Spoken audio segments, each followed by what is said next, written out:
The Destructors. 1. It was on the eve of August Bank Holiday that the latest recruit became the leader of the Wormsley Common gang. No one was surprised except Mike, but Mike, at the age of 9, was surprised by everything. "If you don't shut your mouth," somebody once said to him, "you'll get a frog down it." After that, Mike kept his teeth tightly clamped, except when the surprise was too great. The new recruit had been with the gang since the beginning of the summer holidays, and there were possibilities about his brooding silence that all recognized. He never wasted a word even to tell his name, until that was required of him by the rules. When he said "Trevor," it was a statement of fact. Not, as it would have been with the others, a statement of shame or defiance. Nor did anyone laugh except Mike, who, finding himself without support and meeting the dark gaze of the newcomer, opened his mouth and was quiet again. There was every reason why T, as he was afterwards referred to, should have been an object of mockery. There was his name, and they substituted the initial because otherwise they had no excuse not to laugh at it. The fact that his father, a former architect and present clerk, had come down in the world, and that his mother considered herself better than the neighbours. What but an odd quality of danger or the unpredictable established him in the gang without any ignoble ceremony of initiation?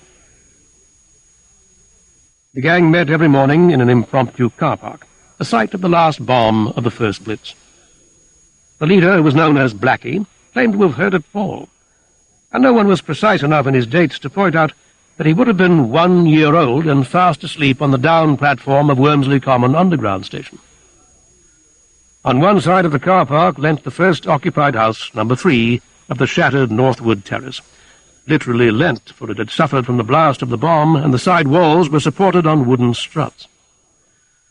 A smaller bomb and incendiaries had fallen beyond, so that the house stuck up like a jagged tooth, and carried on the further wall relics of its neighbour, a dado, the remains of a fireplace. T, whose words were almost confined to voting yes or no to the plan of operations proposed each day by Blackie, once startled the whole gang by saying broodingly, "Wren built that house, Father says." "Who's Wren?" "The man who built St. Paul's." "Who cares?" Blackie said. "It's only old Misery's." Old Misery, whose real name was Thomas, had once been a builder and decorator.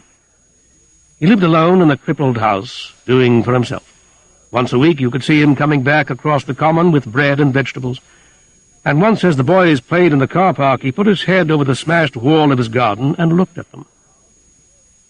"Into the lav," one of the boys said, for it was common knowledge that since the bombs fell something had gone wrong with the pipes of the house, and old Misery was too mean to spend money on the property. He could do the redecorating himself at cost price, but he had never learnt plumbing. The lav was a wooden shed at the bottom of the narrow garden with a star-shaped hole in the door. It had escaped the blast which had smashed the house next door and sucked out the window frames of number 3. The next time the gang became aware of Mr. Thomas was more surprising. Blackie, Mike, and a thin yellow boy, who for some reason was called by his surname Summers, met him on the common coming back from the market. Mr. Thomas stopped them. He said glumly, "You belong to the lot that play in the car park?" Mike was about to answer when Blackie stopped him. As the leader, he had responsibilities. "Suppose we are?" he said ambiguously. "I got some chocolates," Mr. Thomas said. "Don't like 'em myself. Here you are. Not enough to go round, I don't suppose. And never is," he added with sombre conviction. He handed over 3 packets of Smarties. The gang was puzzled and perturbed by this action, and tried to explain it away. "Someone dropped them and he picked them up," somebody suggested. "Pinched him and then got in a bleeding funk," another thought aloud. "It's a bribe," Summers said. "He wants us to stop bouncing balls on his wall." "We'll show him we don't take bribes," Blackie said. And they sacrificed the whole morning to the game of bouncing that only Mike was young enough to enjoy. There was no sign from Mr. Thomas. Next day, T astonished them all. He was late at the rendezvous, and the voting for that day's exploit took place without him. At Blackie's suggestion, the gang was to disperse in pairs, take buses at random, and see how many free rides could be snatched from unwary conductors. The operation was to be carried out in pairs to avoid cheating. They were drawing lots for their companions when T arrived. "Where you been, T?" Blackie asked. "You can't vote now. You know the rules." "I've been there," T said. He looked at the ground as though he had thoughts to hide. "Where?" "At old Misery's." Mike's mouth opened and then hurriedly closed again with a click. He had remembered the frog. "At old Misery's," Blackie said. There was nothing in the rules against it, but he had a sensation that T was treading on dangerous ground. He asked hopefully, "Did you break in?" "No. I rang the bell." "And what did you say?" "I said I wanted to see his house." "What did he do?" "He shouted at me." "Pinch anything?" "No." "What did you do it for, then?" Gang had gathered round. It was as though an impromptu court were about to form and try some case of deviation. He said, "It's a beautiful house," and still watching the ground, meeting no one's eyes, he licked his lips first one way, then the other. "What do you mean, a beautiful house?" Blackie asked with scorn. "It's got a staircase 200 years old, like a corkscrew. Nothing holds it up." "What do you mean, nothing holds it up? Does it float?" "It's to do with opposite forces," old Misery said. "What else?" "There's panelling. Like in the Blue Boar."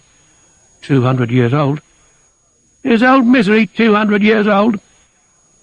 Mike laughed suddenly and then was quiet again. The meeting was in a serious mood.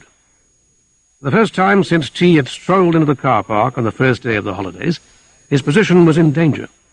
He'd only needed a single use of his real name, and the gang would be at his heels. "What did you do it for?" Blackie asked. He was just. He had no jealousy. He was anxious to retain T in the gang, if he could. It was the word beautiful that worried him. That belonged to a class world that you could still see parodied at the Wormsley Common Empire by a man wearing a top hat and a monocle with a haw-haw accent. He was tempted to say, "My dear Trevor, old chap," and unleash his hellhounds. "If you'd broken in," he said sadly, "that indeed would have been an exploit worthy of the gang." "This was better," he said. "I found out things." He continued to stare at his feet, not meeting anybody's eye, as though he were absorbed in some dream he was unwilling, or ashamed, to share. "What things?"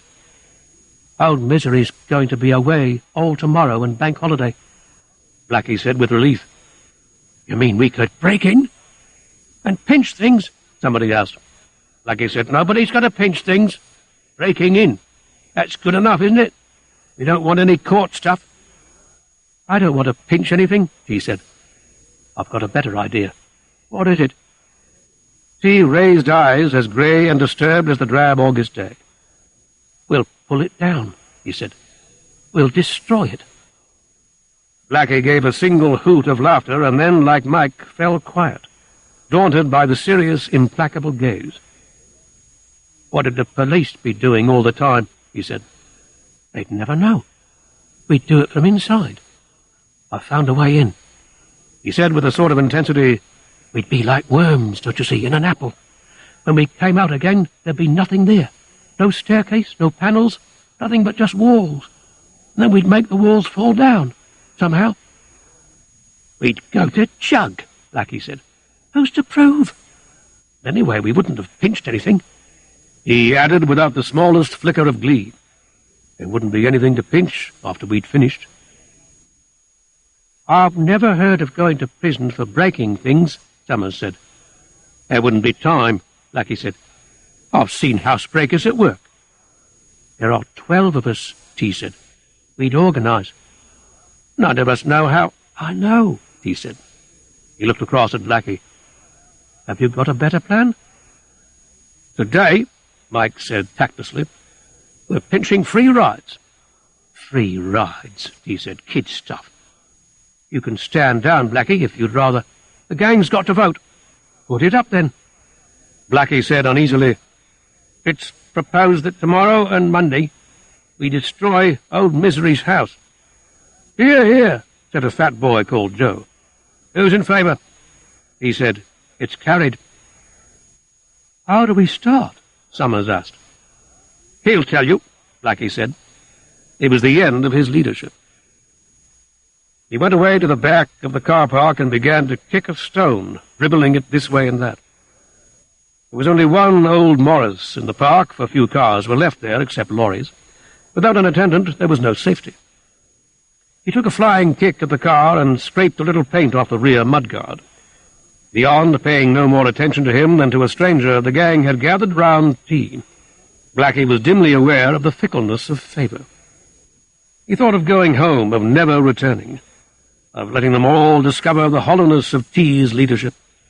But suppose, after all, what T proposed was possible. Nothing like it had ever been done before. The fame of the Wormsley Common Car Park gang would surely reach around London. There would be headlines in the papers.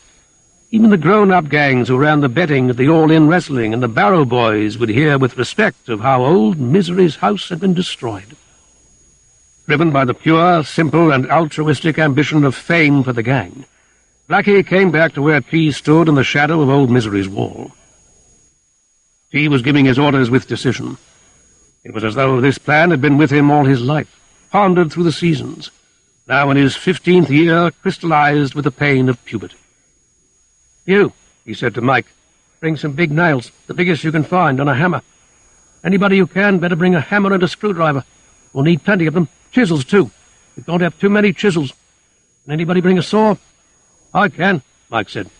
"Not a child's saw," T said. "A real saw."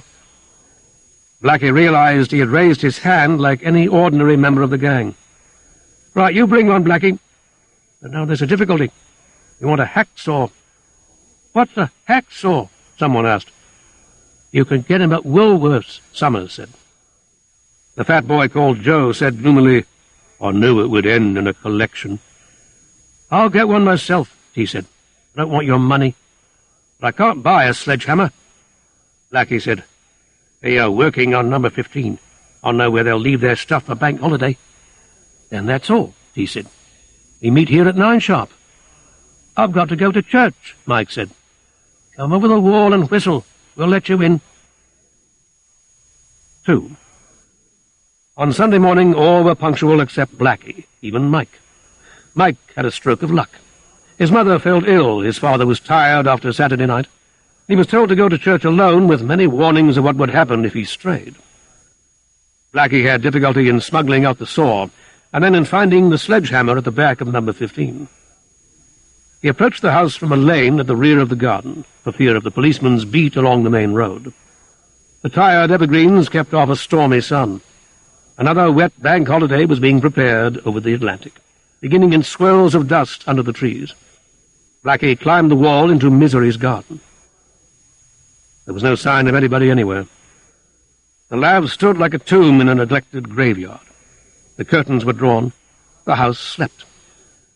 Blackie lumbered nearer with the saw and the sledgehammer.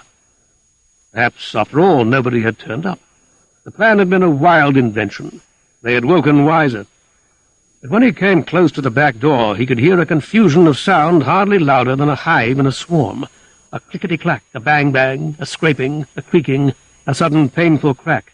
He thought, "It's true," and whistled. They opened the back door to him, and he came in. He had at once the impression of organization, very different from the old happy-go-lucky ways under his leadership. For a while he wandered up and down stairs looking for tea. Nobody addressed him. He had a sense of great urgency, and already he could begin to see the plan. The interior of the house was being carefully demolished without touching the walls. Summers, with hammer and chisel, was ripping out the skirting boards in the ground-floor dining room. He had already smashed the panels of the door. In the same room, Joe was heaving up the parquet blocks, exposing the soft wood floorboards over the cellar. Coils of wire came out of the damaged skirting, and Mike sat happily on the floor, clipping the wires. On the curved stairs, 2 of the gang were working hard with an inadequate child saw on the banisters. When they saw Blackie's big saw, they signaled for it wordlessly. When he next saw them, a quarter of the banisters had been dropped into the hall. He found T at last in the bathroom. He sat moodily in the least cared-for room in the house, listening to the sounds coming up from below. "You've really done it," Blackie said with awe. "What's going to happen?" "We've only just begun," he said. He looked at the sledgehammer and gave his instructions. You stay here and break the bath and the wash basin. Don't bother about the pipes. They come later. Mike appeared at the door. I've finished the wires, T, he said. Good. You've just got to go wandering round now. The kitchen's in the basement. Smash all the china and glass and bottles you can lay hold of. Don't turn on the taps. Don't want a flood, yet. Then go into all the rooms and turn out the drawers. If they are locked, get one of the others to break them open. Tear up any papers you find and smash all the ornaments. Better take a carving knife with you from the kitchen. The bedroom's opposite here. Open the pillows and tear up the sheets. That's enough for the moment. And you, Blackie, when you've finished in here, crack the plaster in the passage up with your sledgehammer. What are you going to do? Blackie asked. I'm looking for something special, T said. It was nearly lunchtime before Blackie had finished and went in search of tea. Chaos had advanced. The kitchen was a shambles of broken glass and china. The dining room was stripped of parquet, the skirting was up, the door had been taken off its hinges, and the destroyers had moved up a floor. Streaks of light came in through the closed shutters where they worked with the seriousness of creators. And destruction, after all, is a form of creation. A kind of imagination had seen this house as it had now become. Mike said, I've got to go home for dinner. Who else? He asked. But all the others, on one excuse or another, had brought provisions with them. They squatted in the ruins of the room and swapped unwanted sandwiches. Half an hour for lunch, and they were at work again. By the time Mike returned, they were on the top floor, and by 6, the superficial damage was completed. The doors were all off, all the skirtings raised, the furniture pillaged and ripped and smashed. No one could have slept in the house except on a bed of broken plaster. T gave his orders. 8 o'clock next morning, and to escape notice they climbed singly over the garden wall into the car park. Only Blackie and T were left. The light had nearly gone, and when they touched a switch, nothing worked. Mike had done his job thoroughly. Did you find anything special? Blackie asked. T nodded. Come over here, he said, and look. Out of both pockets he drew bundles of pound notes. Old Misery's savings, he said. Mike ripped out the mattress, but he missed them. What are you going to do? Share them? We aren't thieves, T said. Nobody's going to steal anything from this house. I kept these for you and me. A celebration. He knelt down on the floor and counted them out. There were 70 in all. We'll burn them, he said, one by one. And taking it in turns, they held a note upwards and lit the top corner, so that the flame burnt slowly towards their fingers. The grey ash floated above them and fell on their heads like age. I'd like to see old Misery's face when we are through, he said. You hate him a lot? Blackie asked. Of course I don't hate him, T said. There'd be no fun if I hated him. The last burning note illuminated his brooding face. All this hate and love, he said. It's soft, it's hooey. There's only things, Blackie. And he looked round the room, crowded with the unfamiliar shadows of half-things, broken things, former things. I'll race you home, Blackie, he said. 3. Next morning, the serious destruction started. 2 were missing, Mike and another boy whose parents were off to Southend and Brighton in spite of the slow, warm drops that had begun to fall and the rumble of thunder in the estuary like the first guns of the old Blitz. We've got to hurry, he said. Summers was restive. Haven't we done enough? He asked. I've been given a bob for slot machines. This is like work. We've hardly started, he said. Why, there's all the floors left and the stairs. We haven't taken out a single window. You voted like the others. We are going to destroy this house. There won't be anything left when we've finished. They began again on the first floor, picking up the top floorboards next to the outer wall, leaving the joists exposed. Then they soared through the joists and retreated into the hall as what was left of the floor healed and sank. They had learnt with practice, and the second floor collapsed more easily. By the evening, an odd exhilaration seized them as they looked down the great hollow of the house. They ran risks and made mistakes. When they thought of the windows, it was too late to reach them. Poor, Joe said, and dropped a penny down into the dry, rubble-filled well. It cracked and span amongst the broken glass. Why did we start this? Summers asked with astonishment. T was already on the ground, digging at the rubble, clearing a space along the outer wall. "Turn on the taps," he said. "It's too dark for anyone to see now, and in the morning it won't matter." The water overtook them on the stairs and fell through the floorless rooms. It was then they heard Mike's whistle at the back. "Something's wrong," Blackie said. They could hear his urgent breathing as they unlocked the door. "The bogies?" Summers asked. "Old Misery," Mike said. "He's on his way," he said with pride. "But why?" he said. "He told me—" He protested with the fury of the child he had never been. "It isn't fair." "He was down at Southend," Mike said. "He was on the train coming back. Said it was too cold and wet." He paused and gazed at the water. "My, you've had a storm here. Is the roof leaking?" "How long will he be?" 5 minutes. I gave Ma the slip and ran." "We better clear," Summers said. "We've done enough anyway." "Oh, no, we haven't. Anybody could do this." This was the shattered, hollowed house with nothing left but the walls. Yet walls could be preserved. Facades were valuable. They could build inside again more beautifully than before. This could again be a home. He said angrily, "We've got to finish. Don't move. Let me think." "There's no time," a boy said. "There's got to be a way," T said.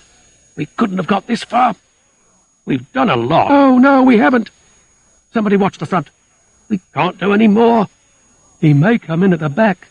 "Watch the back, too," T began to plead. "Just give me a minute and I'll fix it. I swear I'll fix it." But his authority had gone with his ambiguity. He was only one of the gang. "Please," he said.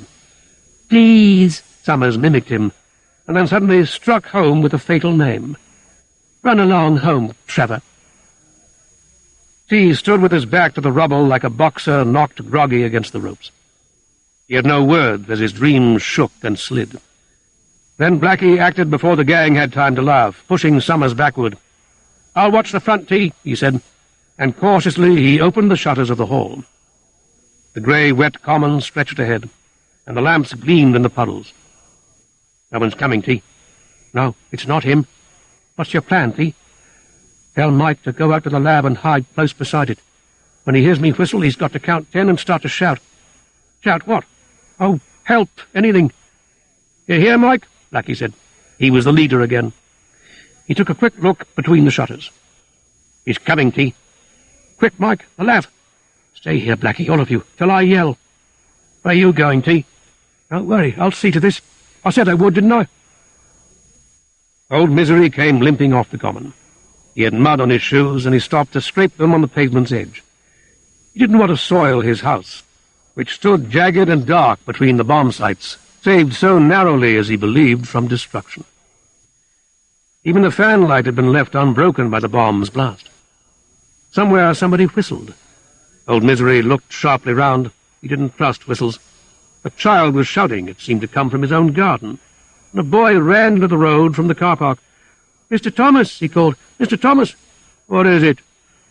"I'm terribly sorry, Mr. Thomas. One of us got taken short and we thought you wouldn't mind, and now he can't get out." "What do you mean, boy?" "He's got stuck on your lav." "He'd no business. Haven't I seen you before?" "You showed me your house." So I did. That doesn't give you the right to—" "Do hurry, Mr. Thomas. He'll suffocate." "Nonsense, he can't suffocate. Wait till I put my bag in." "I'll carry your bag." "Oh, no, you don't. I'll carry my own." "This way, Mr. Thomas." "I can't get in the garden that way. I've got to go through the house." "But you can get in the garden this way, Mr. Thomas. We often do." "You often do?" He followed the boy with a scandalized fascination. "When? What right—" "You see, the wall's low." "I'm not going to climb walls into my own garden. It's absurd." "This is how we do it. 1 foot here, 1 foot there, and over." The boy's face peered down, an arm shot out, and Mr. Thomas found his bag taken and deposited on the other side of the wall. "Give me back my bag," Mr. Thomas said. From the loo a boy yelled and yelled, "I'll call the police."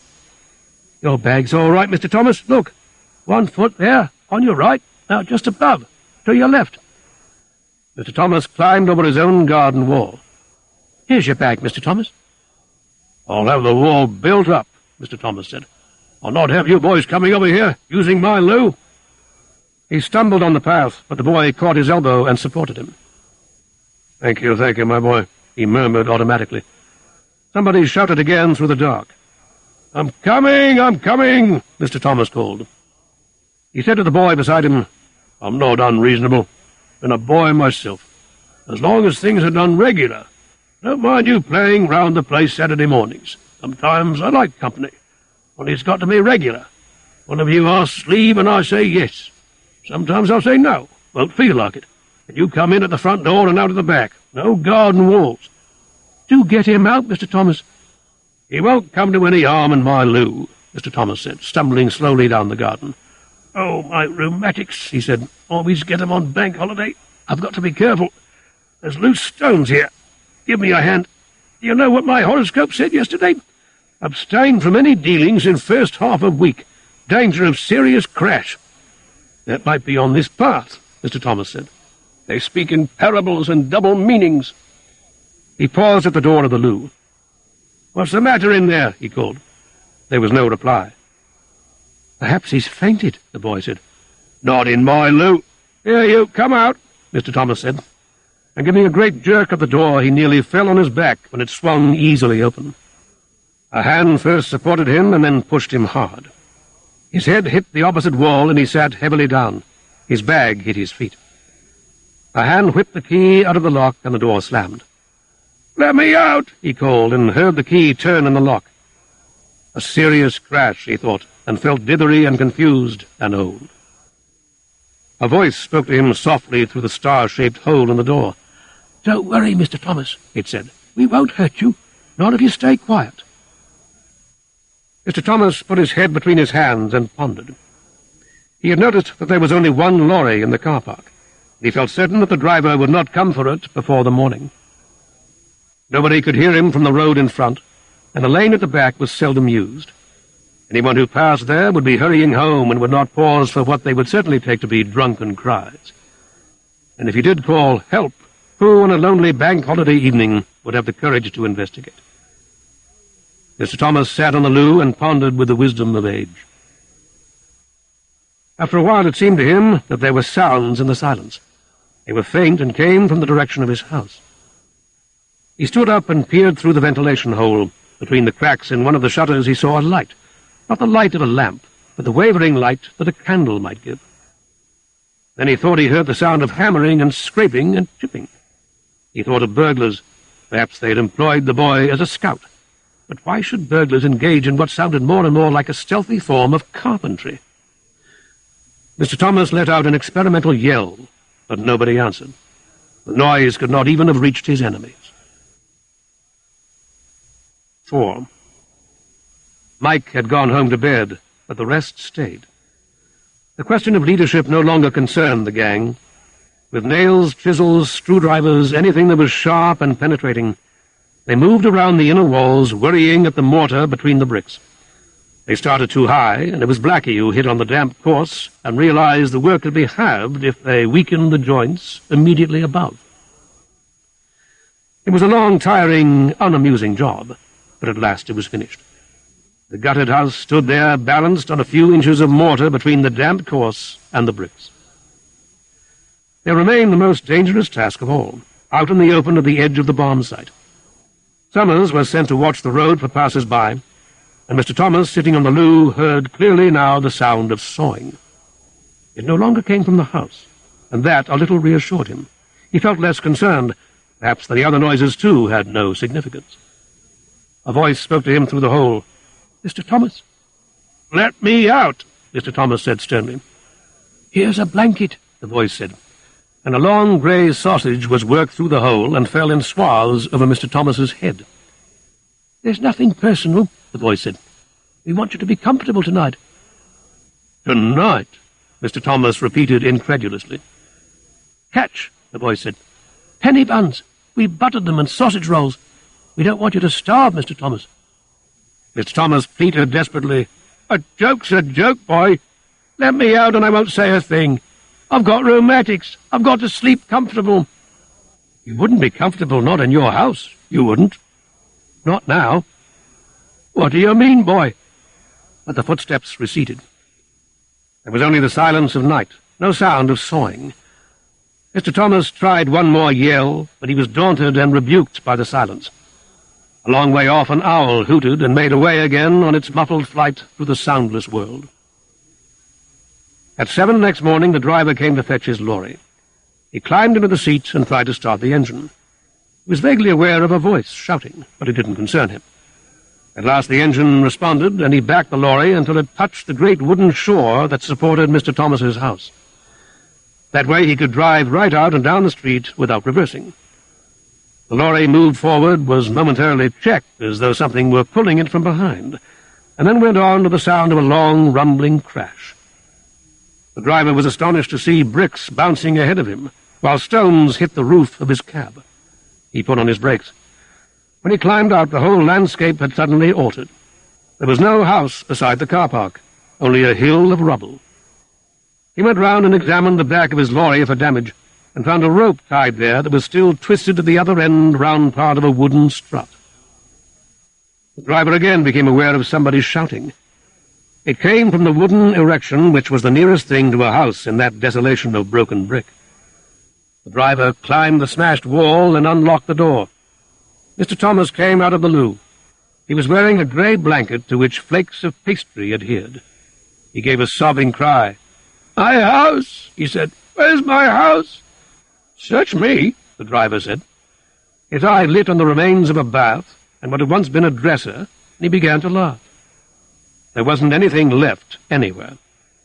"How dare you laugh?" Mr. Thomas said. "It was my house, my house." "I'm sorry," the driver said, making heroic efforts. But when he remembered the sudden check of his lorry, the crash of bricks falling, he became convulsed again. One moment the house had stood there with such dignity between the bomb sites like a man on a top hat. And then, bang, crash, there wasn't anything left. Not anything. He said, "I'm sorry, I can't help it, Mr. Thomas. There's nothing personal, but you got to admit it's funny." 1954. Special Duties. William Ferraro of Ferraro and Smith lived in a great house in Montague Square. One wing was occupied by his wife, who believed herself to be an invalid, and obeyed strictly the dictate that one should live every day as if it were one's last. For this reason, her wing for the last 10 years had invariably housed some Jesuit or Dominican priest with a taste for good wine and whiskey and an emergency bell in his bedroom. Mr. Ferraro looked after his salvation in more independent fashion. He retained the firm grasp on practical affairs that had enabled his grandfather, who had been a fellow exile with Mazzini, to found the great business of Ferraro and Smith in a foreign land. God has made man in his image, and it was not unreasonable for Mr. Ferraro to return the compliment and to regard God as the director of some supreme business which yet depended for certain of its operations on Ferraro and Smith. The strength of a chain is in its weakest link, and Mr. Ferraro did not forget his responsibility. Before leaving for his office at 9:30, Mr. Ferraro, as a matter of courtesy, would telephone to his wife in the other wing. "Father Dew's speaking," a voice would say. "How is my wife?" "She passed a good night." The conversation seldom varied. There had been a time when Father Dew's predecessor made an attempt to bring Mr. and Mrs. Ferraro into a closer relationship, but he had desisted when he realized how hopeless his aim was, and how, on the few occasions when Mr. Ferraro dined with them in the other wing, an inferior claret was served at table, and no whiskey was drunk before dinner. Mr. Ferraro, having telephoned from his bedroom where he took his breakfast, would walk, rather as God walked in the garden, through his library lined with the correct classics, and his drawing-room, on the walls of which hung one of the most expensive art collections in private hands. Though one man would treasure a single Degas, Renoir, Cézanne, Mr. Ferraro bought wholesale. He had 6 Renoirs, 4 Degas, 5 Cézannes. He never tired of their presence. They represented a substantial saving in death duties. On this particular Monday morning it was also May the 1st. The sense of spring had come punctually to London, and the sparrows were noisy in the dust. Mr. Ferraro, too, was punctual, but unlike the seasons, he was as reliable as Greenwich time. With his confidential secretary, a man called Hopkinson, He went through the schedule for the day. It was not very onerous, for Mr. Ferraro had the rare quality of being able to delegate responsibility. He did this the more readily because he was accustomed to make unexpected checks, and woe betide the employee who failed him. Even his doctor had to submit to a sudden counter-check from a rival consultant. "I think," he said to Hopkinson, "this afternoon I will drop in to Christie's and see how Maverick is getting on." Maverick was employed as his agent in the purchase of pictures. What better could be done on a fine May afternoon than check on Maverick? He added, "Send in Miss Saunders," and drew forward a personal file which even Hopkinson was not allowed to handle. Miss Saunders moused in. She gave the impression of moving close to the ground. She was about 30 years old, with indeterminate hair and eyes of a startling clear blue, which gave her otherwise anonymous face a resemblance to a holy statue. She was described in the firm's books as Assistant Confidential Secretary, and her duties were special ones. Even her qualifications were special.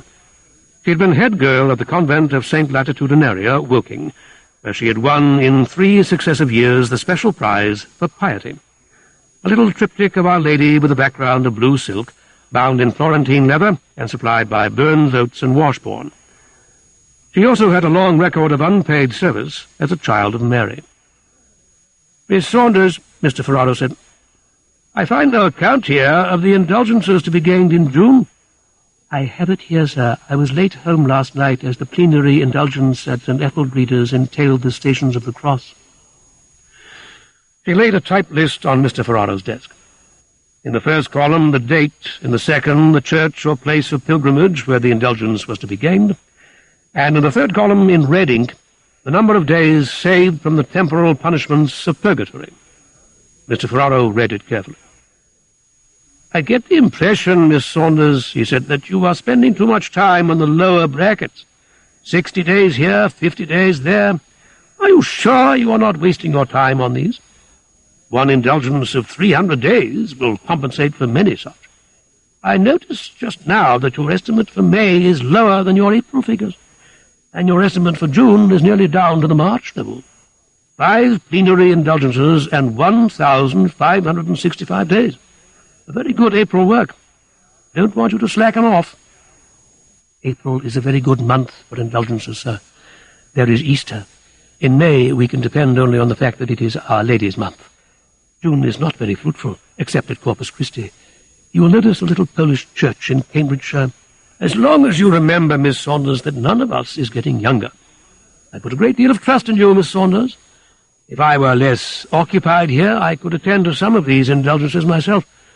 You pay great attention, I hope, to the conditions." "Of course I do, Mr. Ferraro." "You are always careful to be in a state of grace?" Miss Saunders lowered her eyes. "That is not very difficult in my case, Mr. Ferraro." "What is your programme today?" "You have it there, Mr. Ferraro." "Of course. St. Praxed's, Cannon Wood. That is rather a long way to go. You have to spend the whole afternoon on a mere 60 days' indulgence." "It was all I could find for today. Of course, there are always the plenary indulgences at the cathedral, but I know how you feel about not repeating during the same month." "My only point of superstition," Mr. Ferraro said. "It has no basis, of course, in the teaching of the Church." "You wouldn't like an occasional repetition for a member of your family, Mr. Ferraro, your wife?" "We are taught, Miss Saunders, to pay first attention to our own souls. My wife shall be looking after her own indulgences. She has an excellent Jesuit adviser. I employ you to look after mine." "You have no objection to Cannon Wood?" "If it is really the best you can do, so long as it does not involve overtime." "Oh, no, Mr. Ferraro. A decade of the Rosary, that's all." After an early lunch, a simple one in a city chop-house, which concluded with some Stilton and a glass of excellent port, Mr. Ferraro visited Christie's. Maverick was satisfactorily on the spot, and Mr. Ferraro did not bother to wait for the Bonnard and the Monet which his agent had advised him to buy. The day remained warm and sunny, but there were confused sounds from the direction of Trafalgar Square which reminded Mr. Ferraro that it was Labour Day. There was something inappropriate to the sun and the early flowers under the park trees in these processions of men without ties, carrying dreary banners covered with bad lettering. Desire came to Mr. Ferraro to take a real holiday, and he nearly told his chauffeur to drive to Richmond Park.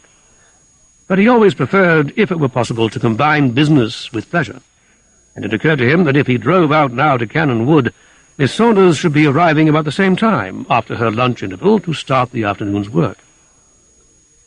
Cannon Wood was one of those new suburbs built around an old estate. The estate was a public park. The house, formerly famous as the home of a minor minister who served under Lord North at the time of the American Rebellion, was now a local museum, and the street had been built on the little windy hilltop, once a 100-acre field. A Tarrington coal agency, the window dressed with one large nugget in a metal basket, a home and colonial stores, an Odeon cinema, a large Anglican church.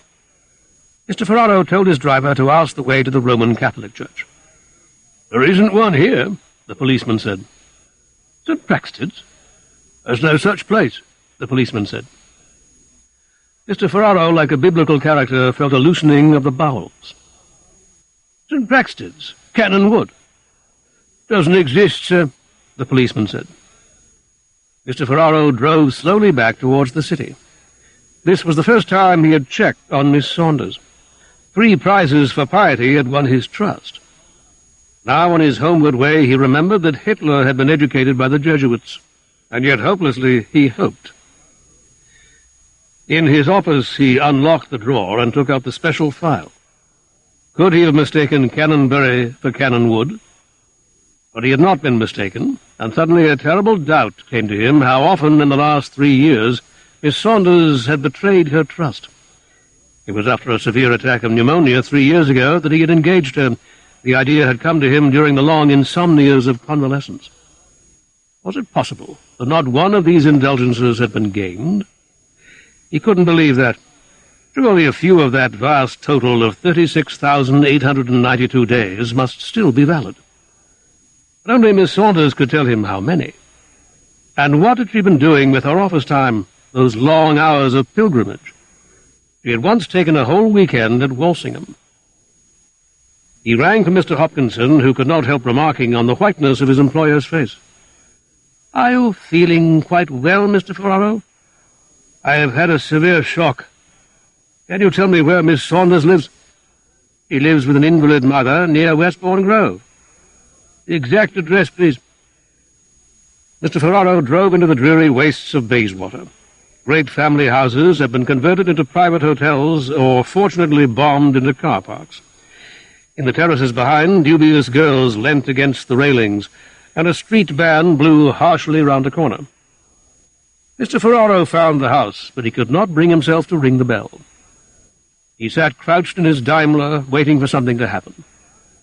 Was it the intensity of his gaze that brought Miss Saunders to an upper window, a coincidence or retribution? Mr. Ferraro thought at first that it was the warmth of the day that had caused her to be so inefficiently clothed, as she slid the window a little wider open. But then an arm circled her waist. A young man's face looked down into the street. A hand pulled a curtain across with the familiarity of habit.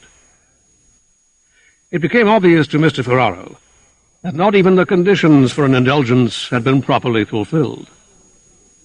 If a friend could have seen Mr. Ferraro that evening mounting the steps of Montague Square, he would have been surprised at the way he had aged. It was almost as though he had assumed during the long afternoon those 36,892 days he had thought to have saved during the last 3 years from purgatory. The curtains were drawn, the lights were on, and no doubt Father Dews was pouring out the first of his evening whiskies in the other wing. Mr. Ferraro did not ring the bell, but let himself quietly in. The thick carpet swallowed his footsteps like quicksand. He switched on no lights. Only a red-shaded lamp in each room had been lit ready for his use and now guided his steps. The pictures in the drawing-room reminded him of death duties. A great Degas bottom, like an atomic explosion, mushroomed above a bath. Mr. Ferraro passed on into the library. The leather-bound classics reminded him of dead authors. He sat down in a chair, and a slight pain in his chest reminded him of his double pneumonia. He was 3 years nearer death than when Miss Saunders was appointed first. After a long while, Mr. Ferraro knotted his fingers together in the shape some people use for prayer. With Mr. Ferraro, it was an indication of decision. The worst was over. Time lengthened again ahead of him. He thought, tomorrow I will set about getting a really reliable secretary. 1954. The blue film. Other people enjoy themselves, Mrs. Carter said. Well, her husband replied, we've seen the reclining Buddha, the emerald Buddha, the floating markets, Mrs. Carter said. We have dinner and then go home to bed. Last night we went to Chez Eve. If you weren't with me, Mrs. Carter said, you'd find, you know what I mean, spots. It was true, Carter thought, eyeing his wife over the coffee cups. Her slave bangles chinked in time with her coffee spoon. She had reached an age when the satisfied woman is at her most beautiful, but the lines of discontent had formed. When he looked at her neck, he was reminded of how difficult it was to unstring a turkey. Is it my fault, he wondered, or hers? Or was it the fault of her birth? Some glandular deficiency, some inherited characteristic? It was sad how, when one was young, one so often mistook the signs of frigidity for a kind of distinction. You promised we'd smoke opium, Mrs. Carter said. Not here, darling. Inside gone. Here it's not done to smoke. How conventional you are. That'd be only the dirtiest of coolie places. You'd be conspicuous. They'd stare at you. He played his winning card. There'd be cockroaches. I should be taken to plenty of spots if I wasn't with a husband. He tried, hopefully, the Japanese strip-teasers, but she had heard all about them. Ugly women in bras, she said. His irritation rose. He thought of the money he had spent to take his wife with him and to ease his conscience. He'd been away too often without her. But there is no company more cheerless than that of a woman who is not desired. He tried to drink his coffee calmly. He wanted to bite the edge of the cup. You've spilt your coffee, Mrs. Carter said. I'm sorry. He got up abruptly and said, All right, I'll fix something. Stay here. He leant across the table. You'd better not be shocked, he said. You've asked for it. I don't think I'm usually the one who is shocked, Mrs. Carter said with a thin smile. Carter left the hotel and walked up towards the new road. A boy hung at his side and said, Young girl? I've got a woman of my own, Carter said gloomily. Boy? No, thanks. French films? Carter paused. How much? They stood and haggled a while at the corner of the drab street. What with the taxi, the guide, the films, it was going to cost the best part of £8. But it was worth it, Carter thought, if it closed her mouth forever from demanding spots. He went back to fetch Mrs. Carter.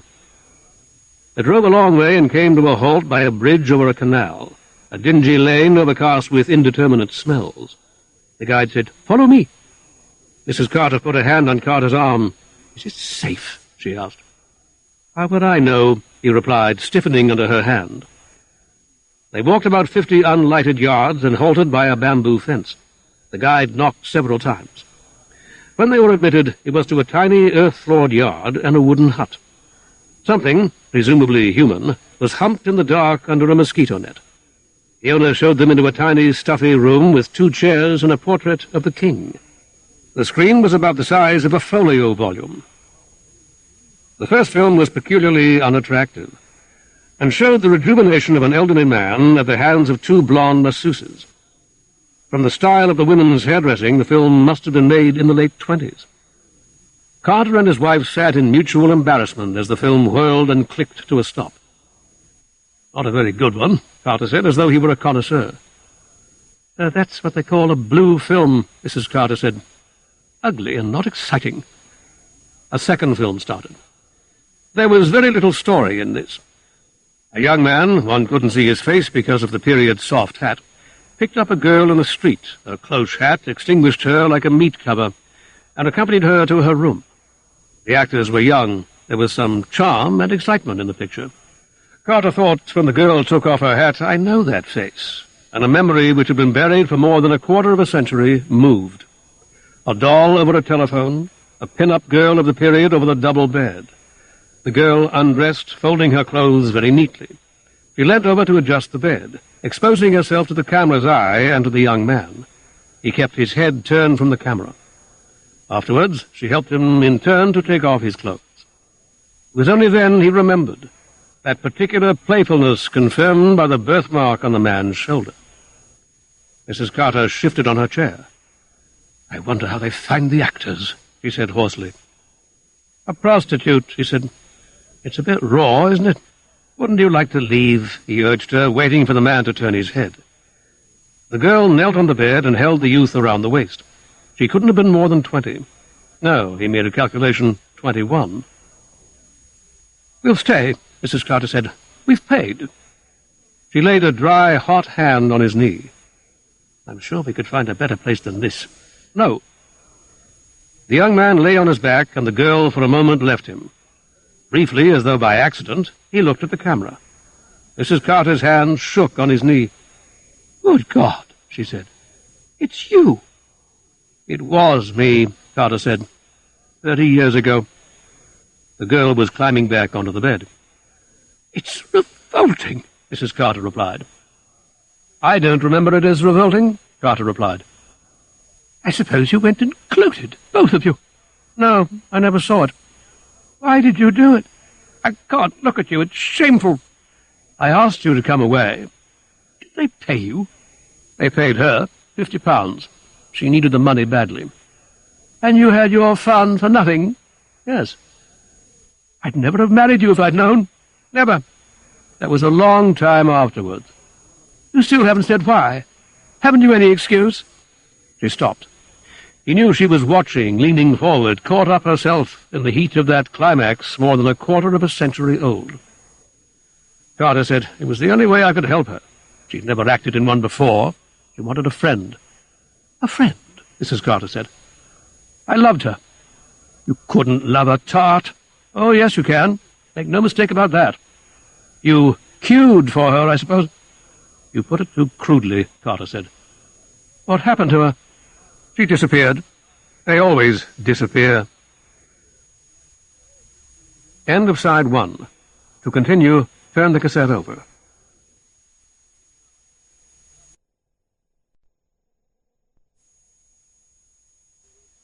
Side 2. Complete short stories by Graham Greene, continuing with The Blue Film on page 28. The girl leant over the young man's body and put out the light. It was the end of the film. "I have new ones coming next week," the Siamese said, bowing deeply.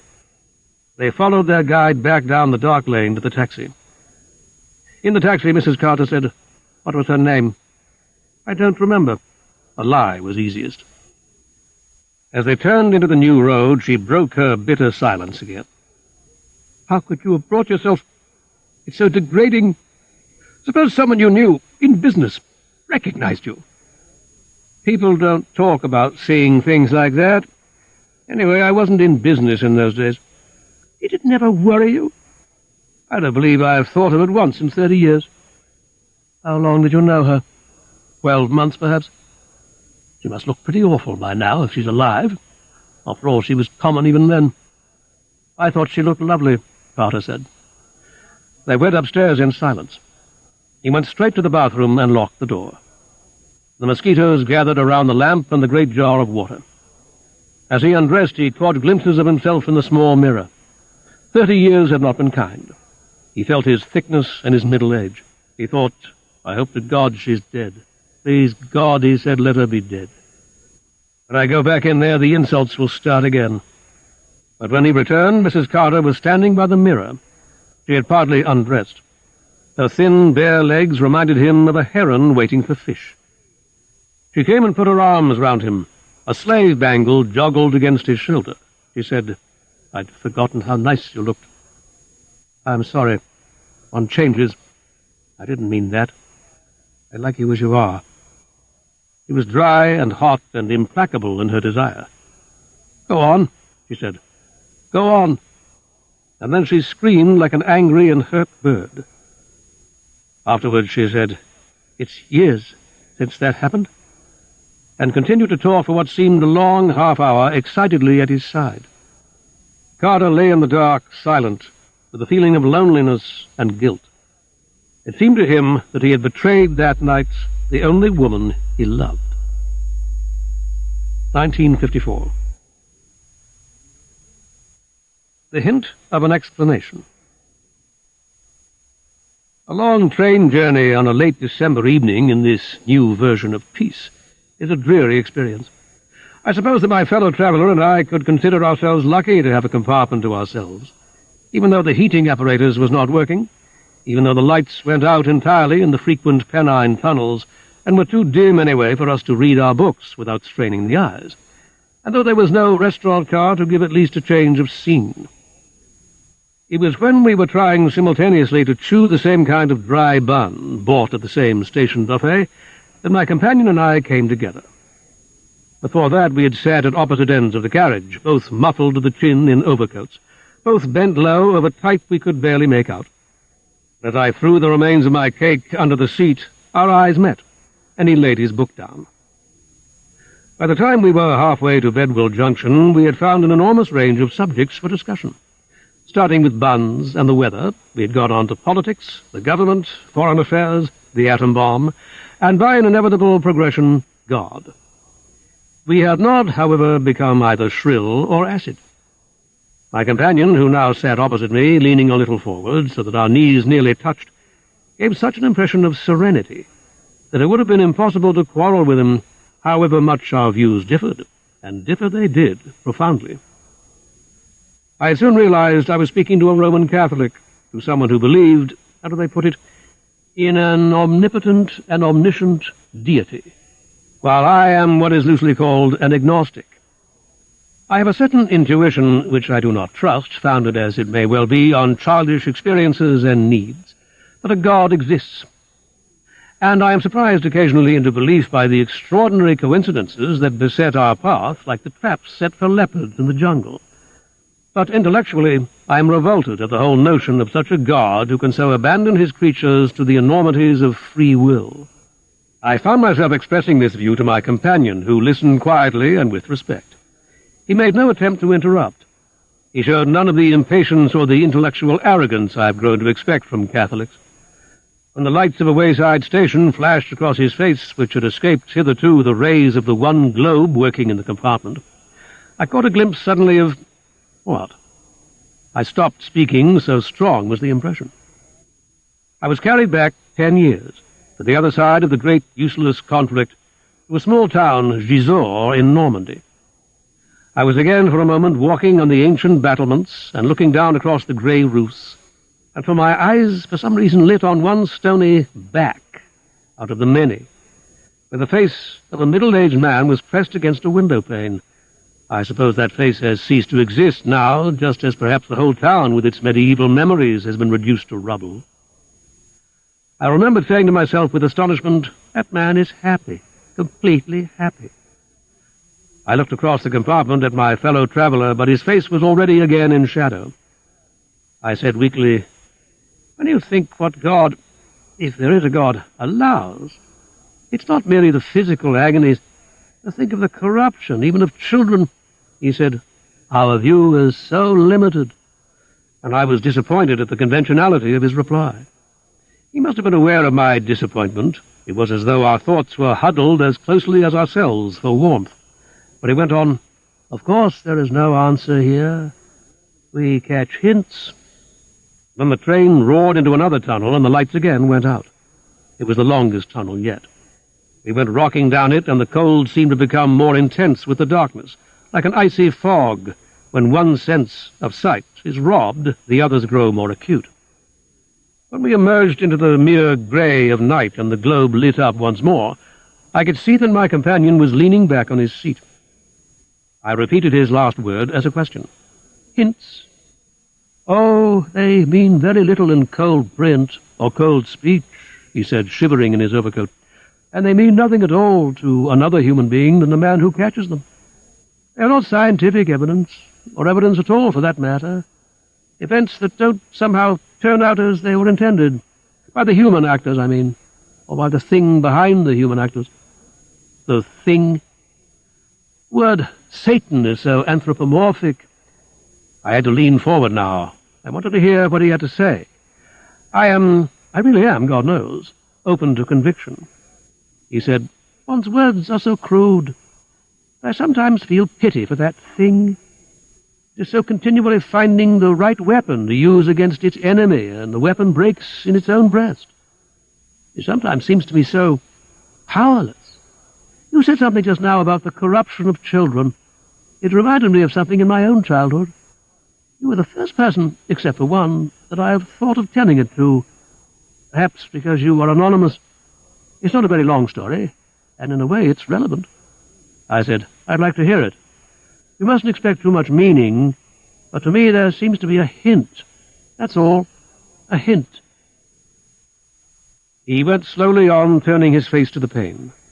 Though he could have seen nothing in the whirling world outside except an occasional signal lamp, a light in a window, a small country station torn backwards by our rush, picking his words with precision.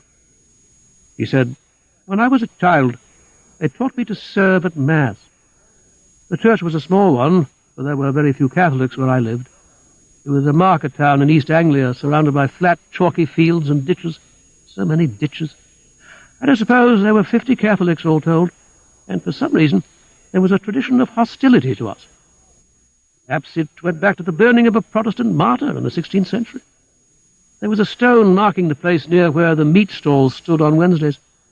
I was only half aware of the enmity, though I knew that my school nickname of Popey Martin had something to do with my religion, and I had heard that my father was very nearly excluded from the Constitutional Club when he first came to the town. Every Sunday I had to dress up in my surplice and serve Mass. I hated it. I've always hated dressing up in any way, which is funny when you come to think of it, and I never ceased to be afraid of losing my place in the service and doing something which would put me to ridicule. Our services were at a different hour from the Anglican, and as our small, far-from-select band trudged out of the hideous chapel, the whole of the townsfolk seemed to be on the way past to the proper church. I always thought of it as the proper church. We had to pass the parade of their eyes, indifferent, supercilious, mocking. You can't imagine how seriously religion can be taken in a small town, if only for social reasons. There was one man in particular. He was one of the 2 bakers in the town, the one my family did not patronize. I don't think any of the Catholics patronized him because he was called a free thinker, an odd title for a poor man no one's thoughts were less free than his. He was hemmed in by his hatred of us. He was very ugly to look at, with one wall eye and a head the shape of a turnip, with the hair gone on the crown, and he was unmarried. He had no interests, apparently, but his baking and his hatred. And now that I am older, I begin to see other sides of his nature. It did contain, perhaps, a certain furtive love. One would come across him suddenly sometimes on a country walk, especially if one was alone and it was Sunday. It was as though he rose from the ditches, and the chalk smear on his clothes reminded one of the flour on his working overalls. He would have a stick in his hand and stab at the hedges, and if his mood were very black, he would call out after you strange, abrupt words that were like a foreign tongue. I know the meaning of those words, of course, now. Once the police went to his house because of what a boy said he had seen, but nothing came of it except that the hate shackled him closer. His name was Blacker, and he terrified me. I think he had a particular hatred of my father. I don't know why. My father was manager of the Midland Bank, and it's possible that at some time Blacker may have had unsatisfactory dealings with the bank. My father was a very cautious man who suffered all his life from anxiety about money, his own and other people's. If I try to picture Blacker now, I see him walking along a narrowing path between high, windowless walls, and at the end of the path stands a small boy of 10, me. I don't know whether it's a symbolic picture or the memory of one of our encounters. Our encounters somehow got more and more frequent. You talked just now about the corruption of children. That poor man was preparing to revenge himself on everything he hated. My father, the Catholics, the God whom people persisted in crediting, by corrupting me. He had evolved a horrible and ingenious plan. I remember the first time I had a friendly word from him. I was passing his shop as rapidly as I could, when I heard his voice call out with a kind of sly subservience, as though he were an underservant. "Master David," he called out, "Master David," and I hurried on. But the next time I passed that way, he was at his door. He must have seen me coming, with one of those curly cakes in his hand that we call Chelsea buns. I didn't want to take it, but he made me. And then I couldn't be other than polite when he asked me to come into his parlour behind the shop and see something very special. It was a small electric railway, a rare sight in those days, and he insisted on showing me how it worked. He made me turn the switches and stop and start it, and he told me that I could come in any morning and have a game with it. He used the word game as though it was something secret, and it's true that I never told my family of this invitation, and of how, perhaps twice a week those holidays, the desire to control that little railway became overpowering, and looking up and down the street to see if I were observed, I would dive into the shop. Our larger, dirtier adult train drove into a tunnel, and the light went out. We sat in darkness and silence, with the noise of the train blocking our ears like wax. When we were through, he didn't speak at once, and I had to prick him into continuing. "An elaborate seduction," I said. "Don't think his plans were as simple as that," my companion said, "or as crude. There was much more hate than love, poor man, in his make-up. Can you hate something you don't believe in? And yet he called himself a free thinker. What an impossible paradox, to be free and to be so obsessed. Day by day, all through those holidays, his obsession must have grown, but he kept a grip. He bided his time. Perhaps that thing I spoke of gave him the strength and the wisdom. It was only a week from the end of the holidays that he spoke to me of what concerned him so deeply. I heard him behind me as I knelt on the floor, coupling two coaches. He said, "You won't be able to do this, Master David, when school starts." It wasn't a sentence that needed any comment from me any more than the one that followed. "You ought to have it for your own, you ought." But how skillfully and unemphatically he had sowed the longing, the idea of a possibility. I was coming to his parlour every day now. You see, I had to cram every opportunity in before the hated term started again. I suppose I was becoming accustomed to Blacker, to that wall-eye, that turnip head, that nauseating subservience. The Pope, you know, describes himself as the servant of the servants of God. And Blacker, I sometimes think that Blacker was the servant of the servants of... Well, let it be. The very next day, standing in the doorway watching me play, he began to talk to me about religion. He said, with what untruth even I recognized, how much he admired the Catholics. He wished he could believe like that, but how could a baker believe? He accented a baker, as one might say a biologist, and the tiny train spun round the Gay Joe track. He said, "I can bake the things you eat just as well as any Catholic can," and disappeared into his shop. I hadn't the faintest idea what he meant. Presently he emerged again, holding in his hand a little wafer. "Here," he said, "eat that and tell me..." When I put it in my mouth, I could tell that it was made in the same way as our wafers for communion. He had got the shape a little wrong, that was all. And I felt guilty and irrationally scared. "Tell me," he said, "what's the difference?" "Difference?" I asked. "Isn't that just the same as you eat in church?" I said smugly, "It hasn't been consecrated." He said, "Do you think if I put the two of them under a microscope, you could tell the difference?" But even at 10, I had the answer to that question. "No," I said, "the accidents don't change." Stumbling a little on the word accidents, which had suddenly conveyed to me the idea of death and wounds. Blacker said with sudden intensity, "How I'd like to get one of yours in my mouth just to see..." It may seem odd to you, but this was the first time that the idea of transubstantiation really lodged in my mind. I'd learnt it all by rote. I'd grown up with the idea. The Mass was as lifeless to me as the sentences in De Bello Gallico, communion a routine, like drill in the schoolyard. But here, suddenly, I was in the presence of a man who took it seriously as the priest, whom naturally one didn't count. It was his job. I felt more scared than ever. He said, "It's all nonsense, and I'd just like to have it in my mouth." "You could if you were a Catholic," I said naively. He gazed at me with his one good eye like a cyclops. He said, "You serve at Mass, don't you? It would be easy for you to get at one of those things. I tell you what I'd do. I'd swap this electric train set for one of your wafers. Consecrated, mind. It's got to be consecrated." "I could get you one out of the box," I said. I think I still imagined that his interest was a baker's interest, to see how they were made. "Oh, no," he said. "I want to see what your God tastes like." I couldn't do that. "Not for a whole electric train, just for yourself." You wouldn't have any trouble at home. I'd pack it up and put a label inside that your dad could see. For my bank manager's little boy from a grateful client. He'd be pleased as punch with that. Now that we are grown men, it seems a trivial temptation, doesn't it? But try to think back to your own childhood. There was a whole circuit of rails on the floor at our feet, straight rails and curved rails, and a little station with porters and passengers, a tunnel, a footbridge, a level crossing, 2 signal buffers, of course, and above all, a turntable. But tears of longing came into my eyes when I looked at the turntable. It was my favorite piece. It looked so ugly and practical and true. I said weakly, I wouldn't know how. How carefully he had been studying the ground. He must have slipped several times into Mass at the back of the church. It would have been no good, you understand, in a little town like that, presenting himself for communion. Everybody there knew him for what he was. He said to me, when you've been given communion, you could just put it under your tongue a moment.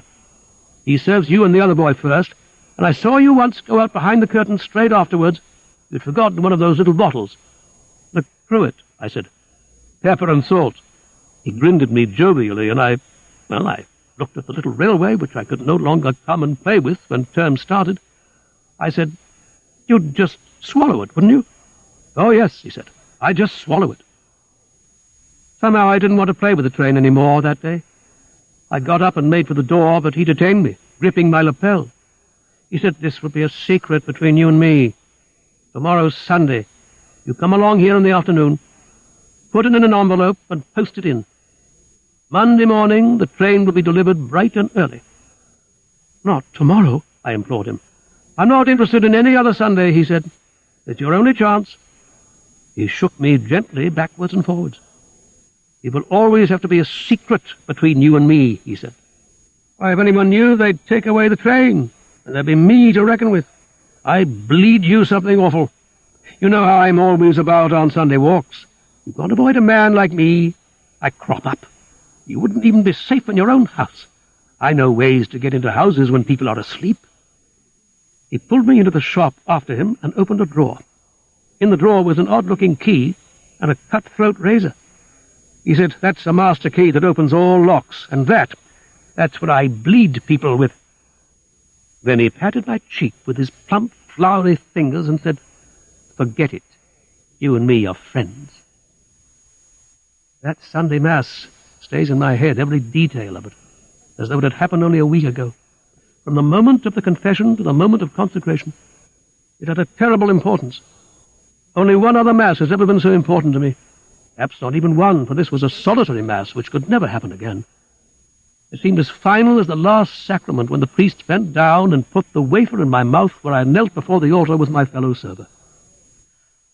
I suppose I had made up my mind to commit this awful act. For you know, to us it must always seem an awful act. From the moment when I saw Blacker watching from the back of the church, he had put on his best Sunday clothes, and as though he could never quite escape the smear of his profession, he had a dab of dried talcum on his cheek, which he had presumably applied after using that cut-throat of his. He was watching me closely all the time, and I think it was fear of that terrible undefined thing called bleeding, as much as covetousness, that drove me to carry out my instructions. My fellow server got briskly up and, taking the communion plate, preceded Father Carey to the altar rail where the other communicants knelt. I had the host lodged under my tongue. It felt like a blister. I got up and made for the curtain to get the cruet that I had purposely left in the sacristy. When I was there, I looked quickly round for a hiding place and saw an old copy of The Universe lying on a chair. I took the host from my mouth and inserted it between 2 sheets, a little damp mess of pulp. Then I thought, perhaps Father Carey has put the paper out for a particular purpose, and he will find the host before I have time to remove it. And the enormity of my act began to come home to me when I tried to imagine what punishment I should incur. Murder is sufficiently trivial to have its appropriate punishment. But for this act, the mind boggled at the thought of any retribution at all. I tried to remove the host, but it had stuck clammily between the pages, and in desperation I tore out a piece of the newspaper and, screwing the whole thing up, stuck it in my trouser pocket. When I came back through the curtain carrying the cruet, my eyes met Blacker's. He gave me a grin of encouragement and unhappiness. Yes, I'm sure, unhappiness. Was it perhaps that the poor man was all the time seeking something incorruptible? I can remember little more of that day. I think my mind was shocked and stunned, and I was caught up, too, in the family bustle of Sunday. Sunday in a provincial town is the day for relations. All the family are at home, and unfamiliar cousins and uncles are apt to arrive packed in the back seats of other people's cars. I remember that some crowd of that kind descended on us and pushed Blacker temporarily out of the foreground of my mind. There was somebody called Aunt Lucy with a loud, hollow laugh that filled the house with mechanical merriment, like the sound of recorded laughter from inside a hall of mirrors. But I had no opportunity to go out alone, even if I had wished to. When 6 o'clock came and Aunt Lucy and the cousins departed and peace returned, it was too late to go to Blacker's, and at 8 it was my own bedtime. I think I had half forgotten what I had in my pocket. As I emptied my pocket, the little screw of newspaper brought quickly back the Mass, the priest bending over me, Blacker's grin. I laid the packet on the chair by my bed and tried to go to sleep. But I was haunted by the shadows on the wall where the curtains blew, the squeak of furniture, the rustle in the chimney, haunted by the presence of God there on the chair. The host had always been to me, well, the host. I knew theoretically, as I have said, what I had to believe, but suddenly, as someone whistled in the road outside, whistled secretively, knowingly to me, I knew that this which I had beside my bed was something of infinite value, something a man would pay for with his whole peace of mind, something that was so hated one could love it, as one loves an outcast or a bullied child. But these are adult words, and it was a child of 10 who lay scared in bed, listening to the whistle from the road, Blacker's whistle. And I think he felt fairly clearly what I am describing now. That is what I meant when I said this thing, whatever it is, that seizes every possible weapon against God, is always, everywhere, disappointed at the moment of success. It must have felt as certain of me as Blacker did. It must have felt certain, too, of Blacker. But I wonder, if one knew what happened later to that poor man, whether one would not find again that the weapon had been turned against its own breast. At last I couldn't bear that whistle any more, and got out of bed. I opened the curtains a little way, and there, right under my window, the moonlight on his face, was Blacker. If I'd stretched my hand down, his fingers reaching up could almost have touched mine. He looked up at me, flashing the one good eye with hunger. I realize now that near success must have developed his obsession almost to the point of madness. Desperation had driven him to the house. He whispered up at me, "David, where is it?" I jerked my head back at the room. "Give it me," he said, "quick. You shall have the train in the morning." I shook my head. He said, "I've got the bleeder here, and the key. You'd better toss it down." "Go away," I said, but I could hardly speak with fear. "I'll bleed you first, and then I'll have it just the same." "Oh, no, you won't," I said. I went to the chair and picked him up. There was only one place where he was safe. I couldn't separate the host from the paper, so I swallowed both. The newsprint stuck like a prune to the back of my throat, but I rinsed it down with water from the ewer. Then I went back to the window and looked down at Blacker. He began to wheedle me. "What have you done with it, David? What's the fuss? It's only a bit of bread," looking so longingly and pleadingly up at me that even as a child I wondered whether he could really think that, and yet desire it so much. "I swallowed it," I said. "Swallowed it?" "Yes," I said. "Go away." And something happened which seems to me now more terrible than his desire to corrupt or my thoughtless act. He began to weep. The tears ran lopsidedly out of the one good eye, and his shoulders shook. I only saw his face for a moment before he bent his head and strode off, the bold turnip head shaking into the dark. When I think of it now, it's almost as if I had seen that thing weeping for its inevitable defeat. It had tried to use me as a weapon, and now I had broken in its hands, and had wept its hopeless tears through one of Blacker's eyes. The black furnaces of Bedwell Junction gathered around the line. The points switched. We were tossed from one set of rails to another. A spray of sparks, a signal light changed to red, tall chimneys jetting into the grey night sky, the fumes of steam from stationary engines. Half the cold journey was over, and now remained the long wait for the slow cross-country train.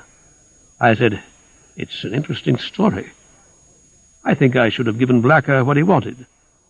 I wonder what he would have done with it."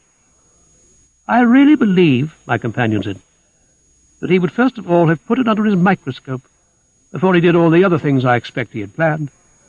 "And the hint?" I said. "I don't quite see what you mean by that."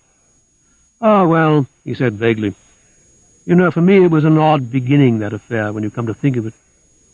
I should never have known what he meant had not his coat, when he rose to take his bag from the rack, come open and disclosed the collar of a priest."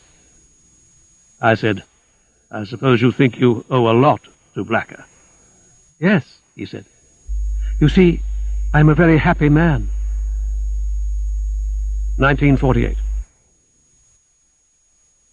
When Greek meets Greek. 1.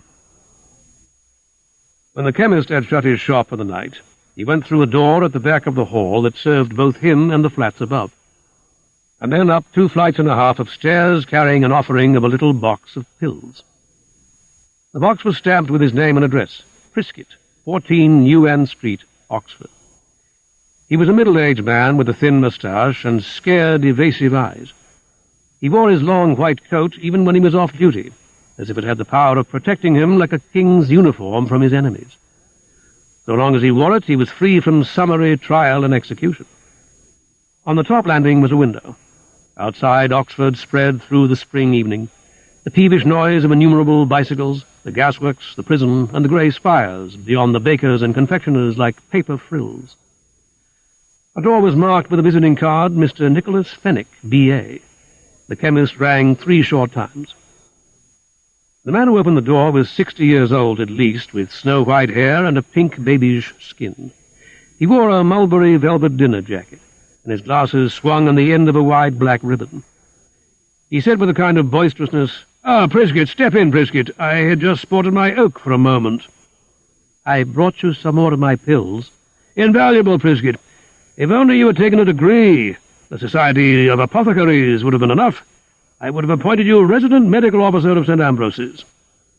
"How's the college doing?" "Give me your company for a moment in the common room, and you shall know all." Mr. Fenwick led the way down a little dark passage cluttered with mackintoshes. Mr. Priskett, feeling his way uneasily from mackintosh to mackintosh, kicked in front of him a pair of girls' shoes. "One day," Mr. Fenwick said, "we must build."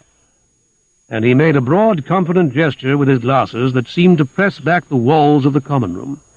A small round table covered with a landlady's cloth, 3 or 4 shiny chairs, and a glass-fronted bookcase containing a copy of Every Man His Own Lawyer. "My niece Elizabeth," Mr. Fenwick said, "my medical adviser." A very young girl with a lean, pretty face nodded perfunctorily from behind a typewriter. "I'm going to train Elizabeth," Mr. Fenwick said, "to act as bursar. The strain of being both bursar and president of the college is upsetting my stomach. The pills, thank you." Mr. Priskett said humbly, "And what do you think of the college, Miss Fenwick?" "My name's Crofts," the girl said. "I think it's a good idea. I'm surprised my uncle thought of it." "In a way it was partly my idea." "I'm more surprised still," the girl said firmly. Mr. Priskett, folding his hands in front of his white coat as though he were pleading before a tribunal, went on, "You see, I said to your uncle that with all these colleges being taken over by the military and the tutors having nothing to do, they ought to start teaching by correspondence." "A glass of audit ale, Priskett," Mr. Fenwick suggested. He took a bottle of brown ale out of a cupboard and poured out 2 gaseous glasses.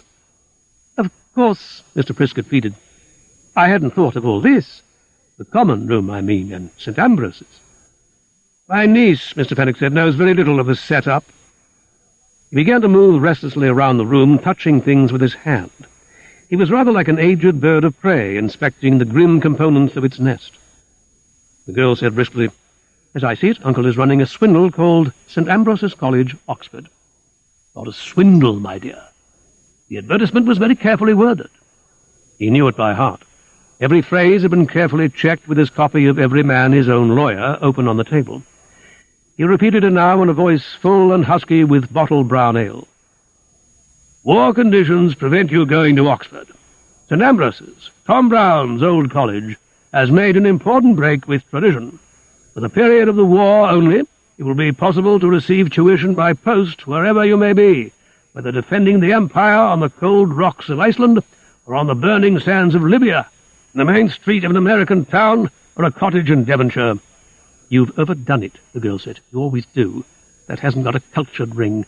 You won't catch anybody but suckers." "There are plenty of suckers," Mr. Fenwick said.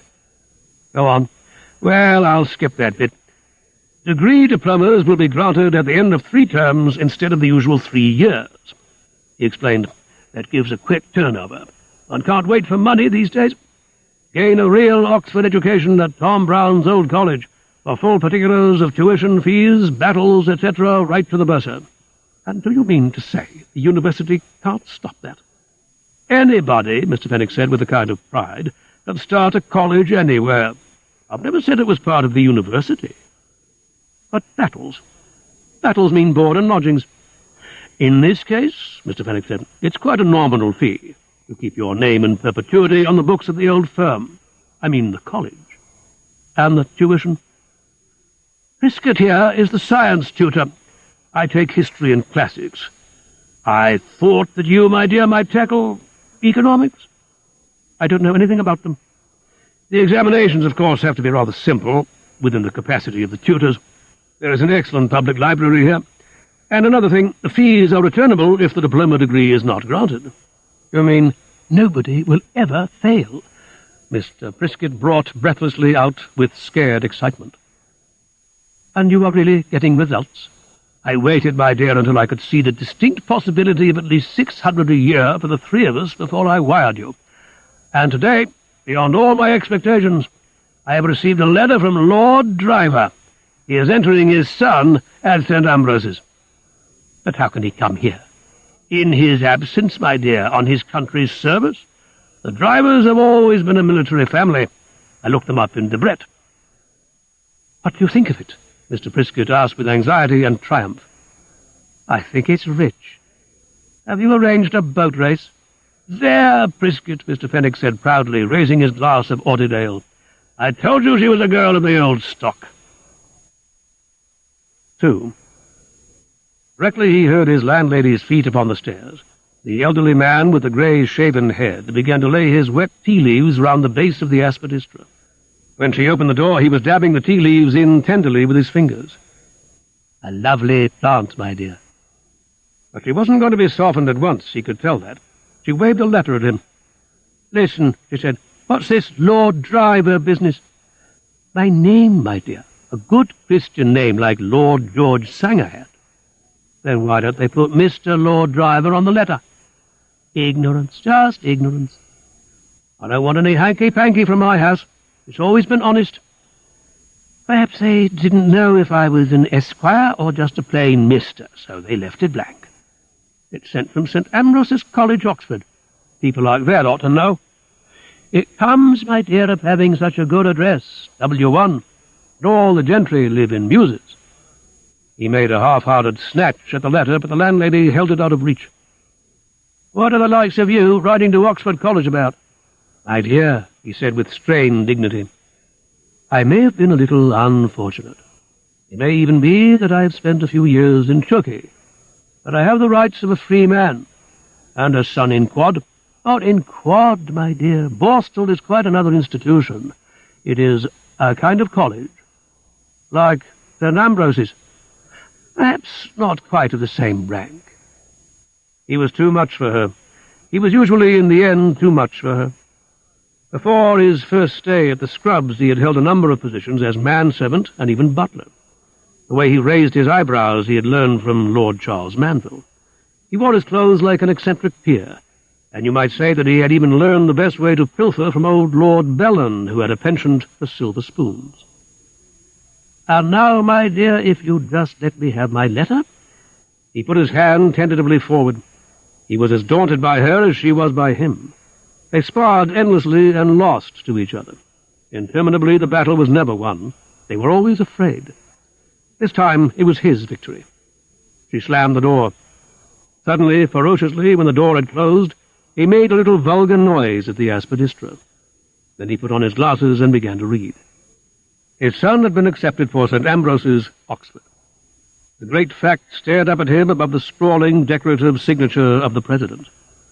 Never had he been more thankful for the coincidence of his name. "It will be my great pleasure," the President wrote, "to pay personal attention to your son's career at St. Ambrose's. In these days, it is an honor to welcome a member of a great military family like yours." Driver felt an odd mixture of amusement and of genuine pride. He'd put one over on them. But his breast swelled within his waistcoat at the idea that now he had a son at Oxford. But there were two snags, minor snags when he considered how far he'd got already.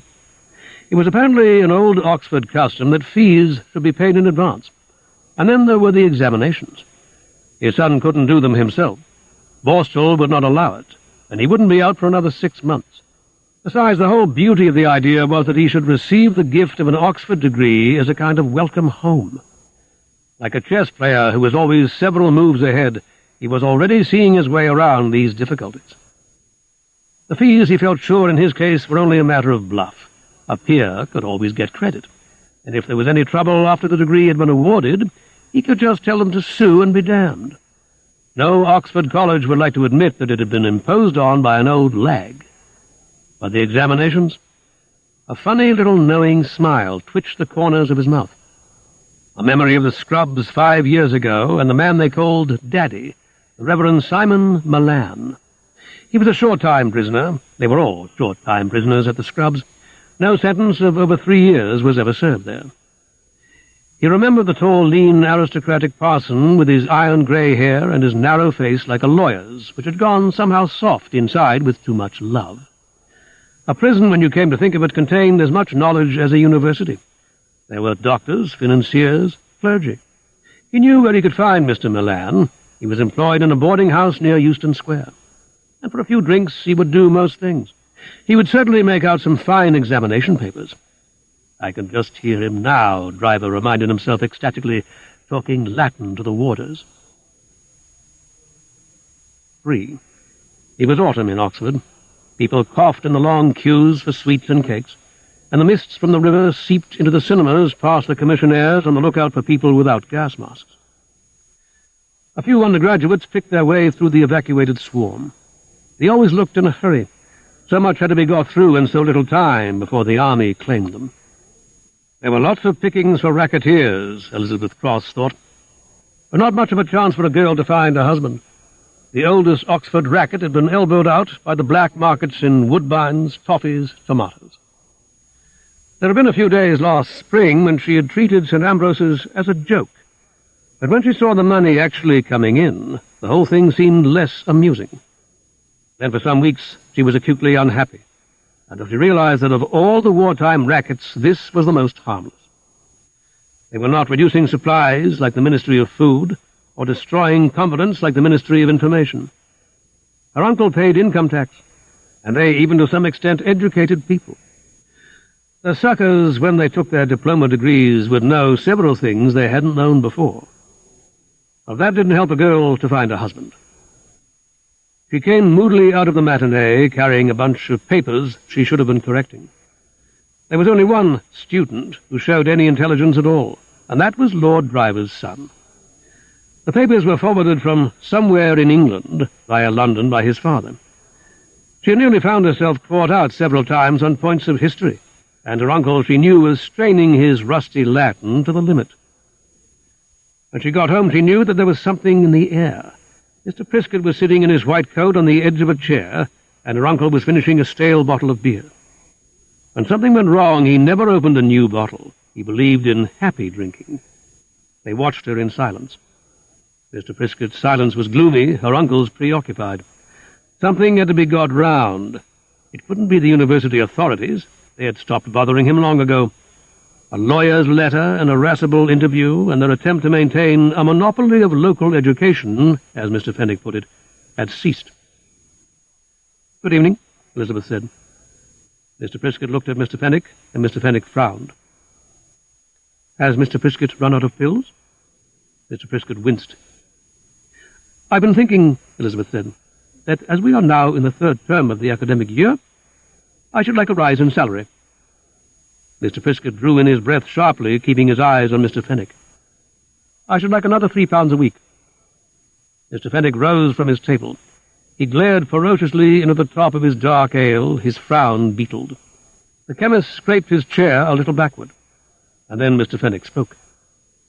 "We are such stuff as dreams are made on," he said, and hiccuped slightly.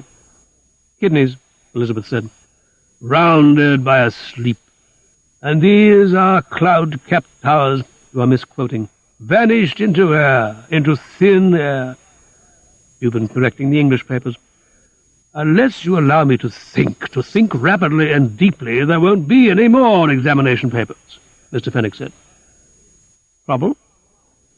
"I've always been a Republican at heart. I don't see why we want a hereditary peerage."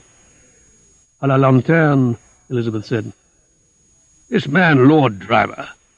Why should a mere accident of birth—" "He refuses to pay?" "It isn't that. A man like that expects credit. It's right that he should have credit. But he's written to say that he's coming down tomorrow to see his boys' college. The old fat-headed, sentimental fool," Mr. Fenwick said. "I knew you'd be in trouble sooner or later." "That's the sort of damn fool, comfortless thing a girl would say. It just needs brain." Mr. Fenwick picked up a brass ashtray, and then put it down again carefully. "It's quite simple as soon as you begin to think." "Think?" Mr. Priscott scraped a chair leg. "I'll meet him at the station with a taxi, and take him to, say, Balliol. Lead him straight through into the inner quad, and there you'll be, just looking as if you'd come out of the master's lodging." "He'll know it's Balliol." "He won't. Anybody who knew Oxford couldn't be stupid enough to send his son to St. Ambrose's." "Of course it's true. These military families are a bit crass." "You'll be in an enormous hurry. Convocation or something. Whip him round the hall, the chapel, the library, and hand him back to me outside the master's.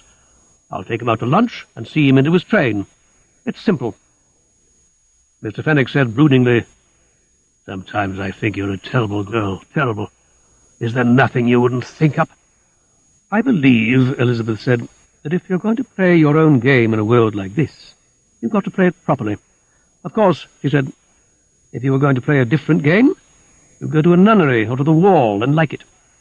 But I've only got one game to play." 4. It really went off very smoothly. Driver found Elizabeth at the barrier. She didn't find him because she was expecting something different. Something about him worried her. It wasn't his clothes or the monocle he never seemed to use. It was something subtler than that. It was almost as though he were afraid of her. He was so ready to fall in with her plans. "I don't want to be any trouble, my dear, any trouble at all. I know how busy the President must be."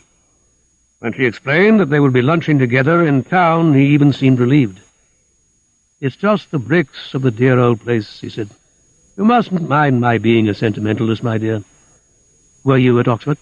"No, no. The drivers, I'm afraid, have neglected the things of the mind." "Well, I suppose a soldier needs brains." He took a sharp look at her and then answered in quite a different sort of voice.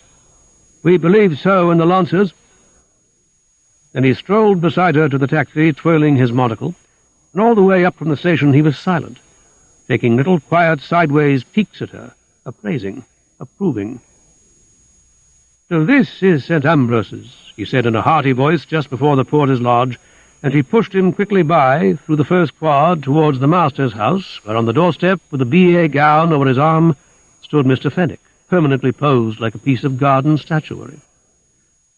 "My uncle, the President," Elizabeth said. "A charming girl, your niece," Ivor said as soon as they were alone together. He had really only meant to make conversation, but as soon as he had spoken, the old two crooked minds began to move in harmony. "'Tis very home-loving," Mr. Fenwick said. "Our famous elms," he went on, waving his hand skywards. "St. Ambrose's rooks." "Rooks?" Ivor exclaimed. "Rooks, in the elms. One of our great modern poets wrote about them. St. Ambrose elms, oh, St. Ambrose elms, and about St. Ambrose rooks crawling in wind and rain. Pretty, very pretty. Nicely turned, I think." "I meant your niece." "Ah, yes. This way to the hall, up these steps. So often trodden, you know, by Tom Brown." "Who was Tom Brown?" "The great Tom Brown, one of Rugby's famous sons. He added thoughtfully, "You'll make a fine wife and mother." Young men are beginning to realize that the flighty ones are not what they want for a lifetime. They stopped by mutual consent on the top step. They nosed towards each other like two old blind sharks, who each believes that what stirs the water close to him is tasty meat. "Whoever wins her," Mr. Fenwick said, "can feel proud. She'll make a fine hostess." "I and my son," Driver said, "have talked seriously about marriage. He takes rather an old-fashioned view. He'll make a good husband." They walked into the hall, and Mr. Fenwick led the way round the portraits. "Our founder," he said, pointing at a full-bottomed wig. He chose it deliberately. He felt it smacked a little of himself. Before Swinburne's portrait he hesitated. Then pride in St. Ambrose's conquered caution. "The great poet Swinburne," he said. "We sent him down." "Expelled him?" "Yes, bad morals." "I'm glad you are strict about those." "Ah, your son is in safe hands at St. Am's." "It makes me very happy," Driver said. He began to scrutinize the portrait of a 19th-century divine. "Fine brushwork," he said. "Now religion. I believe in religion. Basis of the family," he said with a burst of confidence. "You know, our young people ought to meet." Mr. Fenwick gleamed happily. "I agree." "If he passes—" "Oh, he'll certainly pass," Mr. Fenwick said. "He'll be on leave in a week or two. Why shouldn't he take his degree in person?" "Well, there'd be difficulties." "Isn't it the custom?" "Not for postal graduates. The Vice-Chancellor likes to make a small distinction. But, Lord Driver, in the case of so distinguished an alumnus, I suggest that I should be deputed to present the degree to your son in London." "I'd like him to see his college." "And so he shall, in happier days. So much of the college is shut now. I would like him to visit it for the first time when its glory is restored. Allow me and my niece to call on you. We are living very quietly." "Not serious financial trouble, I hope?" "Oh, no, no." "I'm so glad. And now let us rejoin the dear girl." 5. It always seemed to be more convenient to meet at railway stations. The coincidence didn't strike Mr. Fenwick, who had fortified himself for the journey with a good deal of ordered ale. But it struck Elizabeth. The college lately had not been fulfilling expectations. That was partly due to the laziness of Mr. Fenwick. From his conversation lately, it almost seemed as though he had begun to regard the college as only a step to something else. What, she couldn't quite make out. He was always talking about Lord Driver and his son Frederick and the responsibilities of the peerage. His Republican tendencies had quite lapsed. "That dear boy" was the way he referred to Frederick, and he marked him 100% for classics. "It's not often Latin and Greek go with military genius," he said. "A remarkable boy." "He's not so hot on economics," Elizabeth said. "We mustn't demand too much book learning from a soldier." At Paddington, Lord Driver waved anxiously to them through the crowd. He wore a very new suit. One shudders to think how many coupons had been gambled away for the occasion. A little behind him was a very young man with a sullen mouth and a scar on his cheek. Mr. Fenwick bustled forward. He wore a black raincoat over his shoulder like a cape, and carrying his hat in his hand, he disclosed his white hair venerably among the portraits. "My son, Frederick," Lord Driver said. The boy sullenly took off his hat and put it on again quickly. They wore their hair in the army very short. "St. Ambrose's welcomes her new graduate," Mr. Fenwick said. Frederick grunted.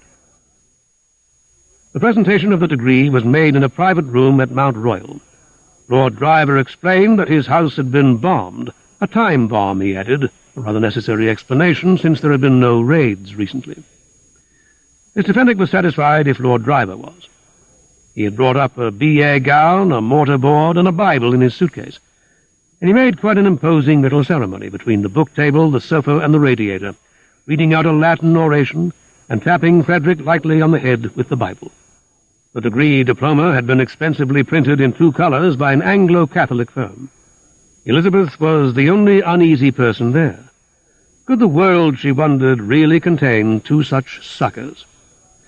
What was this painful feeling growing up in her that perhaps it contained 4? After a little light lunch with bottled brown beer, Almost as good, if I may say so, as our ordered ale, Mr. Fenwick beamed. The President and Lord Driver made elaborate moves to drive the two young people together.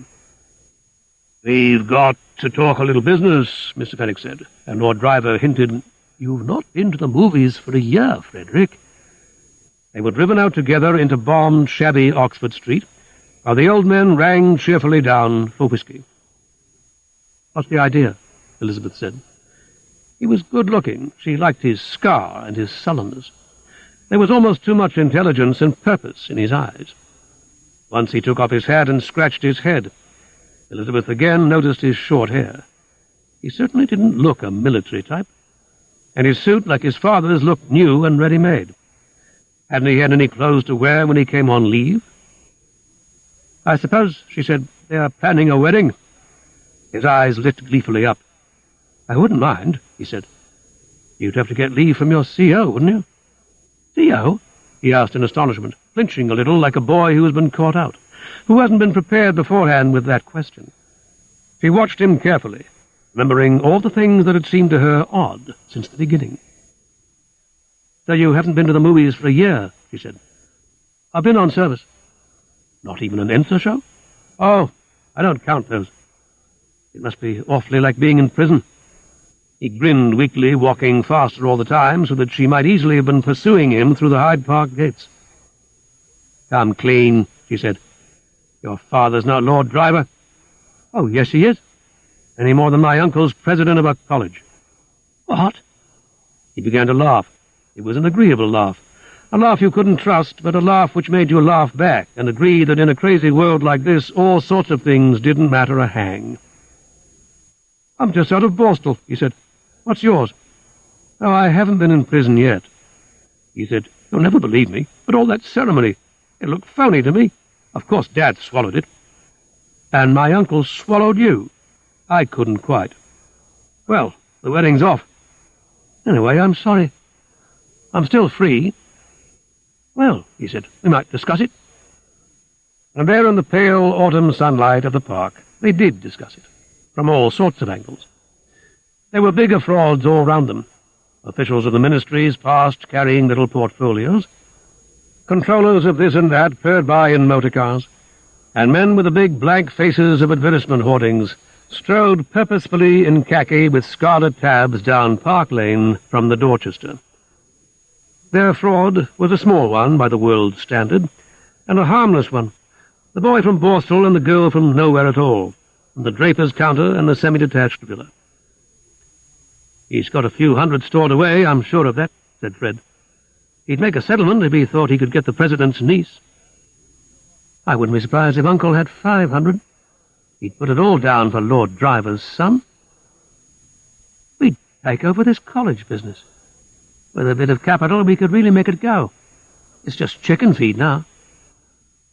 They fell in love for no reason at all, in the park, on a bench to save tuppences, planning their fraud and the old frauds they knew they could outdo.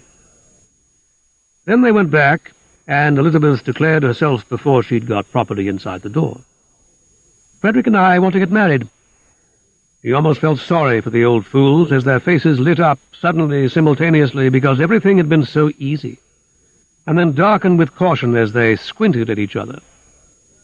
"This is very surprising," Lord Driver said, and the President said, "My goodness, young people work fast." All night the two old men planned their settlements, and the two young ones sat happily back in a corner watching them fence, with the secret knowledge that the world is always open to the young. 1941. Men at work. Richard Skate had taken a couple of hours away from the ministry to see whether his house was still standing after the previous night's raid. He was a thin, pale, hungry-looking man of early middle age. All his life had been spent in keeping his nose above water, lecturing at night schools and acting as temporary English master at some of the smaller public schools, and in the process he had acquired a small house, a wife and one child, a rather precocious girl with a talent for painting, who despised him. They lived in the country. His house was cut off from him by the immeasurable distance of bombed London. He visited it hurriedly twice a week. and his whole world was now the ministry. The high, heartless building with complicated lifts and long passages like those of a liner, and lavatories where the water never ran hot, and the nail brushes were chained like Bibles. Central heating gave it a stuffy smell of mid-Atlantic, except in the passages where the windows were always open for fear of blast and the cold winds whistled in. One expected to see people wrapped in rugs lying in deck chairs, and the messengers carried round minutes like soup. Skate slept downstairs in the basement on a camp bed, emerging at about 10 o'clock for breakfast, and these imprisoned weeks were beginning to give him the appearance of a pit pony, a purblind air as of something that lived underground. The establishment's branch of the Ministry of Information thought it wise to send a minute to the staff, advising them to spend an hour or two a day in the open air, and some members did indeed reach the King's Arms at the corner. But Skate didn't drink. And yet, in spite of everything, he was happy. Showing his pass at the outer gate, nodding to the home guard, who was a specialist in early Icelandic customs, he was happy. For his nose was now well above water. He had a permanent job, he was a civil servant. His ambition had been to be a playwright. One Sunday performance in St. John's Wood had enabled him to register as a dramatist in the Central Register. And now that the London theatres were most of them closed, he was no longer taunted by the sight of other men's success. He opened the door of his dark room. It had been built of plywood in a passage, whereas the huge staff of the ministry accumulated like a kind of fungoid life. Old divisions sprouting daily new sections, which then broke away and became divisions and spawned in turn. The 500 rooms of the great university block became inadequate. Corners of passages were turned into rooms, and corridors disappeared overnight. "All well?" his assistant asked. The large-breasted young woman who mothered him, bringing him cups of coffee when he looked peaky and guarding the telephone. "Oh, yes, thanks. It's still there. The pane of glass gone, that's all. Mr. Savage rang up." "Oh, did he? What did he want?" "He said he joined the Air Force and wanted to show you his uniform." "Old Savage," Skate said. "He always was a bit wild." The telephone rang, and Miss Manners grasped it like an enemy. "Yes," she said, "yes, RS is back." "It's HG," she explained to Skate. All the junior staff called people by initials. It was a sort of social compromise between a Christian name and a Mr. It made telephone conversations as obscure as a cable in code. "Hello, Graves. Yes, it's still standing. Will you be at the book committee? I simply haven't got any agenda. Can't you invent something?" He said to Miss Manners, "Graves wants to know who'll be at the committee." Miss Manners recited quickly down the phone, "RK, DH, FL, and BL says you'll be late." "All right, I'll tell RS. Goodbye." She said to Skate, "HG asked why you don't just put report on progress down on the agenda." "He will have his little joke," Skate said miserably, as if there could be any progress. "You want your tea," Miss Manners said. She unlocked a drawer and took out Skate's teaspoon. No teaspoons had been supplied in the ministry after the initial loss of 6,000 in the opening months of the war, and indeed it was becoming more and more necessary to lock everything portable up. Even the blankets disappeared from the ARP shelters. Like the wreck of a German plane, the place seemed to be the prey of the relic hunters, so that one could foresee the day when only the heavy Portland stone would remain, stripped bare, scorched by incendiaries, and pitted with bullet holes where the home guard unloaded their rifles. Oh dear, Skate said.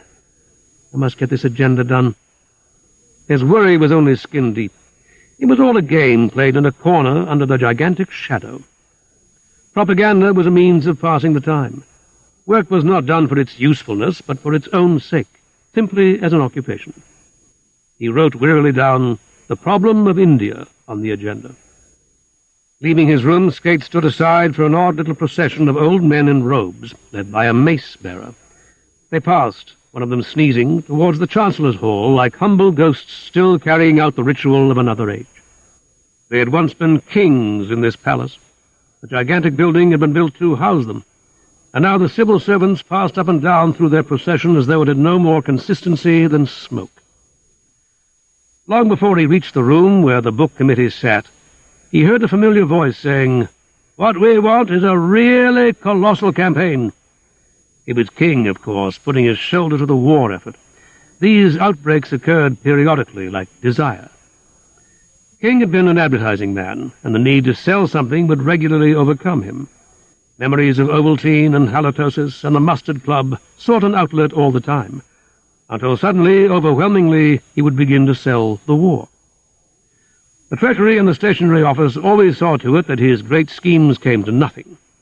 Only once, because somebody was on holiday, a King campaign really got underway. It was when the meat ration went down to $1.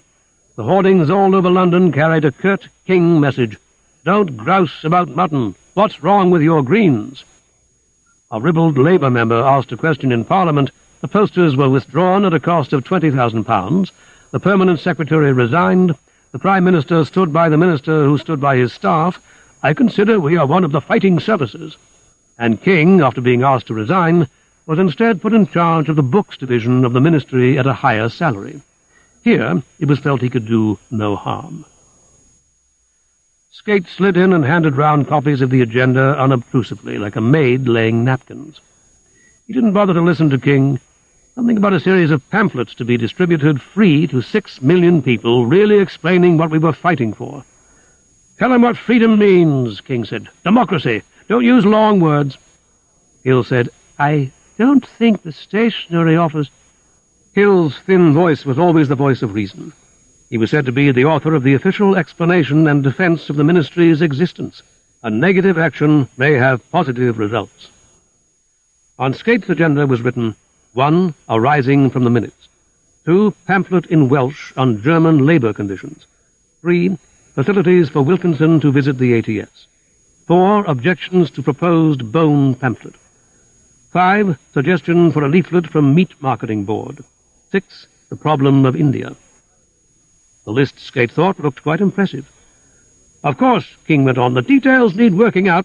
We've got to get the right authors, Priestley and people like him. I feel there won't be any difficulty about money if we can present a really clear case. Would you look into it, Skate, and report back?" Skate agreed. He didn't know what it was all about, but that didn't matter. A few minutes would be passed to and fro, and King's blood would cool in the process. To send a minute to anybody else in the great building and to receive a reply took at least 24 hours. On an urgent matter, an exchange of 3 minutes might be got through in a week. Time outside the ministry went at quite a different pace. Kate remembered how the minutes on who should write a suggested pamphlet about the French war effort were still circulating indecisively while Germany broke the line, passed the Somme, occupied Paris, and received the delegates at Compiègne. The committee, as usual, lasted an hour. It was always, to Skate, an agreeable meeting with men from other divisions, the Religions Division, the Empire Division, and so on.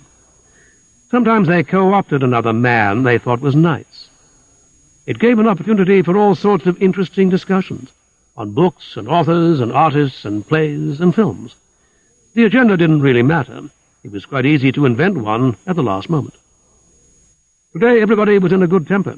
There hadn't been any bad news for a week, and as the policy of the latest permanent secretary was that the ministry should not do anything to attract attention, there was no reason to fear a purge in the immediate future. The decision, too, eased everybody's work, and there was quite a breath of the larger life in the matter of Wilkinson.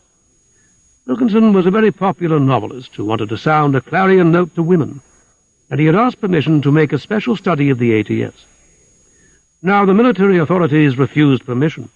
Nobody knew why. Speculation continued for 10 minutes. Skate said he thought Wilkinson was a bad writer, and King disagreed. That led to a general literary discussion. Lewis from the Empire Division, who had fought in Gallipoli during the last war, dozed uneasily. He woke up when they got on to the Bone pamphlet. Bone had been asked to write a pamphlet about the British Empire. It was to be distributed, 50,000 copies of it, free at public meetings. But now that it was in type, all sorts of tactless phrases were discovered by the experts. India objected to a reference to Canadian dairy herds, and Australia objected to a phrase about Botany Bay. The Canadian Authority was certain that mention of wolf would antagonize the French Canadians, and the New Zealand Authority felt that undue emphasis had been laid on the Australian fruit farms. Meanwhile, the public meetings had all been held so that there was no means of distributing the pamphlet. Somebody suggested that it might be sent to America for the New York World Fair. But the American division then demanded certain cuts in the references to the War of Independence, and by the time those had been made, the World Fair had closed. Now Bone had written objecting to his own pamphlet, which he said was unrecognizable. "We could get somebody else to sign it," Skates suggested, but that meant paying another fee, and the Treasury, Hill said, would never sanction that. "Look here, Skate," King said. "You're a literary man. You write to Bone and sort of smooth things over." Lowndes came in hurriedly, smelling a little of wine. He said, "Sorry to be late. Had to lunch a man on business. Seen the news?" "No." "Daylight raids again. 50 Nazi planes shot down. They are turning on the heat. 15 of ours lost." "We must really get Bone's pamphlet out," Hill said. Skate suddenly, to his surprise, said savagely, "That'll show them," and then sat down in humble collapse, as though he had been caught out in treachery. "Well," Hill said, "we mustn't get rattled, Skate. Remember what the minister said? It's our duty just to carry on our work, whatever happens." "Yes, I didn't mean anything." Without reaching a decision on the Bone pamphlet, they passed on to the meat marketing leaflet. Nobody was interested in this, so the matter was left in Skate's hands to report back. "You talk to him, Skate," King said. "Good idea. You know about these things. Might ask Priestley," he vaguely added, and then frowned thoughtfully at that old-timer on the minutes, the problem of India. "Need we really discuss it this week?" he said. "There's nobody here who knows about India. Let's get in Lawrence next week." "Good chap, Lawrence," Lowndes said. "Wrote a naughty novel once called Parson's Pleasure." "We'll co-opt him," King said. The book committee was over for another week, and since the room would be empty now until morning, Skate opened the big windows against the night's blast. Far up in the pale, enormous sky, little white lines, like the phosphorescent spoor of snails, showed where men were going home after work. 1940. Alas, poor Malling. Poor, inoffensive, ineffectual Malling. I don't want you to smile at Malling and his borborygmi, as the doctors always smiled when he consulted them, as they must have smiled even after the sad climax of September 3rd, 1940, when his borborygmi held up for 24 fatal hours the amalgamation of the Simcox and Hythe newsprint companies. Simcox's interests had always been dearer to Malling than life. Hard-driven, conscientious, happy in his work, he wanted no position higher than their secretary. And those 24 hours happened, for reasons it is unwise to go into here, for they involve intricacies in British income tax law, to be fatal to the company's existence. After that day he dropped altogether out of sight, and I shall always believe he crept away to die of a broken heart in some provincial printing works. Alas, poor Malling. It was the doctors who called his complaint borborygmi. In England we usually call it just tummy rumbles. I believe it's quite a harmless kind of indigestion, but in Malling's case it took a rather odd form. His stomach, he used to complain, blinking sadly downwards through his semicircular reading glasses, had an ear.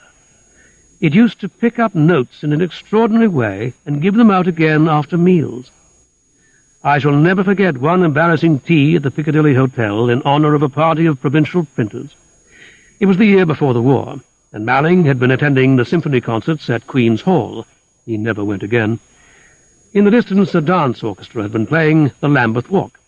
How tired one got of that tune in 1938, with its waggery and false bonhomie and its oys. Suddenly, in the happy silence between dances, as the printers sat back from a ruin of toasted tea cakes, there emerged, faint as though from a distant part of the hotel, sad and plangent, the opening bars of a Brahms concerto. A Scottish printer who had an ear for good music exclaimed with dour relish, "My goodness, how that man can play!" Then the music stopped abruptly, and an odd suspicion made me look at Malling. He was red as beetroot. Nobody noticed because the dance orchestra began again, to the Scotsman's disgust, with Boomps-a-Daisy, and I think I was the only one who detected a curious faint undertone of the Lambeth Walk, apparently coming from the chair where Malling sat. It was after 10, when the printers had piled into taxis and driven away to Euston, that Malling told me about his stomach. "It's quite unaccountable," he said. "Like a parrot. It seems to pick up things at random." He added with tears in his voice, "I can't enjoy food any more. I never know what's going to happen afterwards. This afternoon wasn't the worst. Sometimes it's quite loud." He brooded forlornly. "When I was a boy, I liked listening to German bands." "Haven't you seen a doctor?" "They don't understand. They say it's just indigestion and nothing to worry about." "Nothing to worry about. But then when I've been seeing a doctor, it's always lain quiet." I noticed that he spoke of his stomach as if it were a detested animal. He gazed bleakly at his knuckles and said, "Now I've become afraid of any new noise. I never know. He doesn't take any notice of some, but others seem, well, to fascinate it. At a first hearing, last year when they took up Piccadilly, it was the road drills. I used to get them all over again after dinner." I said rather stupidly, "I suppose you've tried the usual salts," and I remember, it was my last sight of him, his expression of despair, as though he had ceased to expect comprehension from any living soul. It was my last sight of him because the war pitched me out of the printing trade into all sorts of odd occupations. And it was only at second hand that I heard the account of the strange board meeting which broke poor Malling's heart. What the papers called the Blitz and Pieces Krieg against Britain had been going on for about a week. In London we were just settling down to air raid alarms at the rate of 5 or 6 a day. The 3rd of September, the anniversary of the war, had so far been relatively peaceful. There was a general feeling, however, that Hitler might celebrate the anniversary with a big attack. It was therefore in an atmosphere of some tension that Simcox and Hythe had their joint meeting. It took place in the traditional grubby little room above the Simcox offices in Fetter Lane. The round table, dating from the original Joshua Simcox, the steel engraving of a printing works dated 1875, and an irrelevant copy of a Bible, which had always been the only book in the big glass bookcase except for a volume of typefaces. Old Sir Joshua Simcox was in the chair. You can picture his snow-white hair and the pale, pork-like, nonconformist features. Wesby Hythe was there, and half a dozen other directors with narrow, canny faces and neat black coats. They all looked a little strained.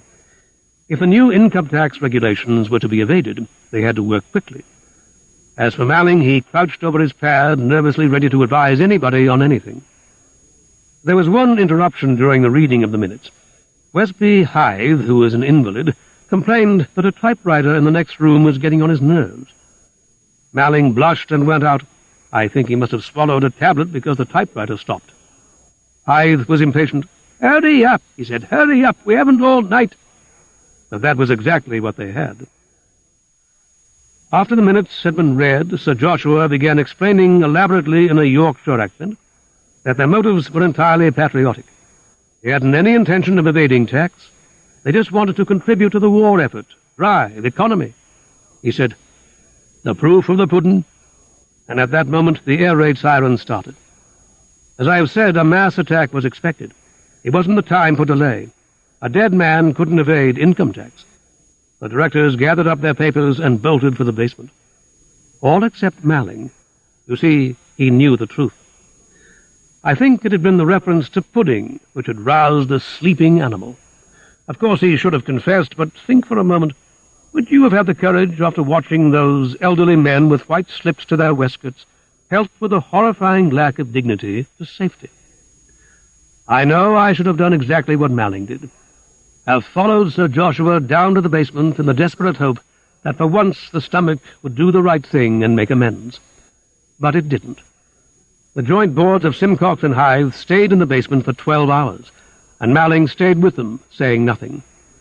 You see, for some unaccountable reason of taste, poor Malling's stomach had picked up the note of the warning only too effectively, but it had somehow never taken to the all clear. 1940. The case for the defense. It was the strangest murder trial I ever attended. They named it the Peckham murder in the headlines, though Northwood Street, where the old woman was found battered to death, was not, strictly speaking, in Peckham. This was not one of those cases of circumstantial evidence in which you feel the juryman's anxiety, because mistakes have been made, like domes of silence muting the court. No, this murderer was all but found with the body. No one present, when the Crown Counsel outlined his case, believed that the man in the dock stood any chance at all. He was a heavy, stout man with bulging, bloodshot eyes. All his muscles seemed to be in his thighs. Yes, an ugly customer, one you wouldn't forget in a hurry. And that was an important point, because the Crown proposed to call 4 witnesses who hadn't forgotten him, who had seen him hurrying away from the little red villa in Northwood Street. The clock had just struck 2 in the morning. Mrs. Salmon, in 15 Northwood Street, had been unable to sleep. She heard a door click shut and thought it was her own gate. So she went to the window and saw Adams, that was his name, on the steps of Mrs. Parker's house. He had just come out and he was wearing gloves. He had a hammer in his hand, and she saw him drop it into the laurel bushes by the front gate. But before he moved away, he had looked up at her window. The fatal instinct that tells a man when he is watched exposed him in the light of a street lamp to her gaze. His eyes suffused with horrifying and brutal fear, like an animal's when you raise a whip. I talked afterwards to Mrs. Salmon, who naturally, after the astonishing verdict, went in fear herself. As I imagined did all the witnesses. Henry McDougall, who had been driving home from Benfleet late, and nearly ran Adams down at the corner of Northwood Street. Adams was walking in the middle of the road, looking dazed. And old Mr. Wheeler, who lived next door to Mrs. Parker at number 12, and was wakened by a noise, like a chair falling, through the thin-as-paper villa wall, and got up and looked out of the window, just as Mrs. Salmon had done, saw Adams's back, and as he turned, those bulging eyes. In Laurel Avenue he had been seen by yet another witness. His luck was badly out. He might as well have committed the crime in broad daylight. "I understand," counsel said, "that the defense proposes to plead mistaken identity. Adams's wife will tell you that he was with her at 2 in the morning on February 14. But after you have heard the witnesses for the Crown and examined carefully the features of the prisoner, I do not think you will be prepared to admit the possibility of a mistake." It was all over, you would have said, but the hanging. After the formal evidence had been given by the policeman who had found the body and the surgeon who examined it, Mrs. Salmon was called. She was the ideal witness, with her slight Scotch accent and her expression of honesty, care, and kindness. The counsel for the Crown brought the story gently out. She spoke very firmly. There was no malice in her, and no sense of importance at standing there in the central criminal court with the judge in scarlet hanging on her words and the reporters writing them down. "Yes," she said, and then she had gone downstairs and rung up the police station. "And do you see the man here in court?" She looked straight at the big man in the dock, who stared hard at her with his Pekingese eyes without emotion. "Yes," she said, "there he is." "You are quite certain?" She said simply, "I couldn't be mistaken, sir." It was all as easy as that. "Thank you, Mrs. Salmon." Counsel for the defense rose to cross-examine. "If you had reported as many murder trials as I have, you would have known beforehand what line he would take. And I was right, up to a point." "Now, Mrs. Salmon, you must remember that a man's life may depend on your evidence." "I do remember it, sir." "Is your eyesight good?" "I have never had to wear spectacles, sir." "You are a woman of 55? 56, sir." "And the man you saw was on the other side of the road?" "Yes, sir." "And it was 2 o'clock in the morning. You must have remarkable eyes, Mrs. Salmon." "No, sir. There was moonlight, and when the man looked up, he had the lamplight on his face." "And you have no doubt whatever that the man you saw is the prisoner?" "I couldn't make out what he was at. He couldn't have expected any other answer than the one he got." "None whatever, sir. It isn't a face one forgets." Counsel took a look round the court for a moment. Then he said, "Do you mind, Mrs. Salmon, examining again the people in court?" "No, not the prisoner. Stand up, please, Mr. Adams." And there at the back of the court, with thick, stout body and muscular legs and a pair of bulging eyes, was the exact image of the man in the dock. He was even dressed the same, tight blue suit and striped tie. "Now think very carefully, Mrs. Salmon. Can you still swear that the man you saw drop the hammer in Mrs. Parker's garden was the prisoner, and not this man, who is his twin brother?" Of course she couldn't.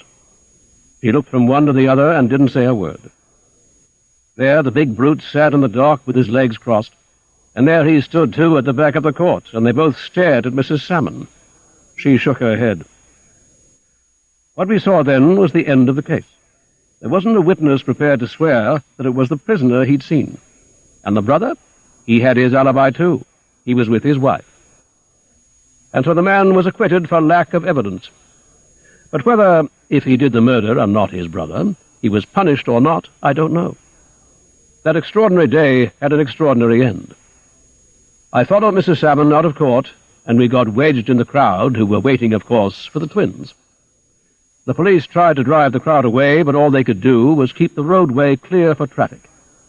I learned later that they tried to get the twins to leave by a back way, but they wouldn't. One of them, no one knew which, said, "I've been acquitted, haven't I?" And they walked bang out of the front entrance. Then it happened. I don't know how, though I was only 6 feet away. The crowd moved, and somehow one of the twins got pushed onto the road right in front of a bus. He gave a squeal like a rabbit, and that was all. He was dead, his skull smashed, just as Mrs. Parker's had been. Divine vengeance? I wish I knew. There was the other Adams getting on his feet from beside the body and looking straight over at Mrs. Salmon. He was crying, but whether he was the murderer or the innocent man, nobody will ever be able to tell. But if you were Mrs. Salmon, could you sleep at night? 1939. A little place off the Edgeware Road. Craven came up past the Achilles statue in the thin summer rain. It was only just after lighting up time, but already the cars were lined up all the way to the Marble Arch, and the sharp, acquisitive faces peered out ready for a good time with anything possible which came along. Craven went bitterly by with the collar of his mackintosh tight round his throat. It was one of his bad days. All the way up the park he was reminded of passion, but who needed money for love. All that a poor man could get was lust. Love needed a good suit, a car, a flat somewhere, or a good hotel. It needed to be wrapped in cellophane. He was aware all the time of the stringy tie beneath the mackintosh and the frayed sleeves. He carried his body about with him like something he hated. There were moments of happiness in the British Museum reading room, but the body called him back. He bore, as his only sentiment, the memory of ugly deeds committed on park chairs. People talked as if the body died too soon. That wasn't the trouble to Craven at all. The body kept alive, and through the glittering, tinselly rain on his way to a rostrum, he passed a little man in a black suit carrying a banner. The body shall rise again. He remembered a dream from which 3 times he had woken trembling. He had been alone in the huge, dark, cavernous burying ground of all the world. Every grave was connected to another under the ground. The globe was honeycombed for the sake of the dead, and on each occasion of dreaming he had discovered anew the horrifying fact that the body doesn't decay. There are no worms and dissolution. Under the ground the world was littered with masses of dead flesh ready to rise again with their warts and boils and eruptions. He had lain in bed and remembered, as tidings of great joy, that the body, after all, was corrupt. He came up into the Edgeware Road walking fast. The guardsmen were out in couples, great languid, elongated beasts, the bodies like worms in their tight trousers. He hated them, and hated his hatred because he knew what it was, envy. He was aware that every one of them had a better body than himself. Indigestion creased his stomach. He felt sure that his breath was foul. But who could he ask? Sometimes he secretly touched himself here and there with scent. It was one of his ugliest secrets. Why should he be asked to believe in the resurrection of this body he wanted to forget? Sometimes he prayed at night. A hint of religious belief was lodged in his breast like a worm in a nut, that his body, at any rate, should never rise again. End of side 2. To continue, change side selector switch and turn the cassette over.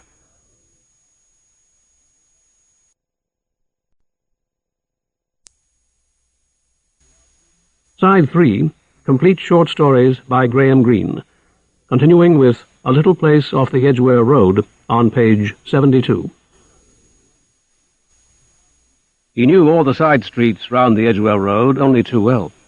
When a mood was on, he simply walked until he tired, squinting at his own image in the windows of Salmon and Gluckstein and the ABCs. So he noticed at once the posters outside the disused theatre in Culpar Road. They were not unusual, for sometimes Barclays Bank Dramatic Society would hire the place for an evening, or an obscure film would be trade shown there. The theatre had been built in 1920 by an optimist who thought the cheapness of the site would more than counterbalance its disadvantage of lying a mile outside the conventional theatre zone. But no play had ever succeeded, and they were soon left to gather rat holes and spider webs. The covering of the seats was never renewed, and all that ever happened to the place was the temporary false life of an amateur play or a trade show. Craven stopped and read. There were still optimists, it appeared, even in 1939, for nobody but the blindest optimist could hope to make money out of the place as the home of the silent film. The first season of Primitives was announced, a highbrow phrase. There would never be a second. Well, the seats were cheap, and it was perhaps worth a shilling to him, now that he was tired, to get in somewhere out of the rain. Craven bought a ticket and went into the darkness of the stalls. In the dead darkness, a piano tinkled something monotonous, recalling Mendelssohn. He sat down in a gangway seat and could immediately feel the emptiness all round him. No, there would never be another season.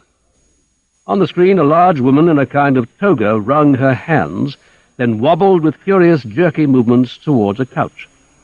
There she sat and stared out like a sheepdog distractedly through her loose and black and stringy hair. Sometimes she seemed to dissolve altogether into dots and flashes and wiggly lines. A subtitle said, "Pompilia, betrayed by her beloved Augustus, seeks an end to her troubles." Craven began at last to see a dim waste of stalls. There were not 20 people in the place, a few couples whispering with their heads touching, and a number of lonely men like himself wearing the same uniform of the cheap Mackintosh. They lay about in intervals like corpses, and again Craven's obsession returned, the toothache of horror. He thought miserably, "I'm going mad. Other people don't feel like this." Even a disused theatre reminded him of those interminable caverns where the bodies were waiting for resurrection. A slave to his passion, Augustus calls for yet more wine. A gross middle-aged Teutonic actor lay on an elbow with his arm round a large woman in a shift. The spring song tinkled ineptly on, and the screen flickered like indigestion. Somebody felt his way through the darkness, scrabbling past Craven's knees, a small man. Craven experienced the unpleasant feeling of a large beard brushing his mouth.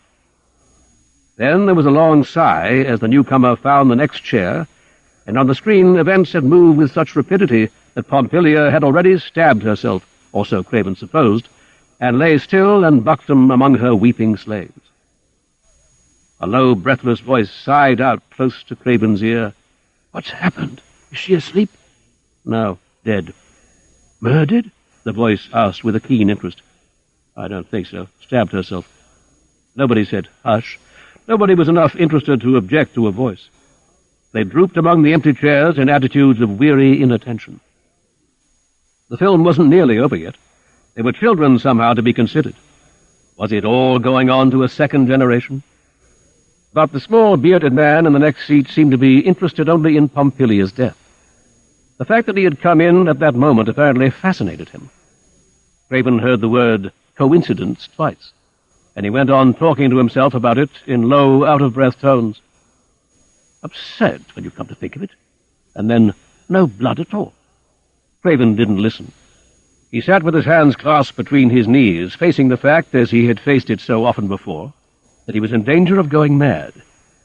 He had to pull himself up, take a holiday, see a doctor. God knew what infection moved in his veins. He became aware that his bearded neighbor had addressed him directly. "What?" he asked impatiently. "What did you say?" "There would be more blood than you can imagine." "What are you talking about?" When the man spoke to him, he sprayed him with damp breath. There was a little bubble in his speech like an impediment. He said, "When you murder a man—" "This was a woman," Craven said impatiently. "That wouldn't make any difference." "And it's got nothing to do with murder anyway." "That doesn't signify." They seemed to have got into an absurd and meaningless wrangle in the dark. "I know, you see. the little bearded man said in a tone of enormous conceit. "Know what?" "About such things," he said with guarded ambiguity. Craven turned and tried to see him clearly. Was he mad? Was this a warning of what he might become, babbling incomprehensibly to strangers in cinemas? He thought, by God, no, trying to see. I'll be sane yet. I will be sane. He could make out nothing but a small black hump of body. The man was talking to himself again. He said, "Talk, such talk. They'll say it was all for £50, but that's a lie. Reasons and reasons. They always take the first reason, never look behind. 30 years of reasons. Such simpletons." He added again in that tone of breathlessness and unbounded conceit. So this was madness. So long as he could realize that, he must be sane himself, relatively speaking. Not so sane, perhaps, as the seekers in the park or the guardsmen in the Edgeware Road, but saner than this. It was like a message of encouragement as the piano tinkled on. Then again the little man turned and sprayed him. "Killed herself, you say? But who's to know that? It's not a mere question of what hand holds the knife." He laid a hand suddenly and confidently on Craven's. It was damp and sticky. Craven said with horror, as a possible meaning came to him, "What are you talking about?" "I know," the little man said. "A man in my position gets to know almost everything." "What is your position?" Craven asked, feeling the sticky hand on his, trying to make up his mind whether he was being hysterical or not. After all, there were a dozen explanations. It might be treacle. "A pretty desperate one, you'd say." Sometimes the voice almost died in the throat altogether. Something incomprehensible had happened on the screen. Take your eyes from these early pictures for a moment, and the plot had proceeded on at such a pace, only the actors moved slowly and jerkily. A young woman in a nightdress seemed to be weeping in the arms of a Roman centurion. Craven hadn't seen either of them before. "I am not afraid of death, Lucius, in your arms." The little man began to titter, knowingly. He was talking to himself again. It would have been easy to ignore him altogether if it had not been for those sticky hands which he now removed. He seemed to be fumbling at the seat in front of him. His head had a habit of lolling sideways, like an idiot child's. He said distinctly and irrelevantly, "Bayswater tragedy." "What was that?" Craven said. He had seen those words on a poster before he entered the park. "What? About the tragedy?" "To think they call Cullen Mews Bayswater." Suddenly the little man began to cough, turning his face towards Craven and coughing right at him. It was like vindictiveness. The voice said, "Let me see. My umbrella." He was getting up. "You didn't have an umbrella." "My umbrella," he repeated. And seemed to lose the word altogether. He went scrabbling out past Craven's knees. Craven let him go, but before he had reached the billowy, dusty curtains of the exit, the screen went blank and bright. The film had broken, and somebody immediately turned up one dirt-choked chandelier above the circle. It shone down just enough for Craven to see the smear on his hands. This wasn't hysteria. This was a fact. He wasn't mad. He had sat next to a madman who, in some muse, what was the name? Colin. Craven jumped up and made his own way out. The black curtain flapped in his mouth, but he was too late. The man had gone, and there were 3 turnings to choose from. He chose instead a telephone box and dialed with a sense odd for him of sanity and decision, 999. It didn't take 2 minutes to get the right department. They were interested and very kind. Yes, there had been a murder in a mews, Cullen Mews. A man's neck had been cut from ear to ear with a bread knife, a horrid crime. He began to tell them how he had sat next the murderer in a cinema. It couldn't be anyone else. There was blood on his hands, and he remembered with repulsion as he spoke the damp beard. There must have been a terrible lot of blood. But the voice from the yard interrupted him. "Oh, no," he was saying. "We have the murderer. No doubt of it at all. It's the body that's disappeared." Craven put down the receiver. He said to himself aloud, "Why should this happen to me? Why to me?" He was back in the horror of his dream. The squalid, darkening street outside was only one of the innumerable tunnels connecting grave to grave, where the imperishable bodies lay. He said, "It was a dream, a dream." And leaning forward, he saw in the mirror above the telephone his own face sprinkled by tiny drops of blood, like dew from a scent spray. He began to scream, "I won't go mad! I won't go mad! I'm sane! I won't go mad!" Presently a little crowd began to collect, and soon a policeman came. 1939. Across the bridge. "They say he's worth $1 million, Lucia said. He sat there in the little hot, damp Mexican square, a dog at his feet, with an air of immense and forlorn patience. The dog attracted your attention at once, for it was very nearly an English setter, only something had gone wrong with the tail and the feathering. Palms wilted over his head. It was all shade and stuffiness round the bandstand. Radios talked loudly in Spanish from the little wooden sheds where they changed your pesos into dollars at a loss. I could tell he didn't understand a word from the way he read his newspaper, as I did myself, picking up the words which were like English ones. "He's been here a month," Lucia said.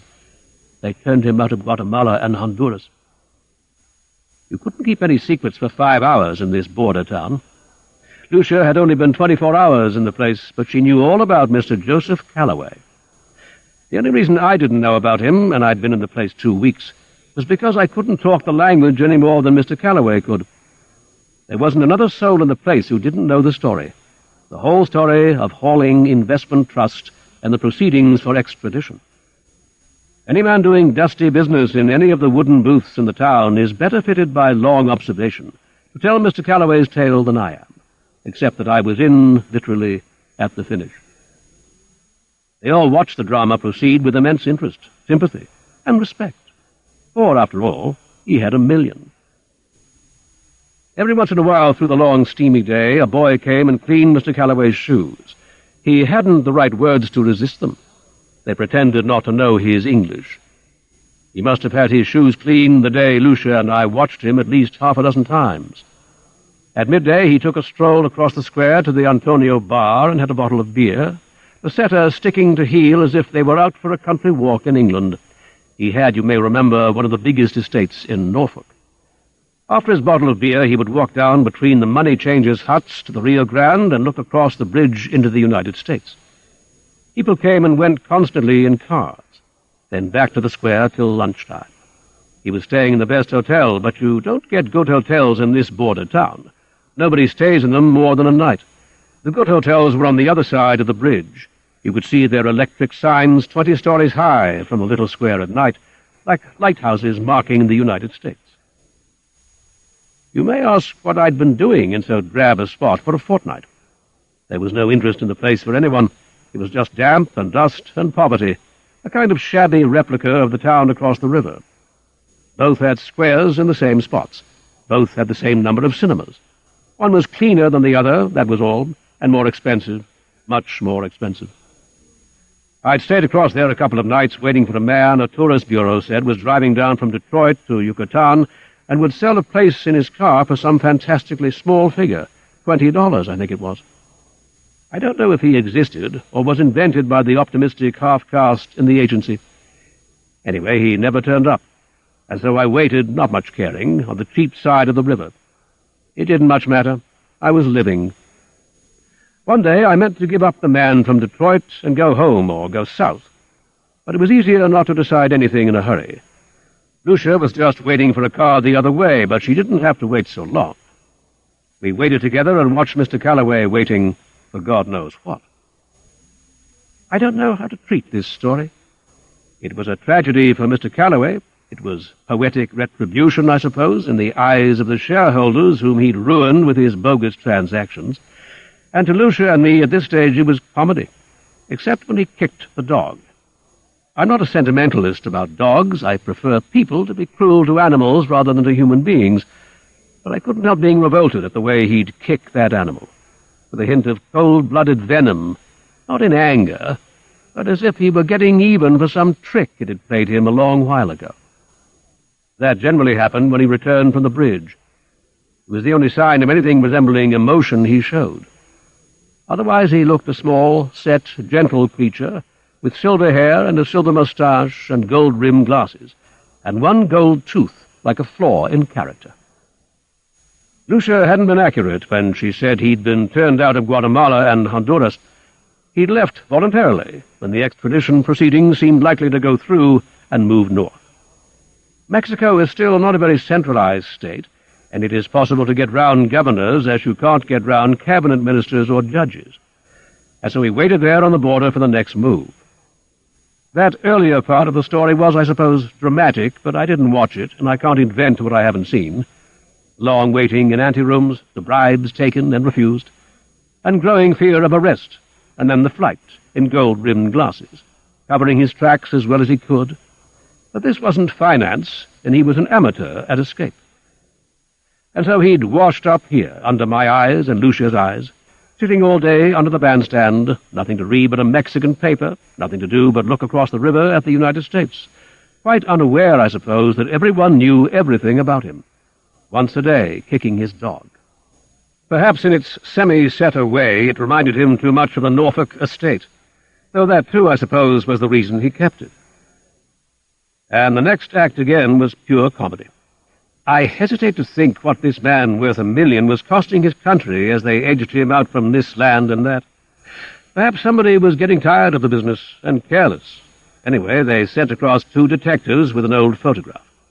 He'd grown his silvery moustache since that had been taken, and he'd aged a lot, and they couldn't catch sight of him. They hadn't been across the bridge 2 hours when everybody knew that there were 2 foreign detectives in town looking for Mr. Calloway. Everybody knew, that is to say, except Mr. Calloway, who couldn't talk Spanish. There were plenty of people who could have told him in English, but they didn't. It wasn't cruelty. It was a sort of awe and respect. Like a bull, he was on show, sitting there mournfully in the plaza with his dog, a magnificent spectacle for which we all had ringside seats. I ran into one of the policemen in the bar Antonio. He was disgusted. He had had some idea that when he crossed the bridge, life was going to be different, so much more color and sun and, I suspect, love. And all he found were wide mud streets where the nocturnal rain lay in pools, and mangy dogs, smells, and cockroaches in his bedroom. And the nearest to love, the open door of the Academia Comercial, where pretty mestizo girls sat all morning learning to typewrite. Tip-tap, tip-tap, tip. Perhaps they had a dream, too. Jobs on the other side of the bridge, where life was going to be so much more luxurious, refined, and amusing. We got into conversation. He seemed surprised that I knew who they both were and what they wanted. He said, "We've got information this man Calloway's in town." "He's knocking around somewhere," I said. "Did you point him out?" "Oh, I don't know him by sight," I said. He drank his beer and thought a while. "I'll go out and sit in the plaza. He's sure to pass sometime." I finished my beer and went quickly off and found Lucia.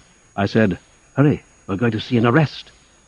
We didn't care a thing about Mr. Calloway. He was just an elderly man who kicked his dog and swindled the poor, and deserved anything he got. So we made for the plaza. We knew Calloway would be there, but it had never occurred to either of us that the detectives wouldn't recognize him. There was quite a surge of people round the place. All the fruit sellers and bootblacks in town seemed to have arrived together. We had to force our way through, and there, in the little green, stuffy center of the place, sitting on adjoining seats, were the 2 plain-clothes men and Mr. Calloway. I've never known the place so silent. Everybody was on tiptoe, and the plain-clothes men were staring at the crowd for Mr. Calloway, and Mr. Calloway sat on his usual seat staring out over the money-changing booths at the United States. "It can't go on, it just can't," Lucia said. But it did. It got more fantastic still. Somebody ought to write a play about it. We sat as close as we dared. We were afraid all the time we were going to laugh. The semi-setter scratched for fleas, and Mr. Calloway watched the USA. The 2 detectives watched the crowd, and the crowd watched the show with solemn satisfaction. Then one of the detectives got up and went over to Mr. Calloway. That's the end, I thought. But it wasn't. It was the beginning. For some reason they had eliminated him from their list of suspects. I shall never know why. The man said, "You speak English?" "I am English," Mr. Calloway said. Even that didn't tear it, and the strangest thing of all was the way Mr. Calloway came alive. I don't think anybody had spoken to him like that for weeks. The Mexicans were too respectful. He was a man with $1 million, and it had never occurred to Lucia and me to treat him casually like a human being. Even in our eyes, he had been magnified by the colossal theft and the worldwide pursuit. He said, "This is rather a dreadful place, don't you think?" "It is," the policeman said. "I can't think what brings anybody across the bridge." "Duty," the policeman said gloomily. "I suppose you were passing through?" "Yes," Mr. Calloway said. "I'd have expected over here there'd have been, you know what I mean, life. You read things about Mexico." "Oh, life," Mr. Calloway said. He spoke firmly and precisely, as if to a committee of shareholders. "That begins on the other side. You don't appreciate your own country until you leave it." "That's very true," Mr. Calloway said, "very true." At first it was difficult not to laugh, and then after a while there didn't seem to be much to laugh at. An old man imagining all the fine things going on beyond the International Bridge. I think he thought of the town opposite as a combination of London and Norfolk. Theatres and cocktail bars, a little shooting and a walk round the field at evening with the dog, that miserable imitation of a setter, poking the ditches. He'd never been across. He couldn't know he was just the same thing over again, even the same layout. Only the streets were paved, and the hotels had 10 more stories, and life was more expensive, and everything was a little bit cleaner. There wasn't anything Mr. Calloway would have called living. No galleries, no bookshops, just film fun and the local paper, and Click and Focus and the tabloids. "Well," said Mr. Calloway, "I think I'll take a stroll before lunch. You'll need an appetite to swallow the food here. I generally go down and look at the bridge about now. Care to come too?" The detective shook his head. "No," he said, "I'm on duty. I'm looking for a fellow." And that, of course, gave him away. As far as Mr. Calloway could understand, there was only one fellow in the world anyone was looking for. His brain had eliminated friends who were seeking their friends, husbands who might be waiting for their wives, all objectives of any search but just the one.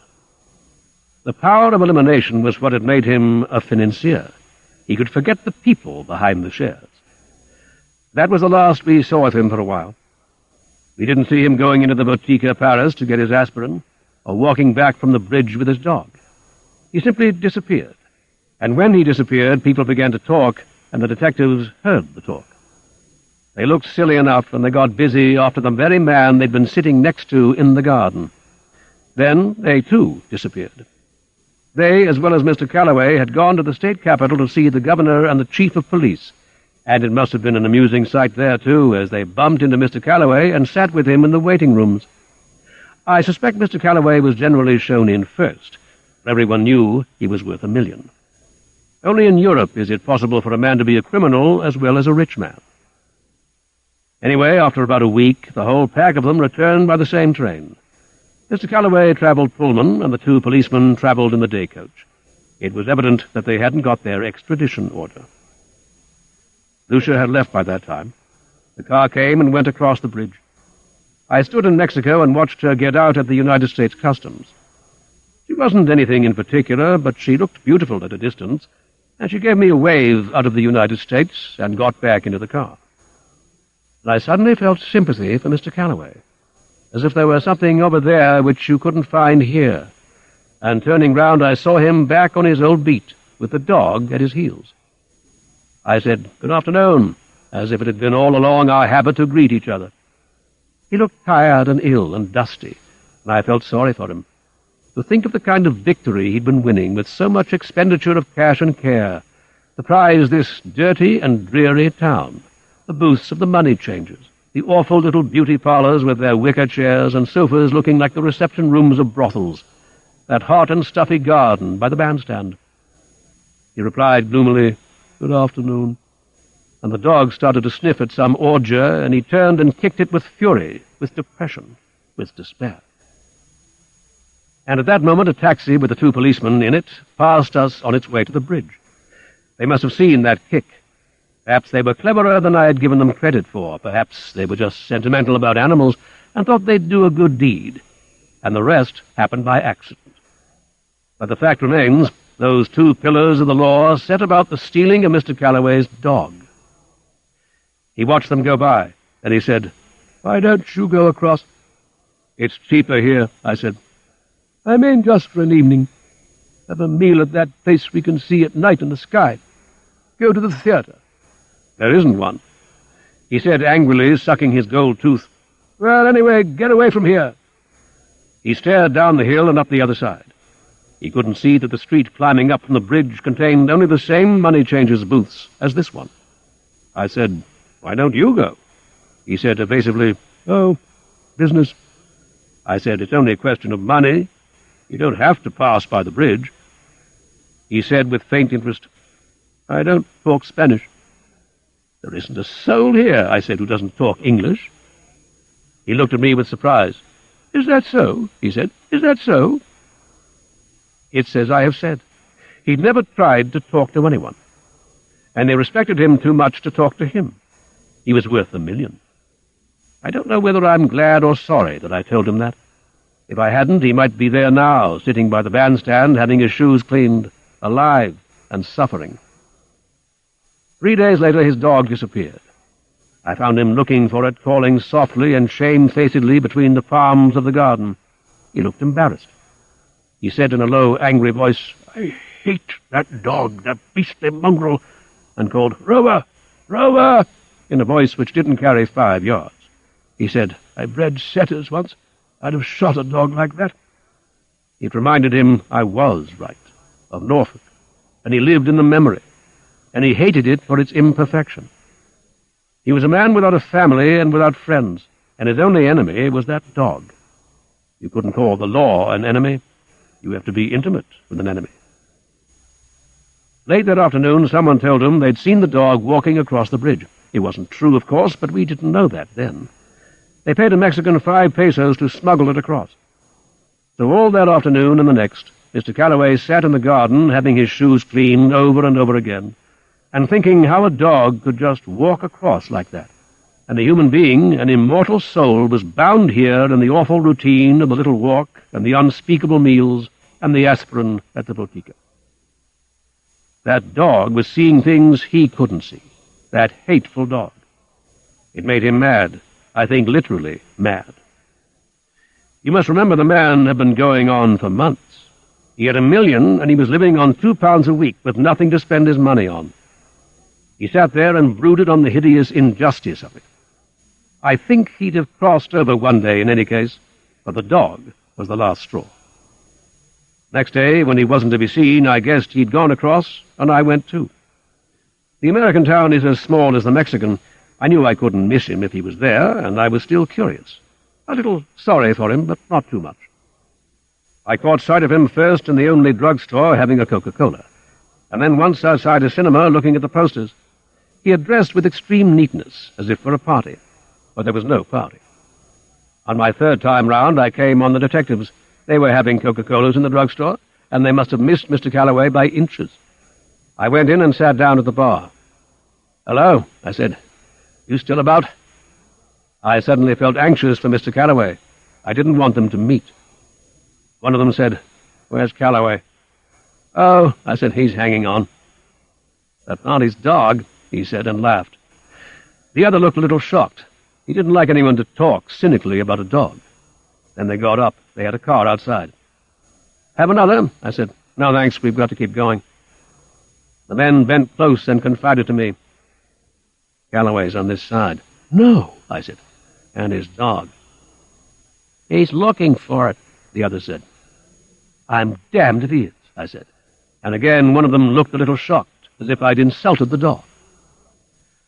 I don't think Mr. Calloway was looking for his dog, but his dog certainly found him. There was a sudden hilarious yapping from the car, and out plunged the semi-setter and gamboled furiously down the street. One of the detectives, the sentimental one, was into the car before we got to the door and was off after the dog. Near the bottom of the long road to the bridge was Mr. Calloway. I do believe he'd come down to look at the Mexican side when he found there was nothing but the drugstore and the cinemas and the paper shops on the American. He saw the dog coming and yelled at it to go home. Home, home, home, as if they were in Norfolk. It took no notice at all, pelting towards him. Then he saw the police car coming and ran. After that, everything happened too quickly. But I think the order of events was this. The dog started across the road right in front of the car, and Mr. Calloway yelled at the dog or the car, I don't know which. Anyway, the detective swerved. He said later, weakly, at the inquiry, that he couldn't run over a dog, and down went Mr. Calloway in a mess of broken glass and gold rims and silver hair and blood. The dog was onto him before any of us could reach him, licking and whimpering and licking. I saw Mr. Calloway put up his hand, and down it went across the dog's neck, and the whimper rose to a stupid bark of triumph. But Mr. Calloway was dead. Shock and a weak heart. Poor old geezer, the detective said. I bet he really loved that dog. And it's true that the attitude in which he lay looked more like a caress than a blow. I thought it was meant to be a blow, but the detective may have been right. It all seemed to me a little too touching to be true, as the old crook lay there with his arm over the dog's neck, dead with his million between the money changers' huts. But it's as well to be humble in the face of human nature. He had come across the river for something, and it may, after all, have been the dog he was looking for.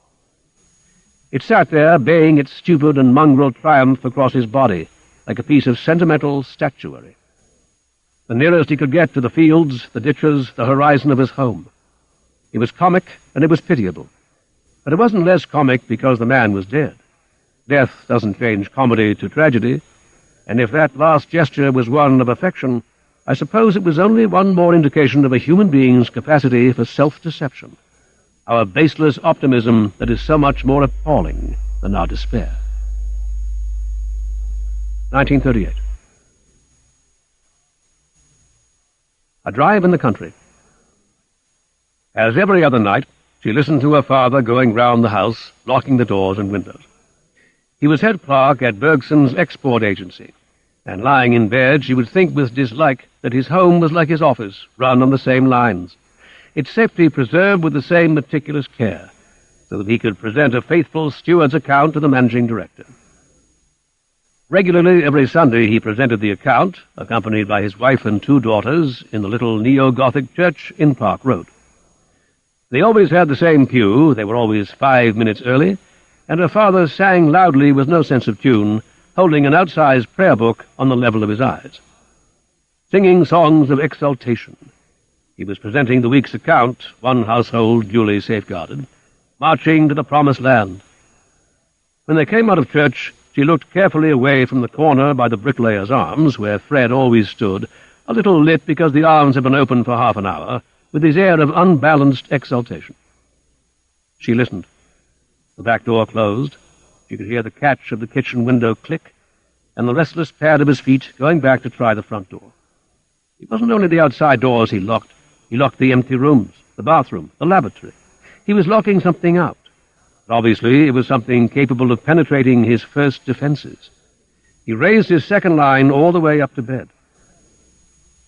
She laid her ear against the thin wall of the jerry-built villa, and could hear the faint voices from the neighboring room. As she listened, they came clearer, as though she were turning the knob of a wireless set. Her mother said, "Margarine in the cooking," and her father said, "Much easier in 15 years." Then the bed creaked, and there were dim sounds of tenderness and comfort between the 2 middle-aged strangers in the next room. In 15 years, she thought unhappily, the house will be his. He had paid £25 down, and the rest he was paying month by month as rent. Of course, he was in the habit of saying after a good meal, "I've improved the property," and he expected at least one of them to follow him into his study. "I've wired this room for power," he patted back past the little downstairs lavatory. "This radiator." The final stroke of satisfaction. The garden. And if it was a fine evening, he would fling the French window of the dining room open on the little carpet of grass as carefully kept as a college lawn. "A pile of bricks," he'd say. "That's all it was." 5 years of Saturday afternoons and fine Sundays had gone into the patch of turf, the surrounding flower bed, the one apple tree which regularly produced one crimson, tasteless apple more each year. "Yes," he said, "I've improved the property," looking round for a nail to drive in, a weed to be uprooted. "If we had to sell now, we should get back more than I've paid from the society." It was more than a sense of property. It was a sense of honesty. Some people who bought their houses through the society let them go to rack and ruin and then cleared out. She stood with her ear against the wall, a small, furious, immature figure.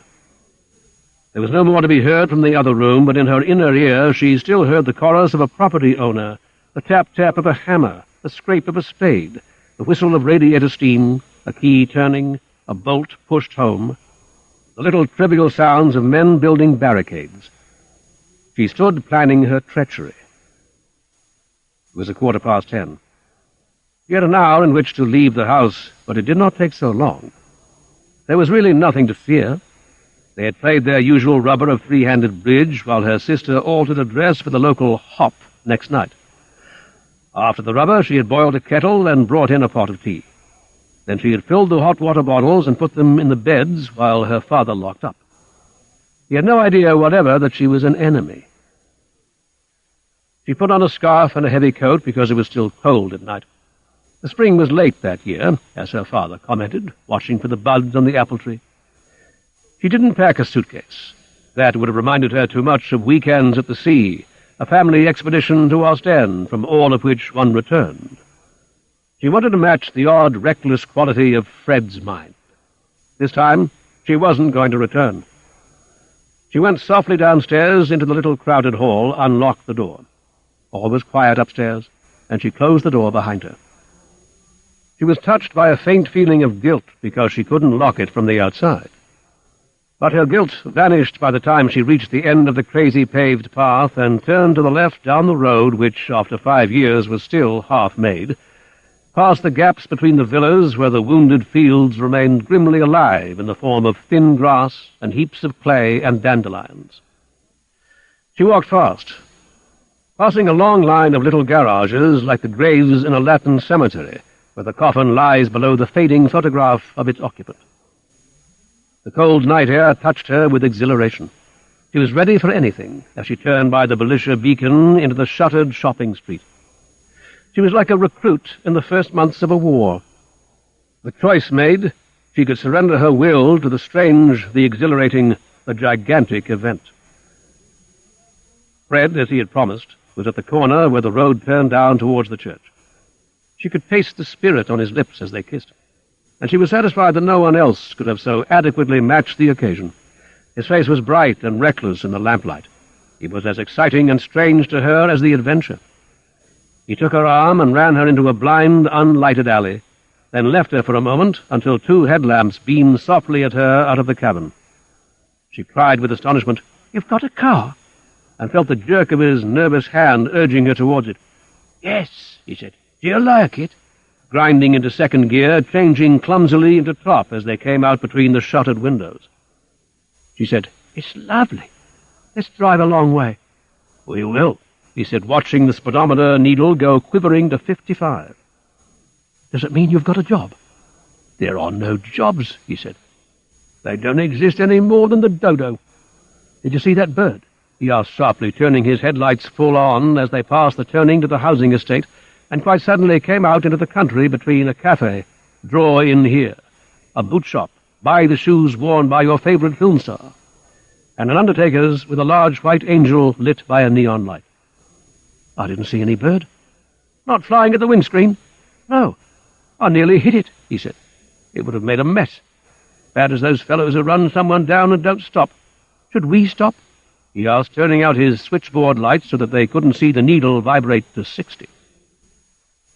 "Whatever you say," she said, sitting deep in a reckless dream. "You going to love me tonight?" "Of course I am." "Never going back there?" "No," she said, abjuring the tap of hammer, the click of latch, the pad of slippered feet making the rounds. "Want to know where we are going?" "No." A little flat cardboard copse ran forward into the green light and darkly by. A rabbit turned its scut and vanished into a hedge. He said, "Have you got any money?" "Half a crown." "Do you love me?" For a long time she expended on his lips all she had patiently had to keep in reserve, looking the other way on Sunday mornings, saying nothing when his name came up at meals with disapproval.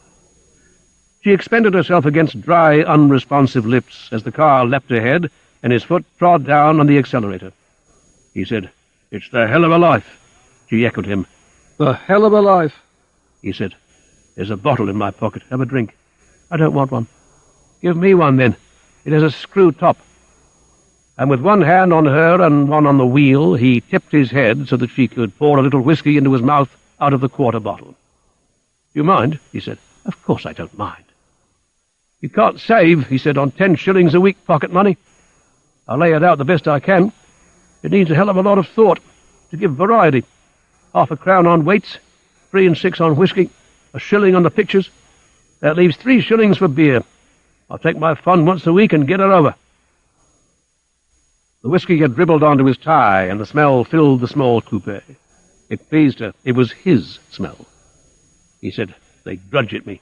They think I ought to get a job. When you're that age, you don't realize there aren't any jobs for some of us, any more forever." "I know," she said. "They are old." "How's your sister?" he asked abruptly. The bright glare swept the road ahead of them, clean of small, scurrying birds and animals. "She's going to the hop tomorrow. I wonder where we shall be." He wouldn't be drawn. He had his own idea and kept it to himself. "I'm loving this," he said. "There's a club out this way, at a roadhouse. Mick made me a member.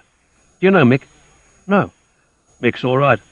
If they know you, they'll serve you drinks till midnight. We'll look in there. Say hello to Mick. And then in the morning, we'll decide that later when we've had a few drinks." "Have you the money?" A small village, a village fast asleep already behind closed doors and windows, sailed down the hill towards them as if it was being carried smoothly by a landslide into the scarred plain from which they'd come. A low grey Norman church, an inn without a sign, a clock striking 11. He said, "Look in the back. There's a suitcase there." "It's locked." "I forgot the key," he said. "What's in it?" "A few things," he said vaguely. "We could pop them for drinks." "What about a bed?"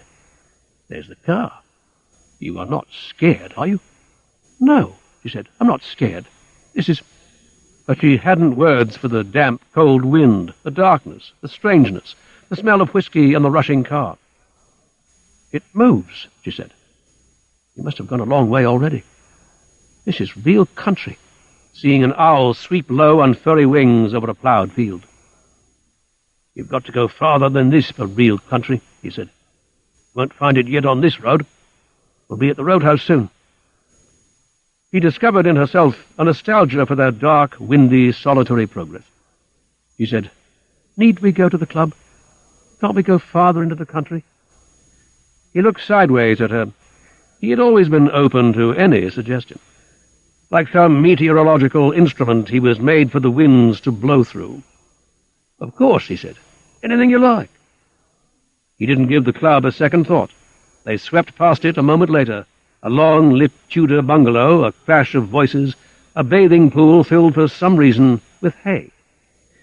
It was immediately behind them, a patch of light whipping round a corner out of sight. He said, "I suppose this is country now. They none of them get farther than the club. We're quite alone now. We could lie in these fields till doomsday as far as they are concerned. Though I suppose a ploughman, if they do plough here." He raised his foot from the accelerator and let the car's speed gradually diminish. Somebody had left a wooden gate open into a field, and he turned the car in. They jolted a long way down the field beside the hedge and came to a standstill. He turned out the headlamps, and they sat in the tiny glow of the switchboard light. "Peaceful," he said uneasily. And they heard a screech owl hunting overhead and a small rustle in the hedge where something went into hiding. They belonged to the city. They hadn't a name for anything round them. The tiny buds breaking in the bushes were nameless. He nodded at a group of dark trees at the hedge ends. "Oaks? Elms?" she asked, and their mouths went together in a mutual ignorance. The touch excited her. She was ready for the most reckless act. But from his mouth, the dry, spiritus lips, she gained a sense that he was less excited than he had hoped to be. She said to reassure herself, "It's good to be here, miles away from anyone we know. I dare say Mick's there, down the road. Does he know?" "Nobody knows," she said. "That's how I wanted it." How did you get this car?" He grinned at her with unbalanced amusement. "I saved from the 10 shillings. "No, but how? Did someone lend it you?" "Yes," he said. He suddenly pushed the door open and said, "Let's take a walk." "We've never walked in the country before." She took his arm, and she could feel the tense nerves responding to her touch. It was what she liked. She couldn't tell what he would do next. She said, "My father calls you crazy. I like you crazy. What's all this stuff kicking at the ground?" "Clover," he said, "isn't it? I don't know." It was like being in a foreign city where you can't understand the names on shops, the traffic signs, nothing to catch hold of, to hold you down to this and that, adrift together in a dark vacuum. "Shouldn't you turn on the headlamps?" she said. "It won't be so easy finding our way back. There's not much moon." Already they seemed to have gone a long way from the car. She couldn't see it clearly any longer. "We'll find our way," he said. "Somehow, don't worry." At the hedge end they came to the trees. He pulled a twig down and felt the sticky buds. "What is it, beech?" "I don't know." He said, "If it had been warmer, we could have slept out here. You'd think we might have had that much luck, tonight of all nights. But it's cold and it's going to rain. Let's come in the summer." But he didn't answer. Some other wind had blown, she could tell it, and already he had lost interest in her. There was something hard in his pocket. It hurt her side. She put her hand in. The metal chamber had absorbed all the cold there had been in the windy ride. She whispered fearfully, "Why are you carrying that?" She had always before drawn a line round his recklessness. When her father had said he was crazy, she had secretly and possessively smiled, because she thought she knew the extent of his craziness. Now, while she waited for him to answer her, she could feel his craziness go on and on, out of her reach, out of her sight. She couldn't see where it ended. It had no end. She couldn't possess it any more than she could possess a darkness or a desert. "Don't be scared," he said. "I didn't mean you to find that tonight." He suddenly became more tender than he had ever been. He put his hand on her breast. It came from his fingers, a great soft, meaningless flood of tenderness. He said, "Don't you see? Life's hell. There's nothing we can do." He spoke very gently, but she had never been more aware of his recklessness. He was open to every wind, but the wind now seemed to have set from the east. It blew like sleet through his words. "I haven't a penny," he said. "We can't live on nothing. It's no good hoping that I'll get a job," he repeated. "There aren't any more jobs anymore. And every year, you know, there's less chance, because there are more people younger than I am." "But why," she said, "have we come?" He became softly and tenderly lucid. "We do love each other, don't we? We can't live without each other. It's no good hanging around, is it, waiting for our luck to change? We can't even get a fine night," he said, feeling for rain with his hand. "We can have a good time tonight, in the car, and then in the morning—" "No, no," she said. She tried to get away from him. "I couldn't. It's horrible. I never said—" "You wouldn't know anything," he said gently and inexorably. Her words, she could realize now, had never made any real impression. He was swayed by them, but no more than he was swayed by anything. Now that the wind had set, he was like throwing scraps of paper towards the sky to speak at all, or to argue. He said, "Of course we neither of us believe in God, but there may be a chance, and it's company going together like that." He added with pleasure, "It's a gamble." And she remembered more occasions than she could count when their last coppers had gone ringing down in fruit machines. He pulled her closer and said with complete assurance, "We love each other. It's the only way, you know. You can trust me." He was like a skilled logician. He knew all the stages of the argument. She despaired of catching him out on any point but the premise, "We love each other." That she doubted for the first time, faced by the mercilessness of his egotism. He repeated, "It will be company." She said, "There must be some way." "Oh, I must. Otherwise, people would be doing it all the time. Everywhere." "They are," he said triumphantly, as if it were more important for him to find his argument flawless than to find, well, a way to go on living. "You've only got to read the papers," he said. He whispered gently, endearingly, as if he thought the very sound of the words tender enough to dispel all fear. "They call it a suicide pact. It's happening all the time." "I couldn't. I haven't the nerve." "You needn't do anything," he said. "I'll do it all." His calmness horrified her. "You mean you'd kill me?" He said, "I love you enough for that. I promise it won't hurt you." He might have been persuading her to play some trivial and uncongenial game. "We shall be together always." He added rationally, "Of course, if there is an always." And suddenly she saw his love as a mere flicker of gas flame playing on the marshy depth of his irresponsibility. But now she realized that it was without any limit at all. It closed over the head. She pleaded, "There are things we can sell. That suitcase." She knew that he was watching her with amusement, that he had rehearsed all her arguments and had an answer. He was only pretending to take her seriously. "We might get 15 shillings, he said. "We could live a day on that, but we shouldn't have much fun." "The things inside it?" "Ah, that's another gamble. They might be worth 30 shillings. 3 days, that would give us, with economy. We might get a job. I've been trying for a good many years now." "Isn't that the dole?" "I'm not an insured worker. I'm one of the ruling class." "Your people, they'd give us something." "But we've got our pride, haven't we?" he said with remorseless conceit. "The man who lent you the car?" He said, "You remember Cortez, the fellow who burnt his boats? I've burned mine. I've got to kill myself. You see, I stole that car. We'd be stopped in the next town. It's too late even to go back." He laughed. He had reached the climax of his argument, and there was nothing more to dispute about. She could tell that he was perfectly satisfied and perfectly happy. It infuriated her. "You've got to, maybe, but I haven't. Why should I kill myself? What right have you—" She dragged herself away from him and felt against her back the rough, massive trunk of the living tree. "Oh," he said in an irritated tone, "of course, if you'd like to go on without me." She had admired his conceit. He had always carried his unemployment with a manner. Now you could no longer call it conceit. It was a complete lack of any values. "You can go home," he said, "though I don't quite know how. I can't drive you back because I'm staying here. You'll be able to go to the hop tomorrow night.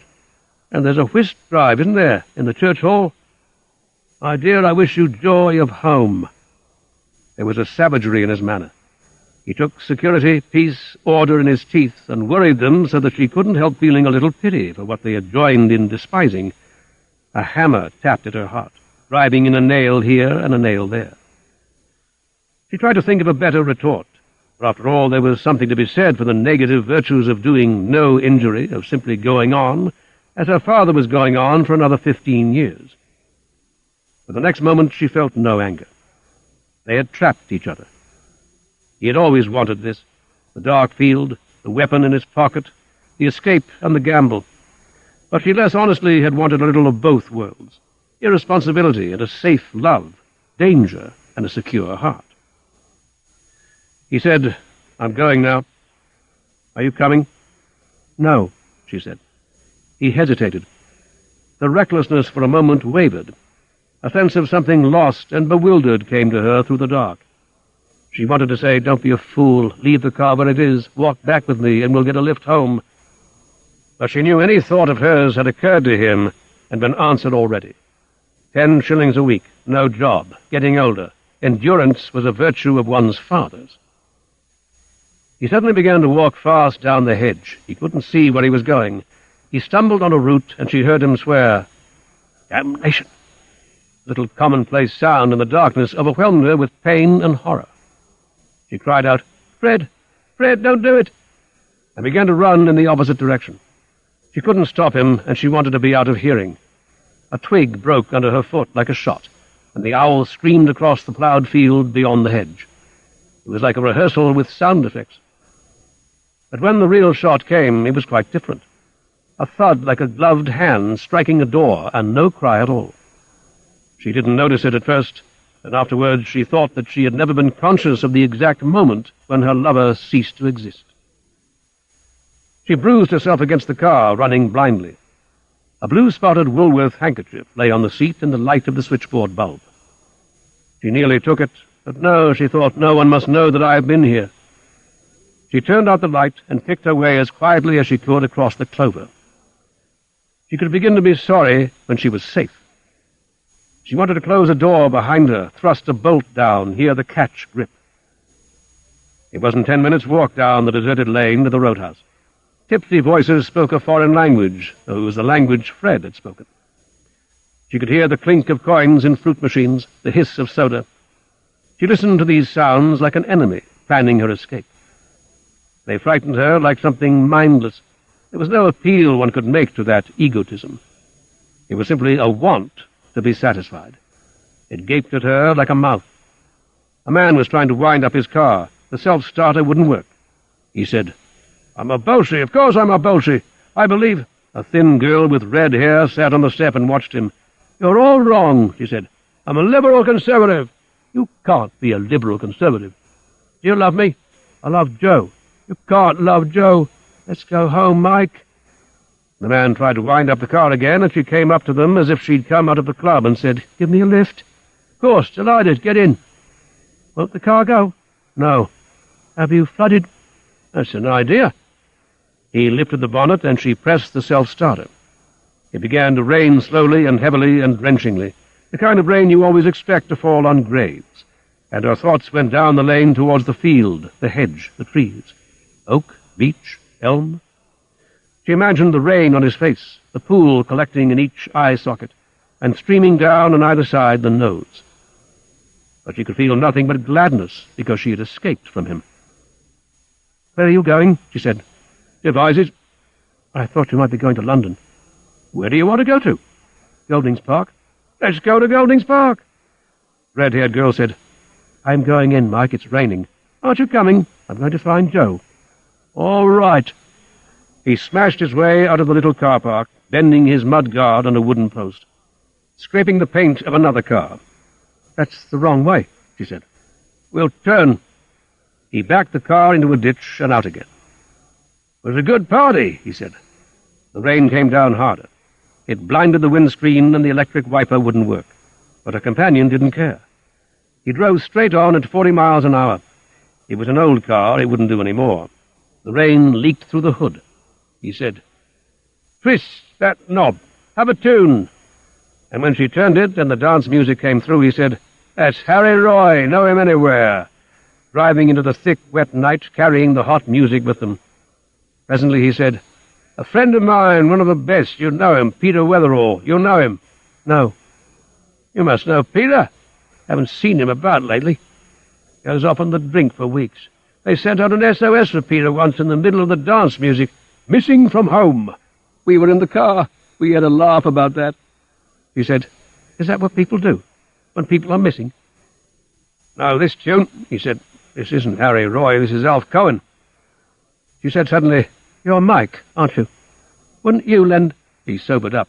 "Stony broke," he said. "Comrades in misfortune. Try Peter. Why do you want to go to Goldings Park?" "My home." "You mean you live there?" "Yes," she said. "Be careful, there's a speed limit here." He was perfectly obedient. He raised his foot and let the car crawl at 15 miles an hour. The lamp standards marched unsteadily to meet them and lit his face. He was quite old, 40 if a day, 10 years older than Fred. He wore a striped tie, and she could see his sleeve was frayed. He had more than 10 shillings a week, but perhaps not so very much more. His hair was going thin.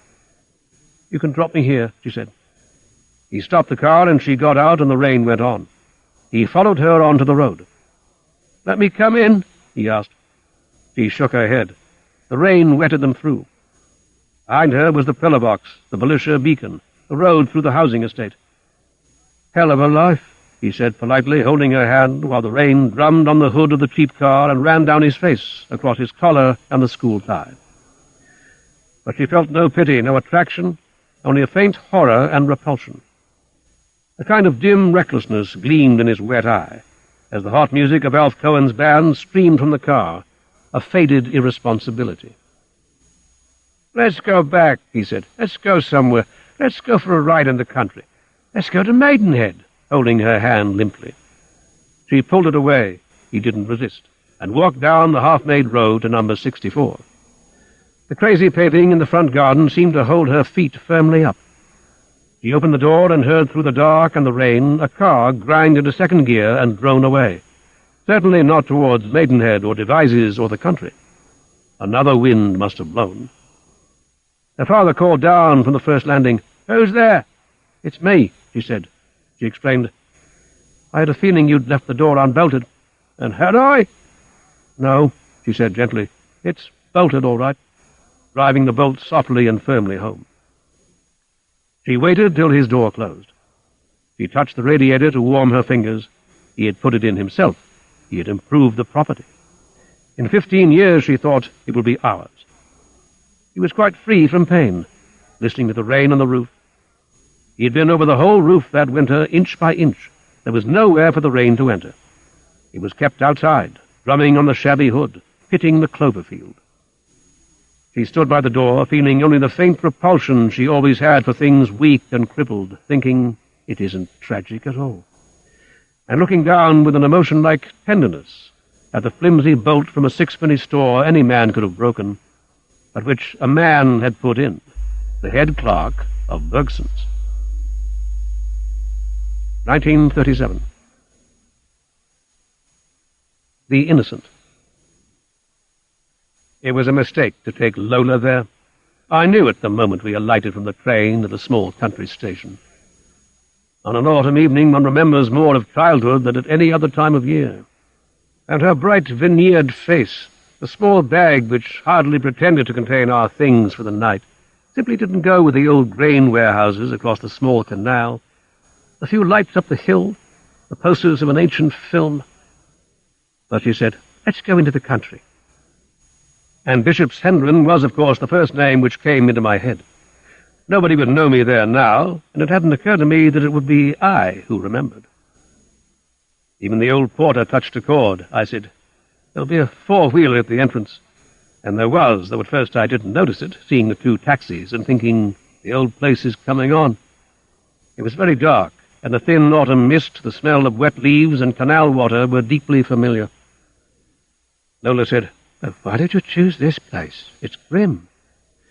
It was no use explaining to her why it wasn't grim to me, that sand heap by the canal had always been there. When I was 3, I remember thinking it was what other people meant by the seaside. I took the bag. I've said it was light. It was simply a forged passport of respectability, and said we'd walk. We came up over the little humpbacked bridge and past the almshouses. When I was 5, I saw a middle-aged man run into one to commit suicide. He carried a knife, and all the neighbors pursued him up the stairs. She said, "I never thought the country was like this." They were ugly almshouses, little grey stone boxes, but I knew them as I knew nothing else. It was like listening to music, all that walk. But I had to say something to Lola. It wasn't her fault that she didn't belong here. We passed the school, the church, and came round into the old wide high street, and the sense of the first 12 years of life. If I hadn't come, I shouldn't have known that sense would be so strong, because those years hadn't been particularly happy or particularly miserable. They'd been ordinary years. And now, with the smell of wood fires, of the cold striking up from the dark, damp paving stones, I thought I knew what it was that held me. It was the smell of innocence. I said to Lola, "It's a good inn, and there'll be nothing here, you'll see, to keep us up. We'll have dinner and drinks and get to bed." But the worst of it was that I couldn't help wishing that I were alone. I hadn't been back all these years. I hadn't realized how well I remembered the place. Things I'd quite forgotten, like that sand heap, were coming back with an effect of pathos and nostalgia. I could have been very happy that night in a melancholy, autumnal way, wandering about the little town, picking up clues to that time of life when, however miserable we are, we have expectations. It wouldn't be the same if I came back again. But then there would be the memories of Lola, and Lola meant just nothing at all. We had happened to pick each other up at a bar the day before and liked each other. Lola was all right. There was no one I would rather spend the night with, but she didn't fit in with these memories. We ought to have gone to Maidenhead. That's country, too. The inn was not quite where I remembered it. There was the town hall, but they had built a new cinema with a Moorish dome and a cafe, and there was a garage which hadn't existed in my time. I'd forgotten, too, the turning to the left up a steep villared hill. "I don't believe that road was there in my day," I said. "Your day?" Lola asked. "Didn't I tell you I was born here?" "You must get a kick out of bringing me here," Lola said. "I suppose you used to think of nights like this when you were a boy." "Yes," I said, because it wasn't her fault. She was all right. I liked her scent. She used a good shade of lipstick. It was costing me a lot, $5 for Lola, and then all the bills and fares and drinks, but I'd have thought it money well spent anywhere else in the world. I lingered at the bottom of that road. Something was stirring in the mind, but I don't think I should have remembered what if a crowd of children hadn't come down the hill at that moment into the frosty lamplight, their voices sharp and shrill, their breath fuming as they passed under the lamps. They all carried linen bags, and some of the bags were embroidered with initials. They were in their best clothes and a little self-conscious. The small girls kept to themselves in a kind of compact, beleaguered group, and one thought of hair ribbons and shining shoes and the sedate tinkle of a piano. It all came back to me. They had been to a dancing lesson, just as I used to go to a small square house with a drive of rhododendrons halfway up the hill. More than ever I wished that Lola were not with me. Less than ever did she fit, as I thought something's missing from the picture, and a sense of pain glowed dully at the bottom of my brain. We had several drinks at the bar, but there was half an hour before they would agree to serve dinner. I said to Lola, "You don't want to drag round this town?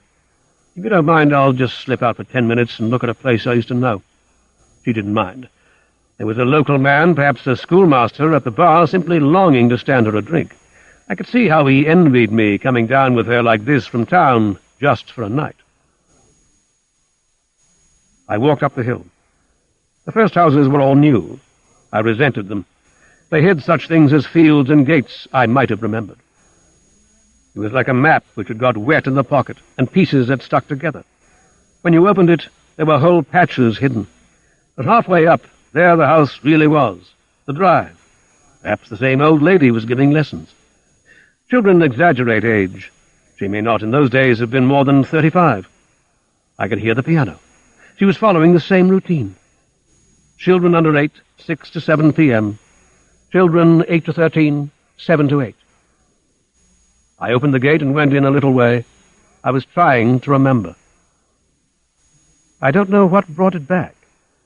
I think it was simply the autumn, the cold, the wet, frosting leaves, rather than the piano, which had played different tunes in those days.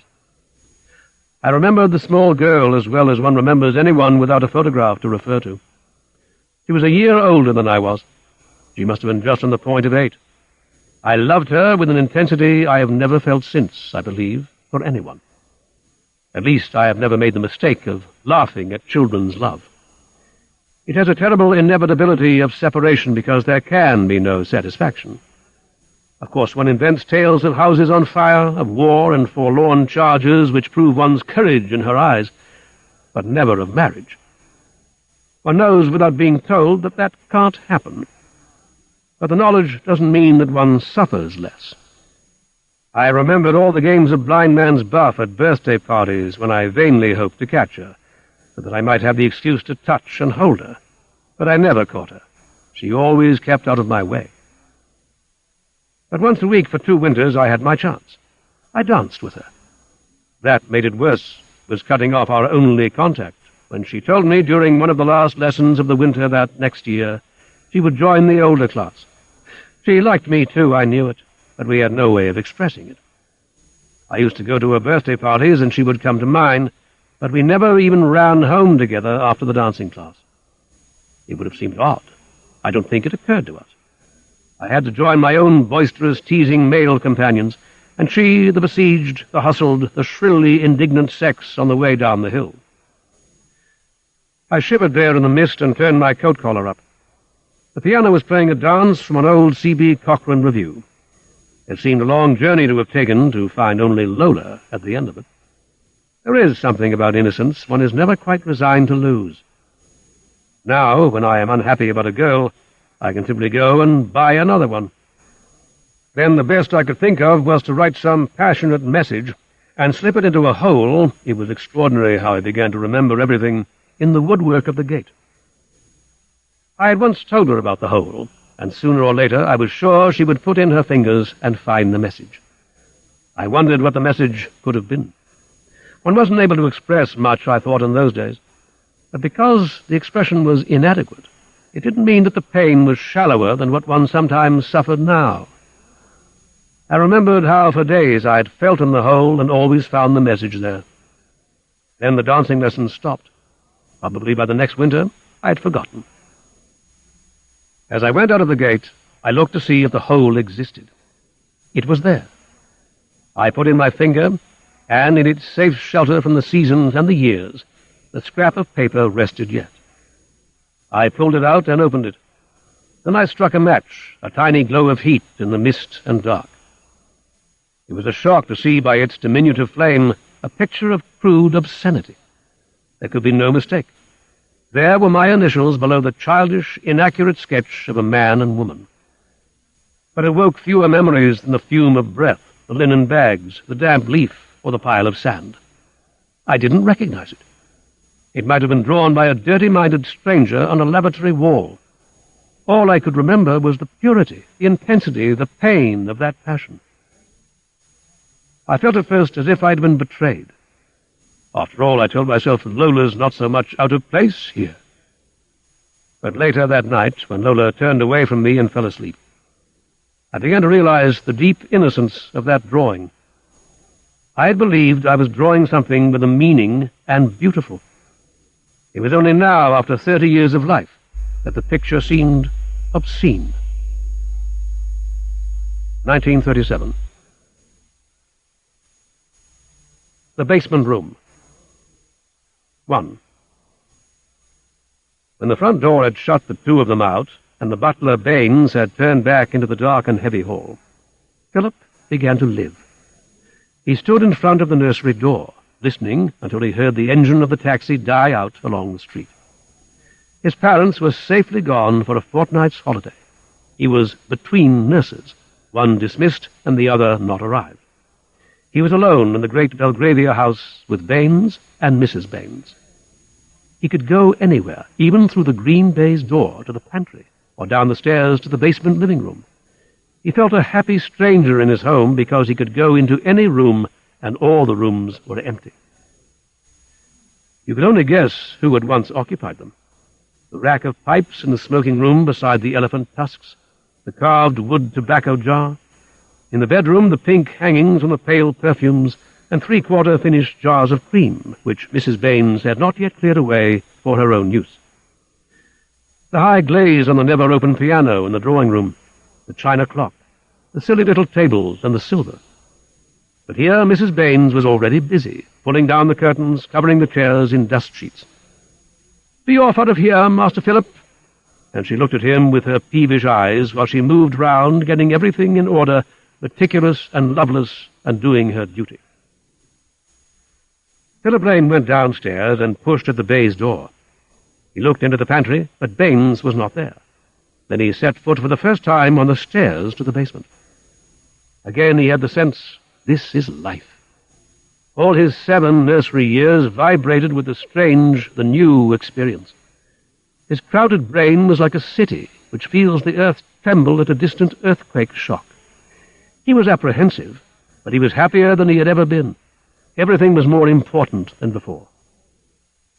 Baines was reading a newspaper in his shirt-sleeves. He said, "Come in, Phil, and make yourself at home. Wait a moment and I'll do the honors." And going to a white, clean cupboard, he brought out a bottle of ginger beer and half a Dundee cake. 11:30 in the morning, Baines said. "It's opening time, my boy." And he cut the cake and poured out the ginger beer. He was more genial than Philip had ever known him, more at his ease, a man in his own home. "Shall I call Mrs. Baines?" Philip asked, and he was glad when Baines said no. She was busy. She liked to be busy, so why interfere with her pleasure? "A spot of drink at 11:30, Baines said, pouring himself out a glass of ginger beer. "Gives an appetite for chop and does no man any harm." "A chop?" Philip asked. "Old coasters," Baines said. "They call all food chop." "But it's not a chop?" Well, it might be, you know, if cooked with palm oil, and then some pawpaw to follow. Philip looked out of the basement window at the dry stone yard, the ash can and the legs going up and down beyond the railings. Was it hot there? Ah, you never felt such heat. Not a nice heat, mind, like you get in the park on a day like this. Wet, Baines said. Corruption. He cut himself a slice of cake. Smelling of rot, Baines said, rolling his eyes round the small basement room, from clean cupboard to clean cupboard, the sense of bareness, of nowhere to hide a man's secrets. With an air of regret for something lost, he took a long draught of ginger beer. Why did Father live out there? It was his job, Baines said. Same as this is mine now. And it was mine then, too. It was a man's job. You wouldn't believe it now, but I've had 40 niggers under me doing what I told them to. Why did you leave? I married Mrs. Baines. Philip took the slice of Dundee cake in his hand and munched it round the room. He felt very old, independent, and judicial. He was aware that Baines was talking to him as man to man. He never called him Master Philip, as Mrs. Baines did, who was servile when she was not authoritative. Baines had seen the world. He had seen beyond the railings. He sat there over his ginger pop with the resigned dignity of an exile. Baines didn't complain. He had chosen his fate, and if his fate was Mrs. Baines, he had only himself to blame. But today the house was almost empty, and Mrs. Baines was upstairs, and there was nothing to do. He allowed himself a little acidity. I'd go back tomorrow if I had the chance. Did you ever shoot a nigger? I never had any call to shoot, Baines said. Of course I carried a gun, but you didn't need to treat them bad. That just made them stupid. Why, Baines said, bowing his thin grey hair with embarrassment over the ginger pop, I loved some of those damned niggers. I couldn't help loving them.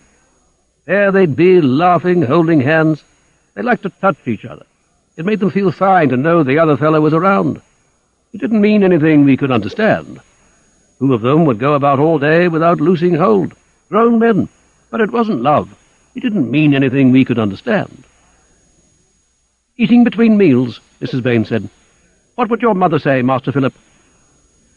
She came down the steep stairs to the basement, her hands full of pots of cream and salve, tubes of grease and paste. You oughtn't to encourage him, Baines, she said, sitting down in a wicker armchair and screwing up her small, ill-humoured eyes at the Coty lipstick, Pond's cream, the Leithno rouge and Cyclax powder, and Elizabeth Arden astringent. She threw them one by one into the waste-paper basket. She saved only the cold cream. Tell the boys stories, she said. Go along to the nursery, Master Philip, while I get lunch. Philip climbed the stairs to the baize door. He heard Mrs. Baines's voice like the voice in a nightmare when the small price light had gutted in the saucer and the curtains moved. It was sharp and shrill and full of malice, louder than people ought to speak, exposed. Sick to death of your ways, Baines, spoiling the boy. Time you did some work about the house. But he couldn't hear what Baines said in reply. He pushed open the baize door, came up like a small earth animal in his grey flannel shorts into a wash of sunlight on a parquet floor, the gleam of mirrors dusted and polished and beautified by Mrs. Baines. Something broke downstairs, and Philip sadly mounted the stairs to the nursery. He pitied Baines. It occurred to him how happily they could live together in the empty house if Mrs. Baines were called away. He didn't want to play with his Meccano sets. He wouldn't take out his train or his soldiers. He sat at the table with his chin on his hands. This is life. And suddenly he felt responsible for Baines, as if he were the master of the house and Baines an aging servant who deserved to be cared for. There was not much one could do. He decided at least to be good. He was not surprised when Mrs. Baines was agreeable at lunch. He was used to her changes. Now it was another helping of meat, Master Philip, or, Master Philip, a little more of this nice pudding. It was a pudding he liked, Queen's pudding with a perfect meringue, but he wouldn't eat a second helping lest she might count that a victory. She was the kind of woman who thought that any injustice could be counterbalanced by something good to eat. She was sour, but she liked making sweet things. One never had to complain of a lack of jam or plums. She ate well herself, and added soft sugar to the meringue and the strawberry jam. The half-light through the basement window set the motes moving above her pale hair like dust as she sifted the sugar, and Baines crouched over his plate, saying nothing. Again, Philip felt responsibility. Baines had looked forward to this, and Baines was disappointed. Everything was being spoilt. The sensation of disappointment was one which Philip could share. He could understand better than anyone this grief, something hoped for not happening, something promised not fulfilled, something exciting which turned dull. "Baines," he said, "will you take me for a walk this afternoon?" "No," Mrs. Baines said. "No, that he won't, not with all the silver to clean." "There's a fortnight to do it in," Baines said. "Work first, pleasure afterwards." Mrs. Baines helped herself to some more meringue. Baines put down his spoon and fork and pushed his plate away. "Last," he said. "Temper," Mrs. Baines said. "Temper. Don't you go breaking any more things, Baines. I won't have you swearing in front of the boy. Master Philip, if you've finished, you can get down." She skinned the rest of the meringue off the pudding. "I want to go for a walk," Philip said. "You'll go and have a rest." "I want to go for a walk." "Master Philip," Mrs. Baines said. She got up from the table, leaving her meringue unfinished, and came towards him, thin, menacing, dusty, in the basement room. "Master Philip, you just do as you're told." She took him by the arm and squeezed it. She watched him with a joyless, passionate glitter, and above her head the feet of typists trudged back to the Victoria offices after the lunch interval. "Why shouldn't I go for a walk?" But he weakened. He was scared and ashamed of being scared. This was life, a strange passion he couldn't understand moving in the basement room. He saw a small pile of broken glass swept into a corner by the wastepaper basket.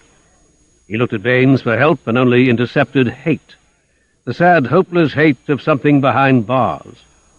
"Why shouldn't I?" he repeated. "Master Philip," Mrs. Baines said, "you've got to do as you're told. You mustn't think just because your father's away there's nobody here to—" "You wouldn't dare!"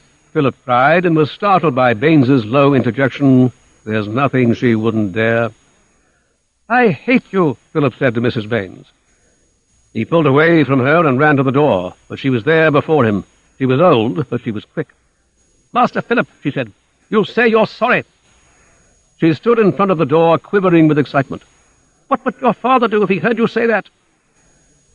She put a hand out to seize him, dry and white with constant soda, the nails cut to the quick. But he backed away and put the table between them, and suddenly, to his surprise, she smiled. She became again as servile as she had been arrogant.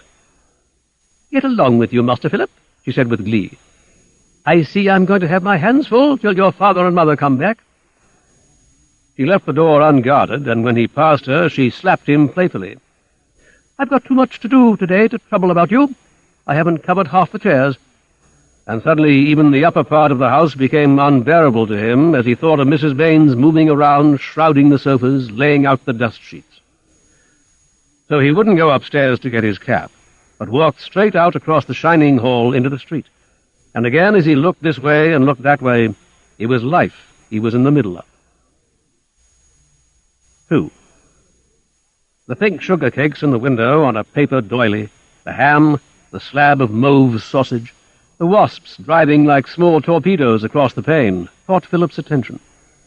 His feet were tired by pavements. He had been afraid to cross the road and had simply walked first in one direction, then in the other. He was nearly home now. The square was at the end of the street. This was a shabby outpost of Pimlico, and he smudged the pane with his nose looking for sweets, and saw between the cake and ham a different Baines. He hardly recognized the bulbous eyes, the bold forehead. This was a happy, bold, and buccaneering Baines, even though it was, when you look closer, a desperate Baines. Philip had never seen the girl, but he remembered Baines had a niece. She was thin and drawn, and she wore a white mackintosh. She meant nothing to Philip. She belonged to a world about which he knew nothing at all.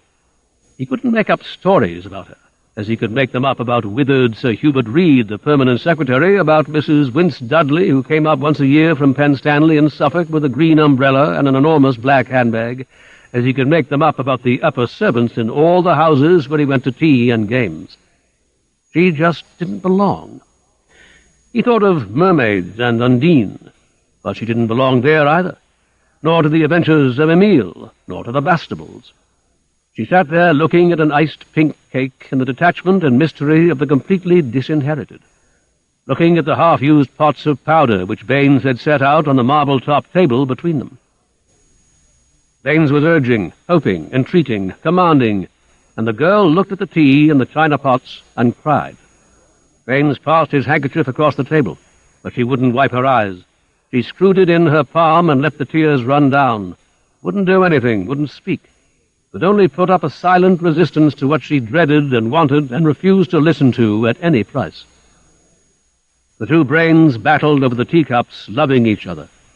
And there came to Philip outside, beyond the ham and wasps and dusty Pimlico pane, a confused indication of the struggle. He was inquisitive, and he didn't understand, and he wanted to know.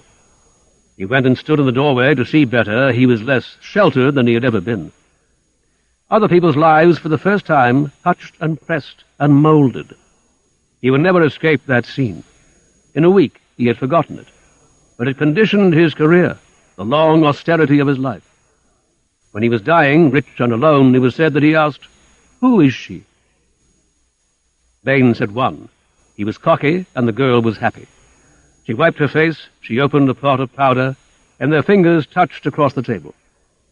It occurred to Philip that it might be amusing to imitate Mrs. Baines's voice and to call Baines to him from the door. His voice shriveled them. You couldn't describe it in any other way. It made them smaller. They weren't together anymore. Baines was the first to recover and trace the voice, but that didn't make things as they were.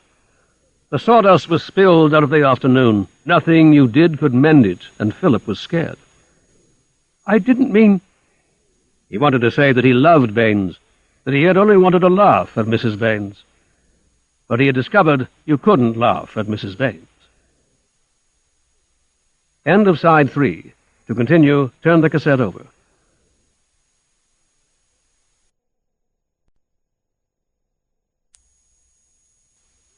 Side 4, complete short stories by Graham Greene, continuing with The Basement Room on page 113. She wasn't Sir Hubert Reed, who used steel nibs and carried a pen wiper in his pocket. She wasn't Mrs. Wince Dudley. She was darkness when the night light went out in a draught. She was the frozen blocks of earth he had seen one winter in a graveyard when someone said, "They need an electric drill." She was the flowers gone bad and smelling in the little closet room at Penn Stanley. There was nothing to laugh about. You had to endure her when she was there and forget about her quickly when she was away. Suppress the thought of her, ram it down deep. Baines said, "It's only Phil," beckoned him in and gave him the pink iced cake the girl hadn't eaten. But the afternoon was broken. The cake was like dry bread in the throat. The girl left them at once. She even forgot to take the powder. Like a blunt icicle in her white mackintosh, she stood in the doorway with her back to them, then melted into the afternoon. "Who is she?" Philip asked. "Is she your niece?" "Oh, yes," Baines said. "That's who she is. She's my niece," and poured the last drops of water onto the coarse black leaves in the teapot. "May as well have another cup," Baines said. "The cup, cheers," he said hopelessly, watching the bitter black fluid drain out of the spout.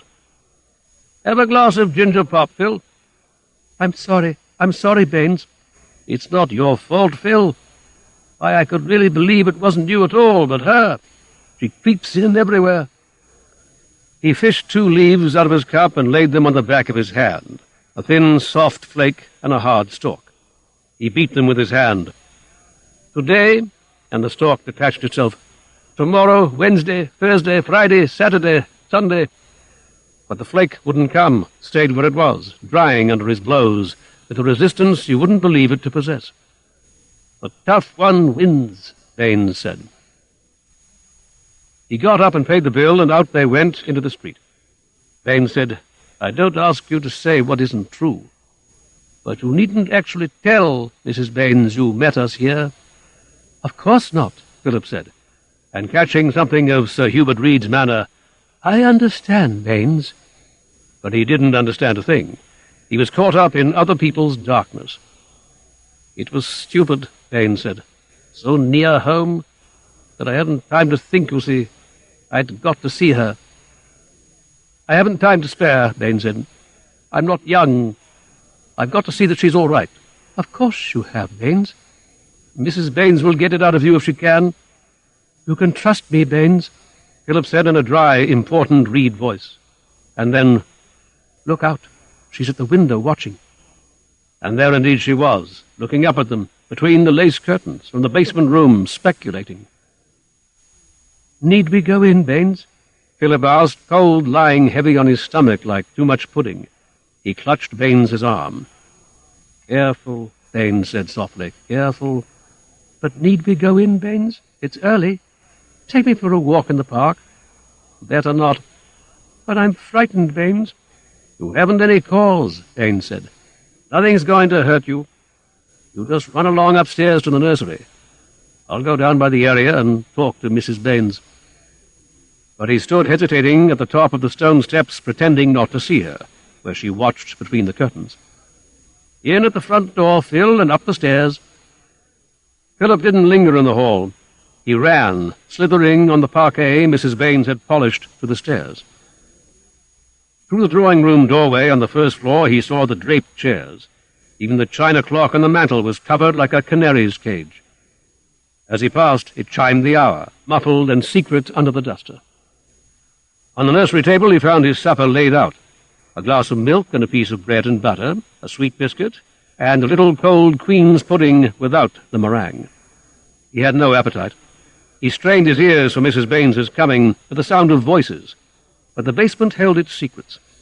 The green baize door shut off that world. He drank the milk and ate the biscuit, but he didn't touch the rest, and presently he could hear the soft, precise footfalls of Mrs. Baines on the stairs. She was a good servant. She walked softly. She was a determined woman. She walked precisely. But she wasn't angry when she came in. She was ingratiating as she opened the night nursery door. "Did you have a good walk, Master Philip?" Pulled down the blinds, laid out his pyjamas, came back to clear his supper. "I'm glad Baines found you. Your mother wouldn't have liked your being out alone."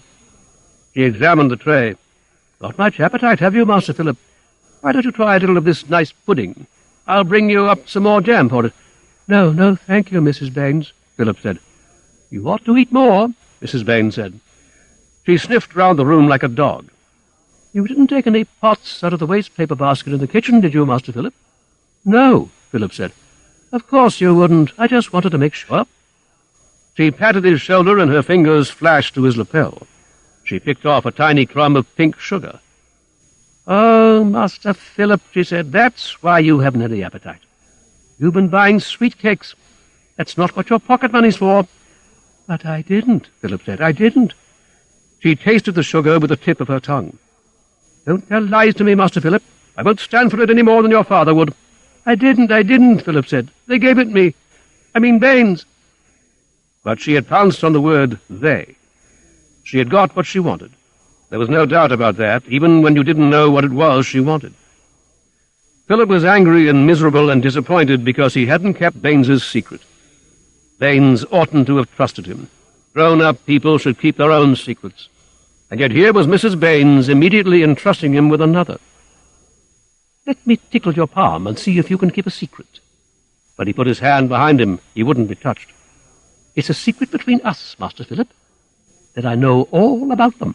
I suppose she was having tea with him," she speculated. "Why shouldn't she?" he asked, the responsibility for Baines weighing on his spirit. The idea that he had got to keep her secret when he hadn't kept Baines's making him miserable with the unfairness of life. "She was nice. She was nice, was she?" Mrs. Baines said in a bitter voice he wasn't used to. "And she's his niece." "So that's what he said." Mrs. Baines struck softly back at him like the clock under the duster. She tried to be jocular. "The old scoundrel! Don't you tell him I know, Master Philip." She stood very still between the table and the door, thinking very hard, planning something. "Promise you won't tell. I'll give you that Meccano set, Master Philip." He turned his back on her. He wouldn't promise, but he wouldn't tell. He would have nothing to do with their secrets, the responsibilities they were determined to lay on him. He was only anxious to forget. He had received already a larger dose of life than he had bargained for, and he was scared. "A 2A Meccano set, Master Philip." He never opened his Meccano set again, never built anything, never created anything. Died the old dilettante 60 years later with nothing to show rather than preserve the memory of Mrs. Baines's malicious voice saying good night, her soft, determined footfalls on the stairs to the basement, going down, going down. 3. The sun poured in between the curtains, and Baines was beating a tattoo on the water can. "Glory, glory," Baines said. He sat down on the end of the bed and said, "I beg to announce that Mrs. Baines has been called away. Her mother's dying. She won't be back till tomorrow." "Why did you wake me up so early?" Philip complained. He watched Baines with uneasiness. He wasn't going to be drawn in. He'd learnt his lesson. It wasn't right for a man of Baines's age to be so merry. It made a grown person human in the same way that you were human. For if a grown-up could behave so childishly, you were liable to find yourself in their world. It was enough that it came at you in dreams. The witch at the corner, the man with a knife. So, "It's very early," he whined, even though he loved Baines, even though he couldn't help being glad that Baines was happy. He was divided by the fear and the attraction of life. "I want to make this a long day," Baines said. "This is the best time." He pulled the curtains back. "It's a bit misty. The cat's been out all night. There she is, sniffing round the area. They haven't taken in any milk at 59. Emma's shaking out the mats at 63. He said, "This was what I used to think about on the coast. Somebody shaking mats and the cat coming home. I can see it today," Baines said, "just as if I was still in Africa. Most days you don't notice what you've got. It's a good life if you don't weaken." He put a penny on the washstand.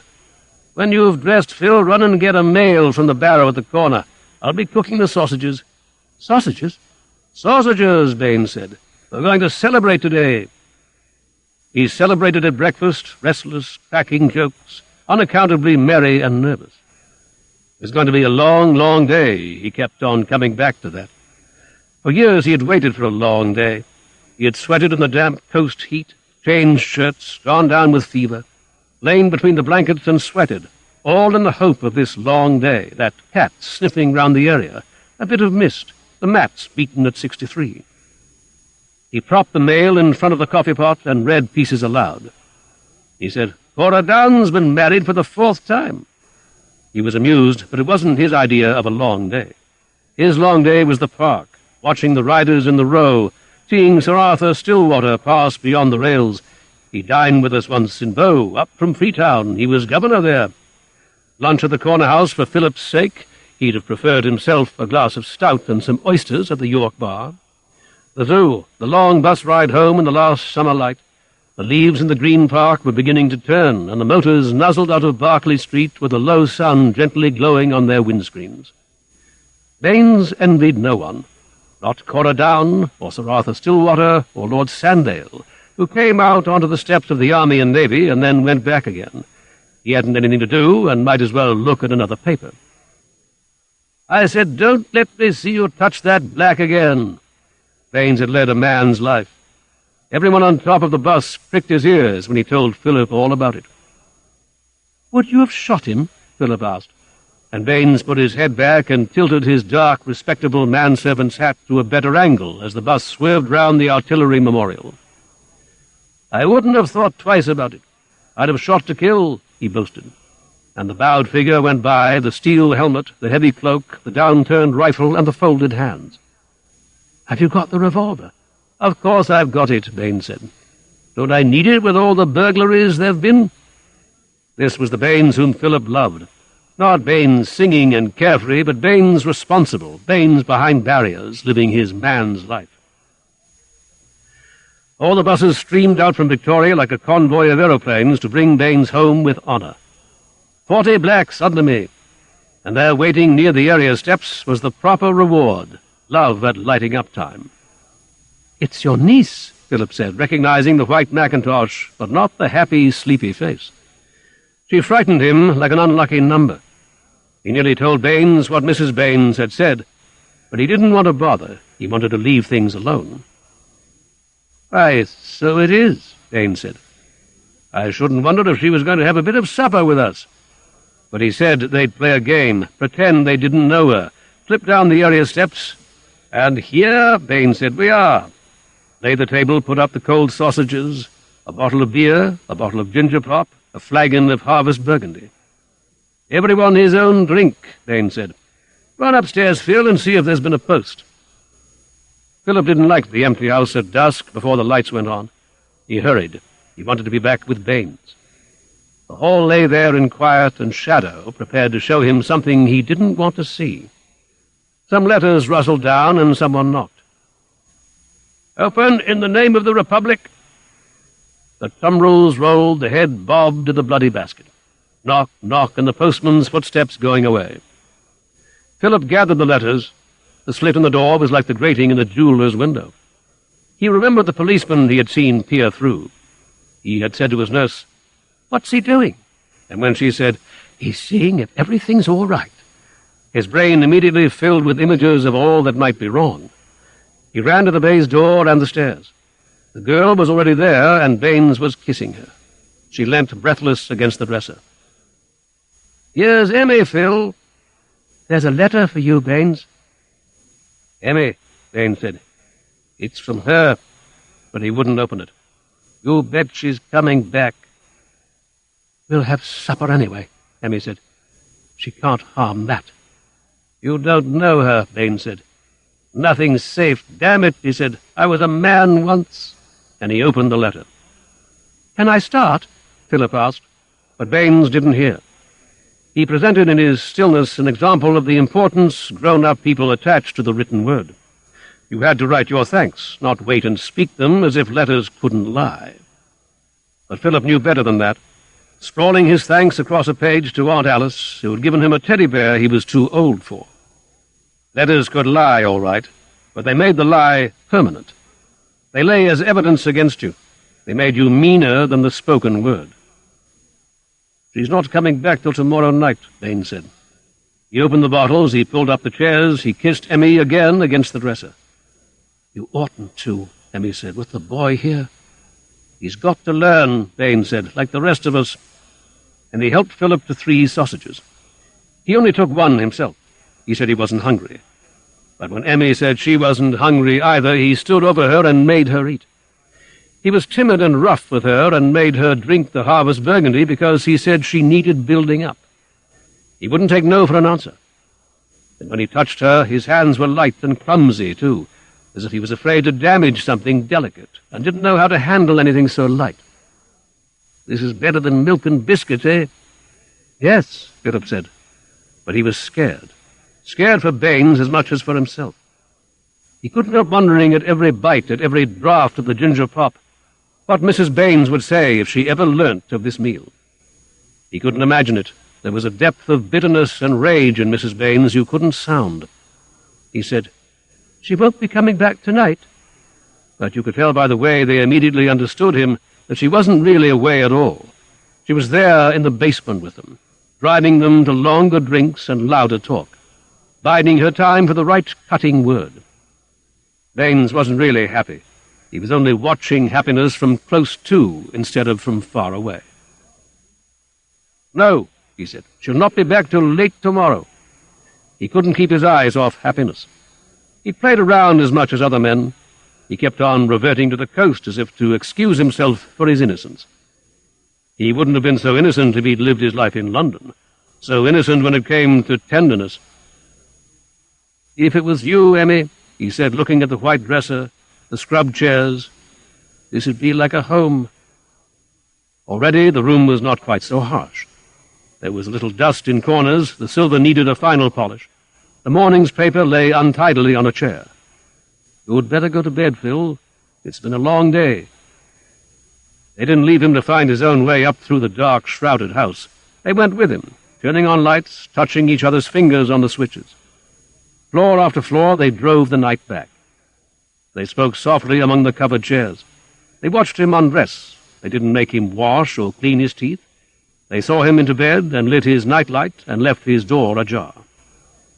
He could hear their voices on the stairs, friendly like the guests he heard at dinner parties when they moved down the hall, saying good night. They belonged. Wherever they were, they made a home. He heard a door open and a clock strike. He heard their voices for a long while, so that he felt they were not far away, and he was safe.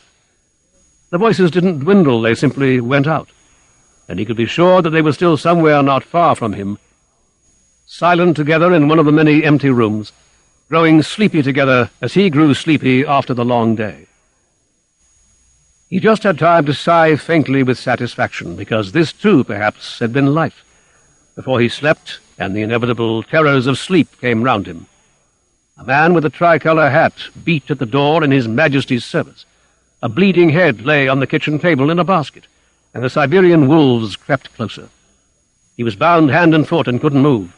They leapt round him, breathing heavily. He opened his eyes, and Mrs. Baines was there, her grey, untidy hair in threads over his face, her black hat askew. A loose hairpin fell on the pillow, and one musty thread brushed his mouth. "Where are they?" she whispered. "Where are they?" 4. Philip watched her in terror. Mrs. Baines was out of breath, as if she had been searching all the empty rooms, looking under loose covers. With her untidy grey hair and her black dress buttoned to her throat, her gloves of black cotton, she was so like the witches of his dreams that he didn't dare to speak. There was a stale smell in her breath. "She's here," Mrs. Baines said. "You can't deny she's here." Her face was simultaneously marked with cruelty and misery. She wanted to do things to people, but she suffered all the time. It would have done her good to scream, but she daren't do that. It would warn them. She came ingratiatingly back to the bed where Philip lay rigid on his back and whispered, "I haven't forgotten the Meccano set. You shall have it tomorrow, Master Philip. We've got secrets together, haven't we? Just tell me where they are." He couldn't speak. Fear held him as firmly as any nightmare. She said, "Tell Mrs. Baines, Master Philip. You love your Mrs. Baines, don't you?" That was too much. He couldn't speak, but he could move his mouth in terrified denial, wince away from her dusty image. She whispered, coming closer to him, "Such deceit! I'll tell your father. I'll settle with you myself when I've found them. You smart. I'll see you smart." Then immediately she was still, listening. A board had creaked on the floor below, and a moment later, while she stooped listening above his bed, there came the whispers of two people who were happy and sleepy together after a long day. The nightlight stood beside the mirror, and Mrs. Baines could see there her own reflection, misery and cruelty wavering in the glass, age and dust and nothing to hope for. She sobbed without tears, a dry, breathless sound. But her cruelty was a kind of pride which kept her going. It was her best quality. She would have been merely pitiable without it. She went out of the door on tiptoe, feeling her way across the landing, going so softly down the stairs that no one behind a shut door could hear her. Then there was complete silence again. Philip could move. He raised his knees. He sat up in bed. He wanted to die. It wasn't fair. The walls were down again between his world and theirs. But this time it was something worse than merriment that the grown people made him share. A passion moved in the house he recognized but could not understand. It wasn't fair, but he owed Baines everything. The zoo, the ginger pop, the bus ride home. Even the supper called to his loyalty. But he was frightened. He was touching something he touched in dreams. The bleeding head, the wolves, the knock, knock, knock. Life fell on him with savagery, and you couldn't blame him if he never faced it again in 60 years. He got out of bed. Carefully from habit he put on his bedroom slippers and tiptoed to the door. It wasn't quite dark on the landing below because the curtains had been taken down for the cleaners, and the light from the street washed in through the tall windows. Mrs. Baines had her hand on the glass doorknob. She was very carefully turning it. He screamed, "Baines! Baines!" Mrs. Baines turned and saw him cowering in his pajamas by the banisters. He was helpless, more helpless even than Baines, and cruelty grew at the sight of him and drove her up the stairs. The nightmare was on him again, and he couldn't move. He hadn't any more courage left. He couldn't even scream. But the first cry brought Baines out of the best spare bedroom, and he moved quicker than Mrs. Baines. She hadn't reached the top of the stairs before he'd caught her round the waist. She drove her black cotton gloves at his face, and he bit her hand. He hadn't time to think. He fought her like a stranger, but she fought back with knowledgeable hate. She was going to teach them all, and it didn't really matter whom she began with. They had all deceived her. But the old image in the glass was by her side, telling her she must be dignified. She wasn't young enough to yield her dignity. She could beat his face, but she mustn't bite. She could push, but she mustn't kick. Age and dust and nothing to hope for were her handicaps. She went over the banisters in a flurry of black clothes and fell into the hall. She lay before the front door like a sack of coals that should have gone down the area into the basement. Philip saw. Emmy saw. She sat down suddenly in the doorway of the best spare bedroom with her eyes open as if she were too tired to stand any longer. Baines went slowly down into the hall. It wasn't hard for Philip to escape. They'd forgotten him completely. He went down the back, the servants' stairs, because Mrs. Baines was in the hall. He didn't understand what she was doing, lying there. Like the pictures in a book no one had read to him, the things he didn't understand terrified him. The whole house had been turned over to the grown-up world. He wasn't safe in the night nursery. Their passions had flooded in. The only thing he could do was to get away by the back stairs and up through the area and never come back. He didn't think of the cold, of the need for food and sleep. For an hour, it would seem quite possible to escape from people forever. He was wearing pajamas and bedroom slippers when he came up into the square, but there was no one to see him. It was that hour of the evening in a residential district when everyone is at the theatre or at home. He climbed over the iron railings into the little garden. The plane trees spread their large pale palms between him and the sky. It might have been an illimitable forest into which he had escaped. He crouched behind a trunk, and the wolves retreated. It seemed to him between the little iron seat and the tree trunk that no one would ever find him again. A kind of embittered happiness and self-pity made him cry. He was lost. There wouldn't be any more secrets to keep. He surrendered responsibility once and for all. Let grown-up people keep to their world, and he would keep to his, safe in the small garden between the plane trees. Presently the door of 48 opened, and Baines looked this way and that. Then he signaled with his hand, and Emmy came. It was as if they were only just in time for a train. They hadn't a chance of saying goodbye.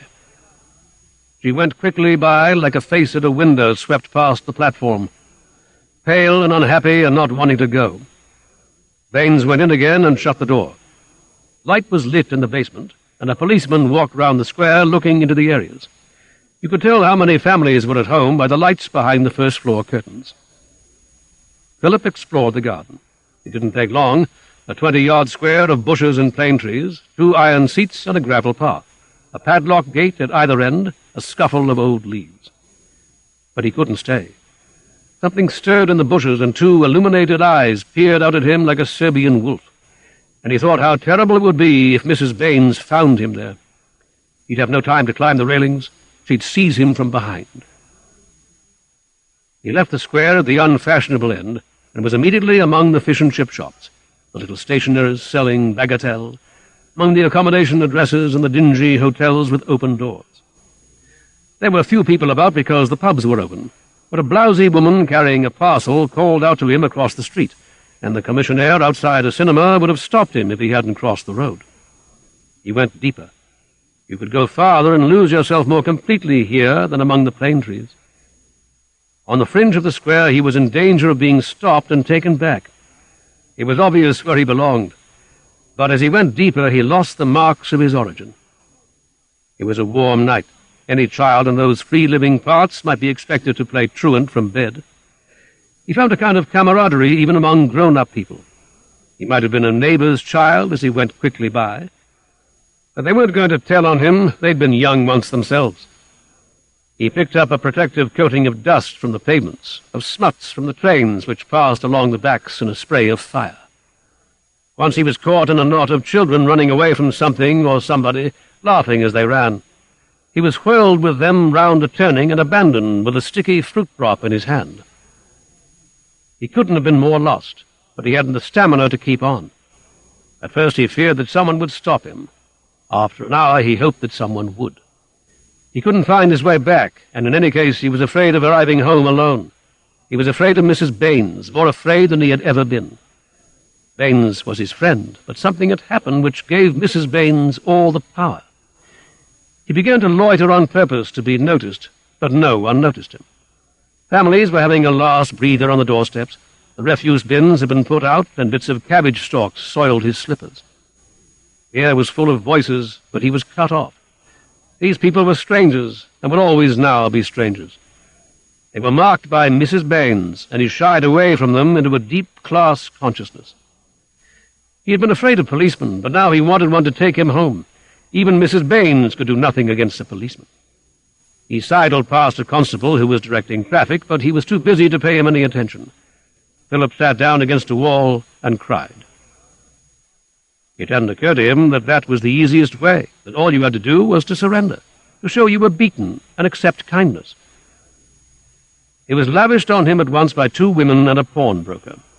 Another policeman appeared, a young man with a sharp, incredulous face. He looked as if he noted everything he saw in pocketbooks and drew conclusions. A woman offered to see Philip home, but he didn't trust her. She wasn't a match for Mrs. Baines, immobile in the hall. He wouldn't give his address. He said he was afraid to go home. He had his way. He got his protection.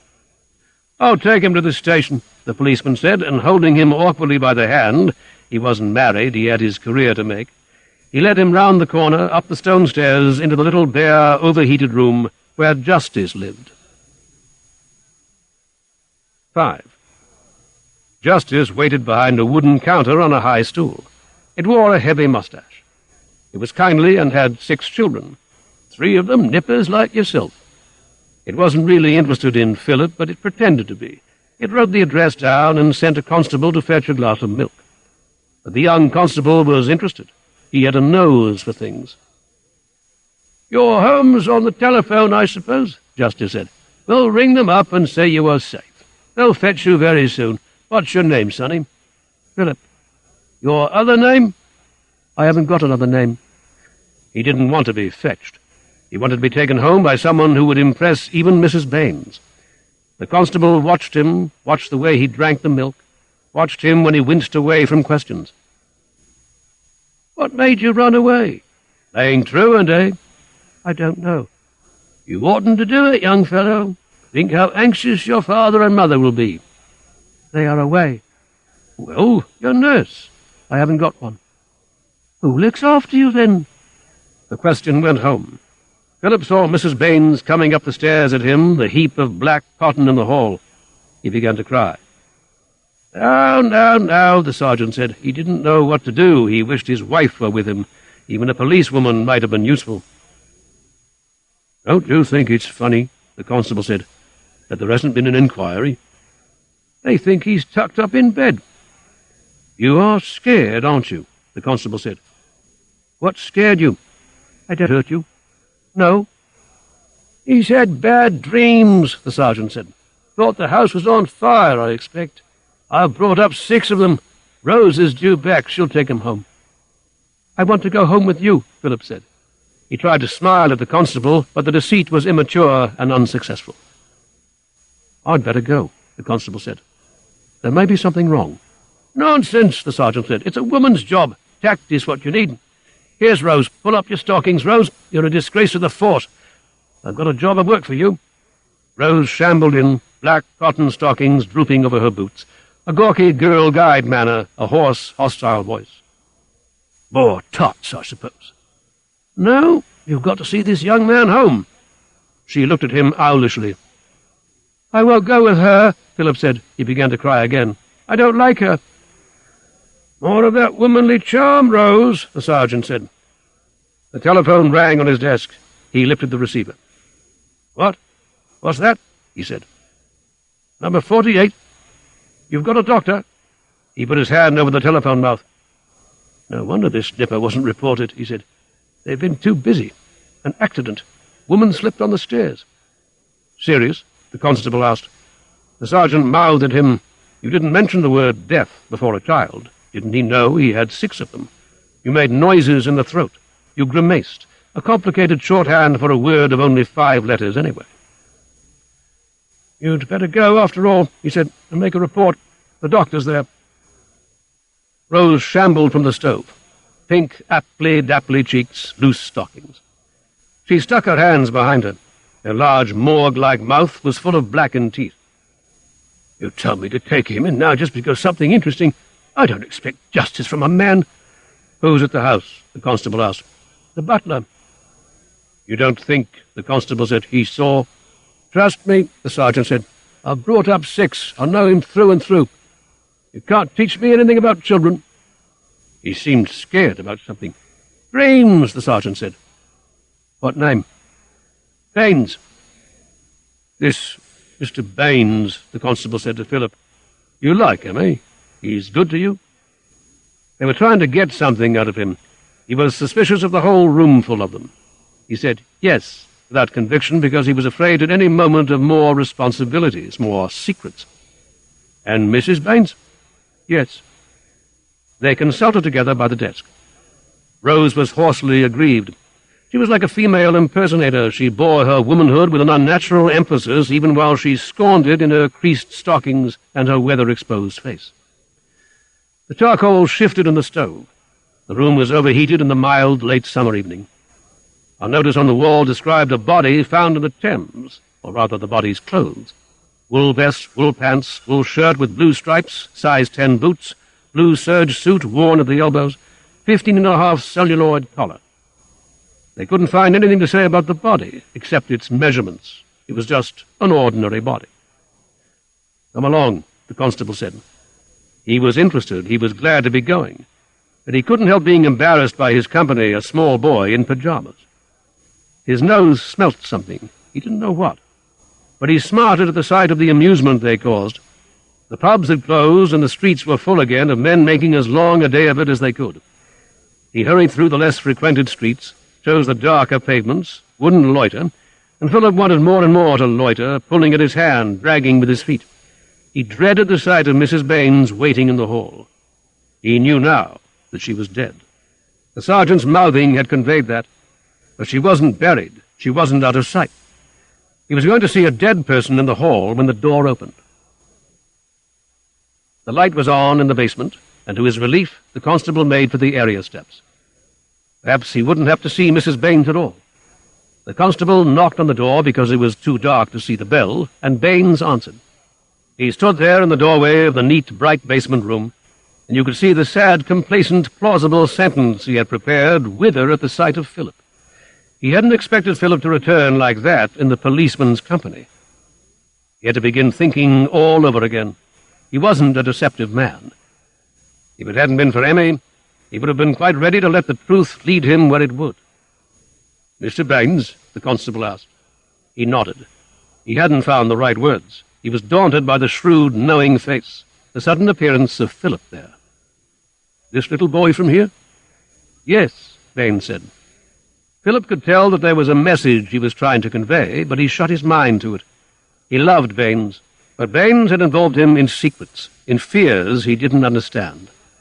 That was what happened when you loved. You got involved. And Philip extricated himself from life, from love, from Baines. "The doctor's here," Baines said. He nodded at the door, moistened his mouth, kept his eyes on Philip, begging for something like a dog you can't understand. "There's nothing to be done.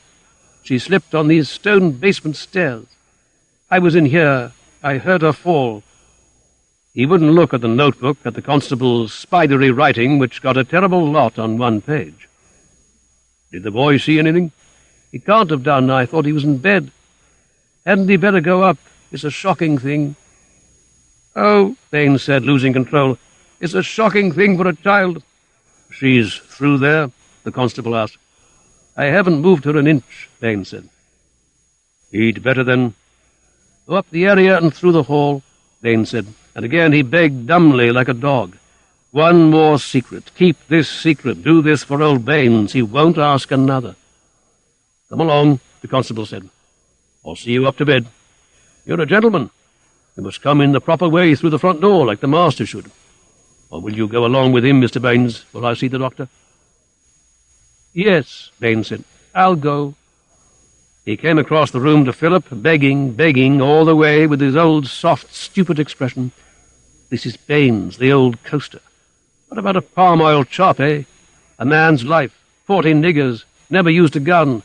I tell you, I couldn't help loving them. It wasn't what we call love, nothing we could understand." The messages flickered out from the last posts at the border, imploring, beseeching, reminding. "This is your old friend Baines. What about an 11's? A glass of ginger pop won't do you any harm. Sausages, a long day." But the wires were cut. The messages just faded out into the vacancy of the scrubbed room in which there had never been a place where a man could hide his secrets. "Come along, Phil, it's bedtime. We'll just go up the steps." Tap, tap, tap at the telegraph. "You may get through, you can't tell. Somebody may mend the right wire."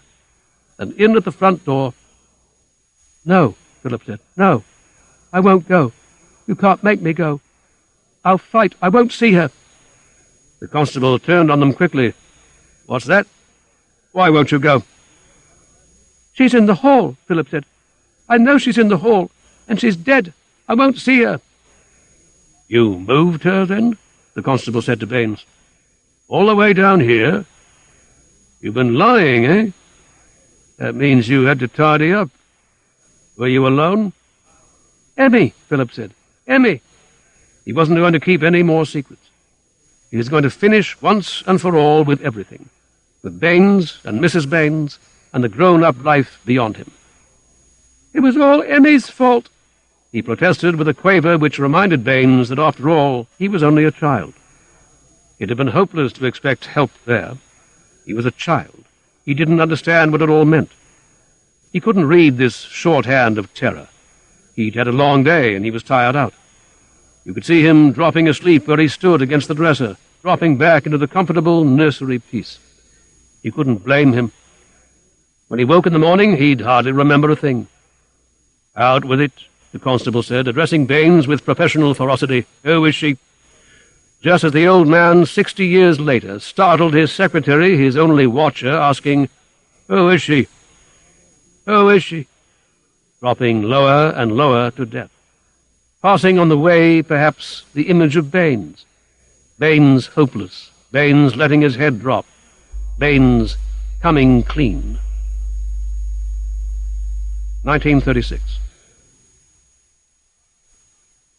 A chance for Mr. Lever. Mr. Lever knocked his head against the ceiling and swore. Rice was stored above, and in the dark the rats began to move.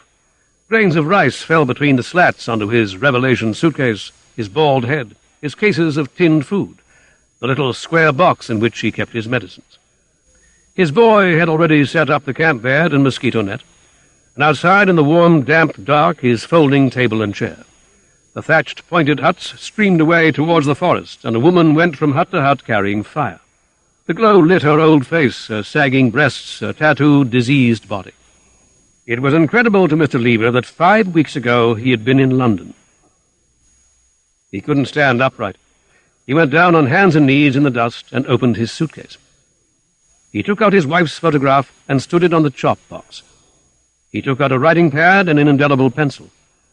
The pencil had softened in the heat and left mauve stains on his pajamas. Then, because the light of the hurricane lamp disclosed cockroaches the size of black beetles flattened against the mud wall, he carefully closed the suitcase. Already in 10 days he had learnt that they'd eat anything, socks, shirts, the laces out of your shoes. Mr. Lever went outside. Moths beat against his lamp, but there were no mosquitoes.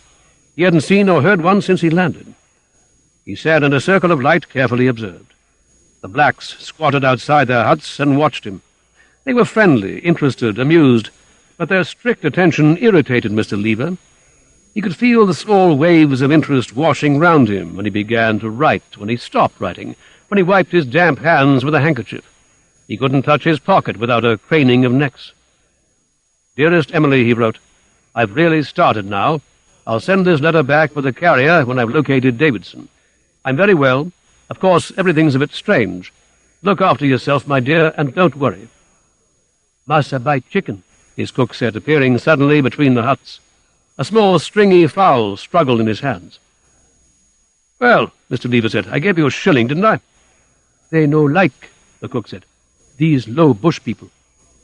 "Why don't they like? It's good money." "They want king's money," the cook said, handing back the Victorian shilling. Mr. Lever had to get up, go back into his hut, grope for his money box, search through 20 pounds of small change. There was no peace. He had learnt that very quickly. He had to economize. The whole trip was a gamble which scared him. He couldn't afford hammock carriers. He would arrive tired out after 7 hours of walking at a village of which he didn't know the name, and not for a minute could he sit quietly and rest. He must shake hands with the chief. He must see about a hut, accept presents of palm wine he was afraid to drink, buy rice and palm oil for the carriers, give them salts and aspirin, paint their sores with iodine. They never left him alone for 5 minutes on end until he went to bed. And then the rats began, rushing down the walls like water when he put out the light, gambling among his cases. "I'm too old," Mr. Lever told himself. "I'm too old, writing damply, indelibly. I hope to find Davidson tomorrow. If I do, I may be back almost as soon as this letter. Don't economize on the stout and milk, dear, and call in the doctor if you feel bad. I've got a premonition this trip's going to turn out well. We'll take a holiday. You need a holiday." And staring ahead past the huts and the black faces and the banana trees towards the forest from which he had come, into which he would sink again next day, he thought, Eastbourne. Eastbourne would do her a world of good. And he continued to write the only kind of lies he had ever told Emily, the lies which comforted. "I ought to draw at least 300 in commission and expenses." But it wasn't the sort of place where he'd been accustomed to sell heavy machinery. 30 years of it up and down Europe and in the States, but never anything like this.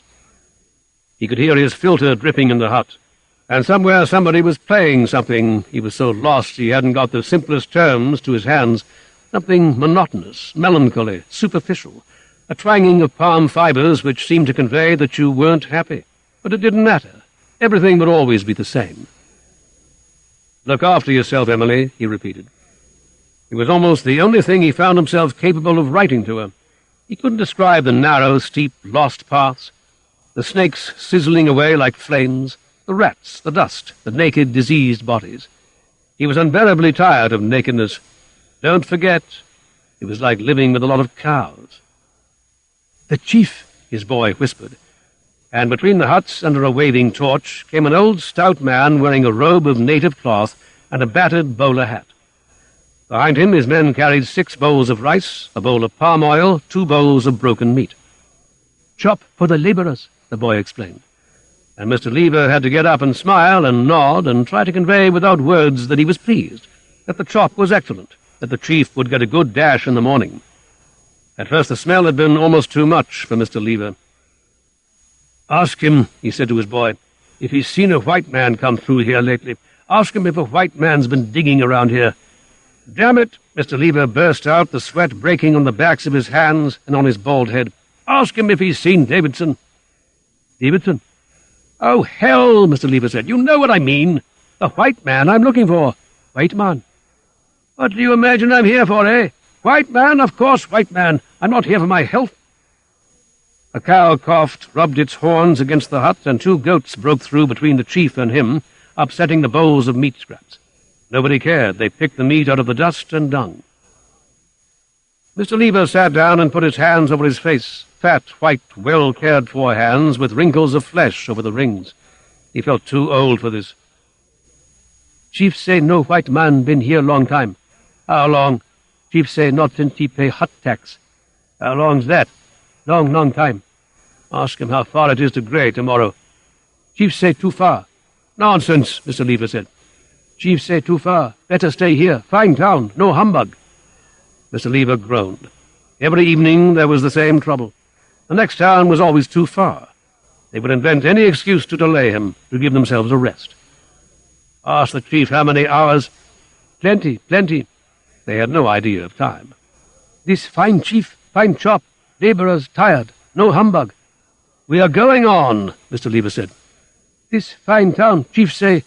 He thought, if this wasn't the last chance, I'd give up. They nagged him so, and suddenly he longed for another white man, not Davidson. He daren't say anything to Davidson, to whom he could explain the desperation of his lot. It wasn't fair that a man, after 30 years commercial travelling, should need to go from door to door asking for a job. He'd been a good traveller. He had made money for many people. His references were excellent, but the world had moved on since his day. He wasn't streamlined. He certainly wasn't streamlined. He had been 10 years retired when he lost his money in the Depression. Mr. Lever walked up and down Victoria Street showing his references. Many of the men knew him, gave him cigars, laughed at him in a friendly way for wanting to take on a job at his age. "I can't somehow settle at home. The old war horse, you know." Cracked a joke or two in the passage. Went back that night to Maidenhead, silent in the first-class carriage, shut in with age and ruin and how bad things were, and poor devil his wife's probably sick. It was in the rather shabby little office off Leadenhall Street that Mr. Lever met his chance. It called itself an engineering firm, but there were only 2 rooms, a typewriter, a girl with gold teeth, and Mr. Lucas, a thin, narrow man with a tick in one eyelid. All through the interview, the eyelid flickered at Mr. Lever. Mr. Lever had never before fallen so low as this. But Mr. Lucas struck him as reasonably honest. He put all his cards on the table. He hadn't got any money, but he had expectations. He had the handling of a patent. It was a new crusher. There was money in it. But you couldn't expect the big trusts to change over their machinery now. Things were too bad. You'd got to get in at the start, and that was where this chief, the bowls of chop, the nagging and the rats and the heat came in. They called themselves a republic, Mr. Lucas said. He didn't know anything about that. They were not as black as they were painted, he supposed. Ha-ha, nervously, ha-ha. Anyway, this company had slipped agents over the border and grabbed a concession, gold and diamonds.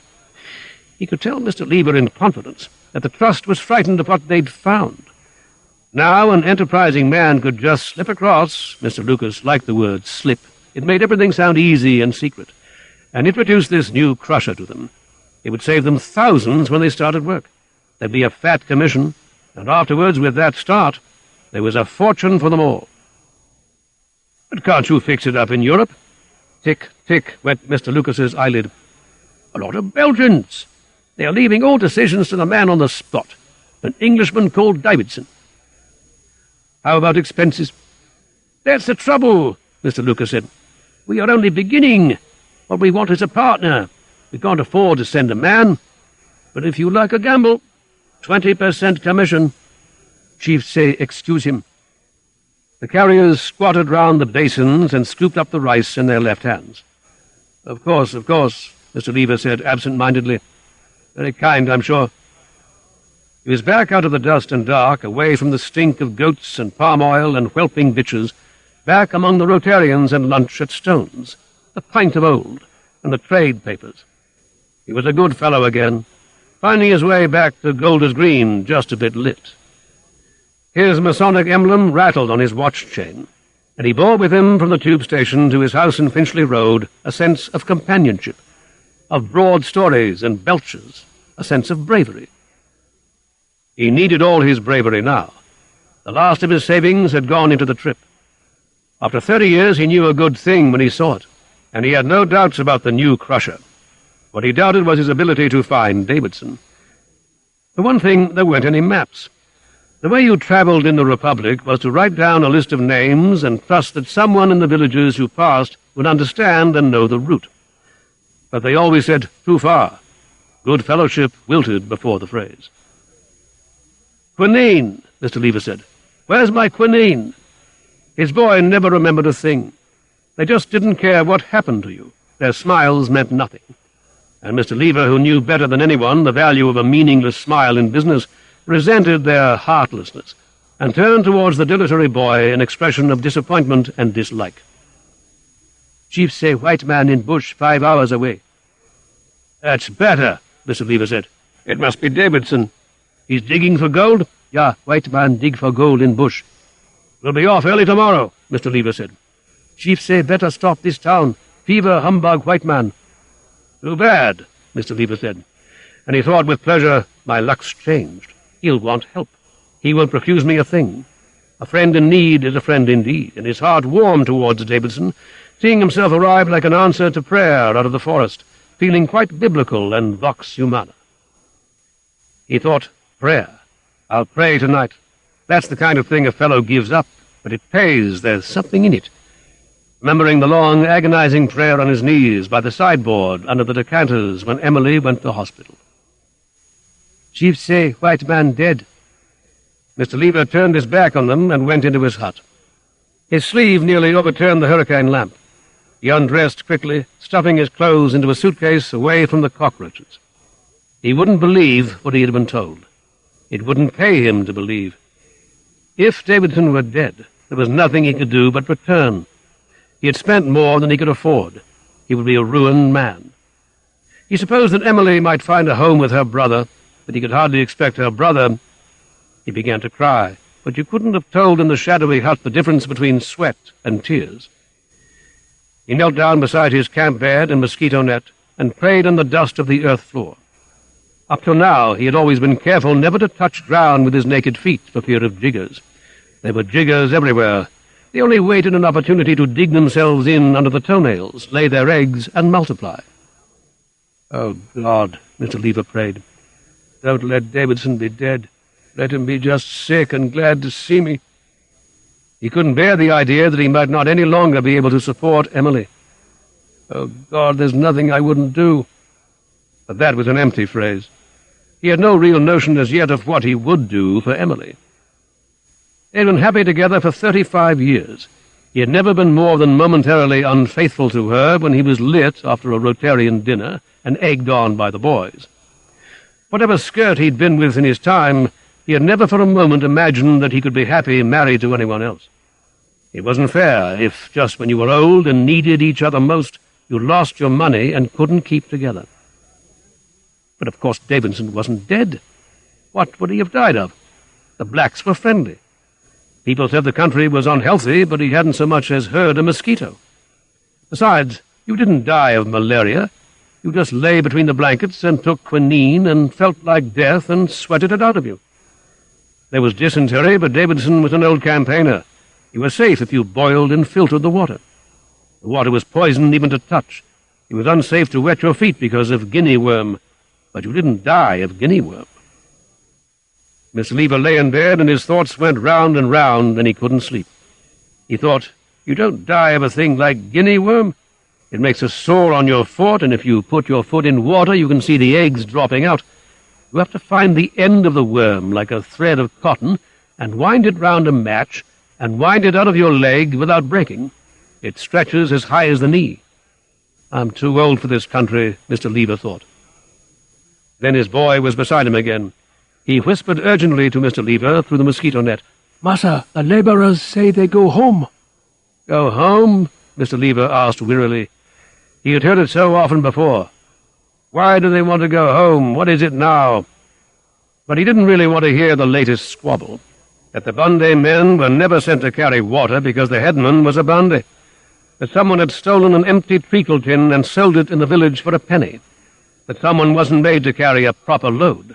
That the next day's journey was too far. He said, "Tell them they can go home. I'll pay them off in the morning. But they won't get any dash. They'd have got a good dash if they'd stayed." He was certain it was just another try-on. He wasn't as green as all that. "Yes, massa. They no want dash." "What's that?" "They frightened fever humbug them like white man." "I'll get carriers in the village. They can go home." "Me too, massa." "Get out," Mr. Lever said. It was the last straw. "Get out and let me sleep." The boy went at once, obedient even though a deserter, and Mr. Lever thought, sleep, what a hope. He lifted the net and got out of bed, barefooted again, he didn't care a damn about the jiggers, and searched for his medicine box. It was locked, of course, and he had to open his suitcase and find the key in a trouser pocket. His nerves were more on edge than ever by the time he found the sleeping tablets, and he took 3 of them. That made him sleep, heavily and dreamlessly, and when he woke he found that something had made him fling out his arms and open the net. If there had been a single mosquito in the place, he'd have been bitten, but of course there wasn't one. He could tell at once that the trouble hadn't blown over. The village, he didn't know its name, was perched on a hilltop. East and west the forest flowed out beneath a little plateau. To the west it was a dark, unfeatured mass like water, but in the east you could already discern the unevenness, the great grey cotton trees lifted above the palms. Mr. Lever was always called before dawn, but no one had called him. A few of his carriers sat outside a hut sullenly talking. His boy was with them. Mr. Lever went back inside and dressed. He thought all the time, I must be firm. But he was scared. Scared of being deserted. Scared of being made to return. When he came outside again, the village was awake. The women were going down the hill to fetch water, winding silently past the carriers, past the flat stones where the chiefs were buried, the little grove of trees where the rice birds, like green and yellow canaries, nested. Mr. Lever sat down in his folding chair among the chickens and whelping bitches and cow dung and called his boy. He took a strong line, but he didn't know what was going to happen. "Tell the chief I want to speak to him," he said. There was some delay. The chief wasn't up yet, but presently he appeared in his blue and white robe, setting his bowler hat straight. "Tell him," Mr. Lever said, "I want carriers to take me to the white man and back. 2 days." "Chief no agree," the boy said. Mr. Lever said furiously, "Damn it, if he doesn't agree, he won't get any dash from me, not a penny." It occurred to him immediately afterwards how hopelessly dependent he was on these people's honesty. There in the hut for all to see was his money-box. They had only to take it. This wasn't a British or French colony. The blacks on the coast wouldn't bother, could do nothing if they did bother, because a stray Englishman had been robbed in the interior. "Chief say how many?" "It's only for 2 days," Mr. Lever said. "I can do with 6. "Chief say how much?" "6 a day and chop." "Chief no agree." "9 a day, then." "Chief say too far." "A shilling." All right, Mr. Lever said. "A shilling, then. You others can go home if you want to. I'll pay you off now, but you won't get any dash, not a penny." He had never really expected to be left, and it gave him a sad feeling of loneliness to watch them move sullenly away. They were ashamed of themselves, down the hill to the west. They hadn't any loads, but they weren't singing. They drooped silently out of sight, his boy with them, and he was alone with his pile of boxes and the chief who couldn't talk a word of English. Mr. Lever smiled tremulously. It was 10 o'clock before his new carriers were chosen. He could tell that none of them wanted to go, and they would have to walk through the heat of the middle day if they were to find Davidson before it was dark. He hoped the chief had explained properly where they were going. He couldn't tell. He was completely shut off from them, and when they started down the eastward slope, he might just as well have been alone. They were immediately caught up in the forest. Forest conveys a sense of wildness and beauty, of an active natural force. But this Liberian forest was simply a dull green wilderness. You passed, on the path a foot or so wide, through an endless back garden of tangled weeds. It didn't seem to be growing round you so much as dying. There was no life at all except for a few large birds whose wings creaked overhead through the invisible sky like an unoiled door. There was no view, no way out for the eyes, no change of scene. It wasn't the heat that tired so much as the boredom. You had to think of things to think about, but even Emily failed to fill the mind for more than 3 minutes at a time. It was a relief, a distraction, when the path was flooded and Mr. Lever had to be carried on a man's back. At first he had disliked the strong, bitter smell. It reminded him of a breakfast food he was made to eat as a child. But he soon got over that. Now he was unaware that they smelt at all, any more than he was aware that the great swallow-tailed butterflies, which clustered at the water's edge and rose in green clouds round his waist, were beautiful. His senses were dulled and registered very little except his boredom. But they did register a distinct feeling of relief when his leading carrier pointed to a rectangular hole dug just off the path. Mr. Lever understood. Davidson had come this way. He stopped and looked at it. It was like a grave dug for a small man, but it went down deeper than graves usually do. About 12 feet below there was black water, and a few wooden props which held the sides from slipping were beginning to rot. The hole must have been dug since the rains. It didn't seem enough, that hole, to have brought out Mr. Lever with his plans and estimates for a new crusher. He was used to big industrial concerns, the sight of pitheads, the smoke of chimneys, the dingy rows of cottages back to back, the leather armchair in the office, the good cigar, the Masonic hand grips. and again it seemed to him, as it had seemed in Mr. Lucas's office, that he had fallen very low. It was as if he was expected to do business beside a hole a child had dug in an overgrown and abandoned back garden. Percentages wilted in the hot, damp air. He shook his head. He mustn't be discouraged. This was an old hole. Davidson had probably done better since. It was only common sense to suppose that the gold rift which was mined at one end in Nigeria, at the other in Sierra Leone, would pass through the Republic. Even the biggest mines had to begin with a hole in the ground. The company, he had talked to the directors in Brussels, were quite confident. All they wanted was the approval of the man on the spot that the crusher was suitable for local conditions. A signature, that was all he had to get, he told himself, staring down into the puddle of black water. 5 hours, the chief had said, but after 6 hours they were still walking. Mr. Lever had eaten nothing, wanted to get to Davidson first. All through the heat of the day he walked. The forest protected him from the direct sun, but it shut out the air, and the occasional clearings, shriveled though they were in the vertical glare, seemed cooler than the shade because there was a little more air to breathe. At 4 o'clock the heat diminished, but he began to fear they wouldn't reach Davidson before dark. His foot pained him. He had caught a jigger the night before. It was as if someone were holding a lighted match to his toe. Then at 5 they came on a dead black. Another rectangular hole in a small cleared space among the dusty greenery had caught Mr. Lever's eye. He peered down and was shocked to see a face return his stare, white eyeballs like phosphorus in the black water. The black had been bent almost double to fit him in. The hole was really too small to be a grave, and he had swollen. His flesh was like a blister you could prick with a needle. Mr. Lever felt sick and tired. He might have been tempted to return if he could have reached the village before dark. But now there was nothing to do but go on. The carriers luckily hadn't seen the body. He waved them forward and stumbled after them among the roots, fighting his nausea. He fanned himself with his sun helmet. His wide, fat face was damp and pale. He had never seen an uncared-for body before. His parents he had seen carefully laid out with closed eyes and washed faces. They fell asleep, quite in accordance with their epitaphs. But you couldn't think of sleep in connection with the white eyeballs and the swollen face. Mr. Lever would have liked very much to say a prayer, but prayers were out of place in the dead, drab forest. They simply didn't come. With the dusk, a little life did waken. Something lived in the dry weeds and brittle trees, if only monkeys. They chattered and screamed all round you, but it was too dark to see them. You were like a blind man in the center of a frightened crowd who wouldn't say what scared them. The carriers, too, were frightened. They ran under their 50-pound loads behind the dipping light of the hurricane lamp, their huge flat carriers' feet flapping in the dust like empty gloves. Mr. Lever listened nervously for mosquitoes. You would have expected them to be out by now, but he didn't hear one.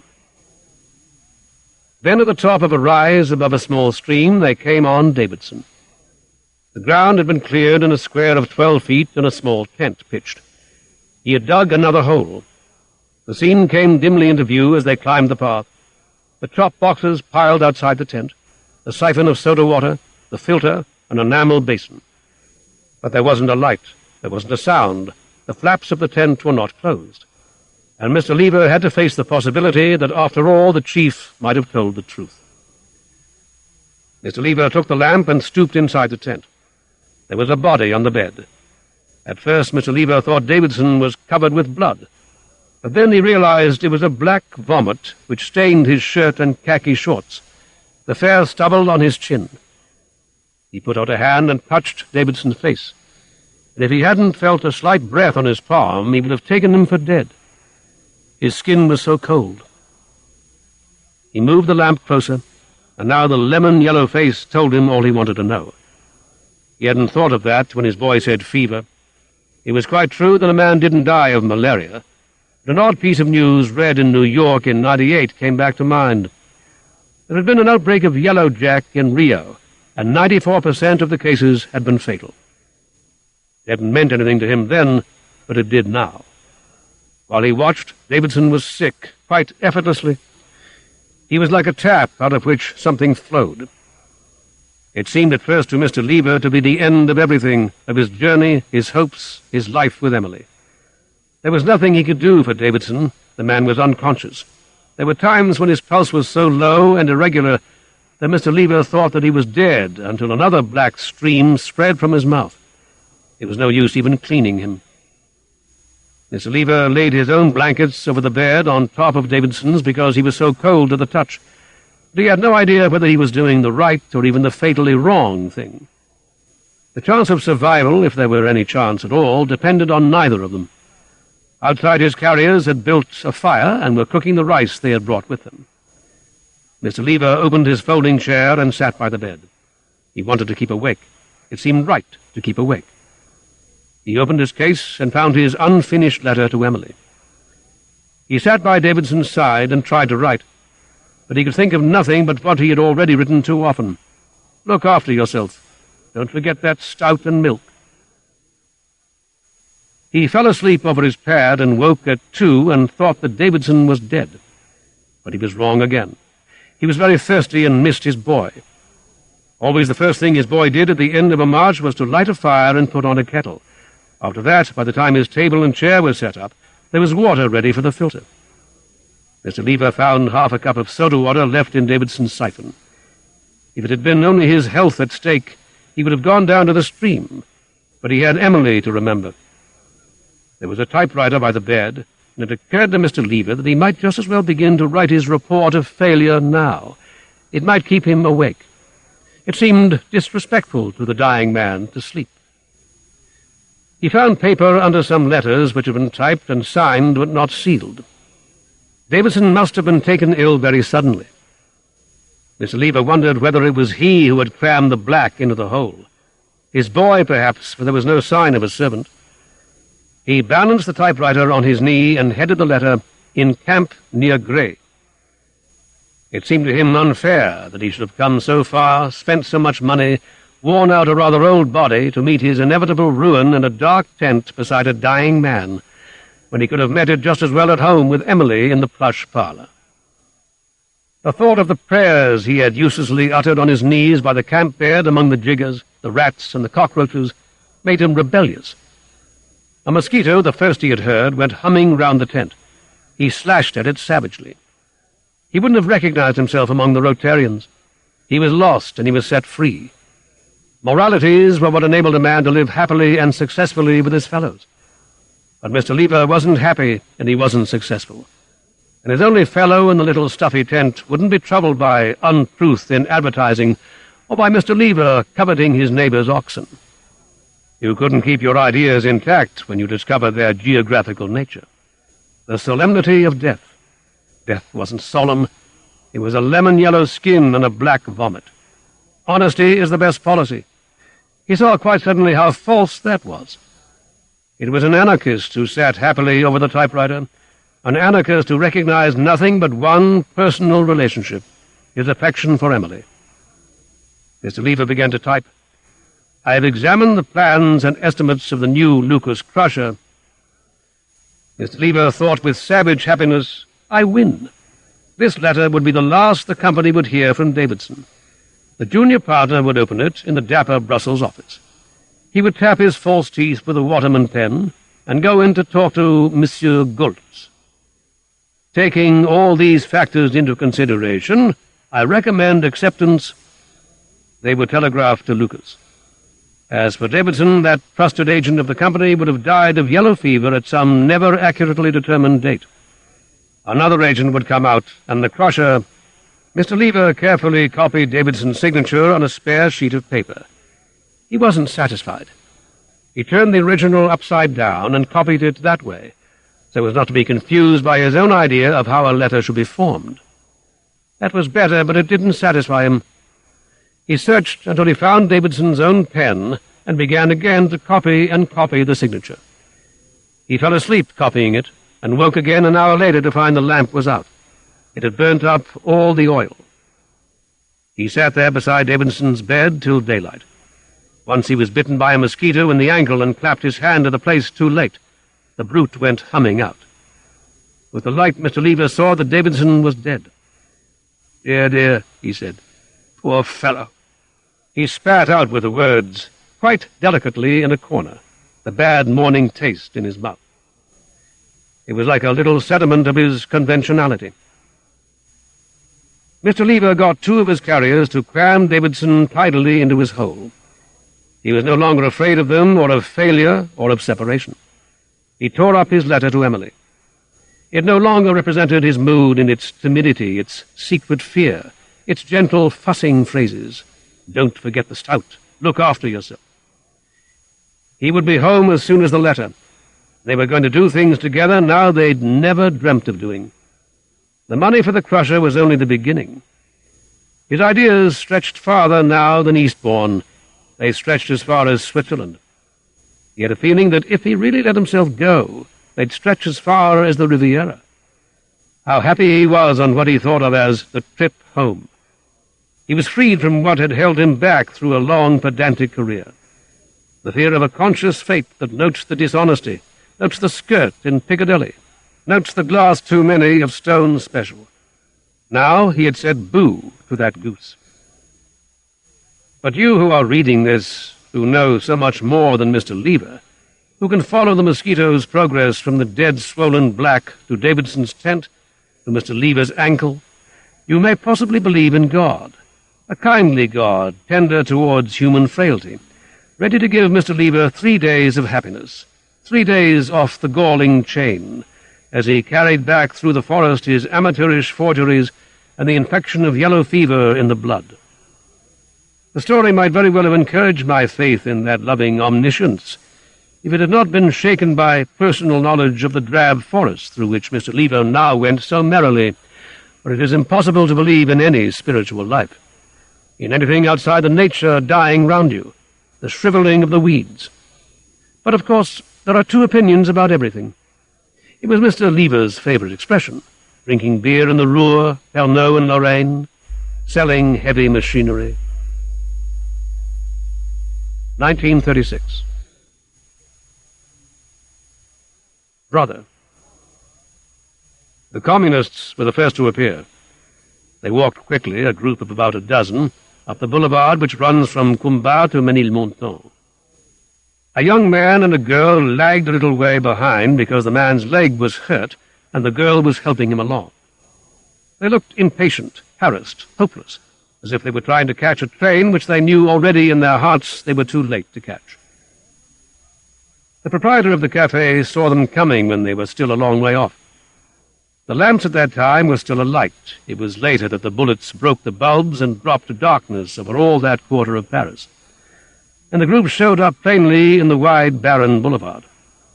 Since sunset, only one customer had entered the café, and very soon after sunset, firing could be heard from the direction of Combat. Metro station had closed hours ago. And yet something obstinate and undefeatable in the proprietor's character prevented him from putting up the shutters. It might have been avarice. He could not himself have told what it was as he pressed his broad yellow forehead against the glass and stared this way and that, up the boulevard and down the boulevard. But when he saw the group and their air of hurry, he began immediately to close the café. First he went and warned his only customer, who was practicing billiard shots, walking round and round the table, frowning and stroking a thin moustache between shots, a little green in the face under the low, diffused lights. "The Reds are coming," the proprietor said. "You'd better be off. I'm putting up the shutters."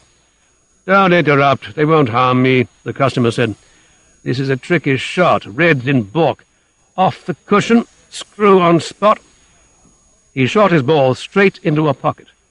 "I knew you couldn't do anything with that," the proprietor said, nodding his bald head. "You might just as well go home. Give me a hand with the shutters first. I've sent my wife away." The customer turned on him maliciously, rattling the cue between his fingers. "It was your talking that spoilt the shot. You've cause to be frightened, I dare say, but I'm a poor man. I'm safe. I'm not going to stir." He went across to his coat and took out a dry cigar. "Bring me a bock." He walked round the table on his toes, and the balls clicked, and the proprietor padded back to the bar, elderly and irritated. He did not fetch the beer, but began to close the shutters. Every move he made was slow and clumsy. Long before he had finished, the group of communists was outside. He stopped what he was doing and watched them with furtive dislike. He was afraid that the rattle of the shutters would attract their attention. If I am very quiet and still, he thought, they may go on. And he remembered with malicious pleasure the police barricade across the Place de la République. That will finish them. In the meanwhile, I must be very quiet, very still. And he felt a kind of warm satisfaction at the idea that worldly wisdom dictated the very attitude most suited to his nature. So he stared through the edge of a shutter, yellow, plump, cautious, hearing the billiard balls crackle in the other room, seeing the young man come limping up the pavement on the girl's arm, watching them stand and stare with dubious faces up the boulevard towards Combat. But when they came into the café, he was already behind the bar, smiling and bowing and missing nothing, noticing how they had divided forces, how 6 of them had begun to run back the way they had come. The young man sat down in a dark corner above the cellar stairs, and the others stood round the door waiting for something to happen. It gave the proprietor an odd feeling that they should stand there in his café, not asking for a drink, knowing what to expect, when he, the owner, knew nothing, understood nothing. At last the girl said, "Cognac," leaving the others and coming to the bar. But when he poured it out for her, very careful to give a fair and not a generous measure, she simply took it to the man sitting in the dark and held it to his mouth. 3 francs, the proprietor said. She took the glass and sipped a little and turned it so that the man's lips might touch the same spot. Then she knelt down and rested her forehead against the man's forehead, and so they stayed. 3 francs, the proprietor said, but he could not make his voice bold. The man was no longer visible in his corner, only the girl's back, thin and shabby in a black cotton frock, as she knelt, leaning forward to find the man's face. The proprietor was daunted by the 4 men at the door, by the knowledge that they were Reds who had no respect for private property, who would drink his wine and go away without paying, who would rape his women, but there was only his wife, and she was not there, who would rob his bank, who would murder him as soon as look at him. So with fear in his heart he gave up the 3 francs as lost, rather than attract any more attention. Then the worst that he contemplated happened. One of the men at the door came up to the bar and told him to pour out 4 glasses of cognac. Yes, yes, the proprietor said, fumbling with the cork, praying secretly to the Virgin to send an angel, to send the police, to send the garde mobile, now, immediately, before the cork came out. That will be 12 francs. Oh, no, the man said, we are all comrades here, share and share alike. Listen, he said with earnest mockery, leaning across the bar, all we have is yours just as much as it's ours, comrade. And stepping back a pace, he presented himself to the proprietor, so that he might take his choice of stringy tie, of threadbare trousers, of starved features. And it follows from that, comrade, that all you have is ours. So 4 cognacs, share and share alike. Of course, the proprietor said, I was only joking. Then he stood with bottle poised, and the 4 glasses tinkled upon the counter. A machine gun, he said, up by Combat, and smiled to see how for the moment the men forgot their brandy as they fidgeted near the door. Very soon now, he thought, and I shall be quit of them. A machine gun, the Red said incredulously. They're using machine guns?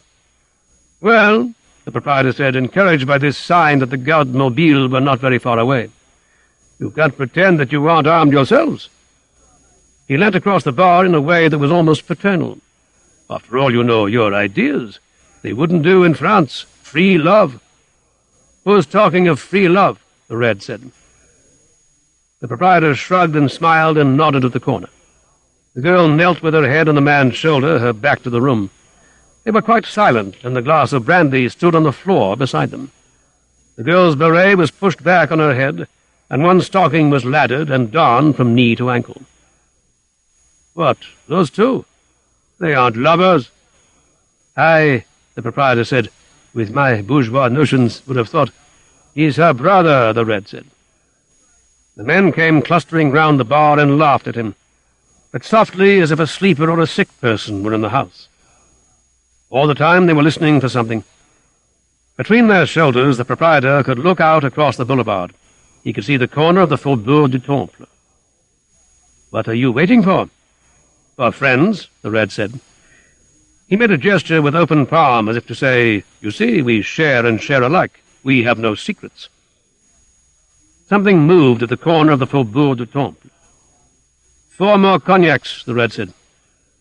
"What about those two?" the proprietor asked. "Leave them alone. They'll look after themselves. They're tired." How tired they were. No walk up the boulevard from Ménilmontant could explain the tiredness. They seemed to have come farther and fared a great deal worse than their companions. They were more starved. They were infinitely more hopeless, sitting in their dark corner away from the friendly gossip, the amicable voices which now confused the proprietor's brain, until for a moment he believed himself to be a host entertaining friends. He laughed and made a broad joke directed at the two of them, but they made no sign of understanding. Perhaps they were to be pitied, cut off from the camaraderie round the counter. Perhaps they were to be envied for their deeper comradeship. The proprietor thought for no reason at all of the bare grey trees of the Tuileries, like a series of exclamation marks drawn against the winter sky. Puzzled, disintegrated, with all his bearings lost, he stared out through the door towards the Faubourg. It was as if they had not seen each other for a long while, and would soon again be saying goodbye. Hardly aware of what he was doing, he filled 4 glasses with brandy. They stretched out worn, blunted fingers for them. "Wait," he said, "I've got something better than this," and paused, conscious of what was happening across the boulevard. The lamplights splashed down on blue steel helmets. The Garde Mobile were lining out across the entrance to the Faubourg, and a machine gun pointed directly at the cafe windows. So, the proprietor thought, my prayers are answered. But now I must do my part. Not look, not warn them, save myself. Have they covered the side door? I will get the other bottle, real Napoleon brandy, share and share alike. He felt a curious lack of triumph as he opened the trap of the bar and came out. He tried not to walk quickly back towards the billiard room. Nothing that he did must warn these men. He tried to spur himself with the thought that every slow, casual step he took was a blow for France, for his café, for his savings. He had to step over the girl's feet to pass her. She was asleep. He noted the sharp shoulder blades thrusting through the cotton, and raised his eyes and met her brother's, filled with pain and despair. He stopped. He found he could not pass without a word. It was as if he needed to explain something, as if he belonged to the wrong party. With false bonhomie he waved the corkscrew he carried in the other's face. "Another cognac, eh?" "It's no good talking to them," the Red said. "They're German. They don't understand a word." "German?" "That's what's wrong with his leg. A concentration camp." The proprietor told himself that he must be quick, that he must put a door between him and them, that the end was very close. But he was bewildered by the hopelessness in the man's gaze. What's he doing here? Nobody answered him. It was as if his question were too foolish to need a reply. With his head sunk upon his breast, the proprietor went past, and the girl slept on. He was like a stranger leaving a room where all the rest are friends. But German, they don't understand a word. And up through the heavy darkness of his mind, through the avarice and the dubious triumph, a few German words remembered from the very old days climbed like spies into the light. A line from the Lorelei learnt at school, Kamerad, with its wartime suggestion of fear and surrender, and oddly from nowhere the phrase, Mein Bruder. He opened the door of the billiard room and closed it behind him and softly turned the key. "Spot in balk," the customer explained, and leant across the great green table. But while he took aim, wrinkling his narrow, peevish eyes, the firing started. It came in 2 bursts with a rip of glass between. The girl cried out something, but it was not one of the words he knew. Then feet ran across the floor, the trap of the bar slammed. The proprietor sat back against the table and listened for any further sound. A silence came in under the door and silence through the keyhole. End of side 4. Change side selector switch. This book is continued on the next cassette.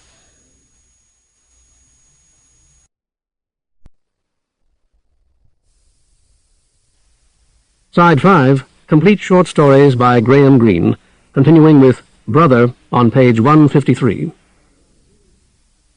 "The cloth! My God, the cloth!" the customer said.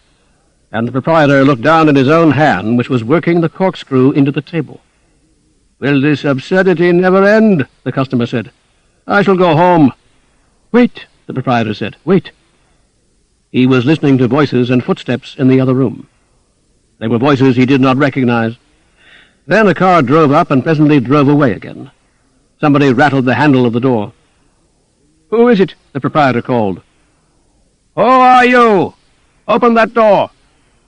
"Ah," the customer said with relief. "The police. Where was I now? Spot in balk." He began to chalk his cue. The proprietor opened the door. Yes, the guard-mobile had arrived. He was safe again, though his windows were smashed. The reds had vanished as if they had never been.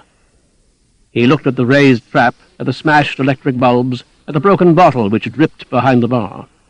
The cafe was full of men, and he remembered with odd relief that he had not had time to lock the side door.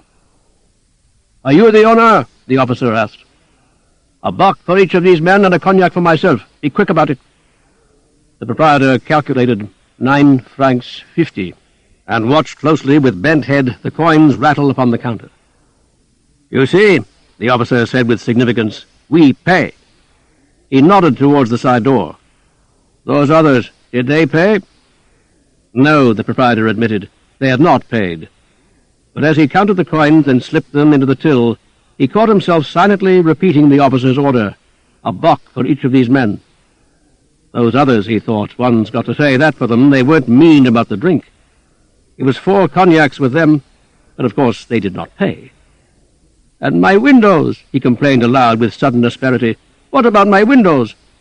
"Never you mind," the officer said. "The government will pay. You have only to send in your bill. Hurry up now with my cognac. I have no time for gossip." "You can see for yourself," the proprietor said, "how the bottles have been broken. Who will pay for that?" "Everything will be paid for," the officer said. "And now I must go to the cellar to fetch more." He was angry at the reiteration of the word pay. They enter my cafe, he thought, they smash my windows, they order me about, and think that all is well if they pay. It occurred to him that these men were intruders. "Step to it," the officer said, and turned and rebuked one of the men who had leant his rifle against the bar. At the top of the cellar stairs, the proprietor stopped. They were in darkness, but by the light from the bar, he could just make out a body halfway down. He began to tremble violently, and it was some seconds before he could strike a match. The young German lay head downwards, and the blood from his head had dropped onto the step below. His eyes were open and stared back at the proprietor with the old despairing expression of life. The proprietor would not believe that he was dead. "Kamerad," he said, bending down while the match singed his fingers and went out, trying to recall some phrase in German, but he could only remember, as he bent lower still, "Mein Bruder." Then suddenly he turned and ran up the steps, waved the matchbox in the officer's face, and called out in a low, hysterical voice to him and his men, and to the customer stooping under the low green shade, "Salut! Salut!" "What was that? What was that?" the officer exclaimed. "Did you say that he was your brother? It's impossible."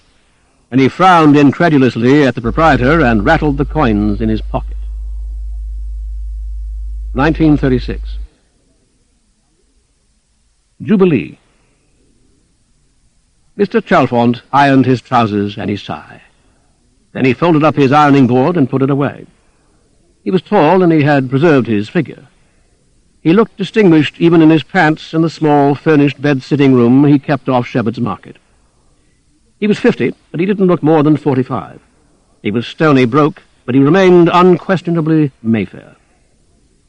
He examined his collar with anxiety. He hadn't been out of doors for more than a week, except at the public house at the corner to eat his morning and evening ham roll, and then he always wore an overcoat and a soiled collar. He decided that it wouldn't damage the effect if he wore it once more. He didn't believe in economizing too rigidly over his laundry. He had to spend money in order to earn money, but there was no point in being extravagant. And somehow he didn't believe in his luck this cocktail time. He was going out for the good of his morale, because after a week away from the restaurants it would have been so easy to let everything slide, to confine himself to his room and his twice-daily visit to the public house. The Jubilee decorations were still out in the cold, windy May. Soiled by showers and soot, the streamers blew up across Piccadilly, draughty with desolation. They were the reminder of a good time Mr. Chalfont hadn't shared. He hadn't blown whistles or thrown paper ribbons. He certainly hadn't danced to any harmoniums. His neat figure was like a symbol of good taste as he waited with folded umbrella for the traffic lights to go green. He had learned to hold his hand so that one frayed patch on his sleeve didn't show, and the rather exclusive club tie, freshly ironed, might have been bought that morning. It wasn't lack of patriotism or loyalty which had kept Mr. Chalfont indoors all through Jubilee week. Nobody drank the toast of the king more sincerely than Mr. Chalfont, so long as someone else was standing the drink, but an instinct deeper than good form had warned him not to be about. Too many people whom he had once known, so he explained it, were coming up from the country. They might want to look him up, and a fellow just couldn't ask them back to a room like this. That explained his discretion. It didn't explain his sense of oppression while he waited for the Jubilee to be over. Now he was back at the old game. He called it that himself, smoothing his neat grey military mustache. The old game. Somebody going rapidly round the corner into Berkeley Street nudged him playfully and said, "Hello, you old devil," and was gone again, leaving the memory of many playful nudges in the old days of Murdy and the boob. For he couldn't disguise the fact that he was after the ladies. He didn't want to disguise it. It made his whole profession appear even to himself rather gallant and carefree. It disguised the fact that the ladies were not so young as they might be, and that it was the ladies, God bless them, who paid. It disguised the fact that Murdy and the boob had long ago vanished from his knowledge. The list of his acquaintances included a great many women, but hardly a single man. No one was more qualified by a long, grimy experience to tell smoking-room stories, but the smoking room in which Mr. Chalfont was welcome did not nowadays exist. Mr. Chalfont crossed the road. It wasn't an easy life. It exhausted him nervously and physically. He needed a great many sherries to keep going. The first sherry he had always to pay for himself. That was the £30 he marked as expenses on his income tax return. He dived through the entrance, not looking either way, for it would never do for the porter to think that he was soliciting any of the women who moved heavily like seals through the dim aquarium light of the lounge. But his usual seat was occupied. He turned away to look for another chair where he could exhibit himself discreetly. The select tie, the tan, the grey distinguished hair, the strong, elegant figure, the air of a retired governor from the colonies. He studied the woman who sat in his chair covertly. He thought he'd seen her somewhere, the mink coat, the overblown figure, the expensive dress. Her face was familiar but unnoted, like that of someone you pass every day at the same place. She was vulgar, she was cheerful, she was undoubtedly rich. He couldn't think where he had met her. She caught Mr. Chalfont's eye and winked. He blushed. He was horrified. Nothing of this sort had ever happened to him before. The porter was watching, and Mr. Chalfont felt scandal at his elbow, robbing him of his familiar restaurant, his last hunting ground, turning him perhaps out of Mayfair altogether into some bleak Paddington parlour where he couldn't keep up the least appearance of gallantry. Am I so obvious, he thought, so obvious? He went hastily across to her before she could wink again. "Excuse me," he said, "you must remember me. What a long time—" "Your face is familiar, dear," she said. "Have a cocktail." "Well," Mr. Chalfont said, "I should certainly not mind a sherry, Mrs. I've quite forgotten your surname." "You're a sport," the woman said, "but Amy will do." "Ah," Mr. Chalfont said, "you are looking very well, Amy. It gives me much pleasure to see you sitting there again after all these months. By years, it must be. The last time we met, I don't remember you clearly, dear, though of course when I saw you looking at me, I suppose it was in Jermyn Street." "Jermyn Street," Mr. Chalfont said. "Surely not Jermyn Street. I've never—" "Surely it must have been when I had my flat in Curzon Street. Delectable evenings one had there. I've moved since then to a rather humbler abode where I wouldn't dream of inviting you. But perhaps we could slip away to some little nest of your own. Your health, my dear. You look younger than ever." "Happy days," Amy said. Mr. Chalfont winced. She fingered her mink coat. "But you know, I've retired." "Ah, lost money, eh?" Mr. Chalfont said. "Dear lady, I've suffered in that way too. We must console each other a little. I suppose business is bad. Your husband, I seem to recall a trying man who did his best to interfere with our idyll. It was quite an idyll, wasn't it, those evenings in Curzon Street?" "You've got it wrong, dear. I never was in Curzon Street. But if you date back to the time I tried that husband racket, why, that goes years back, to the Mews off Bond Street. Fancy your remembering. It was wrong of me. I can see that now. And it never really worked. I don't think he looked like a husband. But now I've retired." "Oh, no," she said, leaning forward until he could smell the brandy on her plump little lips. "I haven't lost money. I've made it." "You're lucky," Mr. Chalfont said. "It was all the Jubilee," Amy explained. "I was confined to my bed during the Jubilee," Mr. Chalfont said. "I understand it all went off very well." "It was lovely," Amy said. "Why, I said to myself, everyone ought to do something to make it a success. So I cleaned up the streets." "I don't quite understand," Mr. Chalfont said. "You mean the decorations?" "No, no," Amy said. "That wasn't it at all. But it didn't seem to me nice, when all these colonials were in London, for them to see the girls in Bond Street and Wardour Street and all over the place. I'm proud of London, and it didn't seem right to me that we should get a reputation. People must live. Of course they must live. Wasn't I in the business myself, dear?" "Oh," Mr. Chalfont said. "You were in the business?" It was quite a shock to him. He looked quickly this way and that, fearing that he might have been observed. "So, you see, I opened a house and split with the girls.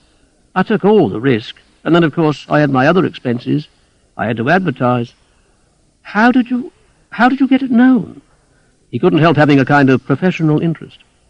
"Easy, dear. I opened a tourist bureau, trips to the London underworld, Limehouse and all that. But there was always an old fellow who wanted the guide to show him something privately afterwards." "Very ingenious," Mr. Chalfont said. "And loyal too, dear. It cleaned up the streets properly. Though, of course, I only took the best. I was very select. Some of them jibbed because they said they did all the work, but as I said to them, it was my idea." "So now you're retired?" "I made £5,000, dear. It was really my Jubilee as well, though you mightn't think it to look at me. I always had the makings of a businesswoman, and I saw, you see, how I could extend the business. I opened at Brighton, too. I cleaned up England, in a way of speaking. It was ever so much nicer for the colonials. There's been a lot of money in the country these last weeks. Have another sherry, dear. You're looking poorly." Really, you know I ought to be going." "Oh, come on. It's Jubilee, isn't it? Celebrate, be a sport. I think I see a friend." He looked helplessly around. A friend. He couldn't even think of a friend's name. He wilted before a personality stronger than his own. She bloomed there like a great dressy autumn flower. He felt old. My Jubilee. His frayed cuffs showed. He had forgotten to arrange his hand. He said, "Perhaps just one. It ought really to be on me." And as he watched her bang for the waiter in the dim, genteel place and dominate his disapproval when he came, Mr. Chalfont couldn't help wondering at the unfairness of her confidence and her health. He had a touch of neuritis, but she was carnival. She really seemed to belong to the banners and drinks and plumes and processions. He said quite humbly, "I should like to have seen the procession, but I wasn't up to it. My rheumatism," he excused himself. His little withered sense of good taste could not stand the bright plebeian spontaneity. He was a fine dancer, but they'd have outdanced him on the pavements. He made love attractively in his formal, well-bred way, but they'd have outloved him, blind and drunk and crazy and happy in the park. He had known that he would be out of place. He'd kept away. But it was humiliating to realize that Amy had missed nothing. "You look properly done, dear," Amy said. "Let me lend you a couple of quid." "No, no," Mr. Chalfont said. "Really, I couldn't." "I expect you've given me plenty in your time." But had he? He couldn't remember her. It was such a long time since he'd been with a woman, except in the way of business. He said, I really couldn't. He tried to explain his attitude while she fumbled in her bag. "I never take money, except, from friends," he admitted desperately, "or except in business." But he couldn't take his eyes away. He was broke, and it was cruel of her to show him a £5 note. No, really, it was a long time since his market price had been as high as £5. "I know how it is, dear," Amy said. "I've been into business myself, and I know just how you feel. Sometimes a gentleman would come home with me, give me a quid, and run away as if he was scared. It was insulting. I never did like taking money for nothing." "But you're quite wrong," Mr. Chalfont said. "That's not it at all. Not it at all." "Why, I could tell almost as soon as you spoke to me. You don't need to keep up pretences with me, dear," Amy went inexorably on, while Mayfair faded from his manner until there remained only the bed-sitting room, the ham rolls, the iron heating on the stove. "You don't need to be proud. But if you'd rather, it's all the same to me. It doesn't mean a thing to me. We'll go home, let you do your stuff. It's all the same to me, dear. But if you'd rather, I know how you feel." And presently they went out together, arm in arm, into the decorated, desolate street. "Cheer up, dear," Amy said, as the wind picked up the ribbons and tore them from the poles and lifted the dust and made the banners flap. "A girl likes a cheerful face." And suddenly she became raucous and merry, slapping Mr. Chalfont on his back, pinching his arm, saying, "Let's have a little Jubilee spirit, dear," taking her revenge for a world of uncongenial partners on old Mr. Chalfont. You couldn't call him anything else now but old Mr. Chalfont. 1936. A Day Saved. I had stuck closely to him, as people say, like a shadow. But that's absurd. I'm no shadow. You can feel me, touch me, hear me, smell me. I'm Robinson. But I sat at the next table, followed 20 yards behind, down every street. When he went upstairs, I waited at the bottom, and when he came down, I passed out before him and paused at the first corner. In that way, I was really like a shadow. For sometimes I was in front of him, and sometimes I was behind him. Who was he? I never knew his name. He was short and ordinary in appearance, and he carried an umbrella. His hat was a bowler, and he wore brown gloves. But this was his importance to me. He carried something I dearly, despairingly wanted. It was beneath his clothes, perhaps in a pouch, a purse, perhaps dangling next to his skin. Who knows how cunning the most ordinary man can be? Surgeons can make clever insertions. He may have carried it even closer to his heart than the outer skin. What was it? I never knew. I can only guess, as I might guess at his name, calling him Jones or Douglas, Wales, Canby, Fotheringay. Once in a restaurant I said, "Fotheringay," softly to my soup, and I thought he looked up and round about him. I don't know. This is the horror I cannot escape. Knowing nothing, his name, what it was he carried, why I wanted it so, why I followed him. Presently we came to a railway bridge, and underneath it he met a friend. I'm using words again very inexactly. Bear with me. I try to be exact. I pray to be exact. All I want in the world is to know. So when I say he met a friend, I do not know that it was a friend. I know only that it was someone he greeted with apparent affection. The friend said to him, "When do you leave?" He said, "At 2 from Dover." You may be sure I felt my pocket to make sure the ticket was there. Then his friend said, "If you fly, you will save a day." He nodded, he agreed, he would sacrifice his ticket, he would save a day. I ask you, what does a day saved matter to him or to you? A day saved from what? For what?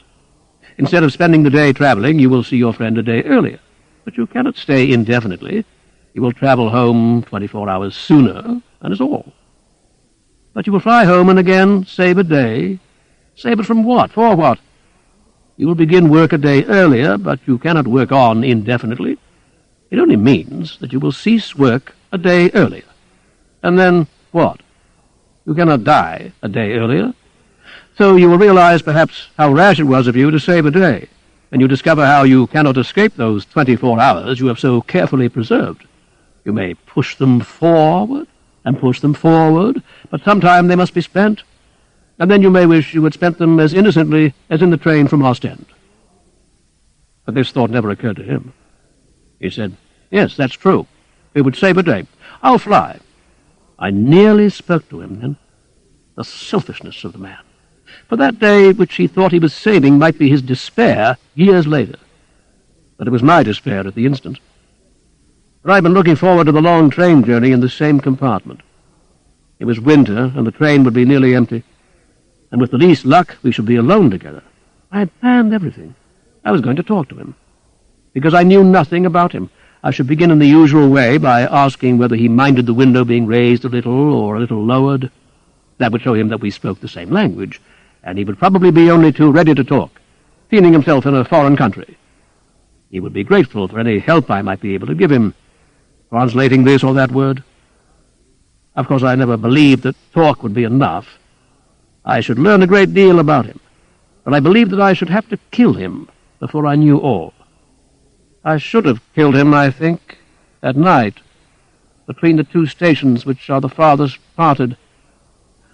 After the customs had examined our luggage and our passports had been stamped at the frontier, and we had pulled down the blinds and turned out the light. I had even planned what to do with his body, with the bowler hat and the umbrella and the brown gloves, but only if it became necessary, only if in no other way he would yield what I wanted. I am a gentle creature, not easily roused. And now he had chosen to go by aeroplane, and there was nothing that I could do. I followed him, of course, sat in the seat behind, watched his tremulousness at his first flight, how he avoided for a long while the sight of the sea below, how he kept his bowler hat upon his knees, how he gasped a little when the grey wing tilted up like the arm of a windmill to the sky, and the houses were set on edge. There were times, I believe, when he regretted having saved the day. We got out of the aeroplane together, and he had a small trouble with the customs. I translated for him. He looked at me curiously and said, "Thank you." He was, again I suggest that I know, and all I mean is I assume by his manner and his conversation, stupid and good-natured. But I believe for a moment he suspected me, thought he had seen me somewhere in a tube, in a bus, in a public baths, below the railway bridge, on how many stairways. I asked him the time. He said, "We put our clocks back an hour here," and beamed with an absurd pleasure because he had saved an hour as well as a day. I had a drink with him, several drinks with him. He was absurdly grateful for my help. I had beer with him at one place, gin at another, and at a third he insisted on my sharing a bottle of wine. We became, for the time being, friends. I felt more warmly towards him than towards any other man I have known, for, like love between a man and a woman, my affection was partly curiosity. I told him that I was Robinson. He meant to give me a card, but while he was looking for one, he drank another glass of wine and forgot about it. We were both a little drunk. Presently, I began to call him Fotheringay. He never contradicted me, and it may have been his name. But I seem to remember also calling him Douglas, Wales, and Canby, without correction. He was very generous, and I found it easy to talk with him. The stupid are often companionable. I told him that I was desperate, and he offered me money. He could not understand what I wanted. I said, "You've saved a day. You can afford to come with me tonight to a place I know." He said, "I have to take a train tonight." He told me the name of the town, and he was not surprised when I told him that I was coming too. We drank together all that evening, and went to the station together. I was planning, if it became necessary, to kill him. I thought in all friendliness that perhaps, after all, I might save him from having saved a day. But it was a small local train. It crept from station to station, and at every station people got out of the train and other people got into the train. He insisted on travelling third class, and the carriage was never empty. He could not speak a word of the language, and he simply curled up in his corner and slept. It was I who remained awake and had to listen to the weary, painful gossip, a servant speaking of her mistress, a peasant woman of the day's market, a soldier of the church, and a man who I believe was a tailor of adultery, wire-worms, and the harvest of 3 years ago. It was 2 o'clock in the morning when we reached the end of our journey. I walked with him to the house where his friends lived. It was quite close to the station, and I had no time to plan or carry out any plan. The garden gate was open, and he asked me in. I said no, I would go to the hotel. He said his friends would be pleased to put me up for the remainder of the night, but I said no. Lights were on in a downstairs room, and the curtains were not drawn. A man was asleep in a chair by a great stove, and there were glasses on a tray, and a canter of whisky, 2 bottles of beer, and a long, thin bottle of Rhine wine. I stepped back, and he went in, and almost immediately the room was full of people. I could see his welcome in their eyes and in their gestures. There was a woman in a dressing gown, and a girl who sat with thin knees drawn up to her chin, and 3 men, 2 of them old. They did not draw the curtains, though we must surely have guessed that I was watching them. The garden was cold. Winter beds were furred with weeds. I laid my hand on some prickly bush. It was as if they gave a deliberate display of their unity and companionship. My friend, I call him my friend, but he was really no more than an acquaintance, and was my friend only for so long as we both were drunk, sat in the middle of them all, and I could tell from the way his lips were moving he was telling them many things which he had never told me. Once I thought I could detect from his lip movements, I have saved the day. He looked stupid and good-natured and happy. I could not bear the sight for long.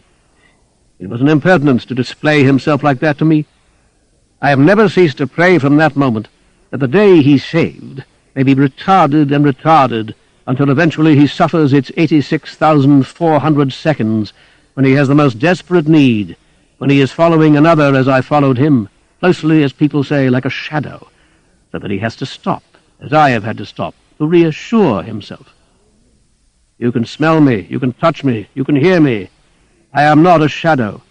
I am Fotheringay, Wales, Canby. I am Robinson. 1935. I Spy. Charlie Stow waited until he heard his mother snore before he got out of bed. Even then he moved with caution and tiptoed to the window. The front of the house was irregular, so that it was possible to see a light burning in his mother's room. But now all the windows were dark. A searchlight passed across the sky, lighting the banks of cloud and probing the dark, deep spaces between, seeking enemy airships. The wind blew from the sea, and Charlie Stow could hear behind his mother's snores the beating of the waves. A draught through the cracks in the window frame stirred his nightshirt. Charlie Stow was frightened.